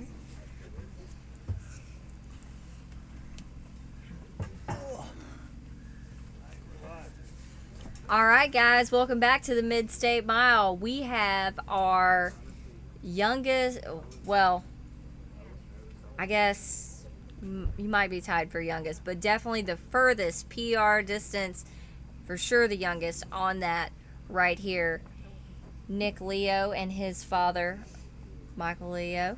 I will let you guys tell us how you found us and, you know, how you wound up here. Go ahead. Oh, you found it. Well, go ahead, speak.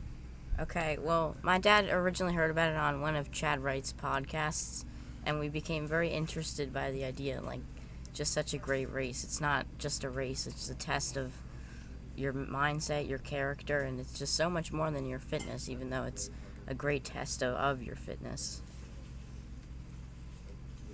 Yeah, so we were just really intrigued by it, and I wasn't really a runner. I started running, and he wasn't a runner either, and he started running, and it's changed both of our lives, so it's been great. Yeah, it's been great. So thank you. I love for putting that. this on. I mean, this is amazing, and it's just something we look forward. I mean, we've done it twice, and that's all he talks about for the whole year, and I don't know. I mean, now I don't even know if I can run with him anymore because he put me to shame today, for sure. But I know he'll be excited, you know, to probably try to give it a go again.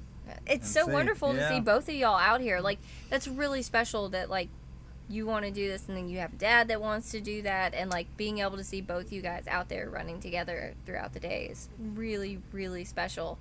I mean, what, last year was 33 miles? Did y'all run it all together? We did. Yeah. Yeah, it's just a special thing, and it's brought us obviously closer together, and not many fathers and sons get to do these kinds of things, so it's just great. So Well, thank you. We are really grateful for y'all. Thank you. Seriously, it has been such a joy and a pleasure to watch y'all out there, and I hope you know I'm sure plenty of people out there you're inspiring. Yeah, you may not be able to hear all the cheers that are on the live stream and the things happening, but it's just all of us. No, it's just a really neat race, and all the competitors are everyone is wonderful super people. nice. It's just the camaraderie out there is unreal, which you don't find in any other sport, I don't think. And I don't know, it's just a really special thing that you guys have here. So Well, thank you. yeah, I bravo. appreciate you guys Bravo. being Yeah. here. Ed, do you think the heat played a factor this year compared to last year? I mean, it was definitely worse, but I started feeling pretty bad, like, around when it was worse because I had some other stomach issues going on. Then once I got that under control, it was fine, really. Ooh, what was your secret to getting under control? A combination of Diet Coke because of the bubbles and banana, and I just didn't eat for a couple rounds and it just went away. All right, then. That's the magic recipe. That's Diet it. Coke, bananas, and That's just don't it. eat for a couple loops. That's it. It seemed to work. All right, well, really grateful for y'all so much. Thank you. Ditto. Thank you again. Very It's been inspirational. awesome. Thank you. Yeah. We hope to see you back. Absolutely. Absolutely.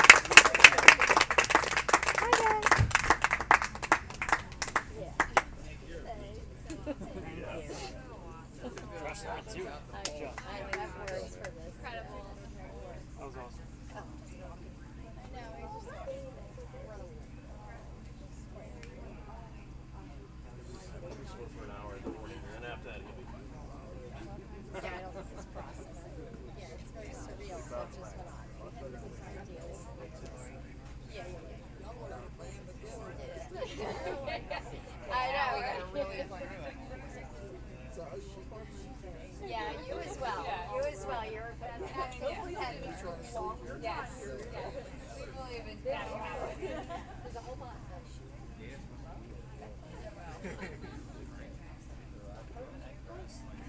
I was about to sleep.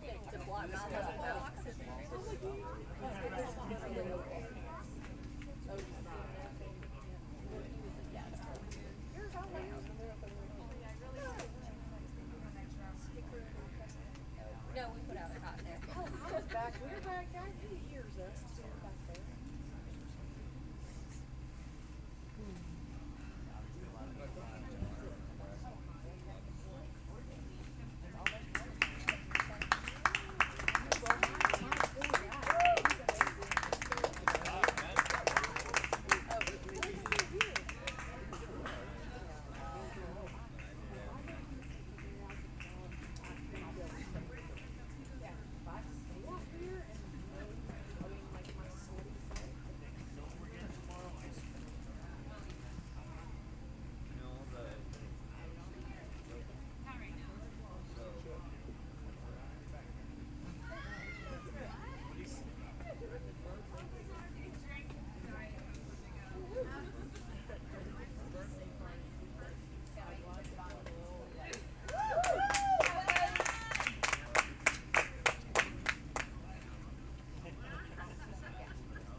have these moments that you screw up. And I realized that I was dehydrated. I was like, come on, we got to get this under control right now. And, you know, tried. But, and towards the end there, I totally lost my downhill muscles. I've been so much forgiven me. I've never in any race ever lost my downhill muscles. That was my first time ever.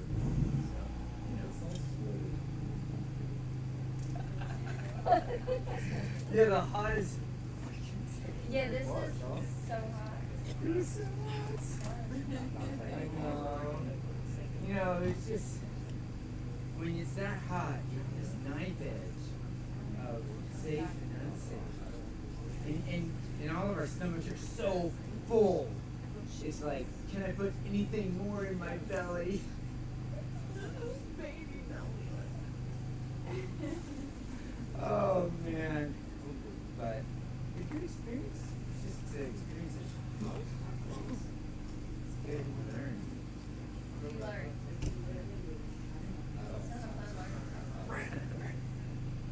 Towards the end, because I was going so slow, just everything got so much more painful. Because going fast downhill is my forte, I make it efficient, right? And so because I was going so slow, everything just kept getting worse and worse. I'm like, I never experienced this before. You got to experience other runners. Like even 36 hours the very first time I did it, my downhill was still super good. Yeah. It was my uphill that really tanked. But it's just. We love you so much. Thank you. We're so grateful for you. Seriously, you are such an energy and a presence. Thank you. We love you. Thank you. No, thank you. Yeah. So, you know, it really still comes. I mean, could I endure some more pain? Sure. I couldn't endure it. But it's that classic thing where Laz says, I got to do it. It's not going to happen. So, I didn't see any hope of actually riding the ship, right? So it's like, ugh. I'm in so much pain every downhill hurts. Yeah, now I get to empathize. That's the real empathy. Oh, this is So Luke can learn empathy. This is why. I run with. This is what they've been feeling for hours. When I come past people, they're like, and I'm like, sorry, dude. I'd be like, oh, that sucks. Now you know what Hale with them are doing just for something silly as that. Yeah. He was the redheaded guy. Oh. You? No, I don't think so. I got to know Hale a bit. Yeah. Good. I've already get it. Preferably. Afternoon? Oh. That's nice. Yeah. That's the amazing thing about this type of race. I mean, like Brian just timed out last lap. He was digging so deep for so many laps. Impressive. He does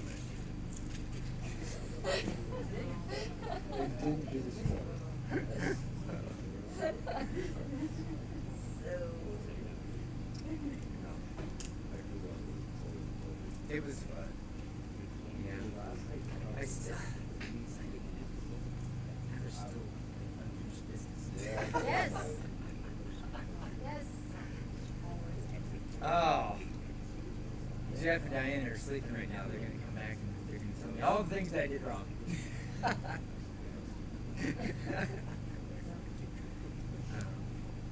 It was a good experience. We knew it was going to be hot. Yeah. I did my best to sauna train and did run in the middle of the day, but you know, I think next year, if you don't have the fans installed, I am definitely bringing a fan. Yeah. Man, it makes a difference because Jeff went and got one from his camper, and I'm like, oh my god! This is so much better. Yeah. Yeah. I feel like you've been ultra running a while. You know the power of the band. I don't feel like you're new. I feel like you've been here for a while. He's creating his own breeze as he runs. Runs downhill. Swiftly. That's what I was telling the guys. Through the forest. In the middle of the afternoon. Middle of the afternoon, I joked. I was like, "It's the doldrums, fellas. You gotta make your own breeze. You gotta just run faster."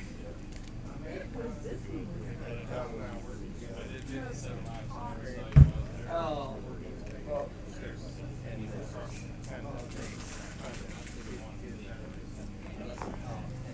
What's your name? Mike. How far did you go?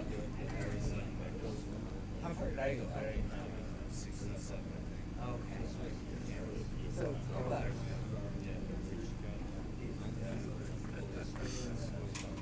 Thanks, man. You know, I really had hoped that maybe I could put it together this year. You know, I gotta tell you that Cody looks freaking awesome. He's the guy who comes in first every freaking lap. Where is he right now? Oh yeah, bring him in the corral. Oh yeah. Good deal. Doing good. I'm kind of running here like carry on.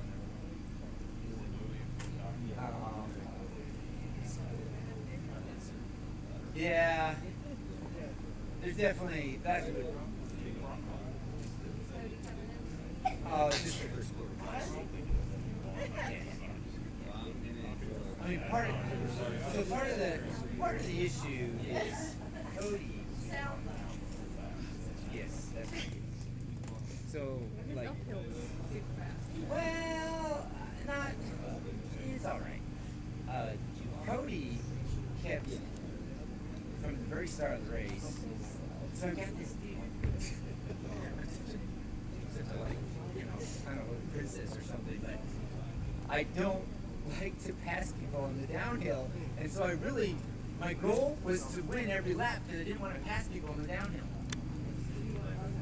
So that's why, because I know I downhill fast, but it's annoying to pass people. Exactly, and it's dangerous. You're often hopping. So Cody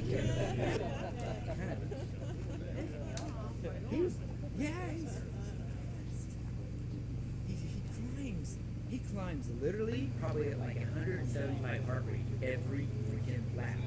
Like he pegs his heart rate every time. No joke. Like he's breathing hard from the very start of the race. He's like, argh. Dude, I thought this guy. Well, I thought. I'm going back to sleep. His heart rate is very high. I can tell by his breathing that he, like, I was always like, dude, I'm not willing to breathe that hard. I don't know. I mean, I can check. Dude.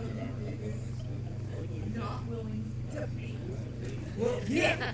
Well, this race, in general, you should not be panting. But a lot of newer guys don't know that, and you're like, yeah, I'm doing great, but no, he went 270 miles at Biggs, so he knows how to go multiple days. He's good at that, but I thought maybe he's still underestimating. Yeah, well, he hasn't so far. We'll see if our veterans finish faster guys next race. Let's see if our veterans.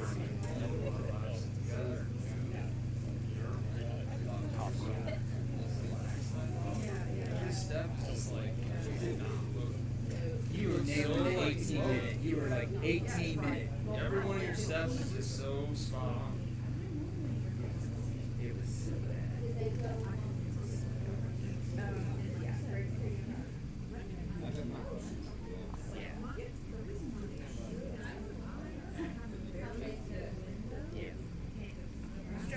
Trying to get in there.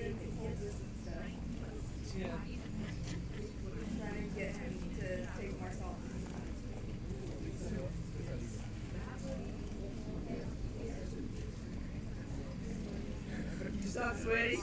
Oh, Dylan stopped sweating. And then he started vomiting.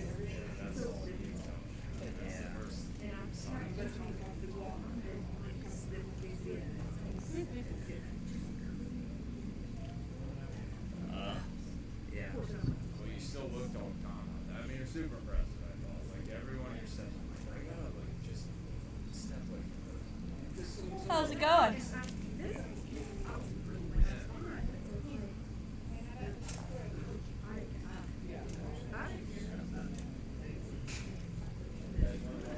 This is the highest. This was the most uncomfortable ever.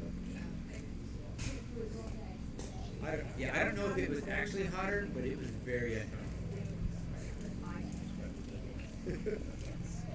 But thank you. I did not feel like it was. I was not feeling like I was being It was just so relaxed. Like, so every step was like, to the point that I'm like, just relax. This isn't chill. Let it drop. Yeah, that's especially a lot of guys, even in like around 100 miles. Dude, do you know that the DNF rate for men is way higher than women? Like triple. Like if you look at the DNF list, it's like 95 men. It's always like because women don't have egos in general. They're just like, I'm out here to just do my best. Where men are like, I can't get chicked or. I do. I've done several.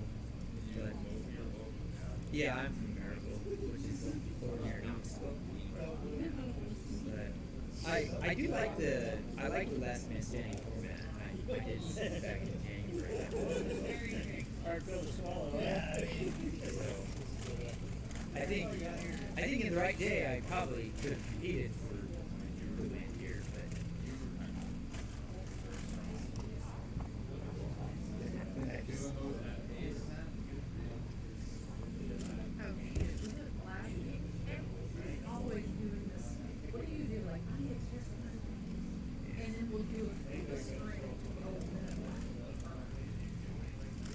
I did one. Yes. I did one this year. I didn't do too many. I just. I remember from the documentary. No, I was super inspired. I love it. You like I'm gonna do a fast lap. Yeah. Yeah. That'd be my last lap. That's what Greg said. Yeah. And then Chad's like, boosh. Dude, I'm telling you, that's the only reason I'm here. Because I was training for an ultra.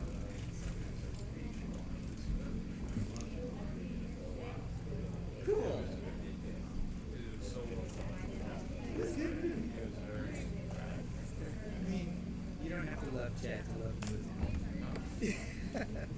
It was. Tony may have a little bit of a beef with it. I know. It's tough. It's tough. It's in mind. Thanks, man. And where you from again? New Jersey. Oh, this is your son. No? No. Oh, because he's from New Jersey too, yeah. Oh, that's funny. Okay, that's so funny that you have these Jersey. Okay. You were there his parents. Yes, this is his dad. Yeah. Really proud of you, Nicholas. How do you do it? I'm just going home and sleeping, and then coming back out here in like 3 or 4 hours. Yeah, well, Okay, well, I want to know, Nicholas, come on, tell I me should the truth. punish myself and like run In the last like month, halfway home. what is your weekly mileage average? And be like, Put on your big roll. Tell me truthfully, come on.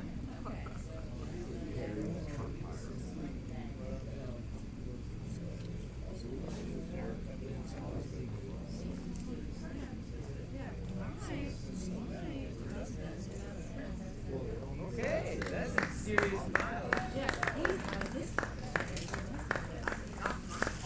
Woo!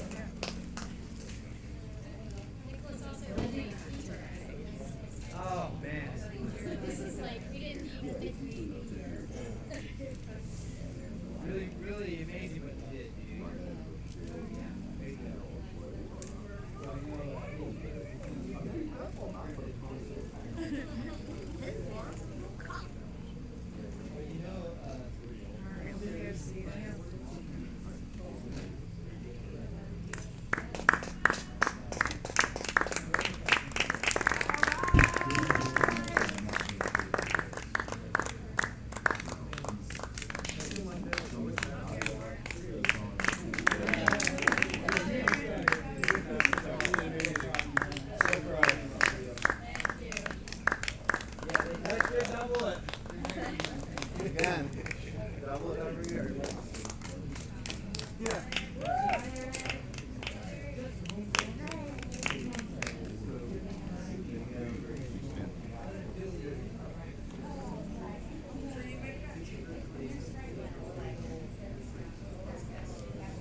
I guess so.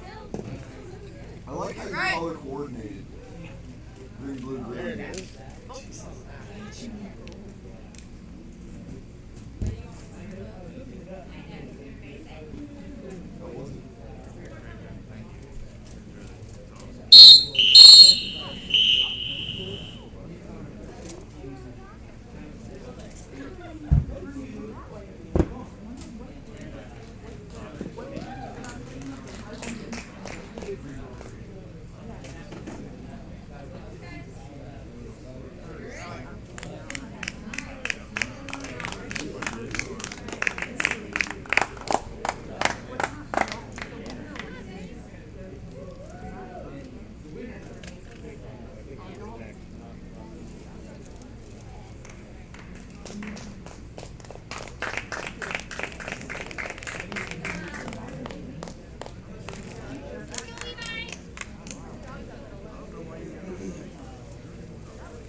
You're gonna call it, huh? You make it back. But you're not. You're not my eyes. You're trying to get my eyes.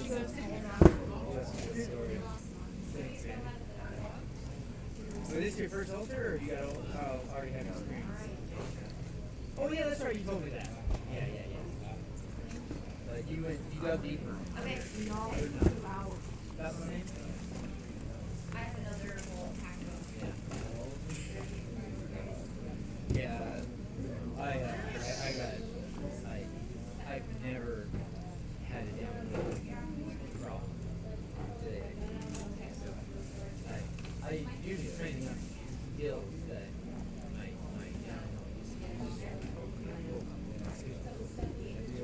do a lot of reds.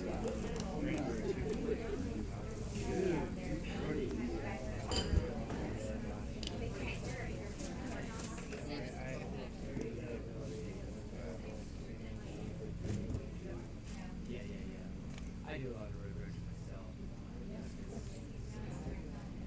But I try to get out.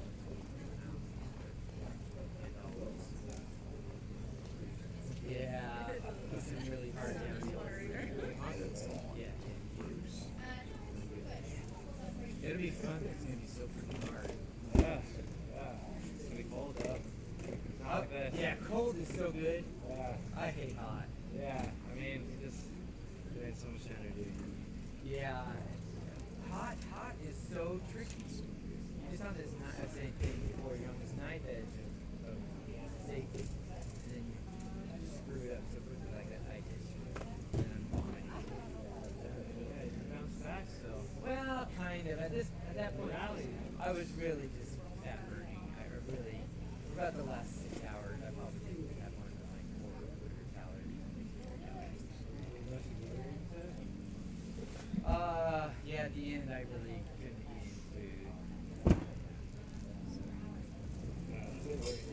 You too. It'll be fun to run together at Conquer. Sam's coming back. I think Chris Roberts is coming back too. So, Roman's gonna be there, Chad's gonna be there. good. That's cool. Where do you live? Come up sometimes to like North Georgia. Well, look me up. If you ever are just like, hey, I got this weekend, I'm probably gonna be in Georgia or something. I might be able to swing down and do some running. I'd maybe do some Kai or AT or yeah. Roman and Chad, we've been doing that every Wednesday. Just kind of picking a spot, and we've been kind of seeing that Atlanta metro, but like we're up in North Georgia and maybe You mean Chad? Meldrum. redhead, you run with the orange shirt, orange shoes. Oh yes. Yeah. I met him. Yeah. He was hanging with Sam. Yeah. What? You guys already playing when?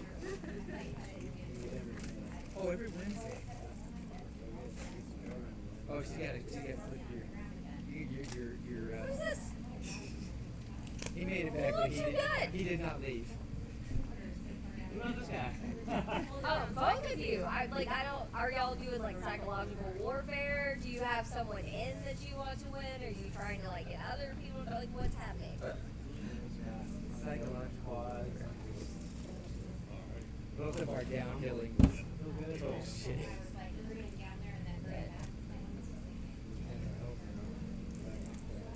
Yeah, man. Good. Oh, it's getting kind of cool. Yeah, the sun will be coming up soon. No, thank you so much. Thank you for being so encouraging and so wonderful and everyone. Thank you so much. Good job, man. That was what it is. Thanks, Travis.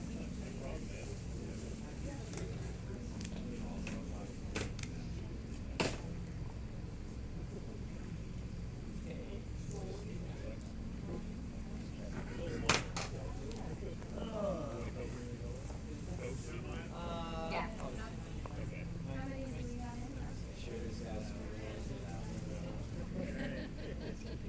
Is this man related to you? Nice to meet you.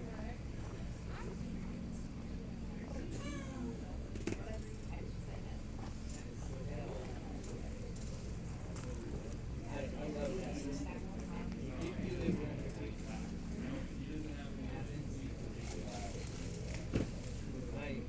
I have 4 children. I'm always hoping for that one. Like, I'll come through, I'll come pennies, I'll do all these things. Everyone can see me running. I got a 24-year-old and a 22-year-old. Those two are home. You would probably enjoy it. Yeah. Yeah, that is your thing.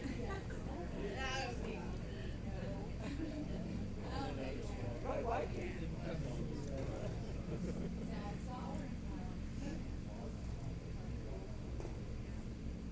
Oh, he was done. You know where it's from? You know, I don't see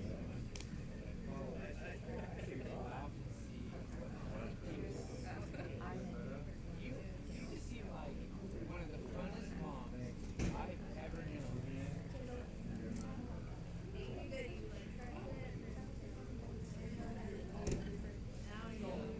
I can tell that they are really energetic.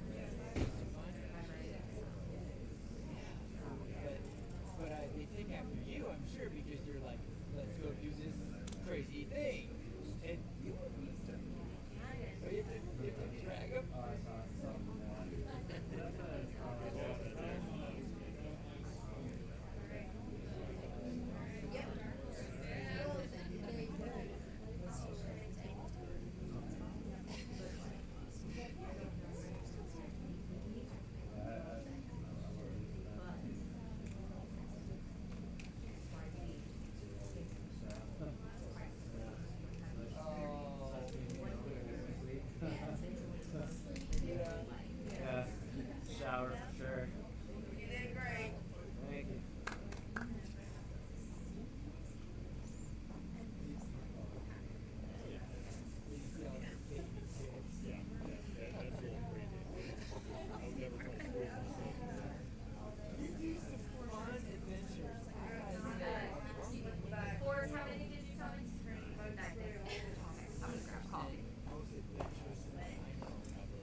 There's some fun stuff in Knoxville that I've taken and almost my favorite one is actually downtown Knoxville.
Levi, you got this, bro.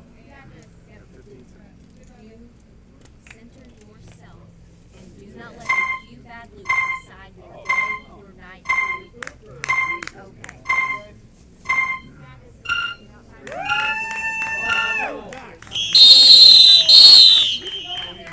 Now it's starting.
But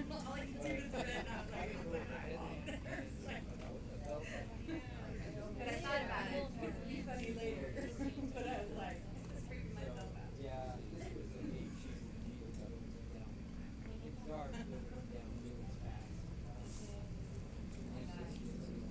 This is actually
go.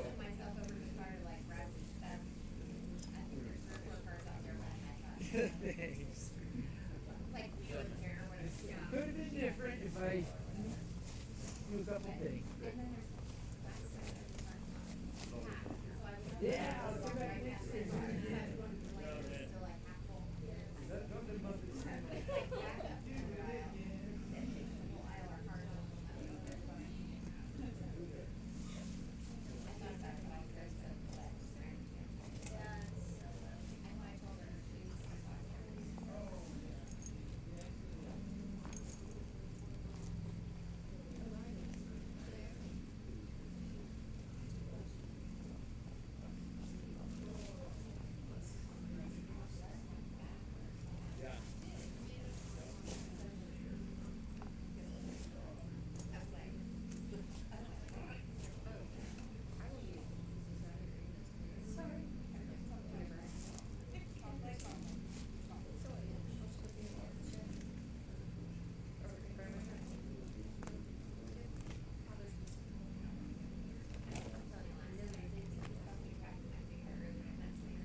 That feels good. No food Sorry. Yeah, mine.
talk to anyone with poop in my pants. So I apologize for like walking away. That was very rude of me. No, I think you made it right. I like started stepping on my God, it's happening. It's okay. And I didn't want to do the whole poop on my leg. It's the optics of it. It's just like, there's no point. Well, you earned this. I wish it was later. You're welcome. Me too. I'm disappointed myself. I don't know how many I actually did. 58 loops complete. 58 loops complete. Is that in 60s? Yeah, it'd be like 63 or 62. So less than. But 20,000 feet of elevation, man. I know. And I hit 78 on the 40. yeah, but I mean that you have so much time. Yeah. Yeah, like this is. He took 0 breaks. No, Yeah. But it was cold. Yeah. The heat was causing me like GI issues crazy. Yeah. Like I thought I was done for A long time ago, we've been short. because I couldn't go to the bathroom, and it's been happening since like 9. And I kept stopping, and then I just lose time in the chair. Couldn't poop. So, and my poop's still like not. I'm sorry. That's just. I'm sorry. All good information. It's Good job, Aaron. And I'm like, you got it. It was a pleasure. Yeah, you too, bro. But yeah, it's like, oh. Some people just don't do it as much. Yeah. Well, thank you. You're welcome. Thank you. That was it was. And I got to meet people that I watched because I had a car accident, mobile, and I was watching this, and I was like sitting there broken and torn and cut, and I'm like, I'm gonna do that, even though I can't walk right now. Yeah, thanks, bro. Appreciate it. I'm like, I'm doing that, and Jen's like, it's in December, and I got into a car accident in April, and I was still healing into like May going into June, and I'm like, it's enough time. 6 months. Yeah. I wasn't in running shape at all. And that was the 40-hour that we did, which is a fun one. That was fun, so yeah. But I have to beat my PR now. Yep. You got us. So I love having you guys here. You're so awesome. yeah, no, Thank you it's for everything. And there's so many good people. It's like, oh, I wish I could have prayed more.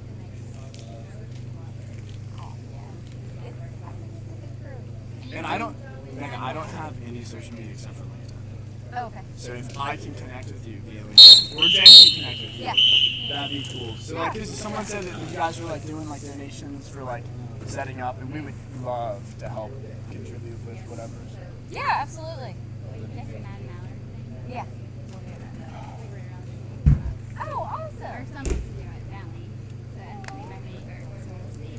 All right. I think I like this community.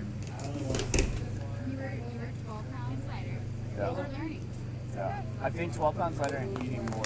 Yeah. Good job, bro. Good job.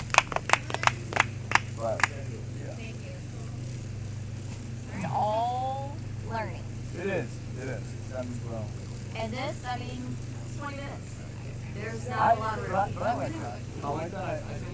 I think I do it one time before, and I'm like 186.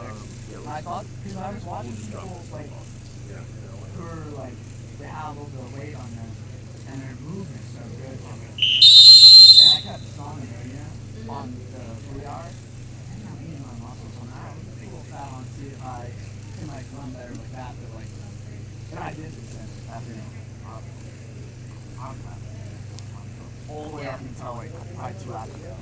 But so we'll see what happens.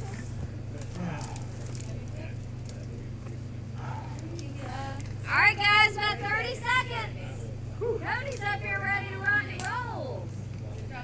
Like, the wise man with his staff. Yeah, I know. Proud of you.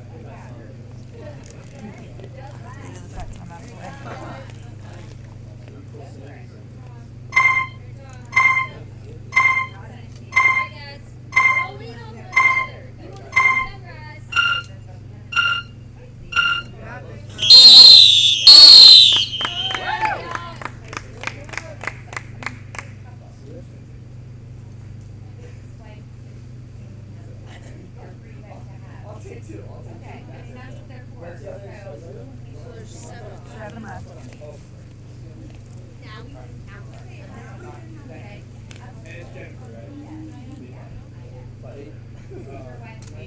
Oh, thank you. Thank you so much. Yeah, thank you very much. I appreciate it. Thank you. Great to watch you. It was fun. Thanks, brother. I appreciate it. Wish I could have put more down, but.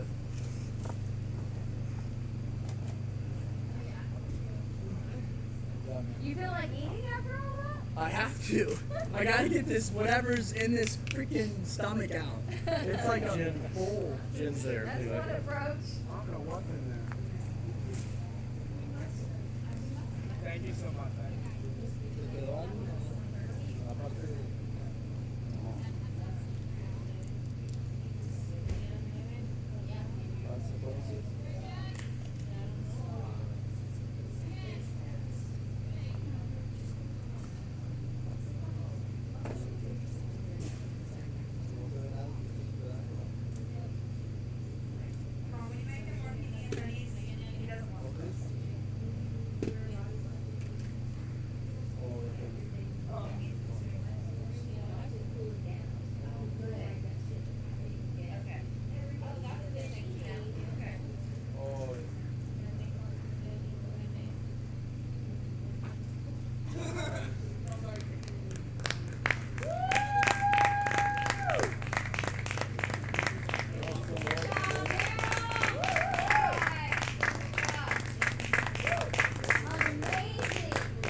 Yeah, everything. Okay. Sorry. I've been obsessed with this.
Tonight too. Like, what did you expect? Change your expectations.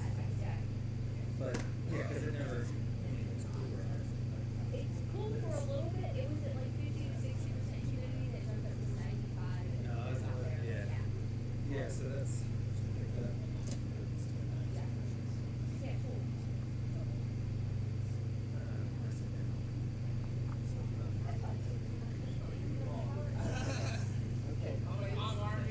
Be back.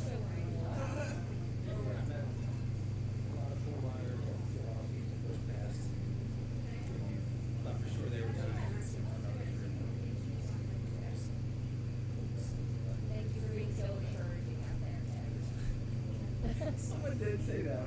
That was Mike.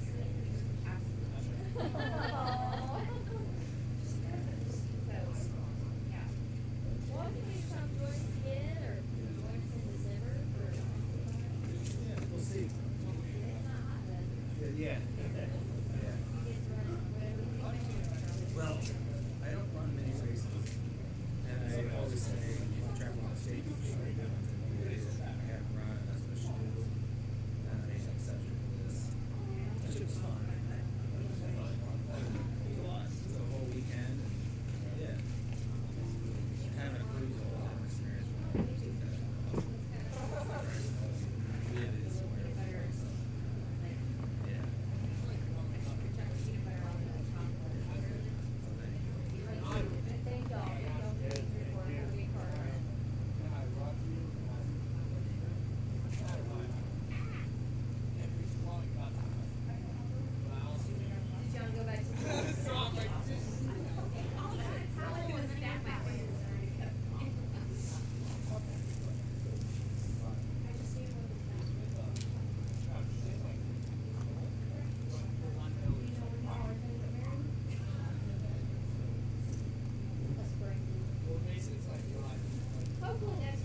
Do it. I'm here for it.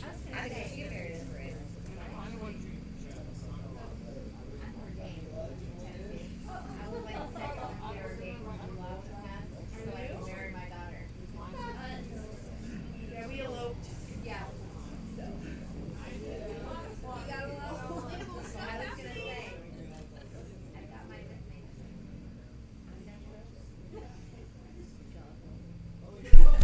Hey folks out there, we have to restart the new stream as this one is coming to an end. Stay tuned.